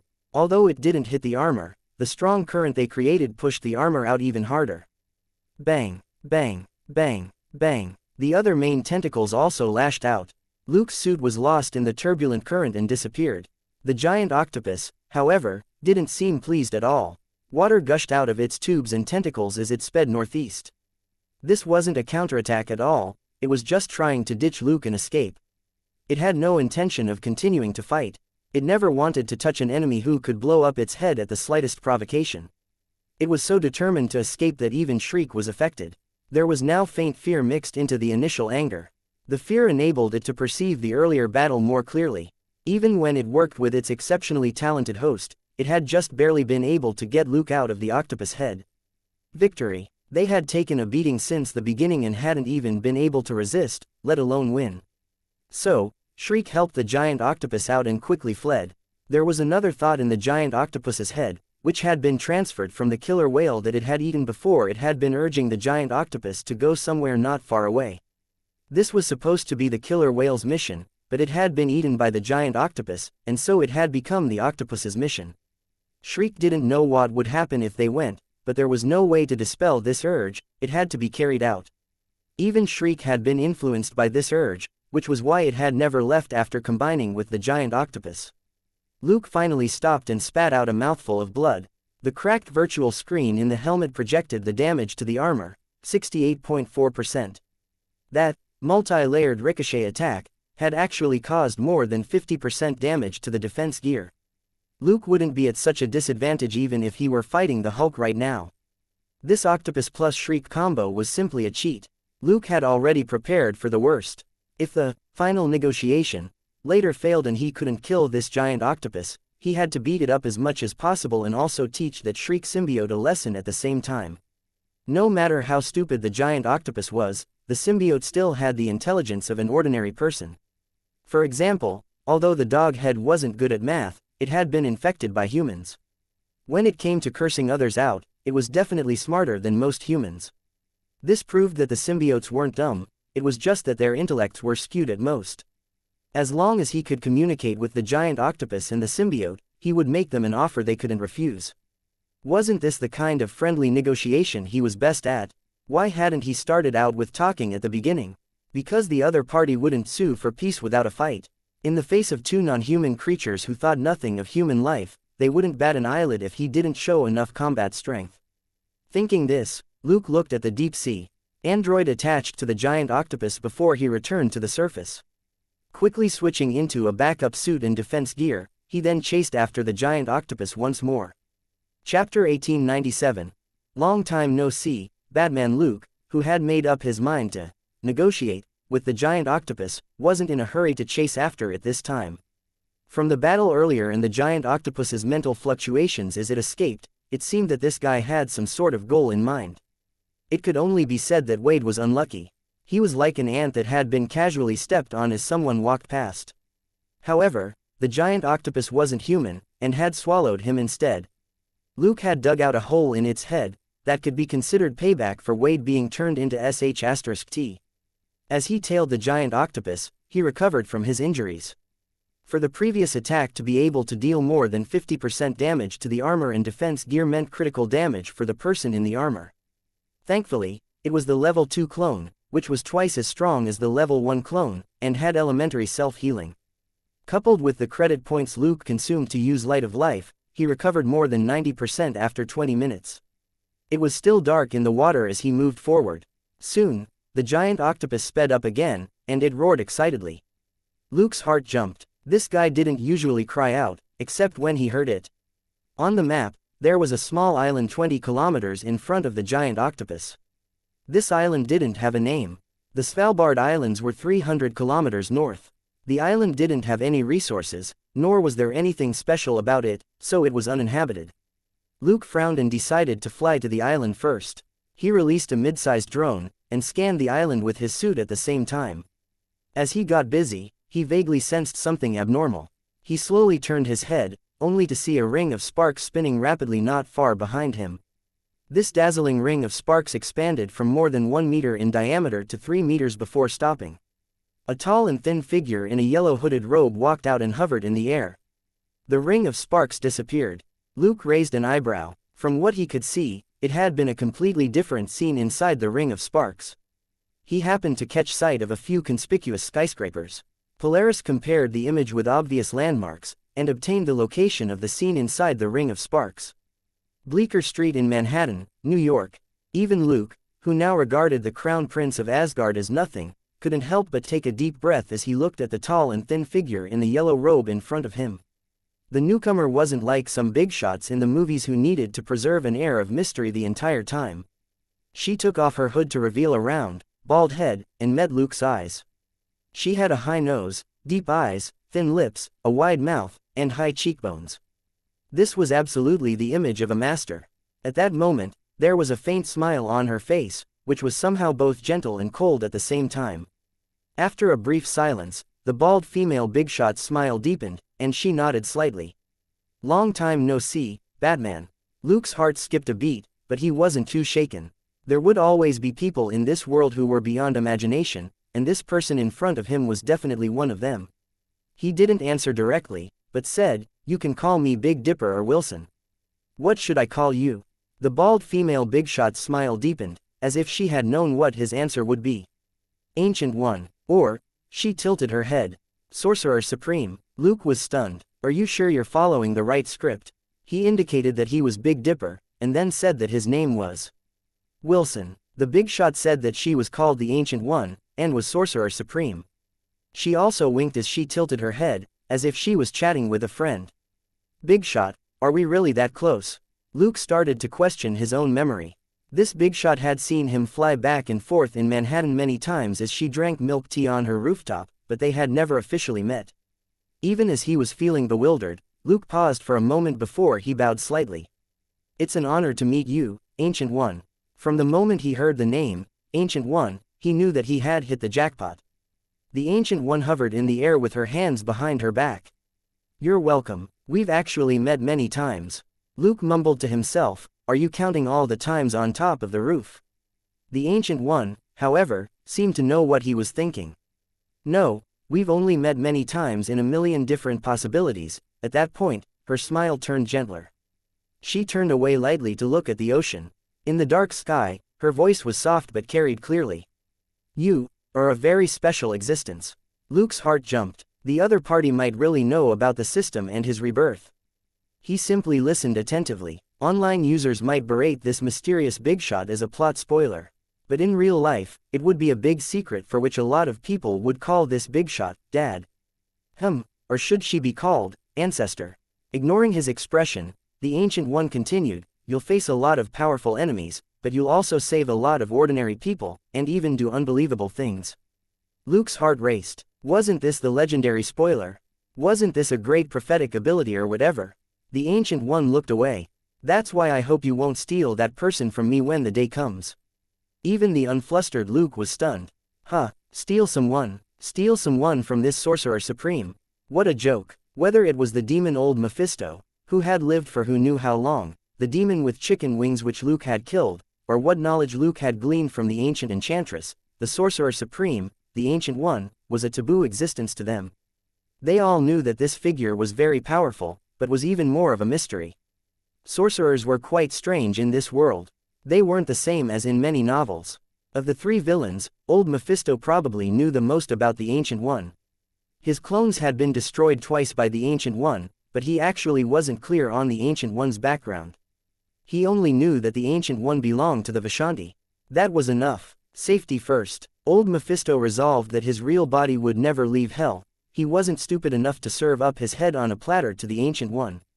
The Ancient One sighed. "The effects of your light of life and life one air too good." Luke was stupefied. By stealing someone, the Ancient One probably wasn't referring to a bad guy. Luke wasn't that kind to heal bad guys. So, it was very likely that it was a good person or an ordinary person connected to the Ancient One. Then, why couldn't he save them? Chapter 1898. The Big Shot appears. Countless thoughts flashed through Luke's mind, and he thought of a possibility. "You want to temper the person?" The Ancient One nodded. "Not just anyone can become a sorcerer." This basically confirmed Luke's guess, and even led to a deeper speculation: would this big shot need to personally speak to Luke if it were an ordinary sorcerer candidate? Even if the Ancient One seemed to treat Luke differently, that wasn't necessary. "Okay," Luke said, "but you'll let me know beforehand, right?" The Ancient One was amused. "Of course, but as always, you like to sound people out." Her words sounded normal, when in fact her reply indicated that the person was important. Luke was at least 80% confident that it was directly connected to the Ancient One. Stunned for a moment, Luke nodded and apologized. Sorry, my bad. It really wasn't on purpose.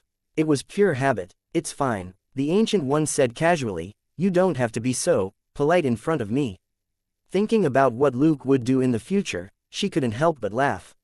Luke was full of questions, but he still asked, then, allow me to ask another question. Would it be possible for me to learn that spell earlier? A space portal was definitely first-class stuff, no matter how many restrictions there might be. The Ancient One shook her head with a smile. Luke didn't think much of it. Got it, thanks. The Ancient One explained patiently, you won't learn this spell.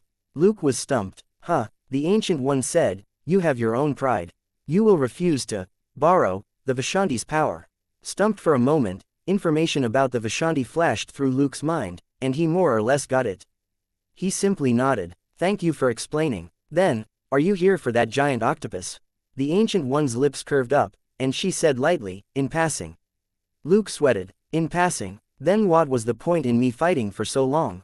The Ancient One really knew him well, and added in a timely manner, a trace left here by an ancient existence was accidentally triggered. Although it might not draw his attention, it's better to take care of it in advance. You should deal with the giant octopus yourself. Luke asked, then what about the symbiote? The Ancient One found that odd. Don't you like collecting symbiotes the most? Luke, if you have the guts, tell me where you got your information from. I promise I won't get mad. It wasn't hard to understand how information on Light of Life and Life One might have leaked. Luke had used them many times. The monkey version of Life One was also sold worldwide, and the big shot who sold everything had spread the word about it among the upper circles. It wasn't a big secret at all. However, the Ancient One knew that Big Dipper and Batman were the same person, knew that he wouldn't use the Vishanti's power, and knew that he had collected a lot of symbiotes. These were things that even Selena, who followed Luke every day, didn't know about. At that moment, he seriously wondered if the Ancient One had some sort of super magical detection spell. Forget it. After all, this was the power of the Vishanti. Thinking this, Luke sighed inwardly. From all the intelligence he had gathered, he had already discovered that there was a problem with the sources of magic in this world. Most magical powers here were borrowed. For example, old Mephisto was the lord of a certain hell dimension, but he was in fact borrowing the power of that hell dimension. He was hell, and hell was him. He was practically invincible in that dimension. Nobody could kill him unless they destroyed that hell dimension. To use an online novel analogy, it was similar to fusing with the Tao. However, old Mephisto could no longer break away from that hell dimension, to the point that even his real body could never leave it. He could only rely on his clones to collect premium souls and throw them back to hell to increase the power of the dimension. As for the individuals whom he gave the power of hell to, they would continue to contribute to his power until they finally became part of hell. The Vishanti that the Ancient One had mentioned were slightly better than old Mephisto's hell dimension. If hell was the dark side, the Vishanti were more on the light side. But there would be a price to pay sooner or later.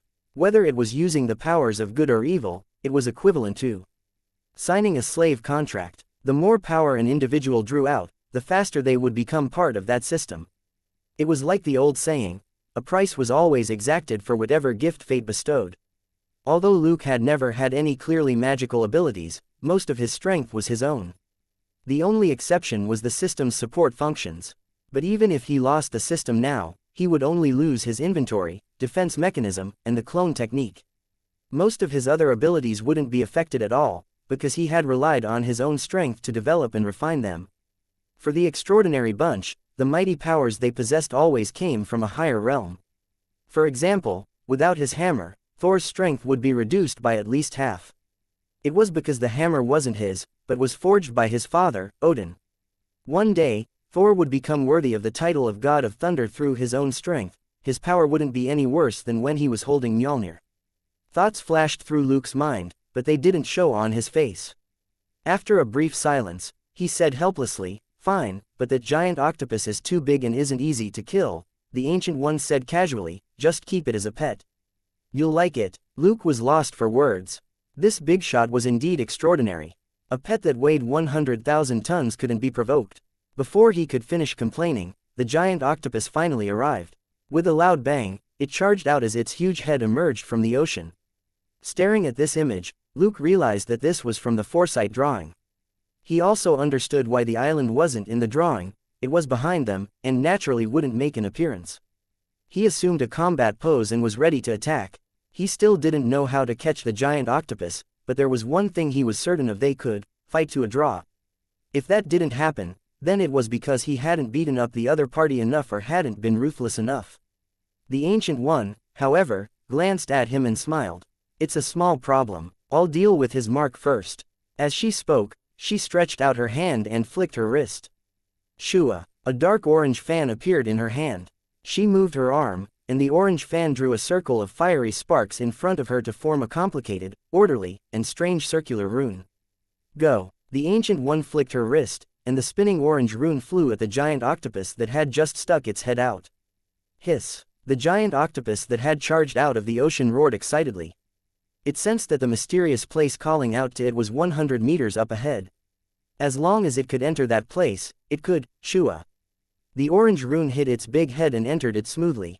The giant octopus was stunned. The excited thought that had been about to explode in its head suddenly plunged down, down and down, until it completely disappeared without so much as a splash. The entire process took less than 2 seconds. The octopus's head hadn't even completely cleared the water.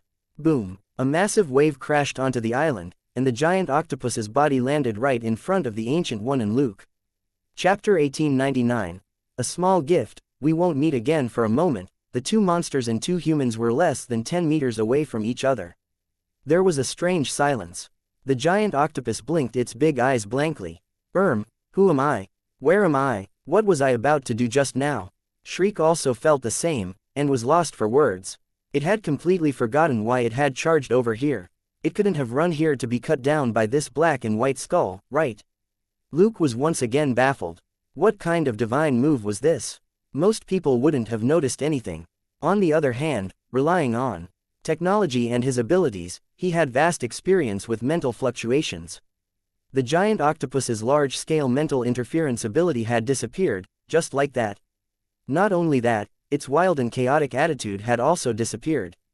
At that moment, the giant octopus was more like what it had been like on the cruise ship that first time. At most, its mental fluctuations were more solid and steady. In short, it had become smarter, but not by very much.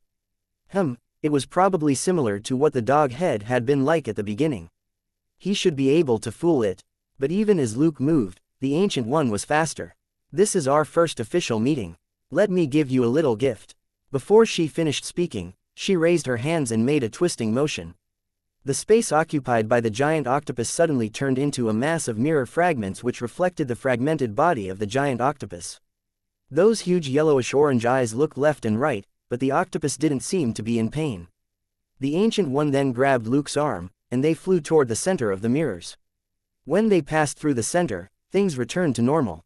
Even when the giant octopus returned to its intact form, it was still dazedly blinking its big eyes.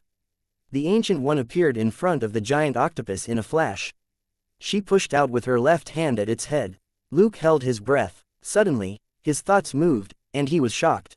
The giant octopus's soul was suddenly sent dozens of meters outside its body.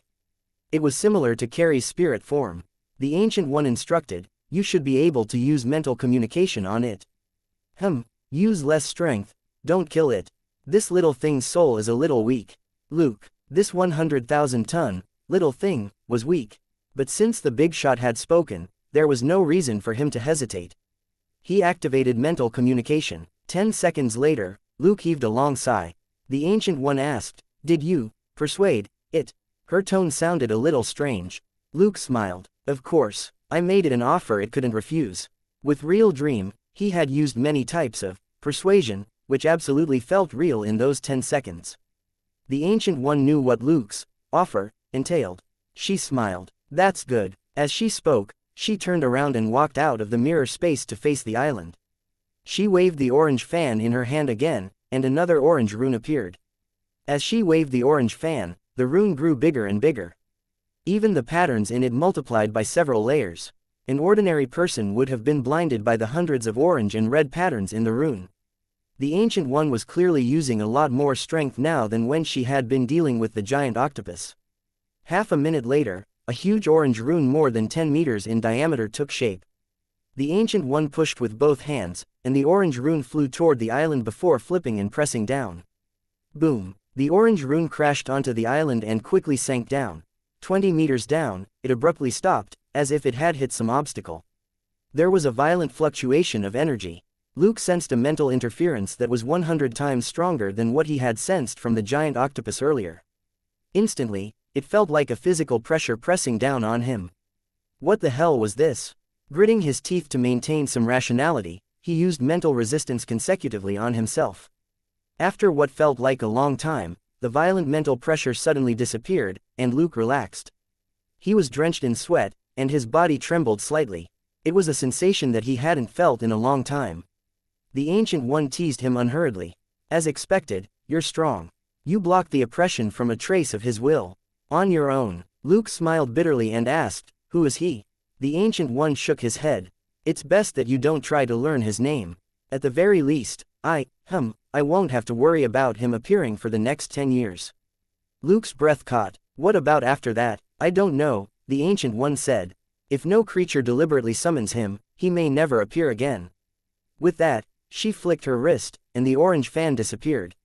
She raised her hands and put on her hood again. We probably won't meet again after this. You will have to rely on your own strength. Luke's eyes flickered. Ma'am, please take care. The Ancient One's expression was indiscernible under her loose hood. She simply nodded and drew a circle with one finger. The dazzling ring of sparks appeared again, and the tall and thin figure floated into it.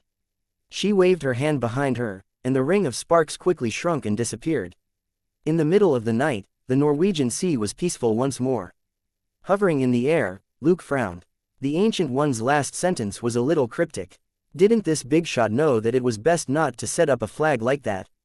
What if they ran into each other in a diner at dawn tomorrow? That would be awkward. Should he pretend that he didn't see her, or should he go forward and say, we meet again? It was a difficult choice. Also, why did that hood look more and more like SpongeBob SquarePants? Fine, he was just talking nonsense. What really puzzled him was the information which the Ancient One had passed to him at the end. Just because the first drawing was resolved so easily didn't mean that the second drawing would be a small event. If it wasn't for the Ancient One's help, the giant octopus might have drawn out that mysterious him, and the consequences would have been dire. However, since she had already said that they wouldn't meet again, she probably wouldn't help deal with the bat-winged monster in San Francisco. As Luke was thinking this, he heard a low hiss. He slapped his forehead helplessly and turned around. A big yellow eye more than 2 meters in diameter stared at him innocently. Luke slowly approached, and the giant octopus subconsciously jerked back. It couldn't forget the 3 craniotomies. Thinking about it made its head hurt. In Real Dream just now, Luke had beaten it to a pulp. Over and over, dozens of its tentacles were cut off, reattached, and then cut off again. This was a nightmare it would never forget. Chapter 1900. New baby. Return to owner. Luke curled his lip and gave a light mental knock on the shield which Shriek had put up. In the end, Shriek was a little smarter. After hesitating for a moment, it released the mental shield. Luke's mentally brushed over the giant octopus's consciousness, and he gently and steadily transmitted his thoughts. The giant octopus blinked. Hiss hiss. Although the guy's voice was still unpleasant, it was indeed trying its best to listen. Pleased, Luke nodded and gently floated to the top of its head. The 2 closest tentacles immediately stretched upward to create a chair on the smooth yellow head. Luke sat down and thought, let's go.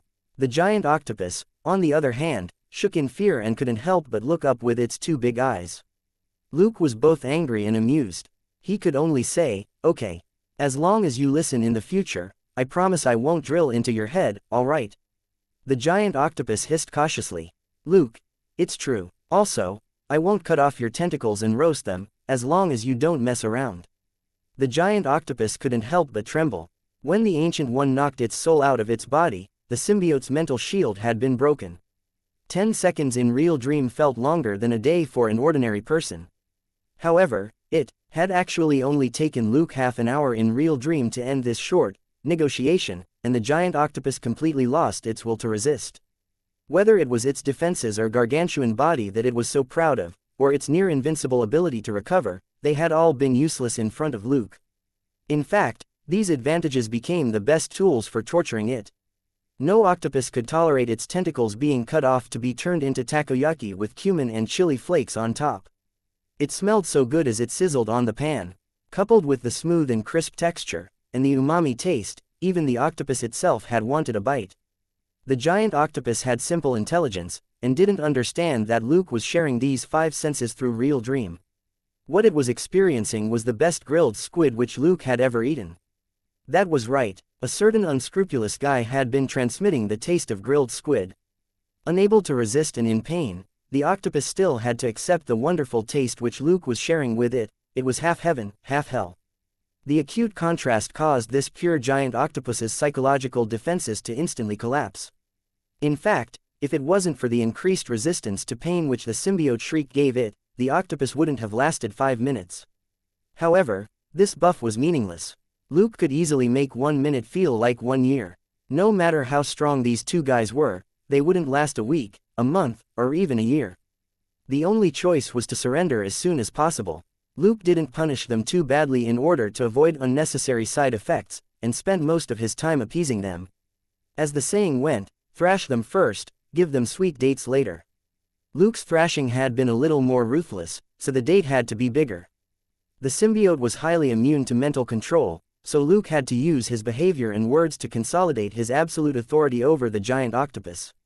He also had to thank Bobby Max, the beast tamer, for providing him with this valuable beast taming ability. Taming a giant octopus that had never interacted with humans and that had just gained intelligence was much easier than dealing with mistreated circus animals. This wasn't to say that the giant octopus surrendered more easily. Many circus animals reacted immediately when they heard the whip, but they were suppressing the dissatisfaction and hatred in their hearts. Luke didn't need a potential rebel. Seeing that the giant octopus was uneducated, he used all the tricks in his bag on this newbie. As a symbiote, Shriek had a more complicated mindset, but it was just a symbiote, and was naturally affected by the consciousness of the host. The giant octopus was genuinely obedient toward Luke, and didn't harbor much resistance. Furthermore, during those 10 seconds in real dream, Shriek had been taught a lesson alongside the giant octopus. That was why the octopus baby was acting so obedient. At Luke's order, the giant octopus sank into the ocean and began to move through the waters of the North Pole. After it reached the Bering Strait, it would head south toward the Pacific Ocean and then arrive at San Francisco. Sitting on the octopus baby that had just fallen into his hands, Luke fell into deep thought. He had a lot of conjectures about the Ancient One's final words. For example, she definitely wouldn't take part in the upcoming event in San Francisco. But she had acted twice tonight, and had helped him capture this octopus baby, even calling it a small gift. Perhaps this was to give him another powerful fighter for what would happen in San Francisco. Given the octopus baby's size and the high-speed regenerative ability provided by the symbiote, it was a considerable threat to any opponent, except for monsters that flew and didn't come down to Earth, or those which ran especially fast. It would be very hard for the octopus baby to be defeated. If Luke encountered another opponent as large as this in the future, the octopus baby would be another lethal weapon. The Ancient One had said that they wouldn't meet again, and had done him a huge favor. He really didn't know the person whom she was interested in. It wouldn't be easy to return the favor. That guy had to suffer tremendously while being tempered. Otherwise, he would be letting the Ancient One down. Secondly, Luke had gotten an unusual sense of foreboding when the Ancient One said that they wouldn't meet again. Luke's sense for danger had yet to fully take shape, and it was just a very hazy sensation. However, when he heard her words, he had felt an indescribable sense of horror, similar to the feeling he had gotten before the Ancient One suppressed the trace on the island. The Ancient One's words could mean the advent of a huge crisis. But there was no rush. It was useless for Luke to worry. The most important thing was to increase his strength. After thinking for a long time, he came back to himself. The water was a hazy white 100 meters above his head. As the octopus baby swam forward, it grabbed a big fish along the way and stuffed it into its mouth. Based on the giant octopus's nature, it wouldn't move around all the time, but would hide in the deep ocean and sleep before coming out to find food. But since Luke had given the order, it didn't dare slack off.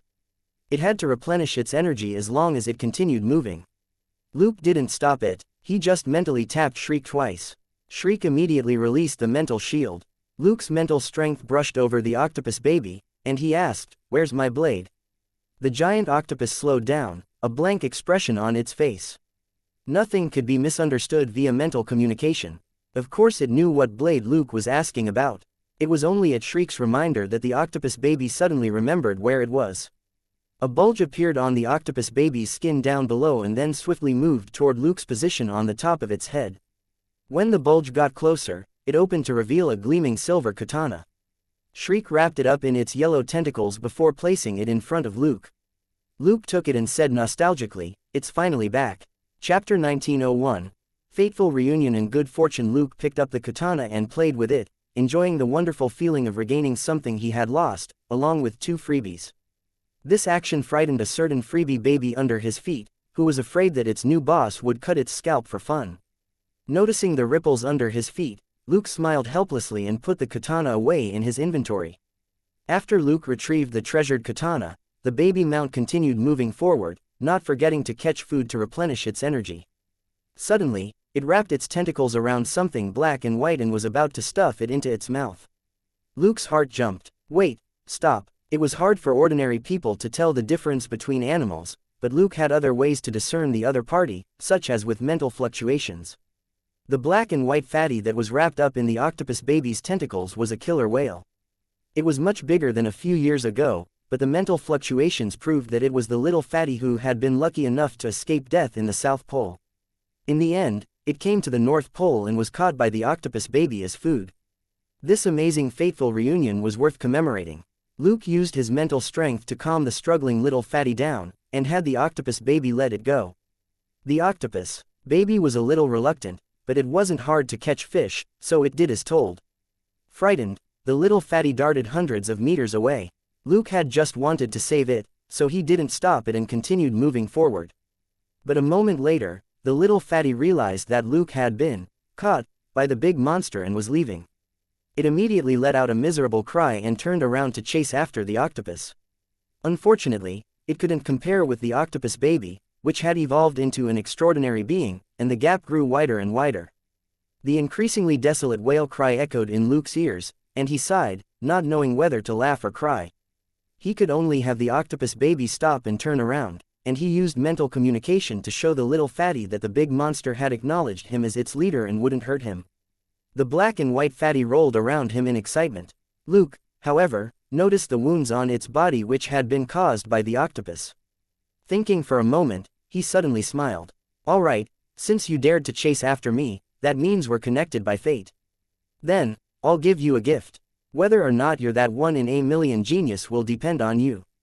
An android in Space 2 prepared a special syringe, and Luke took it out a moment later and touched the little fatty's head. "Come, open your mouth. You might feel a little uncomfortable later, but it'll pass soon." The little fatty opened its mouth and nodded. It looked like it was smiling. "Okay, don't move." Luke used his telekinesis to hold up the syringe that was as thick as his arm. He stuck it into the little fatty's mouth and injected it into a blood vessel.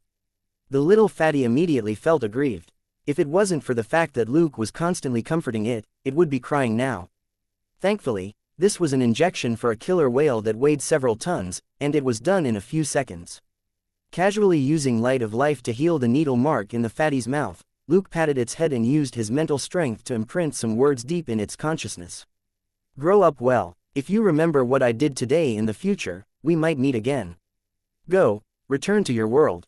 The little fatty swam around him and rubbed its body against him for a long time before it finally left reluctantly. As it left, it let out another drawn-out wail cry. But this time, there was no sadness, only reluctance. Luke didn't stop. He returned to the octopus baby and patted its head.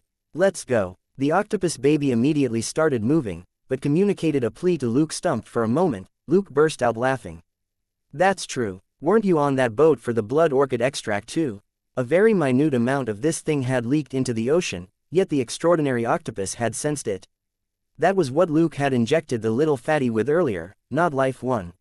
Life 1 was developed based on the fraternity's medicinal bath formula and was especially suitable for the human body, while the blood orchid extract was more suitable for animals. The monkey version of Life 1 was being sold on a small scale in the upper circle.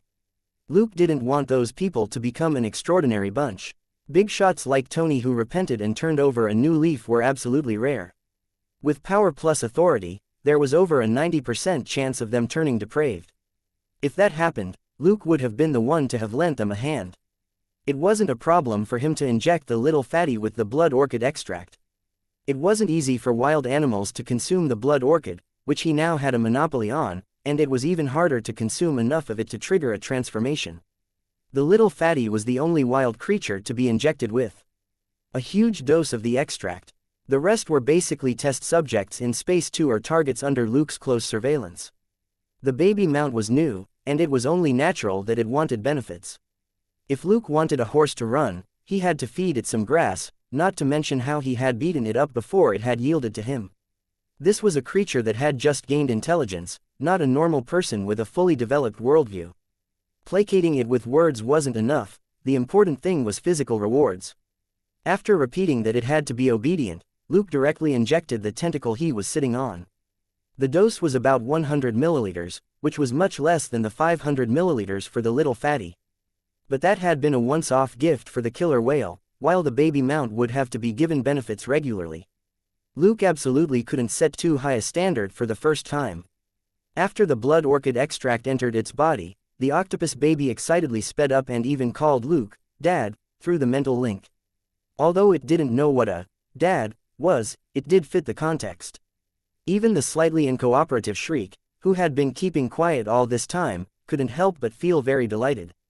Clearly, the blood orchid extract was also very good for it. It had never experienced the pleasure of absorbing the blood orchid extract before this, but now, it firmly decided, forget it, it would kneel to a capable dad. For the sake of good things, there was no shame in calling the other party, Dad.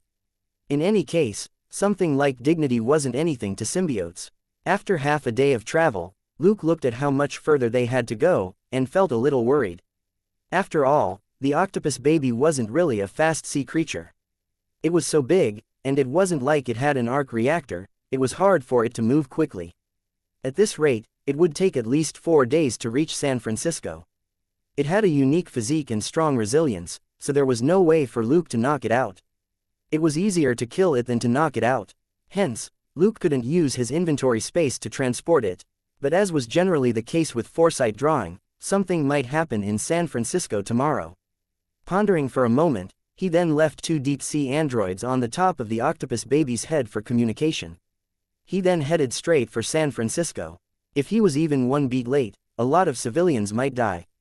How could civic-minded Luke allow such a bad thing to happen? Chapter 1902, Delivery Guy, Little Helper Pet. Leaving behind his baby mount, which could only travel through the ocean, Luke flew south through Greenland and North America toward the west coast. He arrived in San Francisco at dawn, and couldn't help but heave a long sigh. He couldn't be sure when the event would happen. From the drawing, however, it looked like it might be in rainy or stormy weather during the day. In other words, he wasn't too late. But the weather in San Francisco was gloomy today, and the ocean was blanketed in dark clouds. The weather forecast also said that there would be a storm today, so Luke turned vigilant. This matched the weather in the second drawing. Selena was still in New York and hadn't come.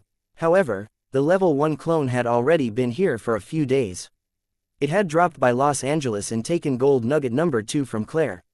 The mysterious old man told Claire that he was taking a few days off, and told her to go to New York to stay with Luke. Claire was baffled. How can you go on strike? Didn't you say that you would always help a 1 in a million genius like me, you liar? Even as she cursed, she did as gold nugget number 2 said and went to New York.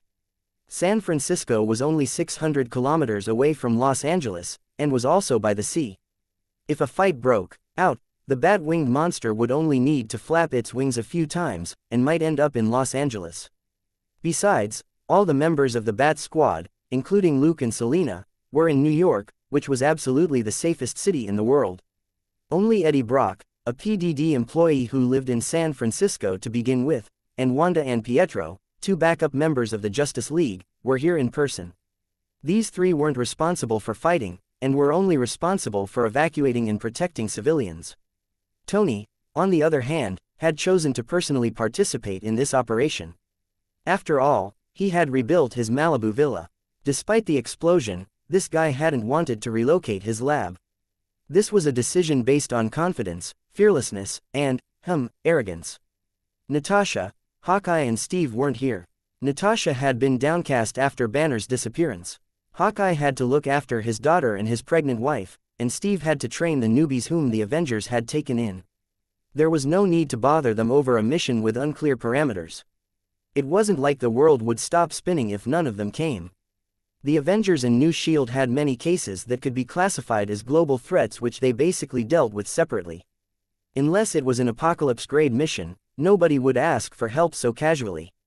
For example, Tony had gone to Grand Rapids purely for revenge against the Enchantress, and the Bat Squad had handled the rest. With Cobra's nanomite warheads, it was Natasha who had invited Knight on the operation. While White Wolf had taken his place, basically no one else had participated. Tony, for example, was still working at his Malibu villa at the moment. As the leader, he didn't have to be responsible for too many specific things. He had casually instructed Maria Hill to give the Bat Squad enough logistics support. Maria Hill was very cooperative. This could be considered a mutual exchange of benefits. After this, the Bat Squad would pay with credit points. The rules for credit points were very detailed. There were credit points for helping out in battle, and credit points for helping with logistics. Maria Hill had earned a lot of credit points from the Ultron incident. She didn't need to buy too much combat gear, and had more than 2,000 credit points left. But after hearing some news from Natasha, she suddenly felt very poor. It had hence been perfect when she was asked to help with logistics and resource allocation this time. Otherwise, given her personal combat ability, it would be hard for her to earn a lot of credit points. Now that his level 2 clone had arrived, Luke wasn't in a hurry, and gave Tony a call when he was free. "Help me pick up 200 Iron Man cheeseburgers and send them to San Francisco." After a brief silence, Tony retorted angrily, "Big Spoon, are you awake? Do you think I'm a delivery guy?" Luke snorted, "Come on, you have a bunch of spare Mark suits in your villa. You can pick up the food on your way to San Fran, right? If it isn't because you get priority in that burger joint, I wouldn't have looked for you." Tony thought that made sense, and nodded. Scram. Half an hour later, a Mark suit dropped from the sky and landed on a hill by the San Francisco Sea. Directly opposite the hill was the Golden Gate Bridge, which was shrouded in dark clouds. A cargo ship was slowly traveling under the bridge and out into the misty ocean. The Mark suit which had just landed was holding a large metal box with both hands. The Big Dipper clone, who was wearing his typical T-shirt plus combat pants outfit, was sitting on a long wooden bench. Seeing the Mark suit land, Big Dipper went over, took the box, and took out a burger for a bite. Tony's impatient voice rang out from the Mark suit. "Hey, Big Spoon, you've eaten the burger, where's the intelligence?" Big Dipper was still eating unhurriedly. He asked casually, "What intelligence?" "Tony, don't tell me you arrived so late and made me come over with burgers because you have nothing better to do." Big Dipper nodded. "That's right, I'm free for now, I just want to eat something delicious." Tony said, "You think I won't send an anti-Big Dipper suit over to deal with you?" Big Dipper said, "You won't. You've been saying that for almost 2 years. Tony, he really hadn't made an anti-Big Dipper suit. Firstly, he and Big Dipper in fact basically had no conflict with each other. Secondly, the requirements for dealing with Big Dipper were a little high. Strictly speaking, the best strategy to use against Big Dipper was to clean up the area from a distance and never approach him. If that was the case, a bunch of missile launchers would be enough, there was no need for a suit at all." Seeing Tony choke, Luke told him the really important information. "You can pray to God. Even if nothing happens today, we have another strong helper." Tony grew interested. "How strong?" Luke thought for a moment. "It's a small pet the Big Shot just acquired." "What do you think?" Tony was stunned. "The Big Shot's small pet?" Luke grinned. "That's right, you'll be surprised." Looking at that sharp smile, Tony felt that things might not be simple. What kind of small pet and surprise would it be? It had to be pointed out that ever since the Big Shot appeared, there had been no record of him taking action directly. But nobody was surprised. Using money to solve everything was a big businessman's specialty. Not only did the Big Shot have money in the ordinary sense, he also had credit points, an extremely solid currency. A group of superheroes could do the work. It was more in line with a black-hearted businessman's professional code not to take action. Chapter 1903. Monster Invasion. But Tony knew more than the others. For example, the Big Shot who sold everything might be Batman's butler. He had even addressed the latter as young Master Bruce in front of Tony. Of course, that was deliberate. Rather than let the tycoon make random guesses, it was better to lead him in the wrong direction so that he wouldn't uncover the truth. It was also because of this that the tycoon found it even stranger. Why did that butler Pennyworth have to take action? Could it be that this old butler finally wanted to turn into a night butler? Thinking that, Tony couldn't help but recall the big shot's behavior. He actually looked more like a hidden villain. Luke didn't go into detail. Before the baby mount arrived, he had nothing concrete to show for his words. Once the giant octopus appeared, Tony would definitely want to study it. Luke wouldn't let anyone else touch it, and he didn't trust most government people. Tony, who was a semi-government official, or rather, was an official/superhero, was the only suitable candidate. Besides, it was such a big surprise that Luke didn't want to tell Tony what it was beforehand. The government would definitely treat the baby mount like an evil monster and bombard it, which would be a pain in the ass. Tony asked a few questions, but didn't get any other useful information, so he stopped. Luke threw half the cheeseburgers into his inventory and then took it out for Selena and the dog head in New York. Gold Nugget number 2 had been following the level 1 clone around for the past 2 days and hadn't had time to eat cheeseburgers. This could be considered its compensation. As dawn broke, the wind blew more fiercely and the rain fell more heavily. It was only 7 to 8 degrees Celsius outside. Most of the red Golden Gate Bridge was obscured by the rain. But Luke knew that there were very few cars on the bridge. That was because many radio stations had issued traffic warnings that there might be a storm, and that it would be risky to drive on the Golden Gate Bridge. It was just a casual remark, but that could stop most people who didn't need to do so from crossing the bridge. It was the external agencies under the PDD that had contacted the radio stations. The money which Luke had spent on this wasn't much. With money, he could do whatever he wanted. As long as it was used properly, it could affect the lives of many ordinary people, even just a little. At 11 in the morning, he received an urgent notification. The Palo Verde nuclear power plant in Arizona had been attacked by a bat-winged monster. Looking at the surveillance images, Luke narrowed his eyes. That was right, it was this monster. It had a pair of huge bat wings, dark red eyes, and a head that looked a little like a bat's. However, it was hairless all over, and had a smooth, metal-like body. It had 4 forelimbs which ended in hooks and 2 twisted-looking back limbs. It was relatively slender and looked a little like an arthropod. Comparing it with its surroundings, Luke estimated that it was about 70 meters tall. This piece of news was very important, but more importantly, the power station was close to the California-Arizona border, and was only 300 kilometers away from San Francisco. After attacking the power station, the monster flew northwest at an extremely fast speed. Arizona was a vast but sparsely populated region. It had already been 15 minutes since the attack. What was even more troublesome was that the weather was bad today, and the satellite images were heavily obscured by clouds. There seemed to be something strange about the monster. The radar didn't lock onto it even though it was so huge. Tony's voice suddenly came out of the marked suit next to him. Is this the big monster you were talking about? Congratulations, you got it right. The clone stood up. With a wave of its hand, the Big Dipper armor, which had been hidden in the trees, flew over. Luke stepped into the armor. With a rustle, the armor quickly closed up. Luke waved his hand a second time. A set of gear flew out of the bushes and hit the back of the armor. With a screech of metal, the 3-meter-tall Big Dipper suit appeared. Tony snorted. Can't you get a technician to modify the attachment process? Must you be so crude? There's no sense of art at all. The Big Dipper clone glanced at him and slowly raised a fist. As long as I can win, that's pretty enough. Looking at the fist that was the size of a water jar, Tony snorted.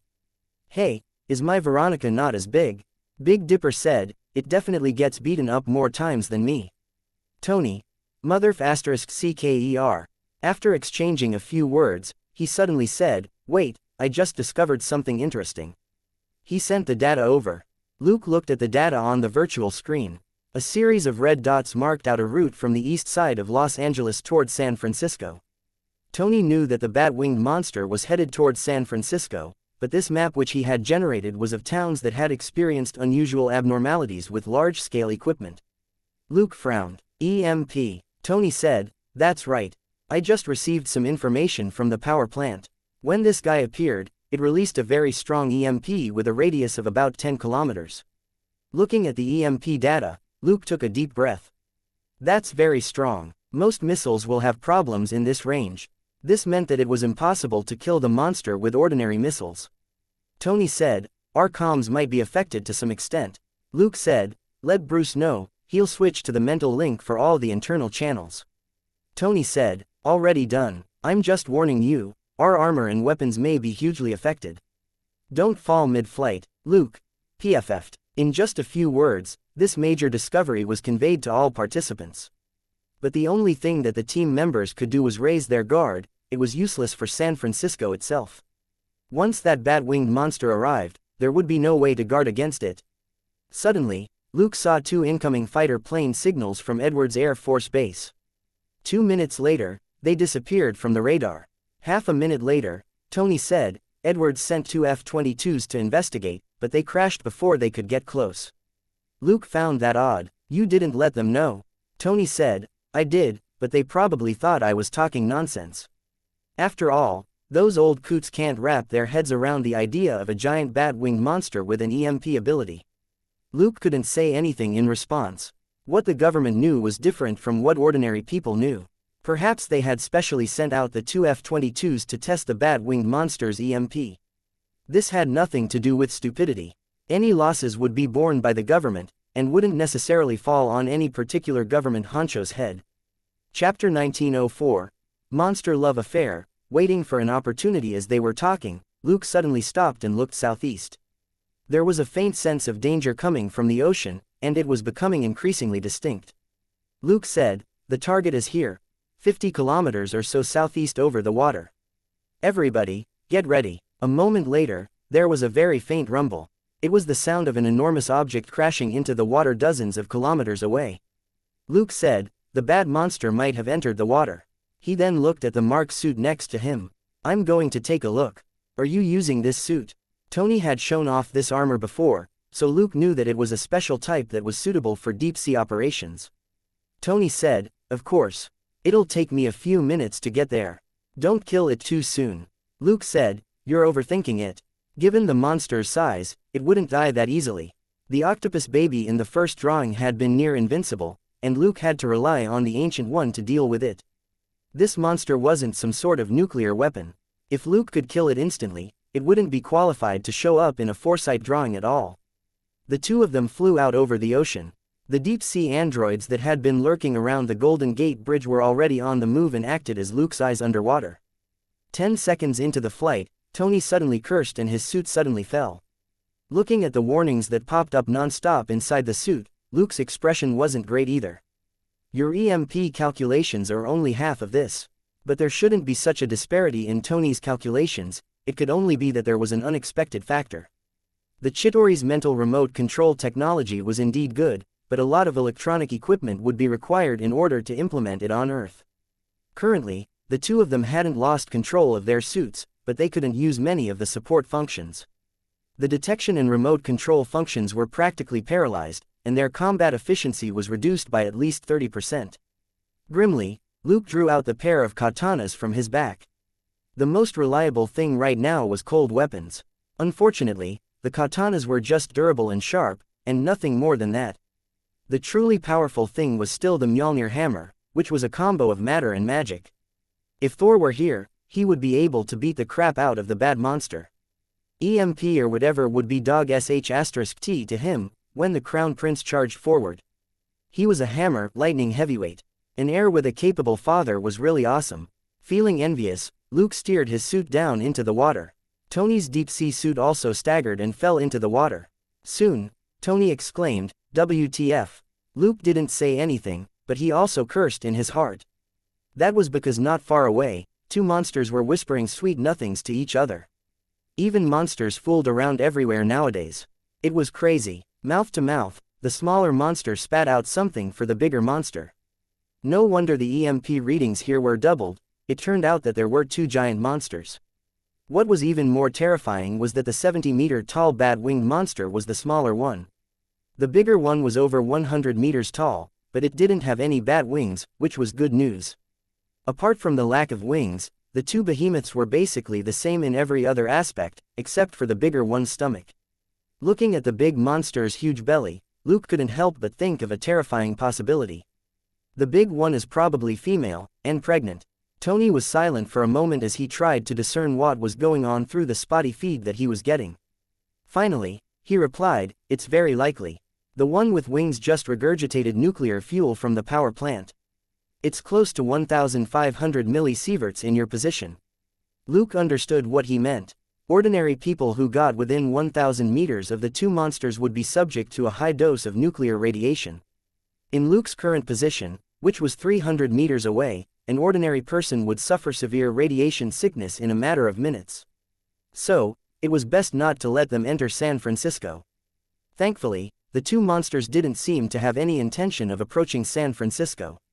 Luke and the others still had time to tell the San Francisco residents to evacuate. Half the morning would be enough.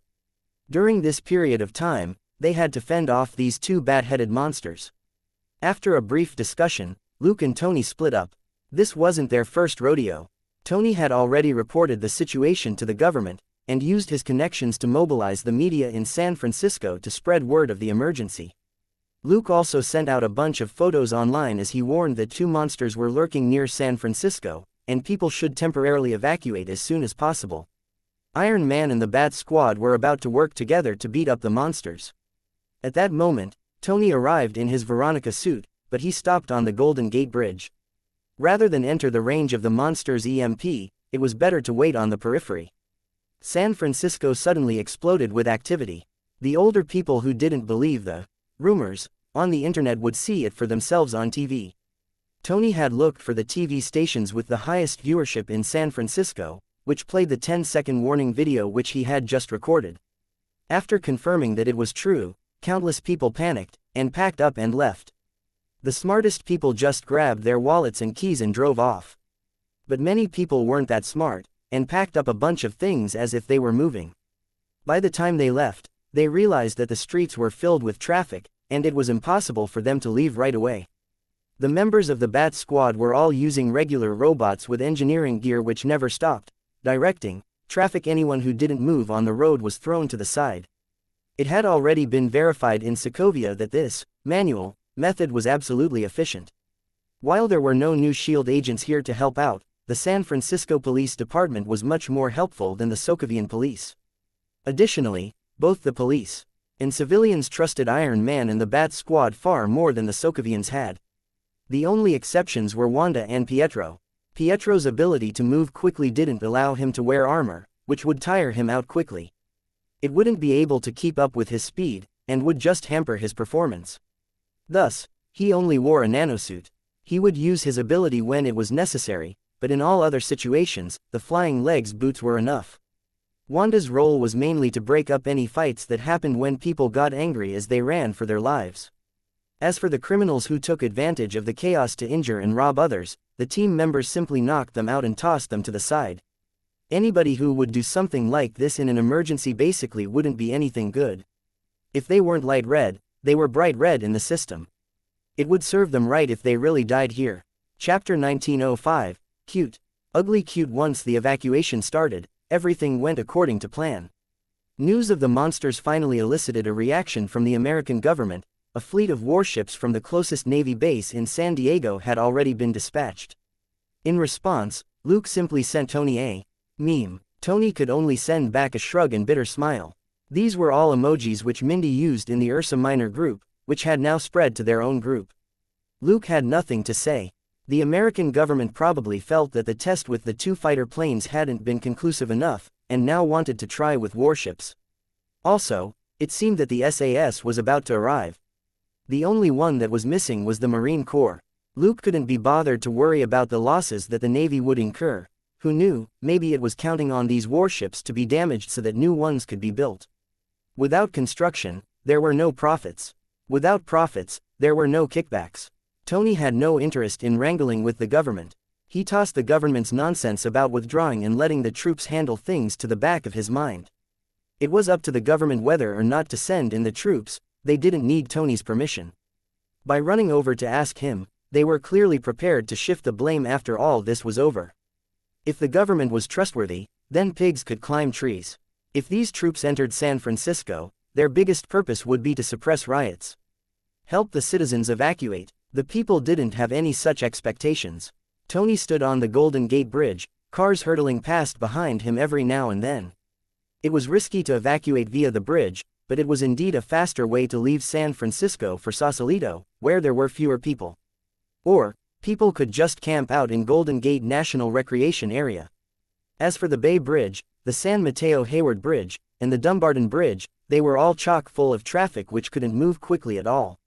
Most of the cars sped up when they saw Veronica standing near the south end of the Golden Gate Bridge. For Iron Man to mobilize this colossal suit, it couldn't be a small matter. But there would always be those who had a death wish. Many people still stopped their cars to film and upload videos and images to F2F to show that they were, together, with Iron Man. Thankfully, there was no traffic here, and Tony couldn't be bothered with these guys. He had also been influenced by Luke. He wasn't their father. If they insisted on courting death, who was he to deny them?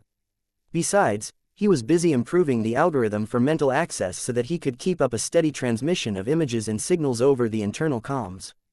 Luke and the Deep Sea Mark suit were observing the monsters, and this was a very valuable research opportunity. Veronica wasn't built for underwater combat, nor was Tony inclined to go into the water, so he could only do his best to improve the quality of this live stream.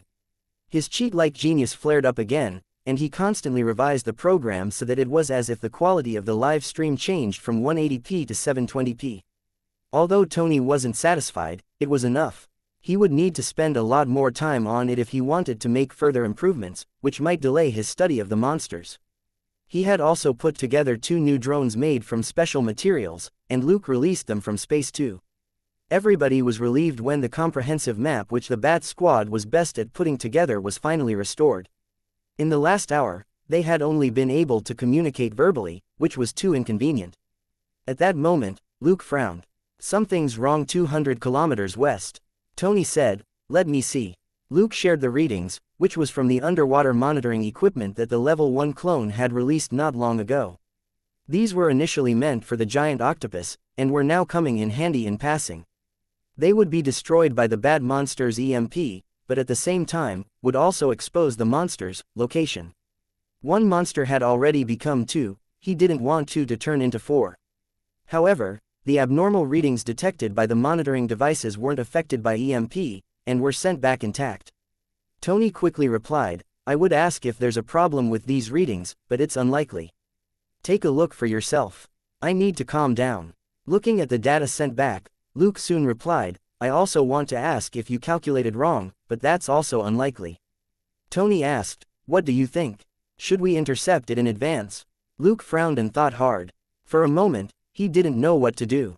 He wasn't sure if taking action against the new monster now would trigger an overreaction from the 2 bat-headed monsters. San Francisco wouldn't be evacuated so quickly. Let's wait. He finally made this decision. Nobody could guarantee that they wouldn't make any mistakes. After the Ultron incident, Tony would now hesitate whenever it came to making such a major decision, which was why he had left the decision to Luke. On the other hand, Luke's thoughts weren't too complicated. Based on his calculations, it was better to wait, and he didn't mind acting a little more cowardly for now. A moment later, Tony sent another question. "Are we really not going to do anything? This new guy seems even fiercer." Luke said indifferently, "Its physique is clearly different from those 2 bat-headed monsters, and it doesn't have that annoying EMP ability. They might not be on the same side." Tony said, "What if they are? This appearance is too much of a coincidence, and it's coming this way. How about I give it a try first?" Frowning for a moment, Luke finally said, "Let Big Dipper do it. He's more suitable for the job." Tony, "What? How is he better than me?" Luke said, "He has mental abilities, you don't." Tony, "I hate people like you the most. You have superpowers but you still play with tech." The tycoon cursed inwardly and could only give up. After all, Big Dipper had used mental resistance to get rid of Wanda's mental interference. As they spoke, Big Dipper swiftly rose to the water surface and headed west. 2 minutes later, Tony looked at the image which Big Dipper was sharing. "Is this a kid's cartoon? Why has something like that shown up?" Ignoring the tycoon's nonsense, Big Dipper carefully observed the gigantic creature 200 meters away. Suddenly, he said, "Why do I find it a little cute?" Tony. In fact, Luke wanted to say, "ugly cute," but it was a pain to explain the concept to Tony. To the tycoon, Ugly things were garbage and had nothing to do with being cute. However, Luke really felt that the big monster in front of him was so ugly it was a little cute. Chapter 1906. Fierce Monster Battle. The big monster not far away looked a little like an ancient tyrannosaur. It was black all over and had 3 rows of sharp spikes on its back. Unlike a tyrannosaur, however, its legs were like 2 round pillars that were particularly short.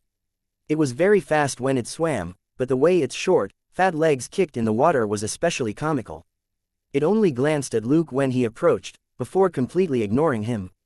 Judging from the other party's mental fluctuations, it had a strong and impatient desire to fight the enemy. Luke touched it gently with mental communication. The guy turned around and looked at him again, before it continued moving forward.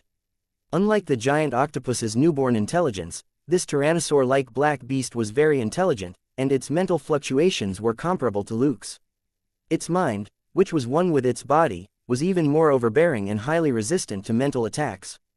Luke could only transmit thoughts at most with his mental communication, and it was very hard to shake its mind. Luke completely gave up on the idea of stopping it. That was because he had the faint feeling that the gigantic beast was charging at the bat-headed monsters, and not toward humans. Otherwise, its appearance was too much of a coincidence. The way this guy swims is pretty funny, Tony suddenly said. As soon as he said that, the tycoon felt that his taste had gone astray, and he hurriedly shut up. In the group chat, Mindy and the little turtles exploded when they saw the video of the new monster. Wow, isn't this big monster like something from a comic book? Why do I feel it's cuter than the bat-headed monsters? The bat-headed ones are really ugly, alright. This big monster isn't pretty either. Nonsense. Look at the spikes on its back and its round belly and legs. It's absolutely the main character. That's right, the bat-headed monsters are just extras. Hey, shouldn't we worry about how to deal with it first? After all, it doesn't look like it's here to catch up over tea. Didn't you see the data? This guy's outer scales are very hard. Even armor-piercing bullets might not be effective. Those 2 bat-headed monsters are about the same. Most guns and shells are useless against them. Amidst the lively discussion, the oldies didn't say anything. It was only right for the kiddos to be more lively. This attitude was more suitable for battle than retreating. Even as the members of the Bat Squad discussed things in the group, they sped up the evacuation of the residents so that they were at least as far away from the water as possible. An hour later, Big Dipper warned, the new monster is 30 kilometers away. It's picking up speed. Everybody simply replied with a simple, copy that. They didn't say anything else and just focused on the feed which Big Dipper sent back. After watching for a while, they realized that this black beast's movements carried a trace of impatience and excitement. It was now 10 kilometers away from the 2 bat-headed monsters at the bottom of the ocean. At that moment, the 2 bat-headed monsters seemed to sense it, and turned to look in the direction of the big monster. Then, the male monster with bat wings stepped forward, while the bigger female stepped back. She even carefully protected her abdomen as she retreated. Clearly, she was protecting her offspring. The male monster stretched out its 6 limbs and slowly rose up from the bottom of the ocean so that its upper torso was above the water. The black beast gradually emerged from underwater, the 3 layers of spikes breaking the water surface as the beast continued charging forward. When it was 200 meters away from the male monster, the black beast abruptly stopped, then surged out of the water. Boom! A massive black body swiftly rose out of the water so that half of it was now exposed to the air. The beast had a pair of solid arms with claws. Its head was smaller in proportion to its body, but those black eyes flashed with fury. Glaring at the male monster, it suddenly stretched out its head and roared. The sound caused ripples in the air, and it charged at the male monster not far away. Unwilling to be outdone, the male monster suddenly raised its forelimbs and lifted its upper torso out of the water. It spread its bat wings and hissed. The next moment, the 2 gargantuan monsters charged forward at the same time, covering the 200 meters in an instant, and collided fiercely. Boom! Ripples dozens of meters deep and hundreds of meters in diameter spread out from the point of collision. Waves 20 meters tall surged up in all directions. That was just the beginning. The 2 monsters were locked in a fierce battle as soon as they collided. In terms of speed and agility, the bat monster had the absolute advantage. Supported by its wings, it tore at the black beast like crazy, its 6 legs attacking it non-stop with muffled rumbles. The black beast was slightly cumbersome, but it had powerful claws and a big mouth full of fangs. The attack from the bad monster's 6 limbs just made it roar angrily, and didn't leave any obvious injuries. Also, the black beast had a long, sharp tail with sharp spikes on it. The tail suddenly swung up from the bottom of the ocean and almost broke one of the male monster's limbs. The nimble bat-winged monster finally dodged, but the tail brushed past its wing and instantly left a huge hole. It was in so much pain that it staggered back before taking to the sky. For a moment, it didn't dare swoop down and attack. Looking at the flying bat-winged monster, the black giant roared again, as if mocking the other party's cowardice. Then, it chased after the female monster on its short legs. Hunting these bat-headed monsters, especially the females, was an ingrained genetic instinct. Unless necessary, it wouldn't fight the male monster at all. Killing the offspring of the other species was its priority. Seeing that, the male monster instantly grew anxious and charged down to block the black beast again. The black beast was completely unmoved. It continued charging forward, as if ready to knock the monster aside. The male monster had to protect its mate. It couldn't fly or dodge again, and could only charge forward. On his side, Tony was flying to the south end of the bridge, a car in each hand. He didn't forget to complain, "These people are nuts. We put up warnings everywhere that the monsters have started fighting and it's dangerous on the bridge, but they still come running. Big Dipper. They want to court death themselves, how can they be saved? Tony. Then why are you throwing these idiots back on shore? Big Dipper. I like seeing them piss their pants in fear before they realize they're fine. I took a video. Anyone wanna have a look? Mindy. Me. Chapter 1907. Ambush. The monster enters the city. Big Dipper immediately uploaded a few short videos. The expressions of these death seekers who had almost been swept away by the huge waves were especially ugly. Mindy and the little turtles clicked their tongues in wonder. Only then did Tony realize that he had overlooked something. The video footage which Miss Friday, Tony's new AI butler, took was too serious and didn't have any impact. So, he silently downloaded the videos which Big Dipper sent, and then uploaded them to his F2F account. The caption was, "Shock. These D*MN death seekers actually pissed their pants in front of everybody. Is this twisted human nature or masochism? Since he had saved their lives, he didn't mind helping them get attention, they would definitely get what they wanted." After that, Tony looked at the two monsters fighting fiercely and then at the female monster who had retreated 1 kilometer away in the direction of the Golden Gate Bridge. If they continue fighting, will that female monster go up on shore? Knowing what Tony was getting at, Luke used his night ID to say, "As long as it gets close to the bridge, we have to drive it away. It's best to make it head north." In the south was San Francisco, which was a crowded city, while in the north was Golden Gate National Recreation Area. Few cars passed through here and there were no densely populated areas. It was the lesser of two evils. If the monsters charged into San Francisco, the losses might be too much. Right now, there were still tens of thousands of people scattered around the area next to the bridge. Some were too old or weak to run, some didn't care, and some were taking advantage of the chaos to loot things or rob people. If possible, Luke would do his best to minimize casualties. The female had retreated even more by then. "Let's go," Luke said. Tony and Big Dipper dove down to the water surface. Alert, the female monster turned its head.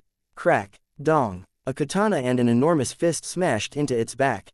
The female monster screamed and its huge body jerked. Its movements kicked up waves more than 20 meters tall, which hit the shore not far away. Bang! The male monster was distracted, and the black beast ripped into it. The male monster screamed and turned its head to fly to the female monster. On the female monster's back, Big Dipper saw an opportunity and yelled, "The other one." Tony immediately understood. He exerted strength in his legs, and the thrusters on the two suits activated at almost the same time. Bang! Bang! With the sound of muffled thunder, the two enormous suits instantly broke the sound barrier and shot toward the returning male monster. The difference was that Tony held up a pair of huge fists in front of him, while Big Dipper held up his two big katanas. The male monster, who was in a hurry to return and help, wasn't prepared at all. The two suits hit the joints where the bat wings were connected to its body. The male monster let out an earth-shattering howl and spun in the air, spraying black and green fluid as it crashed into the ocean. Luke and Tony were sent flying at almost the same time, scattering a lot of broken armor parts. They had gone all out in the attack just now and hadn't held back. The huge impact dealt significant damage to their suits, and they were unable to control their movements for one moment. However, they hadn't been goofing off when they had been watching earlier. They had already calculated the weaknesses of the two bat-headed monsters countless times. The monsters had a very unique physique. It was half metal and half bone, and extremely sturdy against hits and stabs. In a head-on battle, the bat-headed monsters could instantly adjust their posture and deflect most attacks with their tough and smooth bodies. It was also the reason why the male monster could continue to tussle with the black beast even though it wasn't as strong. Even in their enormous suits, Luke and Tony couldn't fight the male monster head-on. Thus, they could only attack the enemy's biggest weakness, the bat wings. 60% of the male monster's mobility came from its bat wings, while the massive black beast had far more crushing strength but lost out in terms of speed. Luke and Tony were very familiar with using someone else to do their dirty work. There was no difference if it was a human or a beast. Destroying the male monster's mobility and limiting the attack range might deter the female monster from retreating further. As for directly crippling the female monster, Tony and Luke could only abandon the idea after calculating that the possibility of doing so was very low. The black beast was shocked by their sudden ambush. The small eyes on its huge head couldn't help but look blank at first, before they turned excited. With a roar, the beast charged at the male monster that had crashed into the ocean. There was no rule about not hitting an enemy when they were down, it was just determined to bite its enemy to death. A moment later, the male monster let out a miserable howl as it was pressed down by the black beast and torn apart in the ocean. The limbs that even Luke's giant katana couldn't cut through shattered under the giant claws and mouth. Sensing the threat of death, it struggled wildly and counterattacked. Just like that, the two huge monsters rolled around in the ocean several kilometers away from the Golden Gate Bridge, and greenish-black fluid mixed into the slit at the bottom of the ocean. Only then did the female monster get up. It had been slightly injured by Luke and Tony stomping heavily on it. Its eyes flashed red and it roared, but it didn't help its mate. Instead, it turned around and charged towards San Francisco. Knight immediately gave the order on the team comms.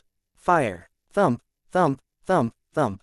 With a series of muffled thuds, several white fiery streaks hit the female monster. It trembled and roared again. This time, it was clearly a miserable scream. Numerous pulse cannons which had been set up 10 kilometers away fired. Black holes appeared in the female monster, but didn't do enough damage. Luke said grimly, "Charge up and keep firing." Unable to find its attacker, the female monster howled and flailed its 6 limbs angrily as it charged into San Francisco. Thump, thump, thump, thump. 20 seconds later, a second round of pulse cannons was fired. The female troll screamed again, but this time, it was only hit thrice, by Luke, Frank, and Damon. When everyone else, who was hiding on top of several skyscrapers, saw the monster enter the city, they had clearly hesitated for one moment. Luke felt a little helpless. Sure enough, it wasn't easy to deal with the bat-headed monster. To support a height of 100 meters tall, it had a completely extraordinary physique. Both rounds of pulse cannon fire hadn't done as much as Luke had expected. The cannon fire either missed or didn't deliver the greatest damage. Not only did this monster have electromagnetic interference and was radioactive, it also had super armor and electromagnetic deflection. Were there no big monsters in this world that were easier to deal with? Luke couldn't help but curse inwardly. Chapter 1908. Man-made special effect, portable power cannon. While the female monster had entered the city, Luke conversely wasn't too anxious. Steady, adjust your positions. Big Dipper and Tony finally climbed out of the crater in the hillside next to the bridge. Looking at his armor, Tony couldn't be any more thankful. More than 1/3 of the Veronica armor was broken. Thankfully, the Mark 43 inside was still intact, and he hadn't been exposed to the radiation. Luke and Tony had personally experienced how ridiculously strong the bat-headed monster's body was. When they broke through it earlier, the electromagnetic interference and radiation had instantly skyrocketed, and even top-notch suits like theirs hadn't been able to take it. So, after that attack, Big Dipper and Tony didn't say anything for a while, which was why night had taken over. Big Dipper looked at Tony, who was hundreds of meters away, and said, "Go and change suits. Leave this to me." Tony said, "Got it." With a clatter, the broken Veronica shot up into the sky to meet the new gear that was being dropped from orbit. Things were even easier for Luke. The entire external contraption came loose and dropped with a loud bang. Another oval-shaped accessory flew out of the nearby hill and hit him. Compared with Veronica's full body protection, the Bat Squad's external gear rarely covered all of them, so the Big Dipper armor was also damaged in many places. Luke didn't think much of it. In any case, his clone wasn't afraid of radiation, and he could also test its resistance to it. 10 seconds later, the gigantic version of the Big Dipper armor flew out again toward the two huge monsters rolling and fighting not far from the bridge. The male monster couldn't take off after its wings were severely damaged, and its reflexes were further dulled by the intense pain. Pressed down by the black beast, it suffered one setback after another, its body covered in bite wounds. However, it was still roaring. Clearly, it was very tenacious. At that moment, the black beast finally found an opportunity to stab its claws into the monster's abdomen. The male monster howled and struggled, but had lost most of its strength.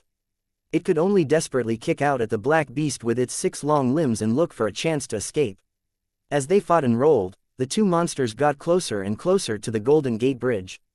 One last frenzied burst from the male monster caused the black beast to spin around and crash into the tall southern tower of the Golden Gate Bridge. The orange bridge tower shook violently and was twisted to the limit. It could no longer withstand the heavy pressure, and collapsed. The steel cables hanging from the tower were also pulled down to cover the male monster, which made it even more panicked. These steel cables further hampered its escape. It couldn't help but roar and kick desperately at the steel cables with its 6 limbs. The entire Golden Gate Bridge was instantly wrecked as it was swung out in the air like a ribbon. Large sections of the bridge were flung out and crashed into the ocean. Suddenly, a fiery streak shot out from the side of a hill. It turned smoothly in the air and sped toward the two monsters. The male monster that was fighting the steel cables didn't notice the surprise attack at all. By the time it sensed that something was wrong, the fiery streak was also descending rapidly, and the huge Big Dipper armor just happened to charge into the giant monster's wide-open mouth. An enormous lump quickly moved down its throat. The male monster was terrified, but couldn't even roar. Luke, who had successfully entered the mouth, soon stopped. It was indeed a monster. Its insides looked nothing like that of an animal. When Luke reached the end of the oral cavity, he didn't see an esophagus, but only a layer that looked like bone. Luke didn't waste any time. When he couldn't cut through the layer with his katana, he swiftly changed tactics. With a thought, he took out something that looked like a gray oil drum from his inventory. He wedged it in between the throat and layer of bone before immediately retreating. But the monster tightened its throat, which slowed Luke down more than he had expected. He sighed helplessly, and the armor on his chest opened to reveal a cannon.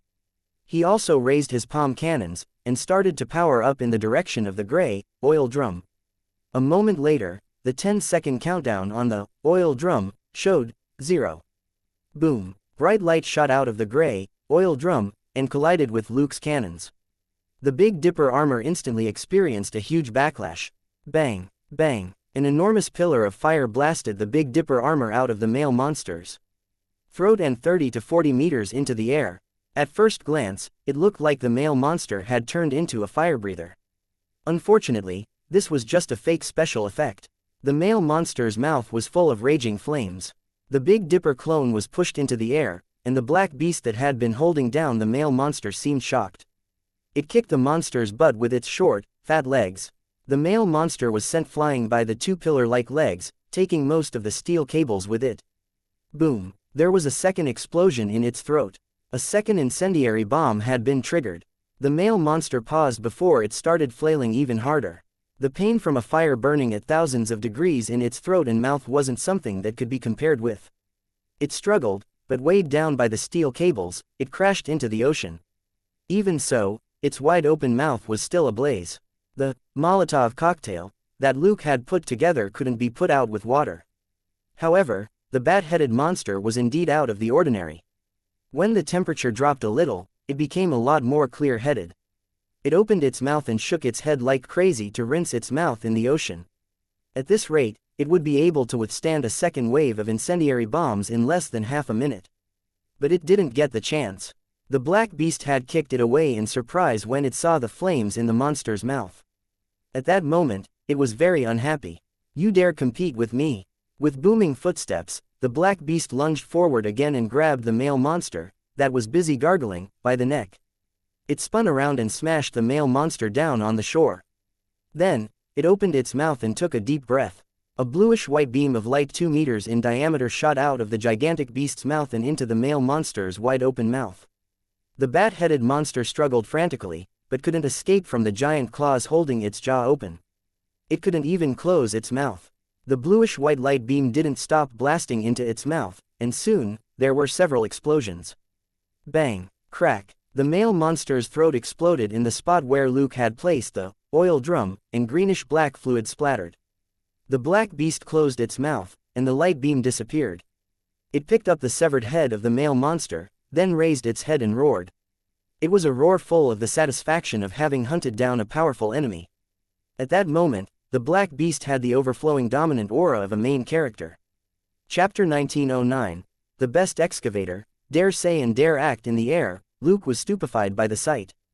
The other party had just spurted out a bit of fire, instantly spitting out a light beam. Wasn't that a little too vindictive? Also, what the hell was up with this bluish-white light beam? The monster didn't have a plasma cannon in its throat, right? The bluish-white light beam had a super high-energy plasma reaction that was several times stronger than Tony's plasma cannon. But according to their previous analysis, the bat-headed monster's body was very resistant to energy, and plasma weapons were far less lethal than pulse cannons.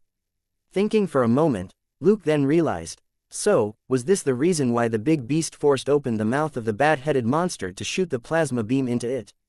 It was the same principle as him stuffing a bomb into the bat-headed monster's throat. Most of the time, it was easier to break something on the inside than the outside. While Luke was analyzing the situation, the black beast was done with its victory roar. It looked at the monster's head in disdain and threw it to the side like garbage, before it strode toward the female monster in the city. Its real target was the female monster, especially since it was pregnant. On the other side, Knight, who was commanding the battle, fell into a strange predicament. The female monster charged through the city and suddenly broke through to an underground parking lot. This caused 2 nearby buildings to collapse on top of the female monster. There was no telling what was happening underground, but there was a second collapse after that, and the female monster was completely buried underneath. Now, the female monster was under a huge amount of building debris. There was no way to lock onto it or get rid of it for the time being. The ground shook every now and then, which proved that the female monster was still alive. Luke had no choice but to help the black beast. This big lug was the best excavator. At that moment, he missed his baby mount. The giant octopus, which weighed over 100,000 tons and had a physique that was near invulnerable, had an extremely strong ability to control a situation, and would have been able to drag the bat-headed monster into the ocean to be finished off. Things would never have gotten to this point, with the other party hiding in the city and no way to chase it out.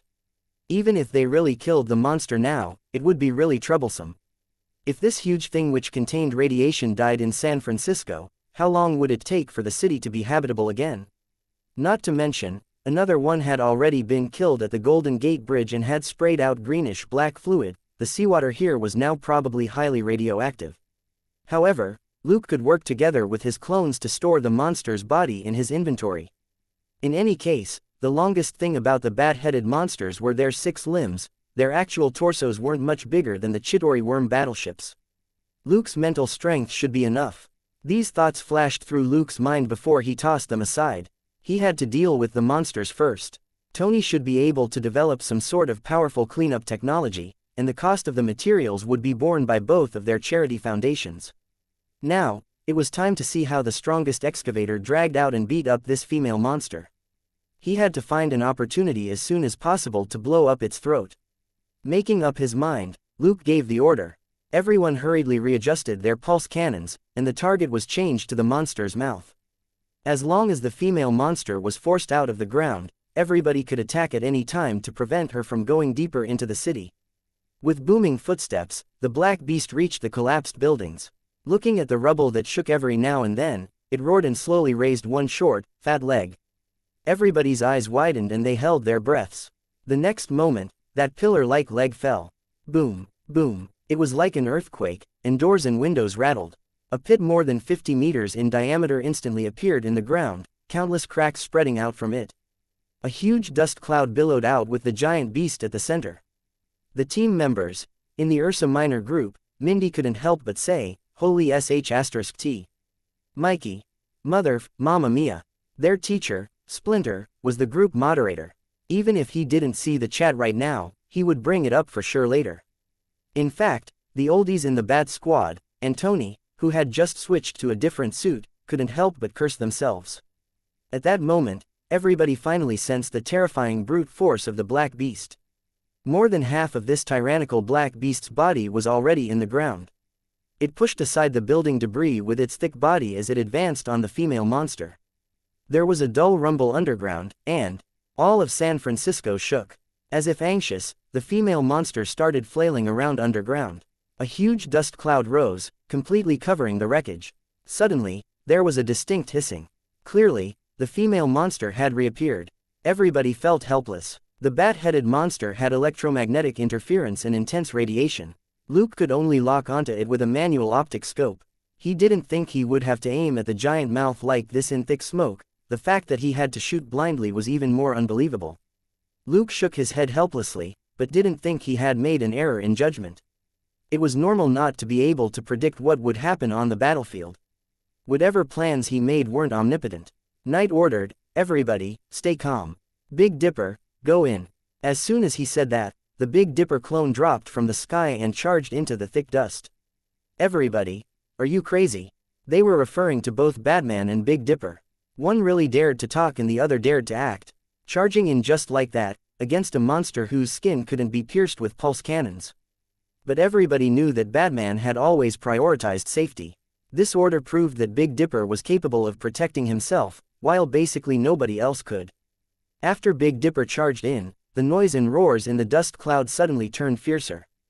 There was a rumble, and the dust didn't settle. Suddenly, a shadow flew out 100 meters before it stopped. It was Big Dipper. His external gear had been damaged again. He paused for just a few seconds before the blades in his hands spun again, and he charged back down into the dust cloud. Mindy's mind whirled. "Uncle Tony, why don't you go in and take a look?" Tony rolled his eyes and spread his hands. "Knight won't let me. He said it would just be a waste of life one." "Mindy, everybody, wasn't this clearly saying that the tycoon would be heavily injured if he went in?" Big Dipper, "Sorry, nobody had ever seen him get injured yet." Chapter 1910. Eddie's underground adventure. While his teammates were talking outside, Big Dipper mumbled to himself, "Sh*T. What a strong tail." He hadn't been hit by the female monster just now, it was the Black Beast's tail that had just brushed over him in passing. But this casual flick had sent him flying hundreds of meters. The female monster, who had been hit, was in a worse state. One of her 4 limbs was bent into an L, and she screamed miserably. Of course, Luke had to go in quickly, otherwise, it would be a waste not to take advantage of that giant mouth. He had a huge advantage over the others. He had an elementary sound wave plus elementary vibration combo, which produced an effect similar to a bat's echolocation. Thanks to his persistent training, he was able to see immediate distortions in vibrations and instantly recreate the scene. Thanks to his strong physique and muscle control, he could continue sending out faint vibrations. This should have been carried out by the suit's launchers, but they had been paralyzed by the bat-headed monster's interference ability, so Luke could only carry the operation out, manually. The vibrations released by his own body were more sensitive and efficient than what the armor released, but they consumed a lot of energy. But now was not the time to hesitate. At that moment, Selena put an ID called Venom through to Big Dipper. That was Eddie's code name. Because he was too obsessed with his girlfriend and had huge misgivings about becoming a superhero, this guy was still only an official PDD employee. Thus, he wasn't on the level 1 Bat Squad channel, but on the level 2 PDD channel. Luke found it strange. "What is it?" Selena wouldn't put Eddie through unless it was something important. Eddie said, "When I was rescuing people during the earthquake just now, I accidentally entered a sewer. The way out was blocked, and I could only follow the sewer." Luke said, "Get to the point." Eddie said, The point is that right now, I think I'm underground and not far from a big monster. I also see a very, very big stomach." Luke was stunned. "Whose big stomach?" Eddie said, "That female monster's big stomach." Luke's mind whirled. "What are you planning?" Eddie said, I'm behind this stomach. It seems to be laying eggs, but I don't have any weapons on my armor that can hurt it." "So, you want me to go over and do it?" Luke hesitated. "Where are you?" Eddie said, "I don't know. Everything here is wrecked." "Fine. That was very normal." Luke looked at the huge pile of debris and dust. Then why are you looking for me? Eddie said, there's something which looks like a black oval cylinder next to me. It's probably what you call your external gear. Luke immediately understood. You want to use it to fight the female monster. After a brief silence, Eddie asked hesitantly, can this thing self-destruct, like the armor? Luke was surprised. Yes, but it's not powerful enough to even break its skin. Eddie said, what if I stuff the gear inside? Luke asked, how, you said that it's still laying eggs. Eddie said, yes. Luke understood. I'll have a look at your situation, then tell you how to deal with it. Less than 2 minutes later, Eddie asked excitedly, then, should I go? Luke said, go on. I'll be watching you. Eddie took a deep breath, and Venom's black, semi-liquid form poured out of his armor to wrap around him. He stretched out his hands, and then placed the gear cylinder over his shoulder. Let's go. We'll definitely get a lot of credit this time. Venom immediately muttered inside him, really? Can I buy an alien laptop? That cheap Voracious already bought this year's latest model. I can't lose to that dead last. Eddie stiffened. Why can't the two of you compete in something that doesn't require money? You said last month that you wanted to travel around the world, and wanted me to buy a yacht. Venom, it'll be you and your girlfriend going on a holiday. I'll just be tagging along, which means I won't spend any money. Eddie almost cried. Of course you won't spend anything. It's all my hard-earned pay. Venom, apologize. Voracious already told me that I'm doing half the work, so half of that pay is mine by right. Just buy me some snacks, a phone and a laptop. You earn so much. Eddie was full of despair. Hurry up and cut ties with Voracious. I don't think it's anything good. Venom, hey, dream on. It already warned me that most humans are very stingy, and told me to be careful about you skimping on my share. Eddie was speechless. Curse this money-obsessed society. Even alien symbiotes had fallen so quickly. In an inner exchange which lasted just several seconds, Venom won. It wasn't that Eddie wasn't tough, but that Venom's logic was sound. It was only right to split the profits when both of them were doing the work. He could only try not to think about the amount. Actually, this expenditure only made up about 5% of his income. If he didn't do his best to stop Venom from thinking about buying a yacht to travel around the world, however, he would go bankrupt sooner or later. Resistant to a bankrupt future, Eddie charged forward. In the complete symbiotic form, he was very fast and quickly charged out of the twisted and broken passage. He pressed the emergency self-destruct button on the gear cylinder, raised it high, and then stuffed it into the hole from which a bunch of eggs had just been squeezed out. At that moment, Eddie's upper torso expanded rapidly, and his arms lengthened, like a long-armed gorilla. He pushed the cylinder in as hard as he could. Looking at the virtual screen as the 10-second countdown dropped to 6, he turned around and ran. He had to run. Big Dipper said that there was no telling what would happen after the cylinder exploded, so it was best to keep his distance. Venom wasn't resistant to the loud noise and high temperatures of an explosion. Compared with when he had been carrying the gear cylinder earlier, Eddie now looked like an oily black snake. Venom was very good at using its semi-liquid form, and it cut out all the redundant parts that might slow it down. After scuttling forward 300 meters, the countdown on the virtual screen finally reached 0. Dong. There was a muffled explosion, and Eddie subconsciously turned around. Several seconds later, the ground behind him shook and sent up a wave of dirt which surged toward him like the mouth of a monster. Eddie's eyes widened. Holy sh**t. Boom. The wave of dirt washed over him. Eddie's vision went dark, and he could no longer see anything. A moment ago, the female monster suddenly felt something stuffed into it from the back. But it wasn't too big, and the sleek shape didn't hurt it. Its powerful archenemy was still biting at its head. Struggling with all its might, the female monster had no time to think about that thing. Chapter 1911. Enticement failed. The big shot appears a few seconds later. There was a muffled boom under the female monster. Trying to fend off the black beast, it lowered its head in shock and its eyes flashed with confusion. The next moment, its lower torso, which had been buried in the ground, was sent flying. An intense white light and a blast appeared at its rear, as if a jet had been temporarily installed. The black beast, who was fighting the female monster, couldn't help but be stunned. It stared at the other party's glowing rear end in confusion. What kind of ability was this? Why had it never seen its archenemy use it before? The monster's rear end gradually tilted upward, and the forward momentum sent it hurtling into the black beast. The ground shook from the explosion, and the giant beast fell to the ground. At that moment, the energy released in the explosion of the gear cylinder finally dissipated, and the white light and shock wave disappeared.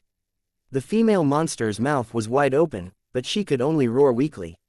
After the explosion, it suddenly couldn't feel its lower body anymore. There was only intense pain. The black beast came back to its senses and felt ashamed for being frightened by the light at the other party's rear end. Looking at the giant mouth of the monster right in front of it, it didn't even need to think before it grabbed it and opened its own big mouth. Another bluish-white light beam shot out of its mouth and into the female monster. The female monster only managed to kick a few times before its neck exploded. Its entire body immediately turned limp and stopped moving. Only then was the black beast satisfied. So what if you shoot light out of your ass? It still can't stop the light out of my mouth. Kicking the female monster off, it slowly straightened. Towering over the body of its archenemy, it looked disdainfully at the bat-like head in its hand. Dropping it on the ground, it spread its arms and raised its head in a victorious pose. Roar! A huge sound wave spread out, blowing away the dust to reveal the black giant beast. In the gloomy sky, the drone captured the gigantic beast roaring at the sky. Mindy's eyes glowed. Wow, this big monster is so cool. I want to keep it. Donnie couldn't help but ask, Big sis, how many tons of pizza will it need to eat? I don't think we can afford that. Mindy's mouth moved, but she couldn't argue with him. That was because she really wouldn't be able to afford it. After roaring, the black beast bent down and tore open the female monster's abdomen. Seeing that most of the female monster's internal organs had been burnt up, it seemed a little confused. It even scratched its head with one big claw. This looked different from all the other times it had killed monsters like this before. In the end, it made a simple decision: carry on as before. So, the giant beast simply stomped down with one fat leg. The female monster's big stomach was completely crushed after a few stomps, and the giant beast started to head toward the ocean. Big Dipper flew out of the dust and landed on its head. The beast roared and shook its head in dissatisfaction, but didn't attack him. The Big Dipper clone simply hovered above its head and communicated with it telepathically. The giant beast, however, looked straight ahead as it headed straight out, tripping over some of the steel cables of the Golden Gate Bridge that had sunk to the bottom of the ocean. With an ear-piercing crunch, the North Bridge tower which the steel cable was attached to finally broke off and fell into the ocean. This king of destruction didn't seem to care at all. Once it had walked deep enough into the water, it leaned forward naturally and started to swim. Only 3 rows of sharp spikes broke the surface of the ocean as it swam west. After swimming a few kilometers, it dove down, and even the 3 rows of spikes disappeared. Only then did the Big Dipper clone emerge from the ocean, and it shook its head helplessly. On the other side, Tony tossed out a question even as he got busy. What, you want to keep it as a pet? Aren't you afraid that it'll bankrupt you? Luke rolled his eyes. I was just observing its mental state to make sure that it won't become enemies with us humans. Of course, he wouldn't admit that his plan to lure in this super big baby had failed. Although they had formed a camaraderie of sorts after fighting together, this big baby who looked like a tyrannosaur was very proud. In the face of Luke's lure, it had simply replied with a snort. Although it wasn't capable of speech, that was the gist of it. It was very, very proud. Luke also sensed how simple the creature's thoughts were. It had killed its archenemy. Now, it was rushing back home to sleep. That was right, this guy was going back to bed. Its gargantuan size and power were built on long periods of hibernation. When it was truly active, just eating wouldn't be enough to allow it to operate at full power. This black behemoth rarely appeared in front of humans because most of the time, it could only be a dormant sleeping baby. The giant octopus which Luke had just tamed was in a similar situation. The reason why the giant octopus had been constantly on the move this time was because it had been driven by that mysterious him at first. Now, it was relying on the blood orchid extract and a lot of food to hurry over. After this operation was over, the octopus baby would also have to find a place to hibernate. After coming up with this conjecture, Luke stopped trying to lure in the black beast. No matter how cute it looked, it was useless if this problem couldn't be solved. However, this was a reminder to him. Perhaps he should study how to provide the giant octopus with enough energy. Luke had a huge advantage over other people. The blood orchid extract, the light dagger, the nanotechnology, and the arc reactor might all contain solutions to this problem. Thinking that, the Big Dipper clone returned to the city to meet up with the Level 1 clone. While the dust in the city had yet to settle, Luke wanted to see if the two clones working together would be able to put the female monster's body into his inventory. In any case, the giant beast had blown its head off and crushed its stomach, which reduced its overall size by half. The male monster's body would need to be left for the American government, or Tony would be in a lot of trouble. For the sake of this gain, the government would pitch in with the cleanup, and wouldn't cause trouble on the surface. After Big Dipper entered the city, he used the ruins as cover and activated stealth mode. He quietly floated over to the female monster's body and pressed one hand to it. On the other side, a figure appeared out of thin air in the drizzle that had started. Holding an old-fashioned black umbrella, an old man with white hair and a neat suit strolled forward. It was the big shot who sold everything, Pennyworth. He gently floated over to the female monster and bent down slightly. He raised the old-fashioned monocle to one eye and observed the monster for a moment before he nodded in satisfaction. Putting down his monocle, he took off the white glove on his left hand and pressed his hand to the body. The female monster's body seemed to twist. Chapter 1912. Hidden damage, idiot forces. It was a very brief distortion, but Tony's eyes lit up as he watched. Several seconds later, the corpse started to twist again, and it became more and more obvious. 5 seconds later, the body of the monster twisted up and suddenly disappeared, leaving behind a huge pit. All kinds of construction wreckage and dirt flooded into the pit, creating more dust and noise. Tony hurriedly looked at the surveillance data and couldn't help but curse. That was because there had been no reaction, including for space and energy fluctuations. This meant that the equipment hadn't been able to detect anything at all. Even Tony, who was used to big scenes, was astonished. As expected of Batman's butler, putting away such a huge monster corpse in an instant was simply insane. At the same time, he had even more questions. This was a demonstration of strength, right? This night butler currently had a lot of connections and resources. At the same time, the number of forces targeting him had skyrocketed. This time, the old man had appeared and publicly demonstrated his ability to float and to put things away in thin air. This was completely killing two birds with one stone. Both his clients and those with ill intentions would be intimidated. Putting everything else aside, few people in this world would survive if this person decided to fly over and dump tons of matter on their heads. This big host had already said that he sold everything, which included no shortage of weapons. Certain people had better behave themselves if they didn't want a surprise to suddenly fall on their heads. Tony was right, that was indeed Luke's intent, but more importantly, what happened today couldn't be covered up. Of the two corpses, he had to deal with this one in the city as soon as possible. This was for the sake of doing a good deed and allowing city residents to return as soon as possible. It would be a waste not to profit from this. After putting away the female monster's body, the system immediately gave him more than 30,000 experience and credit points.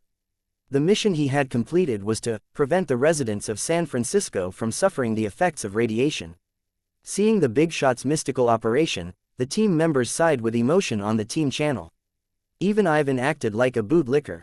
After all, the big shot who sold everything controlled everyone's supplies and the important resources required for a peaceful life. This old man had always been good-natured. With a light word, he could easily give a discount of dozens of credit points. There was no one who would complain about having too many credit points. Luke didn't know whether to laugh or cry at everybody kissing up to the butler. He had consumed a tremendous amount of mental strength in order to put away the monster corpse. This thing was completely different from the Chitauri battleship. The two clones fell unconscious on the spot. Various bodily functions started to shut down, and they were close to brain death. Luke instantly controlled the suits remotely to inject his clones with life one and finally stop their bodies from collapsing. He operated the Big Dipper armor into flying off. The big shot, on the other hand, had to maintain his composure. He could only swiftly turn invisible and drift out of the wreckage and into the rain. Then, both clones were tossed into the depths of the ocean. In New York, Luke observed the surveillance data on the two clones and secretly rejoiced that he hadn't collected the monster corpse himself. Although it only took 1.1 million points to activate two new clones, it wasn't a bad thing to be able to save points when he could. Besides, the new clones would appear in New York, and it would take another hour to fly to San Francisco. They would undoubtedly miss the best time to wrap things up. A few minutes later, the level 2 clone, which had a stronger physique, use the time bought by Life 1 to overcome the rate of decline and establish a new cycle. In less than a minute, the Level 2 clone recovered part of its mobility. It immediately consumed a huge amount of credit points to activate Light of Life to replenish both its and the Level 1 clone's life force. 30 seconds later, both clones were completely out of danger, and they heaved sighs of relief. They had come back to life. Luke was also both relieved and delighted. This unexpected incident wasn't a bad thing. He had now learned that if he used his inventory to store an excessive amount, not only would he be unable to operate, he would also suffer a backlash. This might have something to do with the unusual nature of the bat-headed monster's body. He could slowly study it later. The two clones' disappearance for over 10 minutes didn't draw the team members' attention. Big Dipper was a lone wolf most of the time, and the big shot who sold everything never said anything on the team channel. His whereabouts were always a secret. Thus, nobody knew that these two had almost died. After this battle between monsters ended, relief operations in San Francisco officially began, and along with it came trouble. One of the monster corpses had been taken away, but the other was still at the southern end of the Golden Gate Bridge not far away. It still had electromagnetic interference, and half of the electronic equipment in San Francisco was still malfunctioning. The National Guard and the Coast Guard arrived. Who knew what went wrong, but when the vanguard from both sides closed in, their conveyances suddenly seemed to go on strike. Luke wasn't surprised at all. The biggest blessing was that no one died in this coordination error. The National Guard was fine. In any case, they just needed to get out of their vehicles and walk. The Coast Guard, on the other hand, was in a more miserable state. The crew members on the two boats had no choice but to yell at the top of their voices and wave flags as a warning and distress call to their comrades. Air transport wasn't to be left out either. The Air Force had become subdued after losing 2 fighter planes. However, many TV helicopters were still flying in this direction. When they reached a certain range, their instruments malfunctioned and they shuddered before falling. Relying on their suits, the Bat Squad saved several helicopters in the air. They sent the helicopters back with strict instructions to send out a notice to their colleagues to stress that there was electromagnetic interference here. And helicopters couldn't pass through, so stop being idiots. After basically giving the paparazzi a good impression of them, the Bat Squad finally retreated. After that, videos of the team saving the media choppers were uploaded online. If any TV station bad-mouthed the Bat Squad this time, netizens would use these videos to slap them in the face. It was all thanks to the Bat Squad that these reporters were still alive. Also, the Bat Squad had always been tolerant toward reporters. They ignored them at most, but would still save them if they had to. The TV stations could control post-editing, but couldn't completely control live reporting. For example, the female reporter whom Ivan had saved before had become a hardcore fan of Electric Cable, and she often expressed her admiration on TV. This was also Luke's basic media strategy. The Bat Squad didn't need to rope in all reporters, they just needed some of them to stand on the superheroes' side. This way, the Bat Squad wouldn't lose public support. On the contrary, Luke became the foremost expert in setting the pace on the internet. Chapter 1913. Harvest. Sister wants compensation. For the next few days, the internet boiled over. Even those who had seen so much were shocked by the monster attack in San Francisco. Over the years, they had seen vampires, experimentals, alien fleets, an enchantress, and all kinds of superheroes and villains. But this was the first time that huge monsters had appeared. Not just one, but 3. They weren't from one group, and fought each other. In particular, a lot of people liked the domineering, fat, black beast. According to the data revealed by various parties, although the black behemoth had caused frightful damage to San Francisco, it had only come to kill the 2 bat-headed monsters. Whether it was from an objective or subjective point of view, it could be considered to have helped out the human race. Coupled with its short fat legs and big tummy, the black beast became the new favorite of human society. Japan even took out old cartoons and shows as evidence to insist that the black behemoth was Godzilla. As for the bat-headed monsters that had been killed, they stubbornly looked for monsters that looked similar, and called them Muto. For various reasons, these 2 names stuck and spread like wildfire on all media platforms. In the end, the government had no choice but to use these 2 names. After all, it didn't matter what they thought, the important thing was that the people would understand at once what these 2 names referred to. As for the code names or designations which the government wanted to use, the people didn't care. More importantly, the White House and the military were once again targets of criticism. The two fighter planes crashing at the very beginning made sense, since they hadn't known what the situation was like then. But even after visual proof had come out, the National Guard had sent in vehicles which stalled, and the Coast Guard became stranded out at sea for half a day. Over the years, everybody had gotten used to how incompetent the government was, and just mocked them. In the end, only a few people were genuinely annoyed. The biggest tragedy was that the government was so incompetent that it was amazing. What made the people really angry was that the bigger Muto which had charged into the city had been taken away by the Bat Squad on that very day. The Muto lying on shore next to the bridge was much smaller, but the American government had left it there for 3 days. Although nobody knew how the Bat Squad had taken away the Muto that had been in the city, that wasn't important. The important thing was that the American government hadn't taken the smaller one away. A whole bunch of online media and specialists had already concluded that the Muto's corpse was hazardous and couldn't be left there for long. The situation in San Francisco got worse with every passing day. Nobody wanted the city they lived and worked in to become a radioactive city. Most people were madly urging the government to get rid of this sh*t. Thankfully, it was early January, and the male Muto's corpse hadn't started decomposing yet. But the Muto already smelled bad to begin with, not to mention that the greenish-black fluid had sprayed all over the place when Godzilla killed it. More than half of San Francisco was enveloped in the smell. Many skeptical people had risked going back into the city to check the situation, but ultimately retreated when they smelled the stench in the north.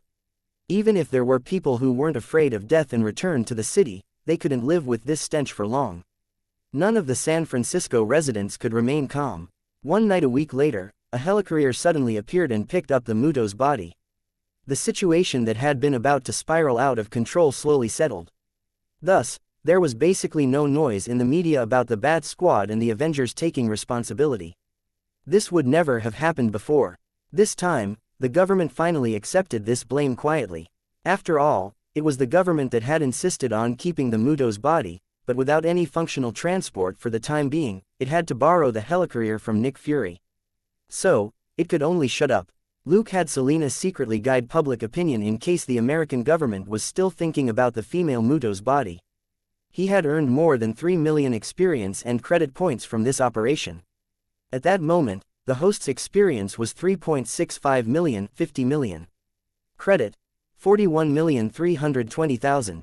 The Mutos clearly hadn't come to destroy San Francisco, so the experience and credit points for eliminating them weren't as high as for Ultron. Unfortunately, they had chosen San Francisco as their rendezvous point. Fortunately, Godzilla had shown up to beat them up. The male Muto had plundered nuclear fuel as energy for the female Muto's eggs. There were more than 60 nuclear plants in the United States alone, which provided the country with enough electricity. The Mutos also had their own electromagnetic interference and were radioactive. If the eggs had hatched and a bunch of small Mutos had popped out to destroy the power plants, it wouldn't be surprising if that set mankind back 10 years. It probably wouldn't cause mankind to become extinct, but it would no doubt be a stumbling block to human progress. The experience and credit points from this operation weren't over the top, but the Muto's body was valuable. Its shell, which could withstand regular slashes and couldn't be pierced with pulse cannons, was a huge gain. Even if the material was radioactive, Luke could try finding ways to resolve that issue. If he could find a way to modify and produce this material, it could be even better protection than Ultron's semi-vibranium body. Also, Wakanda did its best to control the outflow of this super metal, which was sold by the gram. On the other hand, there were tens of thousands of tons of the Muto's carapace in Luke's inventory. Even if Tony couldn't get much vibranium from Wakanda in the future, Luke could still think of a way to mass-produce Muto armor. In terms of protection, it was definitely many times better than current metal. And this was just the most obvious secret which the Muto's body held. Logically speaking, there should still be a lot of things about it that could be studied. The Level 2 clone shut itself away in the basement of the research institute. The Level 1 clone had already gone out to meet up with the octopus baby. San Francisco was no longer in danger, so there was naturally no need for the octopus baby to hurry over. Besides, it was gradually slowing down, and its mood seemed a little unstable. Luke had predicted that it would arrive in a few days, but it now seemed that he had taken it for granted. Even with symbiosis, the octopus baby was a creature made of flesh, not a perpetual motion machine. He really did value this support baby that could make up for his shortcomings. They were at the critical stage of establishing a relationship.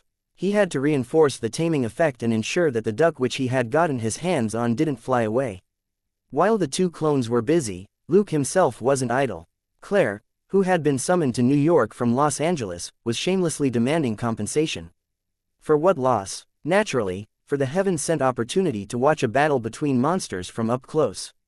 Los Angeles was hundreds of kilometers away from San Francisco. So what? She could take a plane. So, Luke had to make it up to her. Chapter 1914. Party, gossip, spectators. New York was ablaze with lights and noise at night, and the air was full of celebration. In a rare instance, Luke had traded his daily work and casual clothes for a formal gray suit. It was Claire's Christmas present to him, and it was his first time wearing it. Claire held onto his arm, and the two of them chatted as they walked along. Selina was a little behind them, and she looked around curiously. Cameras flashed every now and then, taking photos of the trio. Luke and Selina were unperturbed and didn't evade or hide from the cameras since the three of them were walking down a red carpet. It wasn't an award ceremony, but a slightly more formal charity fundraiser. The participants were basically all big and small figures in the entertainment industry, from singers, film stars and producers, to makeup bloggers, critics, philanthropists and so on. The reporters taking photos were basically laboring under strict orders. It was late at night, and they had to squat outside the venue in the cold wind. After everyone went inside, they still had to go home and produce fanciful write-ups for publication tomorrow. It wasn't easy for anyone to make a living. Claire handed over an invitation card at the reception desk at the entrance, and the staff politely pointed out the table number and location. Luke had always taught Claire to be prepared and not to casually flout the rules. Claire had hence confirmed with the organizers beforehand that she would be bringing 2 people with her. This was exactly what Luke and Claire were discussing. Claire firmly believed that her brother wasn't some goody two-shoes. A few years ago, she had still been young enough not to focus on things like these. After being in the entertainment industry for a few years, however, even with Catherine's protection and the mysterious old man's guidance, she still came into contact with a lot of the dark side. Just because she had a family which protected her and she didn't have to deal with certain unspoken rules didn't mean that she could change them. As she slowly became more experienced in dealing with people, she mulled over what Luke had been like since she was young as well as the training he had given her over the years. At that moment, she asked Luke in a low voice, "You keep telling me to abide by the rules. Do you dare swear that you always abide by the rules?" Luke smiled. "I'm telling you not to, randomly, break the rules. I didn't say you should, always, follow them." Stunned for a moment, Claire immediately reacted. "Are you saying it's okay to disobey when the situation calls for it?" Luke continued smiling. "Show restraint today for better gains tomorrow." Claire, "So you tricked Joseph and me when we were kids?" Luke said matter-of-factly, "If life is an exam, the two of you are D students who make so many mistakes. I'm an A+ student, I only make the occasional mistake.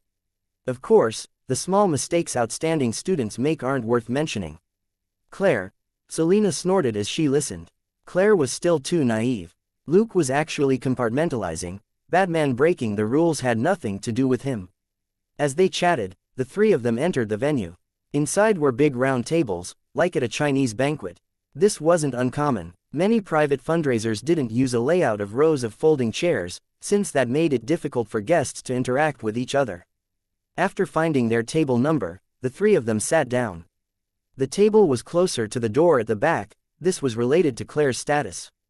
Her family didn't push her, and she preferred to sing and have fun with Stacy. She wasn't interested in going further in her career. Currently, she could only be considered a small star. Even so, her popularity had been increasing in recent years because the songs that Luke gave her were too good. Other people only had one popular song every few years or so, but she had 1 or 2 almost every year. She had basically never dropped off the charts. At the moment, Luke was on the left, Claire was in the middle, and Selina was on the right. That way, Claire and Selina could share gossip about the celebrities present. Private investigator Selina was a lover of gossip, a digger of dirt, and a fan of scandals. Luke pretended not to hear them as he observed the female celebrities around him. The male celebrities, they weren't as handsome as Luke, and he simply ignored them. A private charity fundraiser was more relaxed than a large soiree, but was still more sophisticated than a gathering of 20 to 30 people. This was reflected in the outfits that the female celebrities were wearing. Few were wearing outlandish evening gowns, but it wasn't like anyone was wearing t-shirts or flip-flops. Most were wearing party dresses in the latest styles. However, this didn't stop the female celebrities from fighting for attention. Plunging necklines, exposed sides and backs were all key features. Everywhere one looked, the view was nice. Of course, Luke looked at them purely with admiration. As the saying went, the biggest attraction with what a woman wore was revealing what lay underneath. These female celebrities were a dab hand at this. It was easy for him and Selena to come to this sort of event if they wanted to, but they weren't interested in wasting their time. Claire asked them to accompany her this time to satisfy her curiosity. While they were chatting and looking around, the other 3 people at the same table, also 2 women and 1 man, were also paying attention to them. However, the man and one of the women were very close, and had come together. The 2 of them sized up Luke and Selena many times. Claire didn't need to be introduced. The double-colored wig that covered half her face and revealed only her mouth and chin was her trademark. Selena had a mature look and was talking to Claire. The couple thought that she was Claire's friend in the circle, and didn't think much of it. Luke looked a little soft, and they treated him like a newbie whom Claire had brought with her to see the world. The other woman who was on her own observed for a moment before she got up to sit down next to Luke and strike up a conversation. Luke didn't need her to introduce herself. He knew that this was Susan Miller, a new TV star who had become a little famous in recent years. As long as he wanted to, information on everyone here would be projected on the inside of his Gucci sunglasses in 10 seconds. Susan had approached him not because she wanted to hit on him, but because she was bored and felt out of place. Also, the couple were singers from the same company. She didn't have anything in common with them, and they were quite arrogant. But Susan's career was only just starting to take off. She indeed couldn't compare with these 2 B-list singers who had hit it big at the very start. They had taken a few verbal jabs at her, but she couldn't lose her temper, or she would look like low-class trash. Seeing how Luke seemed to have been snubbed, and was looking around, Susan immediately felt that this newbie was in the same boat. Chapter 1915. Chat and experience as a newcomer to TV. Susan wasn't beautiful or young. She had joined the industry by accident last year and played a unique role, which had helped her become a little famous. At that time, she had acted like a nutcase, or to be precise, a fortune teller. Susan was 42 years old, and had some success as a fortune teller. In her own words, this was because too many major events had happened in recent years, and many people needed a bit of comfort. Luke wasn't about to mock or question her. A fortune teller was indeed an occupation in America. It wasn't against the law, it was just that some people liked to use it to scam others as long as it wasn't a scam. Looking for a fortune teller was essentially the same as going to church to pray and looking for comfort. However, while there were many schools of thought among fortune tellers, they still worked independently, in general, and most of the tricks of their trades were passed down. On the other hand, Susan was the more proper sort of fortune teller. She didn't use vague language or mumbo-jumbo to make clients fork out money. Instead, she used more scientific analysis in her predictions. Whether her fortune-telling was accurate or not, Luke found it interesting. After he put forward several hypothetical questions based on the other party's theory, Susan couldn't help but feel an affinity with him, and they chatted even more. Less than 10 minutes later, Claire and Selena were also distracted by the conversation. They stopped gossiping and moved their chairs to join the discussion about luck. Compared with Luke's semi-professional attitude, these 2 acted more like enthusiastic bystanders. Susan's interest was piqued. Out of professional habit, she casually did a reading for Claire. If this was a fortune-telling novel from Luke's previous life, it would probably be something like, the imperial aura pierces the heavens, the noble aura charges into the clouds, the hidden dragon is still in the abyss, the flying dragon is in the sky. Although Luke didn't believe in fortune-telling, he couldn't say anything. With him as a big brother and gold nugget number 2 protecting Claire, it wouldn't be easy for Claire to run into bad luck. For example, when Stacy had been pulled into Silent Hill last time, Claire, who had been a few meters away, was fine except for feeling anxious for a few hours. With Luke's protection and the long-term boost which gold nugget number 2 gave her, everything would go smoothly for Claire in whatever she did. Even ignoring this qualitative increase in strength, her singing career would enter the first or second tier sooner or later. In the end, Susan's fortune-telling was within expectations. Besides, who would be willing to listen to someone else say that they were going to be unlucky in the future? This was the specialty of a proper fortune-teller. It definitely wasn't a bad thing to be able to preserve some hope for people in dire straits. However, Claire was the only one among the three who was swayed. Luke and Selena didn't take it seriously at all. When it came to the psychology of the mind and language, they were professionals. However, they usually didn't use these techniques for fortune-telling, but for interrogation. What Susan felt had been right. Luke could indeed be considered half a professional in the same trade. At that moment, the other woman at the table suddenly said, "However, some people will never amount to much in their lifetimes." All four of them turned their heads. Luke didn't pay much attention to the woman's sarcasm. He could easily sense the mental fluctuations of the people around him. Basically, it would already be pretty good if 1 out of every 10 smiles here was genuine. Most people were wary or even hostile toward each other, and only a few were friendly. Because of that, he had deliberately restrained most of his mental perception. It was as disgusting as smelling something which stank. It was the same for the couple at their table. Not only were they scheming against each other, they were also jealous of Claire. There were too many of these people, and Luke couldn't be bothered with them. On the other hand, Susan wasn't that fake, which was why Luke was chatting with her. He wasn't in a hurry to say anything. Claire wasn't a kid, and she had to deal with these unexpected situations herself. Could this couple be considered a teaching tool? Only when Claire really couldn't handle it would he stop forward as her big brother. Susan opened her mouth, as if to smooth things over, but she felt Luke gently press down on her arm. Looking at his calm expression, she hesitated for a moment before she closed her mouth. She didn't think that Luke was afraid of them. This young man was smart enough not to be intimidated by these two brainless people. Claire subconsciously glanced at Luke and Selena, who didn't move. She understood that Luke was telling her to do her best. Thinking quickly, she blinked innocently. "Are you speaking from experience, Mrs. Oliveira?" Across the round table, the face of the singer immediately fell, and her jaw tightened. Suppressing the urge to curse, the singer tried her best to look disdainful. "You have to climb out of the unranked group first. You might be qualified if you work hard for 10 more years. I have high hopes for you." Of course, it was a curse. For a 2-bit singer to make no headway after working for more than 10 years was an utter tragedy. Claire nodded sincerely. "Thank you. I will remember your precious experience, Mrs. Oliveira." The singer couldn't hold back anymore. "I don't know you that well. You should call me Sasha." Claire nodded solemnly again. "No problem, Mrs. Sasha." The singer couldn't take it anymore and shouted, You little." She suddenly stood up.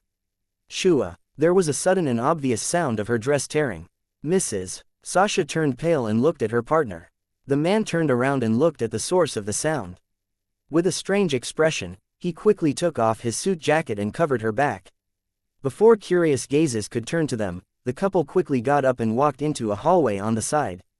For one moment, the table fell silent, and there was only the faint sound of discussion and laughter around them. Although Mrs. Sasha and her partner had reacted quickly, many people had looked over when they heard her shout. More than 20 people had witnessed her dress tear. As for whether or not she had been wearing anything under the dress, nobody could be sure. But they wouldn't be surprised if she wasn't. This person called Sasha had made the headlines a lot in the last few years, and had even been discovered entangled with that man just now in a car. When she got out of the car to scold the paparazzi, they had taken photos of her without her underwear. When the news broke, Sasha had still been called Mrs. Oliveira then, and had been going through a divorce with her husband. So, Claire had earnestly mocked her over and over again earlier. Chapter 1916. Throwing out money, a bloody disaster. Watching the couple leave in a hurry, Susan suddenly chuckled. "I did sense that they were going to run into some bad luck lately. It seems it really is a little serious." Selena glanced at Luke. Luke acted as if nothing had happened. Someone else standing up too quickly had nothing to do with him. Claire, however, was interested. "Then how bad is it going to be?" Susan fell silent, as if she was calculating it, then said in a low voice, "They probably won't die." Claire was shocked. So unlucky. Susan was also uncertain. "That will depend on them. If they don't show some restraint, they might end up in the hospital. Selena glanced at Luke again. Luke winked at her, which meant that they would talk later, so she didn't dwell on it. Unexpectedly, Sasha and her partner returned less than 10 minutes later. She had changed into another dress which she had found from somewhere. After she sat down, she glared at Claire hatefully. Claire, however, didn't look at her at all as she chatted with Selena and Susan. Sasha was about to say something else, but the last two people at the table arrived, and the party officially began. She wasn't crazy, and naturally didn't dare disrupt the party. She could only swallow her anger. There was nothing new about the party. Except for the glamorous female celebrities here, it was no different from any other party. The hosts were an LA celebrity, who did all the explaining, and an A-list film actress, who was eye candy. The purpose of the fundraiser was to help the victims of the San Francisco disaster. They got off the stage, and a professional auctioneer went up to start the auction. Luke felt that the simple and efficient process wasn't bad. It would be annoying if there were too many strange things. 10 minutes later, his thoughts changed. It made sense if it was a celebrity's personally autographed debut album, or some well-known film ornament or special film prop. Dinner with a celebrity, or VIP concert tickets, these just barely passed. Then, there was a skimpy costume, worn by a certain female star in a particular movie, and it was specially indicated that it had yet to be washed, which was ridiculous. Luke couldn't help but ask Claire in a low voice, "What did you put up for auction?" Seeing how he was staring at that costume on stage, Claire couldn't help but roll her eyes. "What are you thinking? It's the song compilation I released at Christmas. It's the very first one, serial number 001. I'll sign and write a personalized message in it too." Luke was relieved. Claire was still a good kid. The party was a private event, so most people wouldn't jack up the price too much. Some things were simply donated by the owners, who then bought them back. The auction progressed very quickly. After all, there would still be a small show after the auction. Many of the celebrities here would be performing, and proceeds from sales of the recording would be also donated to the victims of San Francisco. The price of Claire's auction item and her status weren't high. The awkward thing was that only two people raised their hands, and the bid only reached $1,100, starting bid, $1,000. Bid increment, 100. Claire was extremely depressed and inwardly cursed the people here for being dinosaurs. It wouldn't be rare for true fans to fork out thousands of dollars to buy this record. Sensing her emotions, Luke found it a little funny, but was about to raise his hand. He could give his sister a way out and also help the victims of San Francisco. Why not? Suddenly, Sasha, who was at the same table, raised her hand, and the auctioneer immediately called out, $1,200. Sasha turned to Claire with a smile. "You have to write the message properly for me later." Claire's face changed. She didn't want to write some happy message for this brainless woman. Also, this guy might seize the opportunity to create a stir, which would be even more disgusting. She immediately raised her hand, but Luke was already one step ahead of her. At the same time, he said, 12,000. Sasha raised her hand as well. The auctioneer, 12,100. Wow, looks like Miss P. Nikkei's album is really popular. At the same time, he cursed Sasha inwardly. He wasn't blind. Luke was clearly with Claire. After such a high bid, the tacit understanding was that things would stop here. Sasha had immediately raised her hand. Wasn't this obviously causing trouble? Before Sasha could say anything, Luke had called out 10 times the amount. She didn't care about the extra $10,000, but everybody present probably now knew that she was targeting Claire. Too lazy to look at her, Luke raised his hand again. 120,000. He had the upper hand in this matter. Money was the biggest advantage. Sasha hesitated. $120,000 wasn't a small amount. It was fine for her to spend $120,000 on shopping, but for charity, wouldn't that be feeding poor dogs for nothing?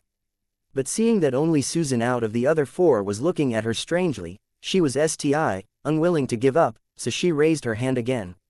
The auctioneer kept smiling. $120,100. That's an astonishing price. Miss Sasha is so zealous in supporting the charity, he stressed the word, zealous. Anyone who heard this immediately understood that he was reminding Sasha not to cause trouble at this charity fundraiser. No one really cared if it was 100,000 or 80,000. The main thing was to give everyone a chance to boost their reputation. In terms of money, many people here could donate millions easily, it wasn't Sasha's place to act cocky. Sasha wasn't really stupid. She understood what the auctioneer was saying. It was just that she had suddenly found Claire and Luke displeasing to the eye for some reason, and had wanted to pick a bone with them. Luke raised his hand again. 1.2 million. SS's. Low whispers immediately rang out in the hall. Almost everyone knew that Sasha had run into a fierce person. There were a lot of rich people here, but it was rare to throw out 1.2 million in one go. Furthermore, this sort of private party would only be reported in the local New York news at most, so there was little to be gained from throwing out this amount. Luke was raising the bid like crazy, completely to crucify Sasha. If she raised her hand again, it would be clear she was spending a lot of money to stir up trouble. No matter what she chose, this matter would quickly spread in the circle, and a lot of negative comments about her would definitely spread. Sensing all kinds of gazes on her, Sasha finally didn't dare make a fuss. Watching the auctioneer bring down the gavel and declare that his sister's album belonged to him, Luke smiled and leaned back in his chair. He wasn't flaunting his wealth, but using his money in an obvious ploy. It felt good to be able to force a provocateur into a situation where they couldn't fight back, by hitting them with a bit of money. Nothing else happened during the auction, and it was soon time for the performance. Glancing at Sasha and the man as they left their seats, Luke asked Claire, "Are they going to perform too?"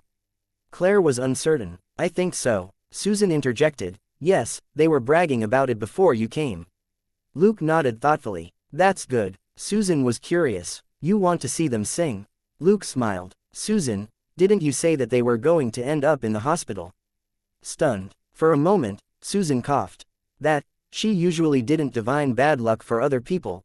It felt too much like she was cursing them, but she had accidentally let it slip just how. Luke, however, nodded before she could reply. "I think you're right. They'll definitely encounter a bloody disaster tonight." Chapter 1917. "You're talented, learn from me." Susan was stunned. That fierce. But recalling Sasha's expression earlier, she had nothing to say. Even God had said, "An eye for an eye, a tooth for a tooth." It was hence unrealistic to expect ordinary people to be magnanimous. Everybody talked in low voices as they watched the show, and didn't mention Sasha and her partner again. But half an hour later, after the stage turned dark for a moment, a spotlight turned on to reveal Sasha and her partner, Reed. As the music rang out, Sasha picked up the microphone and started singing. After listening for a while, Luke had to admit that this C-list singer was pretty good. The lyrics and Sasha's movements made it easy for people to understand the story behind the song. It was probably love at first sight, but both parties were in other relationships. However, they couldn't resist true love, lust, and slept together. Claire didn't forget to tell Luke in a low voice that this song was basically an embellished version of how Sasha and Reed had hooked up. Naturally, no one mentioned how they had cheated on their exes, but everyone in the entertainment circle was well aware of it. It wasn't rare in the entertainment circle, but it was definitely rare to write a song about it. On stage tonight, it was as if Sasha and her partner were performing a short musical as they came together and broke apart again and again, like a foolish man and a resentful woman. When it was time to perform an argument, Sasha raised her hand and gave Reed a slap as per the script. Reed was instantly stunned. The slap was real, and his left cheek burned. Clearly, she had used a lot of strength. Before he could react, Sasha's other hand swung out as well. His right cheek couldn't escape the same fate. Reed was genuinely stunned. Wait, that wasn't in the script. Actually, the first hit should have been fake, and didn't need to touch his face. Sasha, however, was very excited. She had smoked some weed backstage earlier, and felt good. Her anger at Claire and the young man earlier was vented with these two slaps. Also, she had been arguing with Reed recently about his ambiguous relationships with some little b*tches. The two of them had a lot of fights, which occasionally turned physical. However, they had to keep up their true love image and use their story to promote themselves, so they didn't dare be too ruthless. But Sasha had once hidden at home for 3 days, afraid that someone would see the handprints on her. Reed had to claim that the scratches on his face were from a pet cat. After the performance started, Sasha somehow saw herself as the party who was being cheated on. Thinking about how Reed was fooling around outside, her mood suddenly changed. Only a few people in the audience could tell that something was wrong with the two people on stage. After all, not many people were focused on the performance. But 10 seconds later, When Reed was supposed to reject Sasha when she clung to him, he suddenly pushed her. Sasha's voice wobbled as she suddenly stumbled back 5 meters and fell on her butt. Then, she made a second sound. This sound was especially distinct, even without the microphone, and everyone in the hall turned to look. 2 staff members ran over and helped Sasha up. She could only yell, "It hurts. It hurts." When everybody took a closer look, they realized that there seemed to be a dark circle on her butt that was slowly expanding.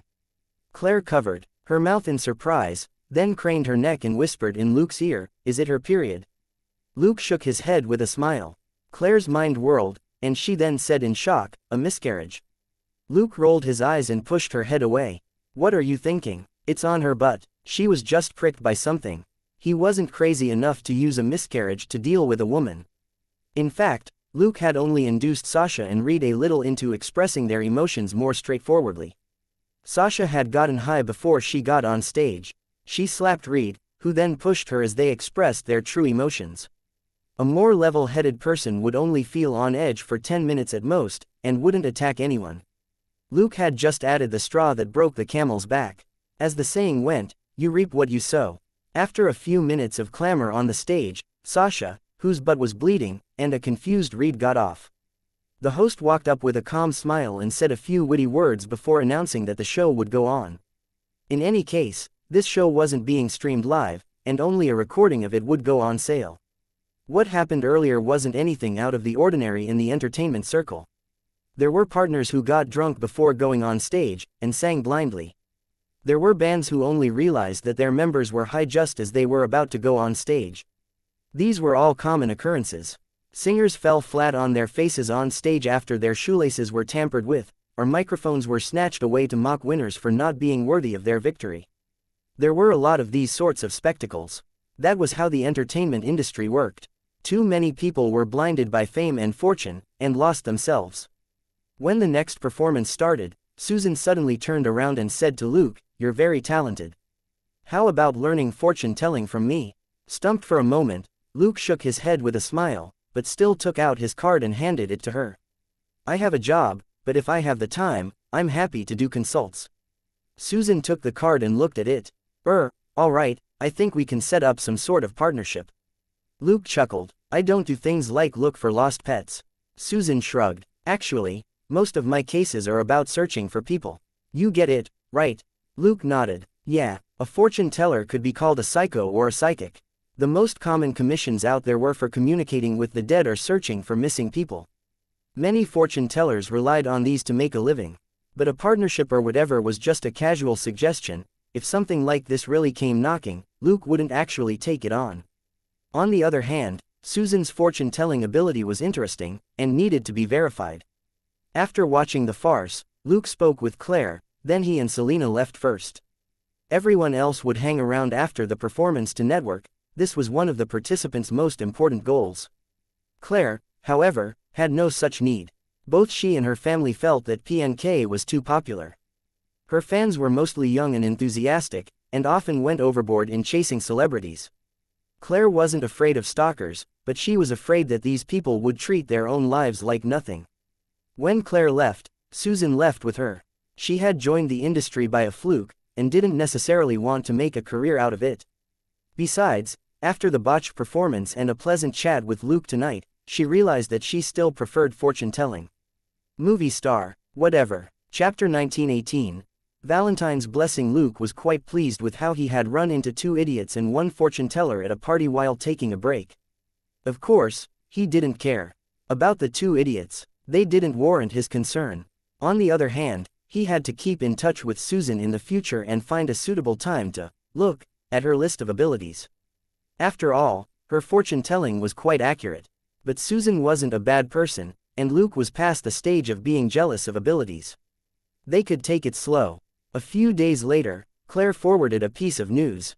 It was from a tabloid newspaper. There were photos of Sasha and Reed fighting in the hospital. A certain paparazzo had seized the opportunity to take several photos in a row, and had specially chosen the ones with the most hideous expressions to post. Clearly, they couldn't preserve their true love persona. But given how shameless they would probably take advantage of the hype. A bad reputation was still a reputation, and was also a way to make money. A slightly lower quality price ratio was still always better than nothing. Luke sent back an applauding emoji and was about to put it out of his mind. Claire sent a message. Hey, you don't seem to be doing much in New York recently, right? Luke knew his sister too well. Just tell me what you want. Claire said, that duet you gave me, how about you sing the man's part? Luke was at a loss for 2 seconds, before one of his earliest memories came back to him. Can't you just find a random male singer with the right voice? Claire said, the director wants to film an MV with 2 people. Luke was surprised. Then just add the condition that the candidate can't be too ugly. Claire said helplessly, Stacy doesn't want to. Stunned for a moment, Luke thought for a bit before he got it. She doesn't want you to be too intimate with a male singer. Claire said, that's right, the director also wants to make it perfect. What kind of lousy director is this? Change him. Luke cursed inwardly, but he said, can't you just use actors or leave out the intimate scenes? Claire chuckled. Did you forget what the song is about? Luke rubbed his chin. What's it about? Claire said, don't you think it's a little like Sasha and Reed's duet? Luke was lost for words. So, my sister is so petty. Sasha and her husband are already so unlucky, and you still want to flay their corpses with a song. After speaking for more than 10 minutes, Claire finally got what she wanted. Luke agreed to be the male lead in the MV for her new song. There was no such thing as him being exposed. Luke used a face that was 60% similar to his original but which was still extremely handsome. Throughout the entire MV, either only Claire's chin and mouth were exposed, or it was shots of her back or side profile with her long hair covering her face. In fact, as soon as the MV started filming, Luke knew that the so-called, Stacy will be jealous, was nonsense. Claire just wanted to sing a song with him. When the incredibly irate director met Luke, he turned incredibly obedient. He had absolutely no objections to Luke's request that his face was kept hidden. In return, the director was paid double. A mental suggestion plus money were just that invincible. It took 2.5 days to shoot the MV. Luke recorded an uncut version of the song with Claire and then left it to the producer to edit. The producer was very angry. Claire had decided to record the song at the last minute, and he was already very unhappy that the company had urgently dragged him over from Los Angeles. Now, an unknown male singer had appeared and refused to come and receive guidance. This was simply a tumor in the industry. After hearing the uncut version, however, the producer gritted his teeth and pondered for a long while, before he asked Claire, can we really not get him to come in person? Claire blinked. I think putting music to the raw is good. Enough for release. The producer took a deep breath. This song can be even more perfect. He wasn't being petty, it was just that this song was really good and he had been paid a lot. He had thought that the other party would find an autotuner worth tens of millions to complete the follow-up, but he realized that the raw vocals and the music score were already outstanding enough. He had heard plenty of rubbish songs as a professional, yet those had become the standard for a top singer's best record. Claire was a C-list singer who had been popular for a few years, yet this uncut version was already above average. Claire, he doesn't have time. The producer, then give me his contact. I'll talk to him myself. Claire shook her head regretfully. Sorry, I signed a non-disclosure agreement. The producer, WTF. What kind of singer has to sign a NDA? Why are you singing a song if you're under a NDA? A moment later, he finally got the name of the male singer from Claire, Mask. The producer subconsciously thought of a few singers and bands with similar names, and somehow found the name familiar. After asking Claire, she slapped her forehead. Fine, he's the Mask who writes songs for me. The producer. Are you kidding me? The producer's anger immediately disappeared. This Mask wasn't very famous among ordinary people, but he had been quite famous in the music industry for the past few years. That was because the extremely laid-back Claire had relied on the 10 or so premium songs he wrote to become a C-list singer. Secondly, several of Shira's top 10 songs were written by this Mask. At least 80% of A and B-list singers wanted a song written by Mask, but nobody succeeded. They couldn't even find his contact. Shira and Claire were the only ones who had gotten his songs. Even when the boss of her recording company asked her, Claire's answer was the same, I signed a NDA. Even the boss failed, let alone a producer like him. In any case, they entered the post-production stage for the new song at top speed.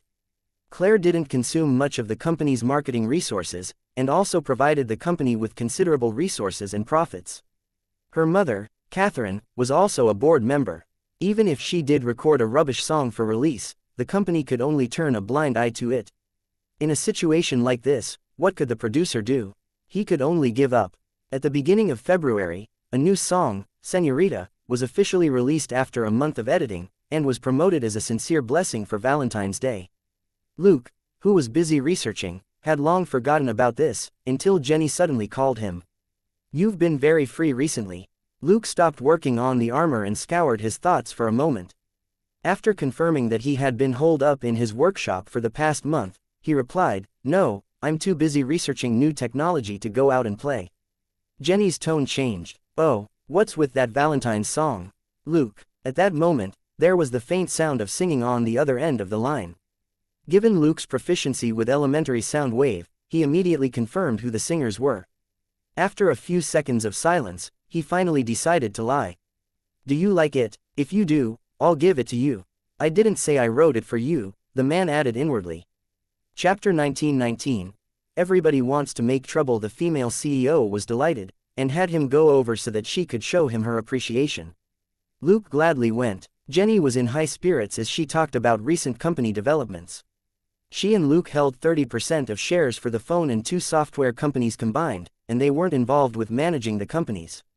It looked like a huge step back, but from another point of view, the pressure had disappeared. Luke also had a bunch of patent rights for phone and software upgrades. The three companies only had partial inventories and no specific information. If they offended Jenny, the company would have to pay for this ready-made technology. Nobody was that stupid. Besides, Luke had always aimed to transfer the shares step by step. In the end, they would keep about 10% of the shares, and it was fine to just be board members. That was because the technology he had could only last for 3 to 5 years. After that, there was nothing else that he could copy from his previous life. It wasn't like he had a dream.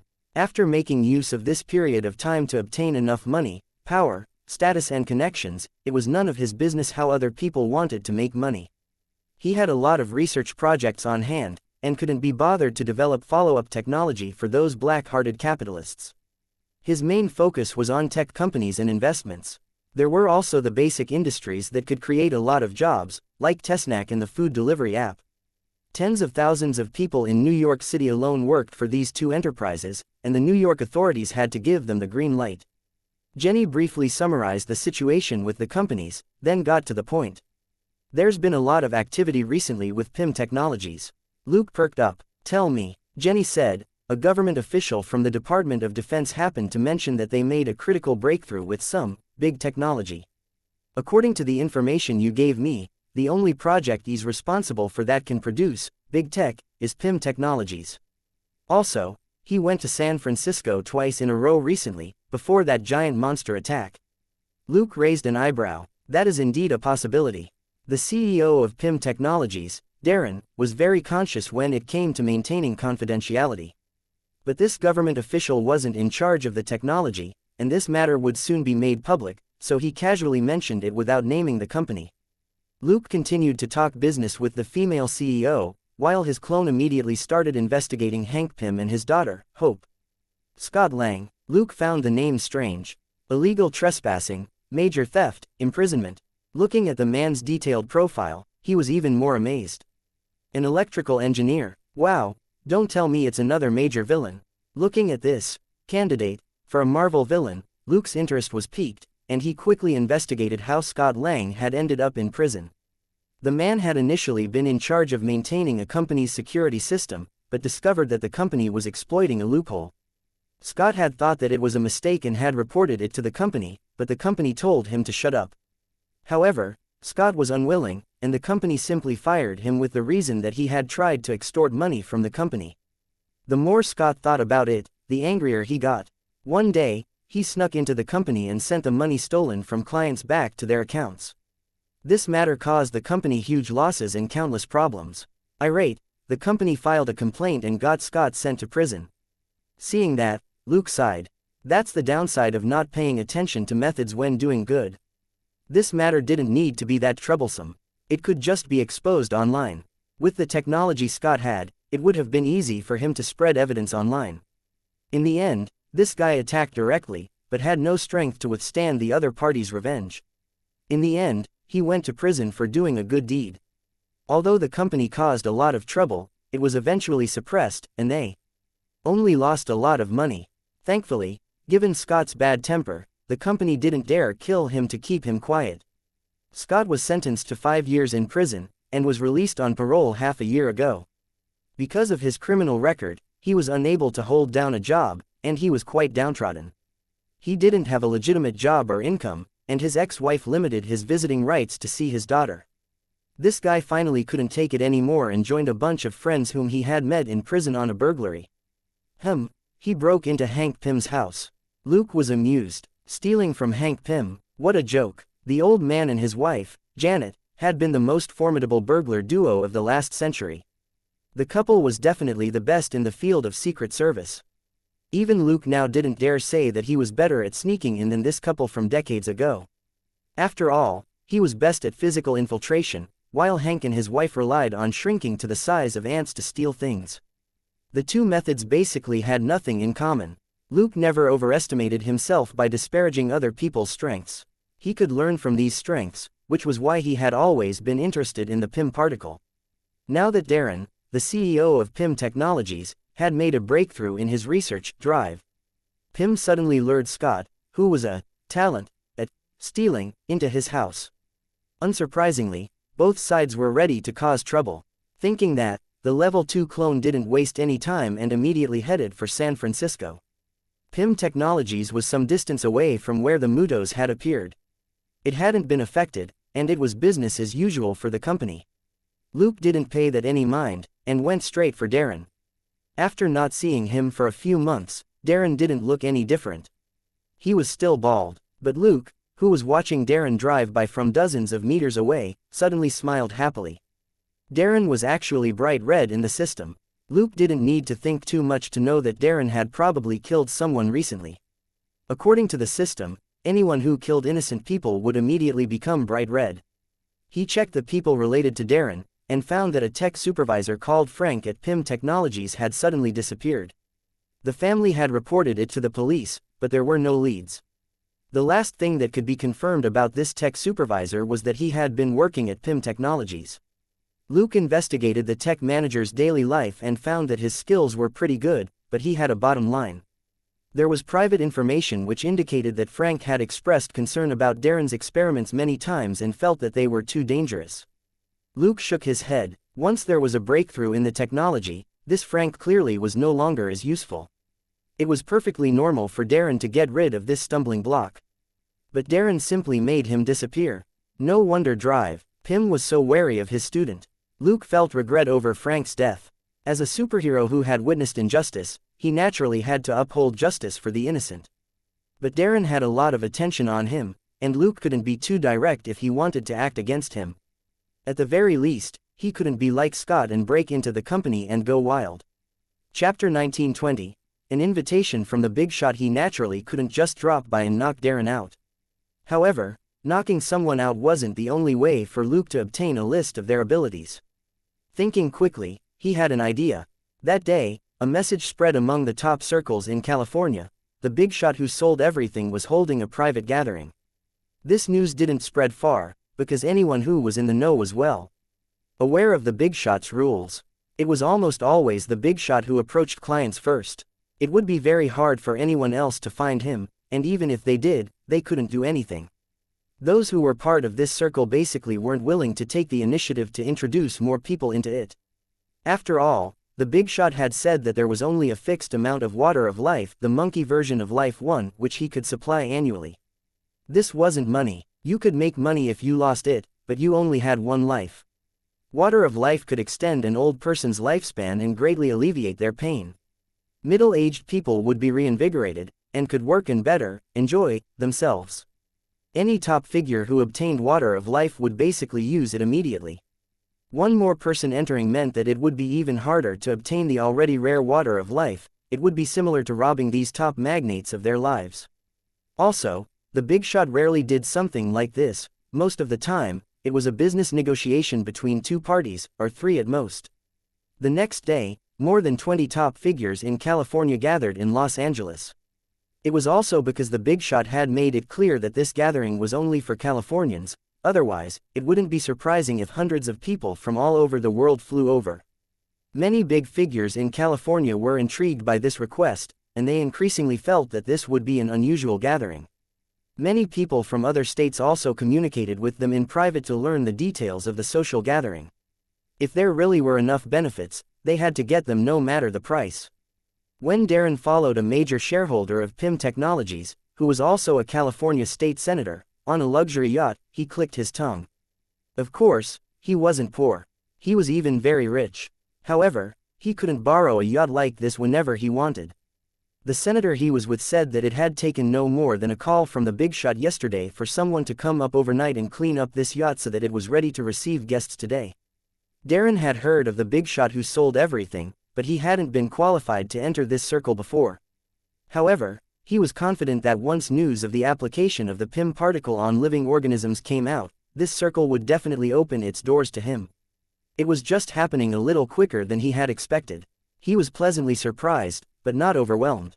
That big shot liked rare products the most, and the PIM particle was definitely one of them. Unfortunately, he hadn't made much progress in research on the PIM particle. Darren was under too much pressure to think about anything else. Now that he had a concrete plan for the most critical technical problem, that pressure had basically disappeared. His life would definitely be smooth sailing in the future. More than 20 big figures had come to the gathering, and their security teams were all inspected beforehand. This yacht was the venue of the gathering arranged by the big shot.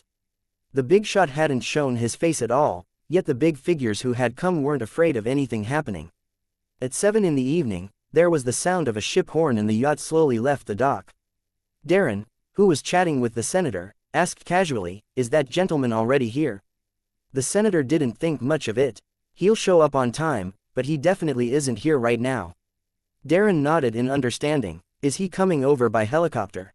The senator was stumped for a moment, before he remembered that this was Darren's first time receiving an invitation. He shook his head with a smile. "You've never met him before, but you've heard the rumors. Right?" Darren recalled how he had asked around after receiving the invitation. "I heard a lot." The senator asked, "What do you think is his biggest trait?" Darren: "That he's mysterious." The senator nodded, then shook his head. "That's on the surface, it actually means that he's a cautious person." Darren's eyes flickered as he recalled the hearsay that some people who had moved against the big shot had disappeared off the face of the earth, and he nodded in agreement. The senator leaned in close and said in a low voice, "Nobody knows when he'll appear during a business deal. Sometimes, he even calls to cancel the deal before he meets with a client." Darren was stunned. Wasn't this being too careful? The senator, however, didn't seem to notice Darren's expression. "I have an acquaintance who has the best bodyguards and equipment." On his way home in the car, someone suddenly appeared next to him. He and the two bodyguards up front had no idea how the man got into the car. "That really is," Darren frowned and couldn't help but mutter to himself, "when the PIM particle is ready, it should have this effect, right?" "Unbelievable, right?" The senator sounded excited as he lowered his voice. "When the monsters attacked San Francisco last month, that gentleman appeared. You know that, right?" Darren hummed in acknowledgement, but was still pondering how the PIM particle could be used to sneak into a car. The senator said, "Then you should have heard about him taking away the Muto's body, right?" Darren paused for a moment before his attention was pulled back. A little. There was video footage online, but it had been a rainy day and there was a lot of dust in the air, so the image was pretty blurry. In the blurry video, the Muto's body was there one moment, then gone the next. The senator took a deep breath. Some people think he has a space ability or space technology, but after multiple tests, there are no signs of him using a superpower. Darren's heart thumped and his mind raced. The senator didn't disturb him and let him think for a few minutes before he said, "If it's a superpower, then it isn't a big deal. If it's technology, however, it might have an impact on our project." Of course, Darren understood this. Just now, he had been comparing the pros and cons of space technology and the PIM particle. For now, however, he still felt that the PIM particle was even better. If the target was a building the size of the Muto's body, or if there was no need to preserve the Muto's body for research, the PIM particle could solve the problem in seconds. Going deeper into the research, the possibilities were infinite. After figuring everything out, Darren smiled. Even if that gentleman really has space technology, he definitely won't sell it or let anyone else have it, right? At that moment, his bald head seemed to glow with a halo of unparalleled wisdom. After a brief silence, the senator nodded in agreement. However, you still have to produce results that prove your worth as soon as possible. We've been waiting too long. Darren hummed in acknowledgement but cursed inwardly. If I had a choice, I would be like that person and shut out you rotten lot. Chapter 1921. Easy as pie, 3 small wins. Who would want to share the fruits of victory with these vicious bloodsuckers? However, he had no choice. He needed these people to stop Drive him from taking back control of the company, and he needed a lot of research funding to keep the company going. After all these years, he was no longer able to helm the project on his own. It was a good thing that Darren was Dr. Pym's student, and he was the one who had to be in charge of R&D. Otherwise, these greedy guys would have kicked him out long ago. As they whispered to each other, the yacht sailed some distance out of the way of frequent yacht routes before it dropped anchor.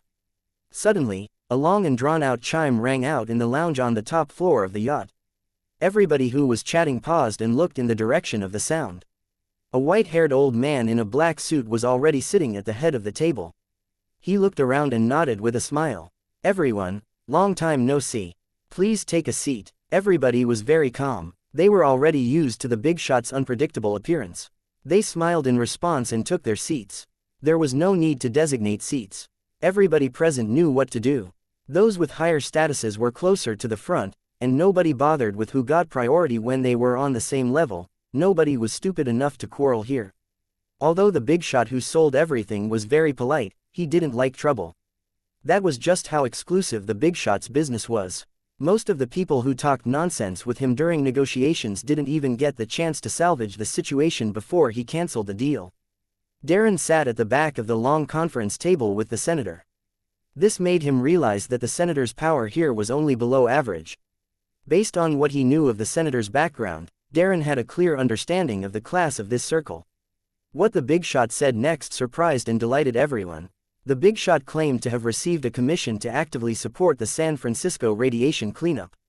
The client was putting up 10 tubes of water of life as a reward for those who were willing to accept this commission. There was a detailed breakdown of the relevant tasks and the corresponding amount of water of life. The very last deadline for completing the tasks was 3 months, and those who completed theirs earlier could claim their reward in advance. Only those who met the requirements for the tasks could obtain the water of life. Everybody's eyes flickered when they heard that, and they didn't say anything for a moment. Apart from the big shot himself, only the Bat Squad and the Avengers could take out so much water of life in one go. These people weren't idiots. They had long deduced that the big shot had definitely started investing in these two sides a long time ago. They wouldn't be so wary of the big shot if he didn't have the protection of these difficult superheroes. Tony was easy to deal with. At most, he would make a ruckus for a few days, and they would lose some money or benefits. On the other hand, few people were willing to provoke the Bat Squad, especially if they had no support. This commission from the big shot was just another confirmation of this truth. The big shot didn't immediately demand an answer.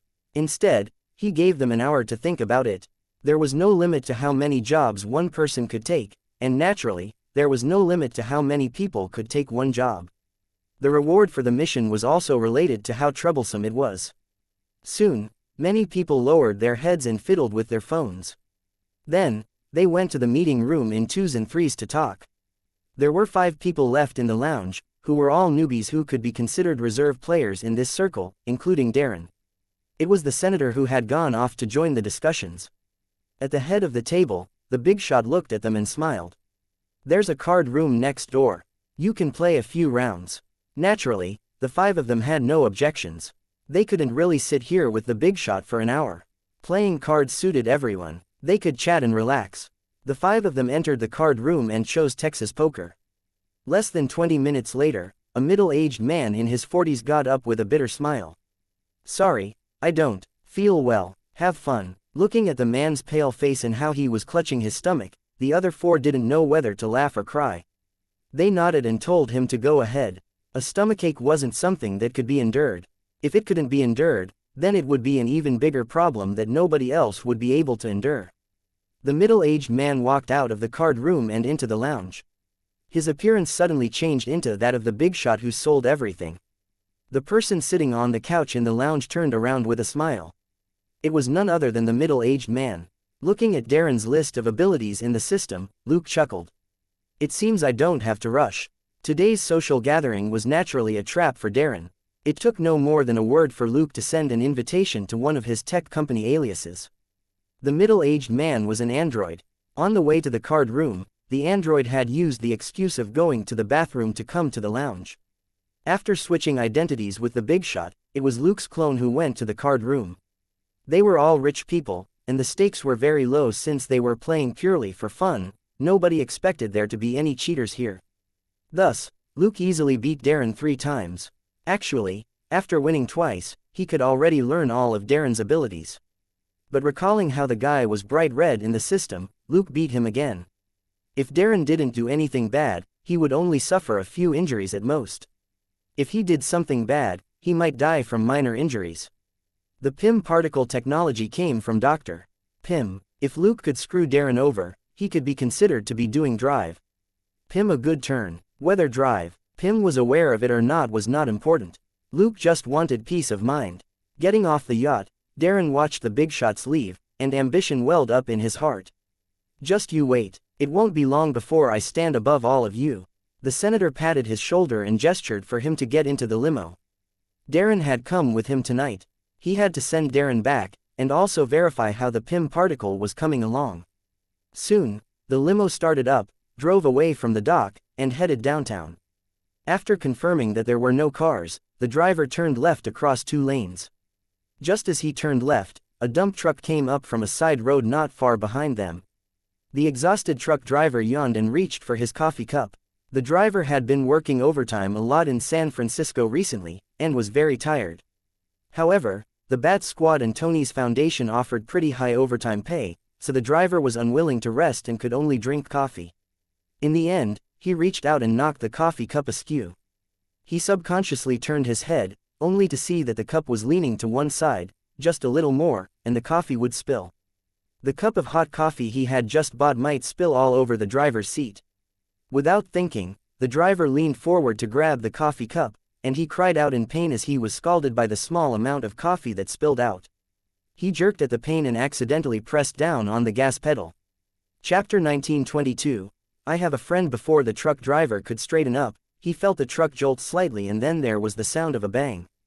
After working overtime for so many days, he was a little slow to react. He was stunned for a few seconds before he came back to his senses and straightened up. It was empty up ahead. Stumped for a moment, he then stepped on the brake. He was afraid that after working non-stop for so many days, the truck might have gotten a flat tire or there was some other problem, so he had to stop the truck to check.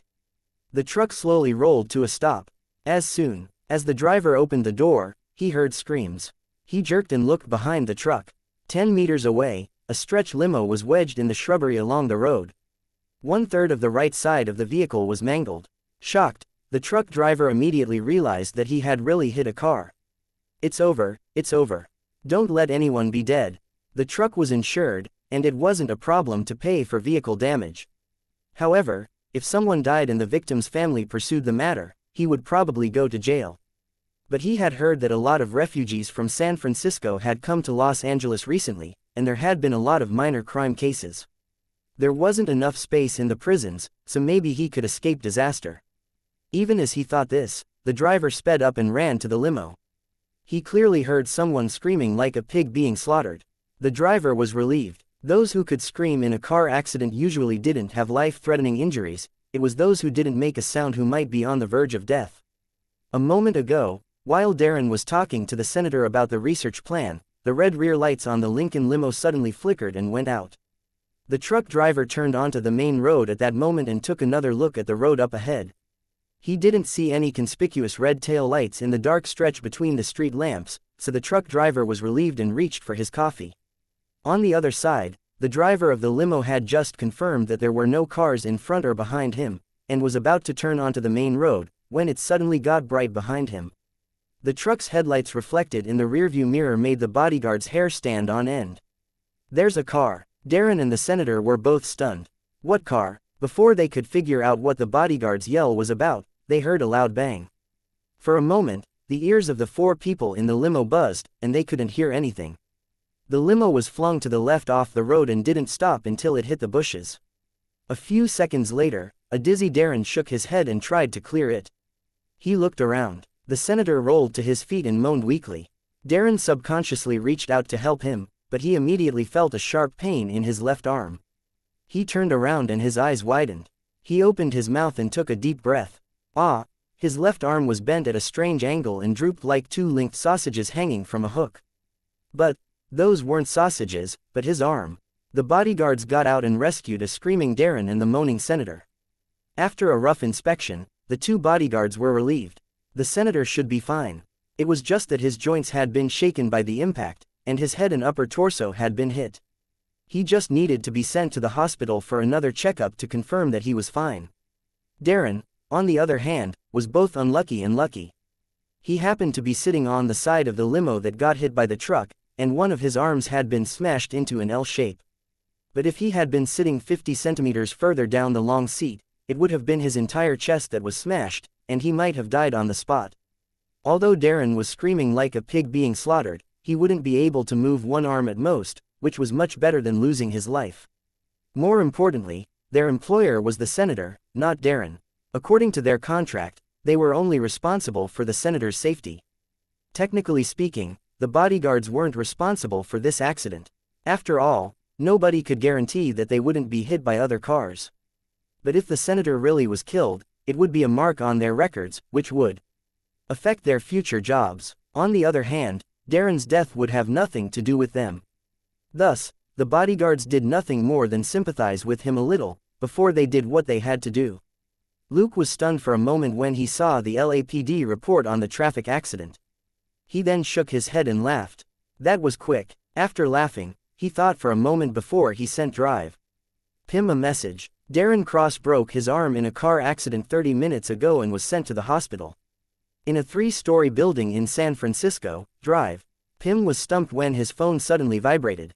His phone had a filter setting so that he wouldn't receive any junk messages. Also, the only person he kept in touch with was his daughter, but she was in front of him right now. He picked up his phone suspiciously and read the message and signature. He couldn't help but get a strange expression on his face. Seeing Drive Pim's strange expression, his daughter, Hope, couldn't help but ask, did something happen? The father and daughter couldn't sit still anymore as they watched Darren get closer and closer to the right answer.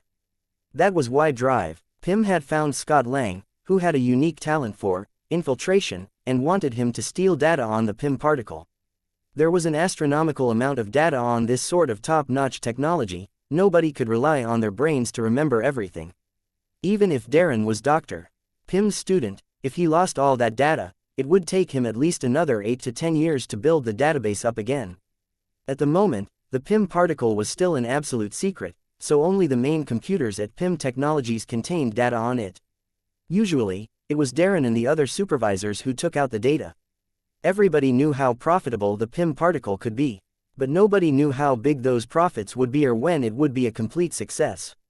Thus, nobody wanted anyone else to take the data, and they could only remain in a deadlock for the time being. Once Darren completely solved the problem and all parties reached an agreement, there would be even more backups made of this information, and the Pim particle would definitely be leaked to several parties. Even Tony's father hadn't succeeded back then. How could Drive Pim let these people succeed? He couldn't let go of this last chance. Frowning and pondering for a long while, Drive Pim made up his mind and looked at Scott, who was eating oatmeal not far away. Get ready. We'll destroy the backup files in Pim Technologies tonight. This is a chance given to us by God. Everything is up to you, Scott. Scott paused with the spoon in his hand and looked at Drive Pim in a daze. I just went to the Avengers' new base yesterday and fought that war machine. It was good enough that I came back alive with that anti-signal device, and you want me to go out again? Doctor Pim stared at him solemnly for a moment before he slowly nodded. I have a friend who just helped break Darren's arm. Darren is undergoing surgery in the hospital. There won't be any danger this time. Shocked, Hope and Scott asked in unison, really? Chapter 1923, T. Rex Ant, and the fisherman behind the scenes Drive Pim chuckled inwardly at such a stupid question but replied firmly, yes. Hope beamed. That's great. Scott, on the other hand, was suspicious. If you have such a good friend, why are they only helping out now? Also, why didn't your friend break all 5 of Darren's limbs and make him confess everything? Why do I still have to steal, sneak in? I don't believe you. You're a rotten old man, the successor grumbled inwardly. 20 minutes later, the 3 of them walked out. Hope took out a miniature RV model from her briefcase and placed it on the road. She then took out a remote and pressed it. The model instantly enlarged into a regular-sized RV. The 3 of them got into the car and headed straight for PIM Technologies. When they were close to PIM Technologies, the car stopped. Hope helped Scott examine his suit before she nodded. Everything's ready. You, don't be careless. Scott smiled at her. You be careful, too. Dr. Pym, who was in the driver's seat, rolled his eyes. I'm still here. Do you think I'm dead? The back door opened, and Scott closed his mask. He suddenly shrunk and dropped through the sewer grate on the side of the road. In the sewers, a bunch of ants who had gotten out of the car beforehand caught him and escorted him to PIM Technologies. On the street, Hope closed the car door and the RV continued on its way to PIM Technologies. When Hope opened the car door, she heard her father's voice. Be careful, I know. Looking at the calm drive, PIM, Hope could only reply lightly before she got out. The 2 of them entered the building via different routes. Now that Darren wasn't around, their goal was within reach, and Hope didn't muck around. After arriving at a room, she had a security guard follow her in to check it. The security guard followed her inside. As soon as the door closed, Hope knocked him out. The reason she didn't take action outside was naturally because there were surveillance cameras in the hallway. For now, the security guards probably wouldn't send anyone to check the situation for the next 10 minutes. That should be enough. Calculating the time in her heart, she quickly took out a silver cube from her pocket. This was the anti-signal device which Scott had stolen from the Avengers' new base in upstate New York. It could effectively block the backup alarm system here.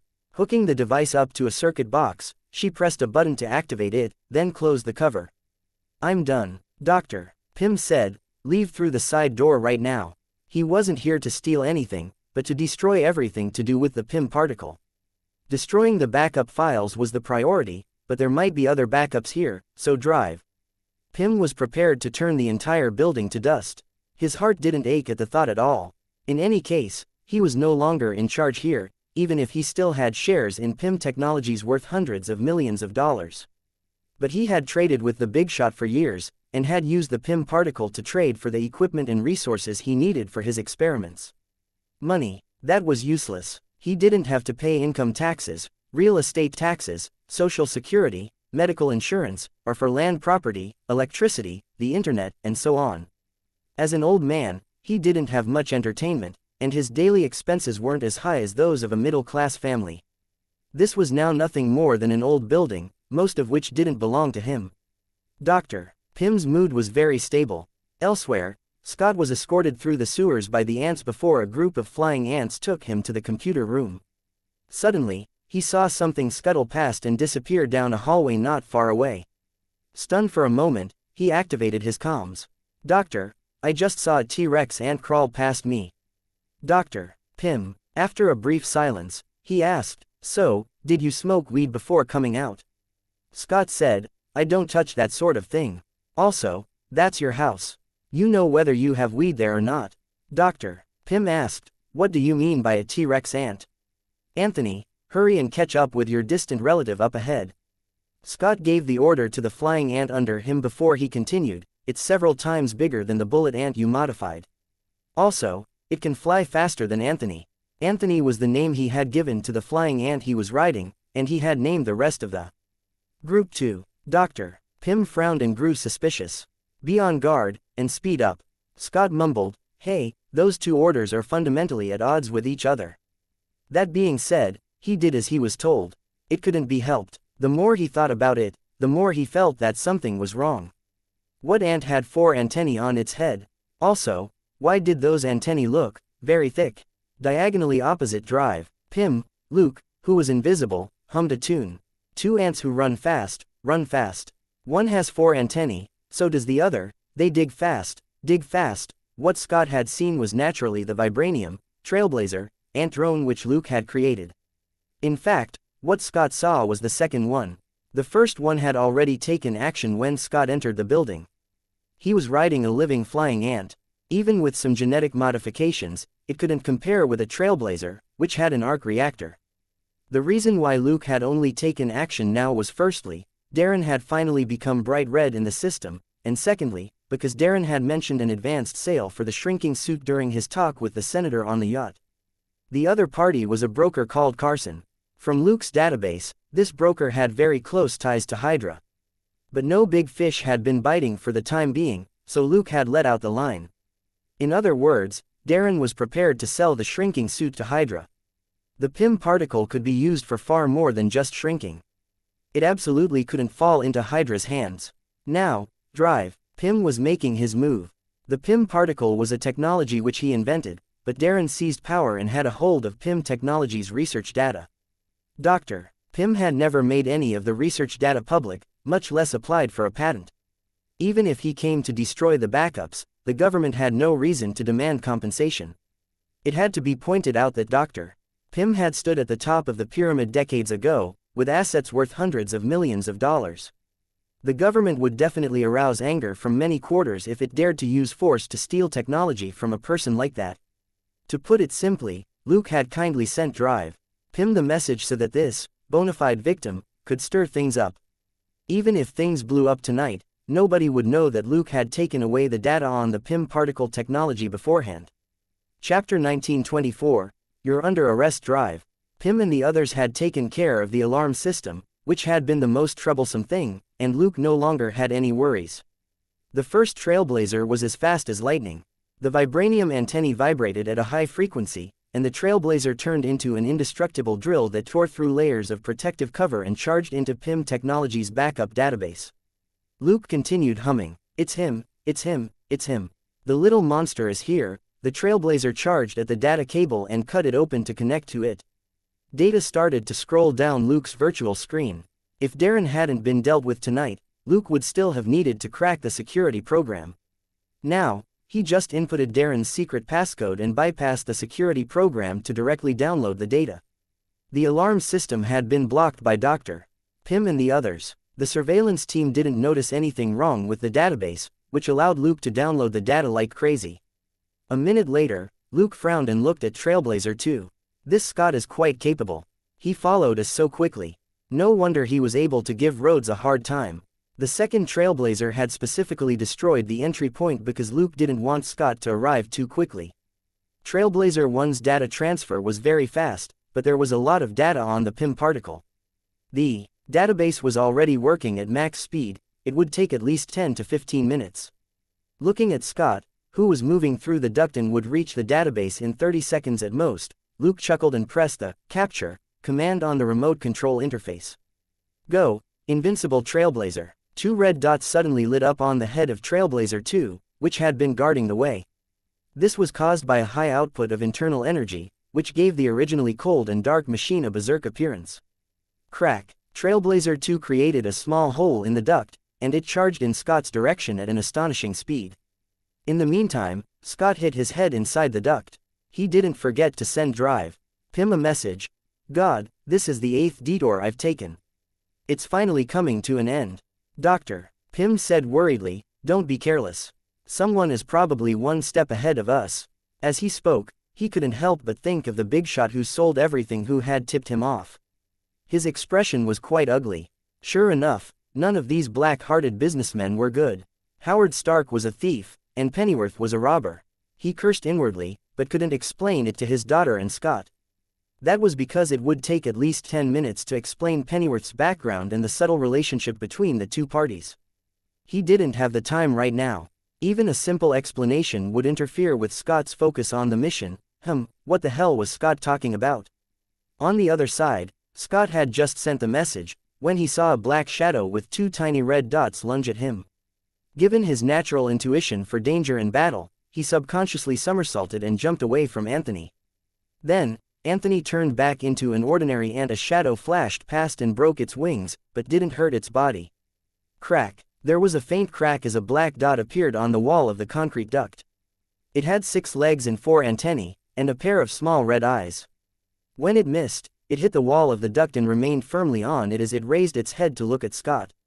After Scott regained his balance, he cried out in a devastated tone, "Anthony!" A flying ant without wings fell in front of him before it quickly stood up. It wanted to flap its wings and take off, but could only jump around. Scott was gobsmacked. "Huh, you're not dead." Putting away his sadness, he turned around and met the Trailblazer's red eyes. WTF, what kind of ant is that? As soon as he cursed, he saw the black, red-eyed giant ant bend its 6 legs. Crack, another part of the wall shattered, and the monster lunged at him like a ghost. Alarmed, Scott hurriedly hid among the ants. When the Trailblazer got close, it suddenly paused before veering 10 centimeters to the side. The ants were bowled over. Scott rolled and then got on another flying ant. As he ran, he shouted, "FCK, what a strong ant. I can't beat it. Hank, do something." It wasn't that Scott was acting stupid, but that Dr. Pym had a way to control ants. Even if he couldn't completely control wild ants, it was still very easy to interfere with their movements. Dr. Pym said, "Hang in there. My surveillance ants are almost there." The Ant-Man suit was indeed very effective, but the problem of a shaky video feed had yet to be resolved. Thus, Pym had to wait for the mini-surveillance robots to arrive before he could confirm what kind of strong ant Scott had encountered. But the Trailblazer wasn't an ant in the real sense. It had an energy system that could be called nuclear power, and a small but extremely sturdy vibranium body. It relied on its invulnerability and speed, and Scott yelled as he frantically tried to escape.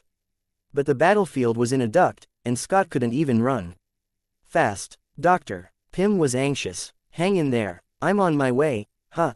Looking at the feed transmitted by his mini-robots, Pym was stunned. Scott's desperate voice rang out in his earpiece. "I'm not gonna make it."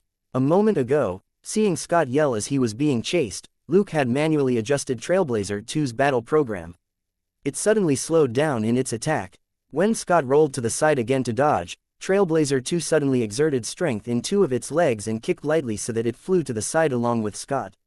Its other 6 legs opened wide, and it hugged Scott from behind.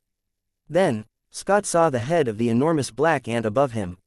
A pair of small red eyes flickered, and 4 thick antennae were aimed at his head. Scott felt like pissing his pants. FCK, big ants really aren't cute. When Dr. Pym saw that, his heart jumped. What should he do? This was a duct. Apart from the ants, nobody could help Scott. But it wasn't like the ants were transformers, it was impossible to rescue Scott. At that moment, the Trailblazer's red eyes suddenly turned dark, and a voice rang out. "Scott Lang, you're under arrest. You have the right to remain silent, but anything you say will be used against you in a court of law. You can start thinking of a defense now. If you can't think of one, we won't provide you with a lawyer anyway. Thank you for your cooperation. All videos have ads disabled. YouTube doesn't pay me enough to cover electricity costs.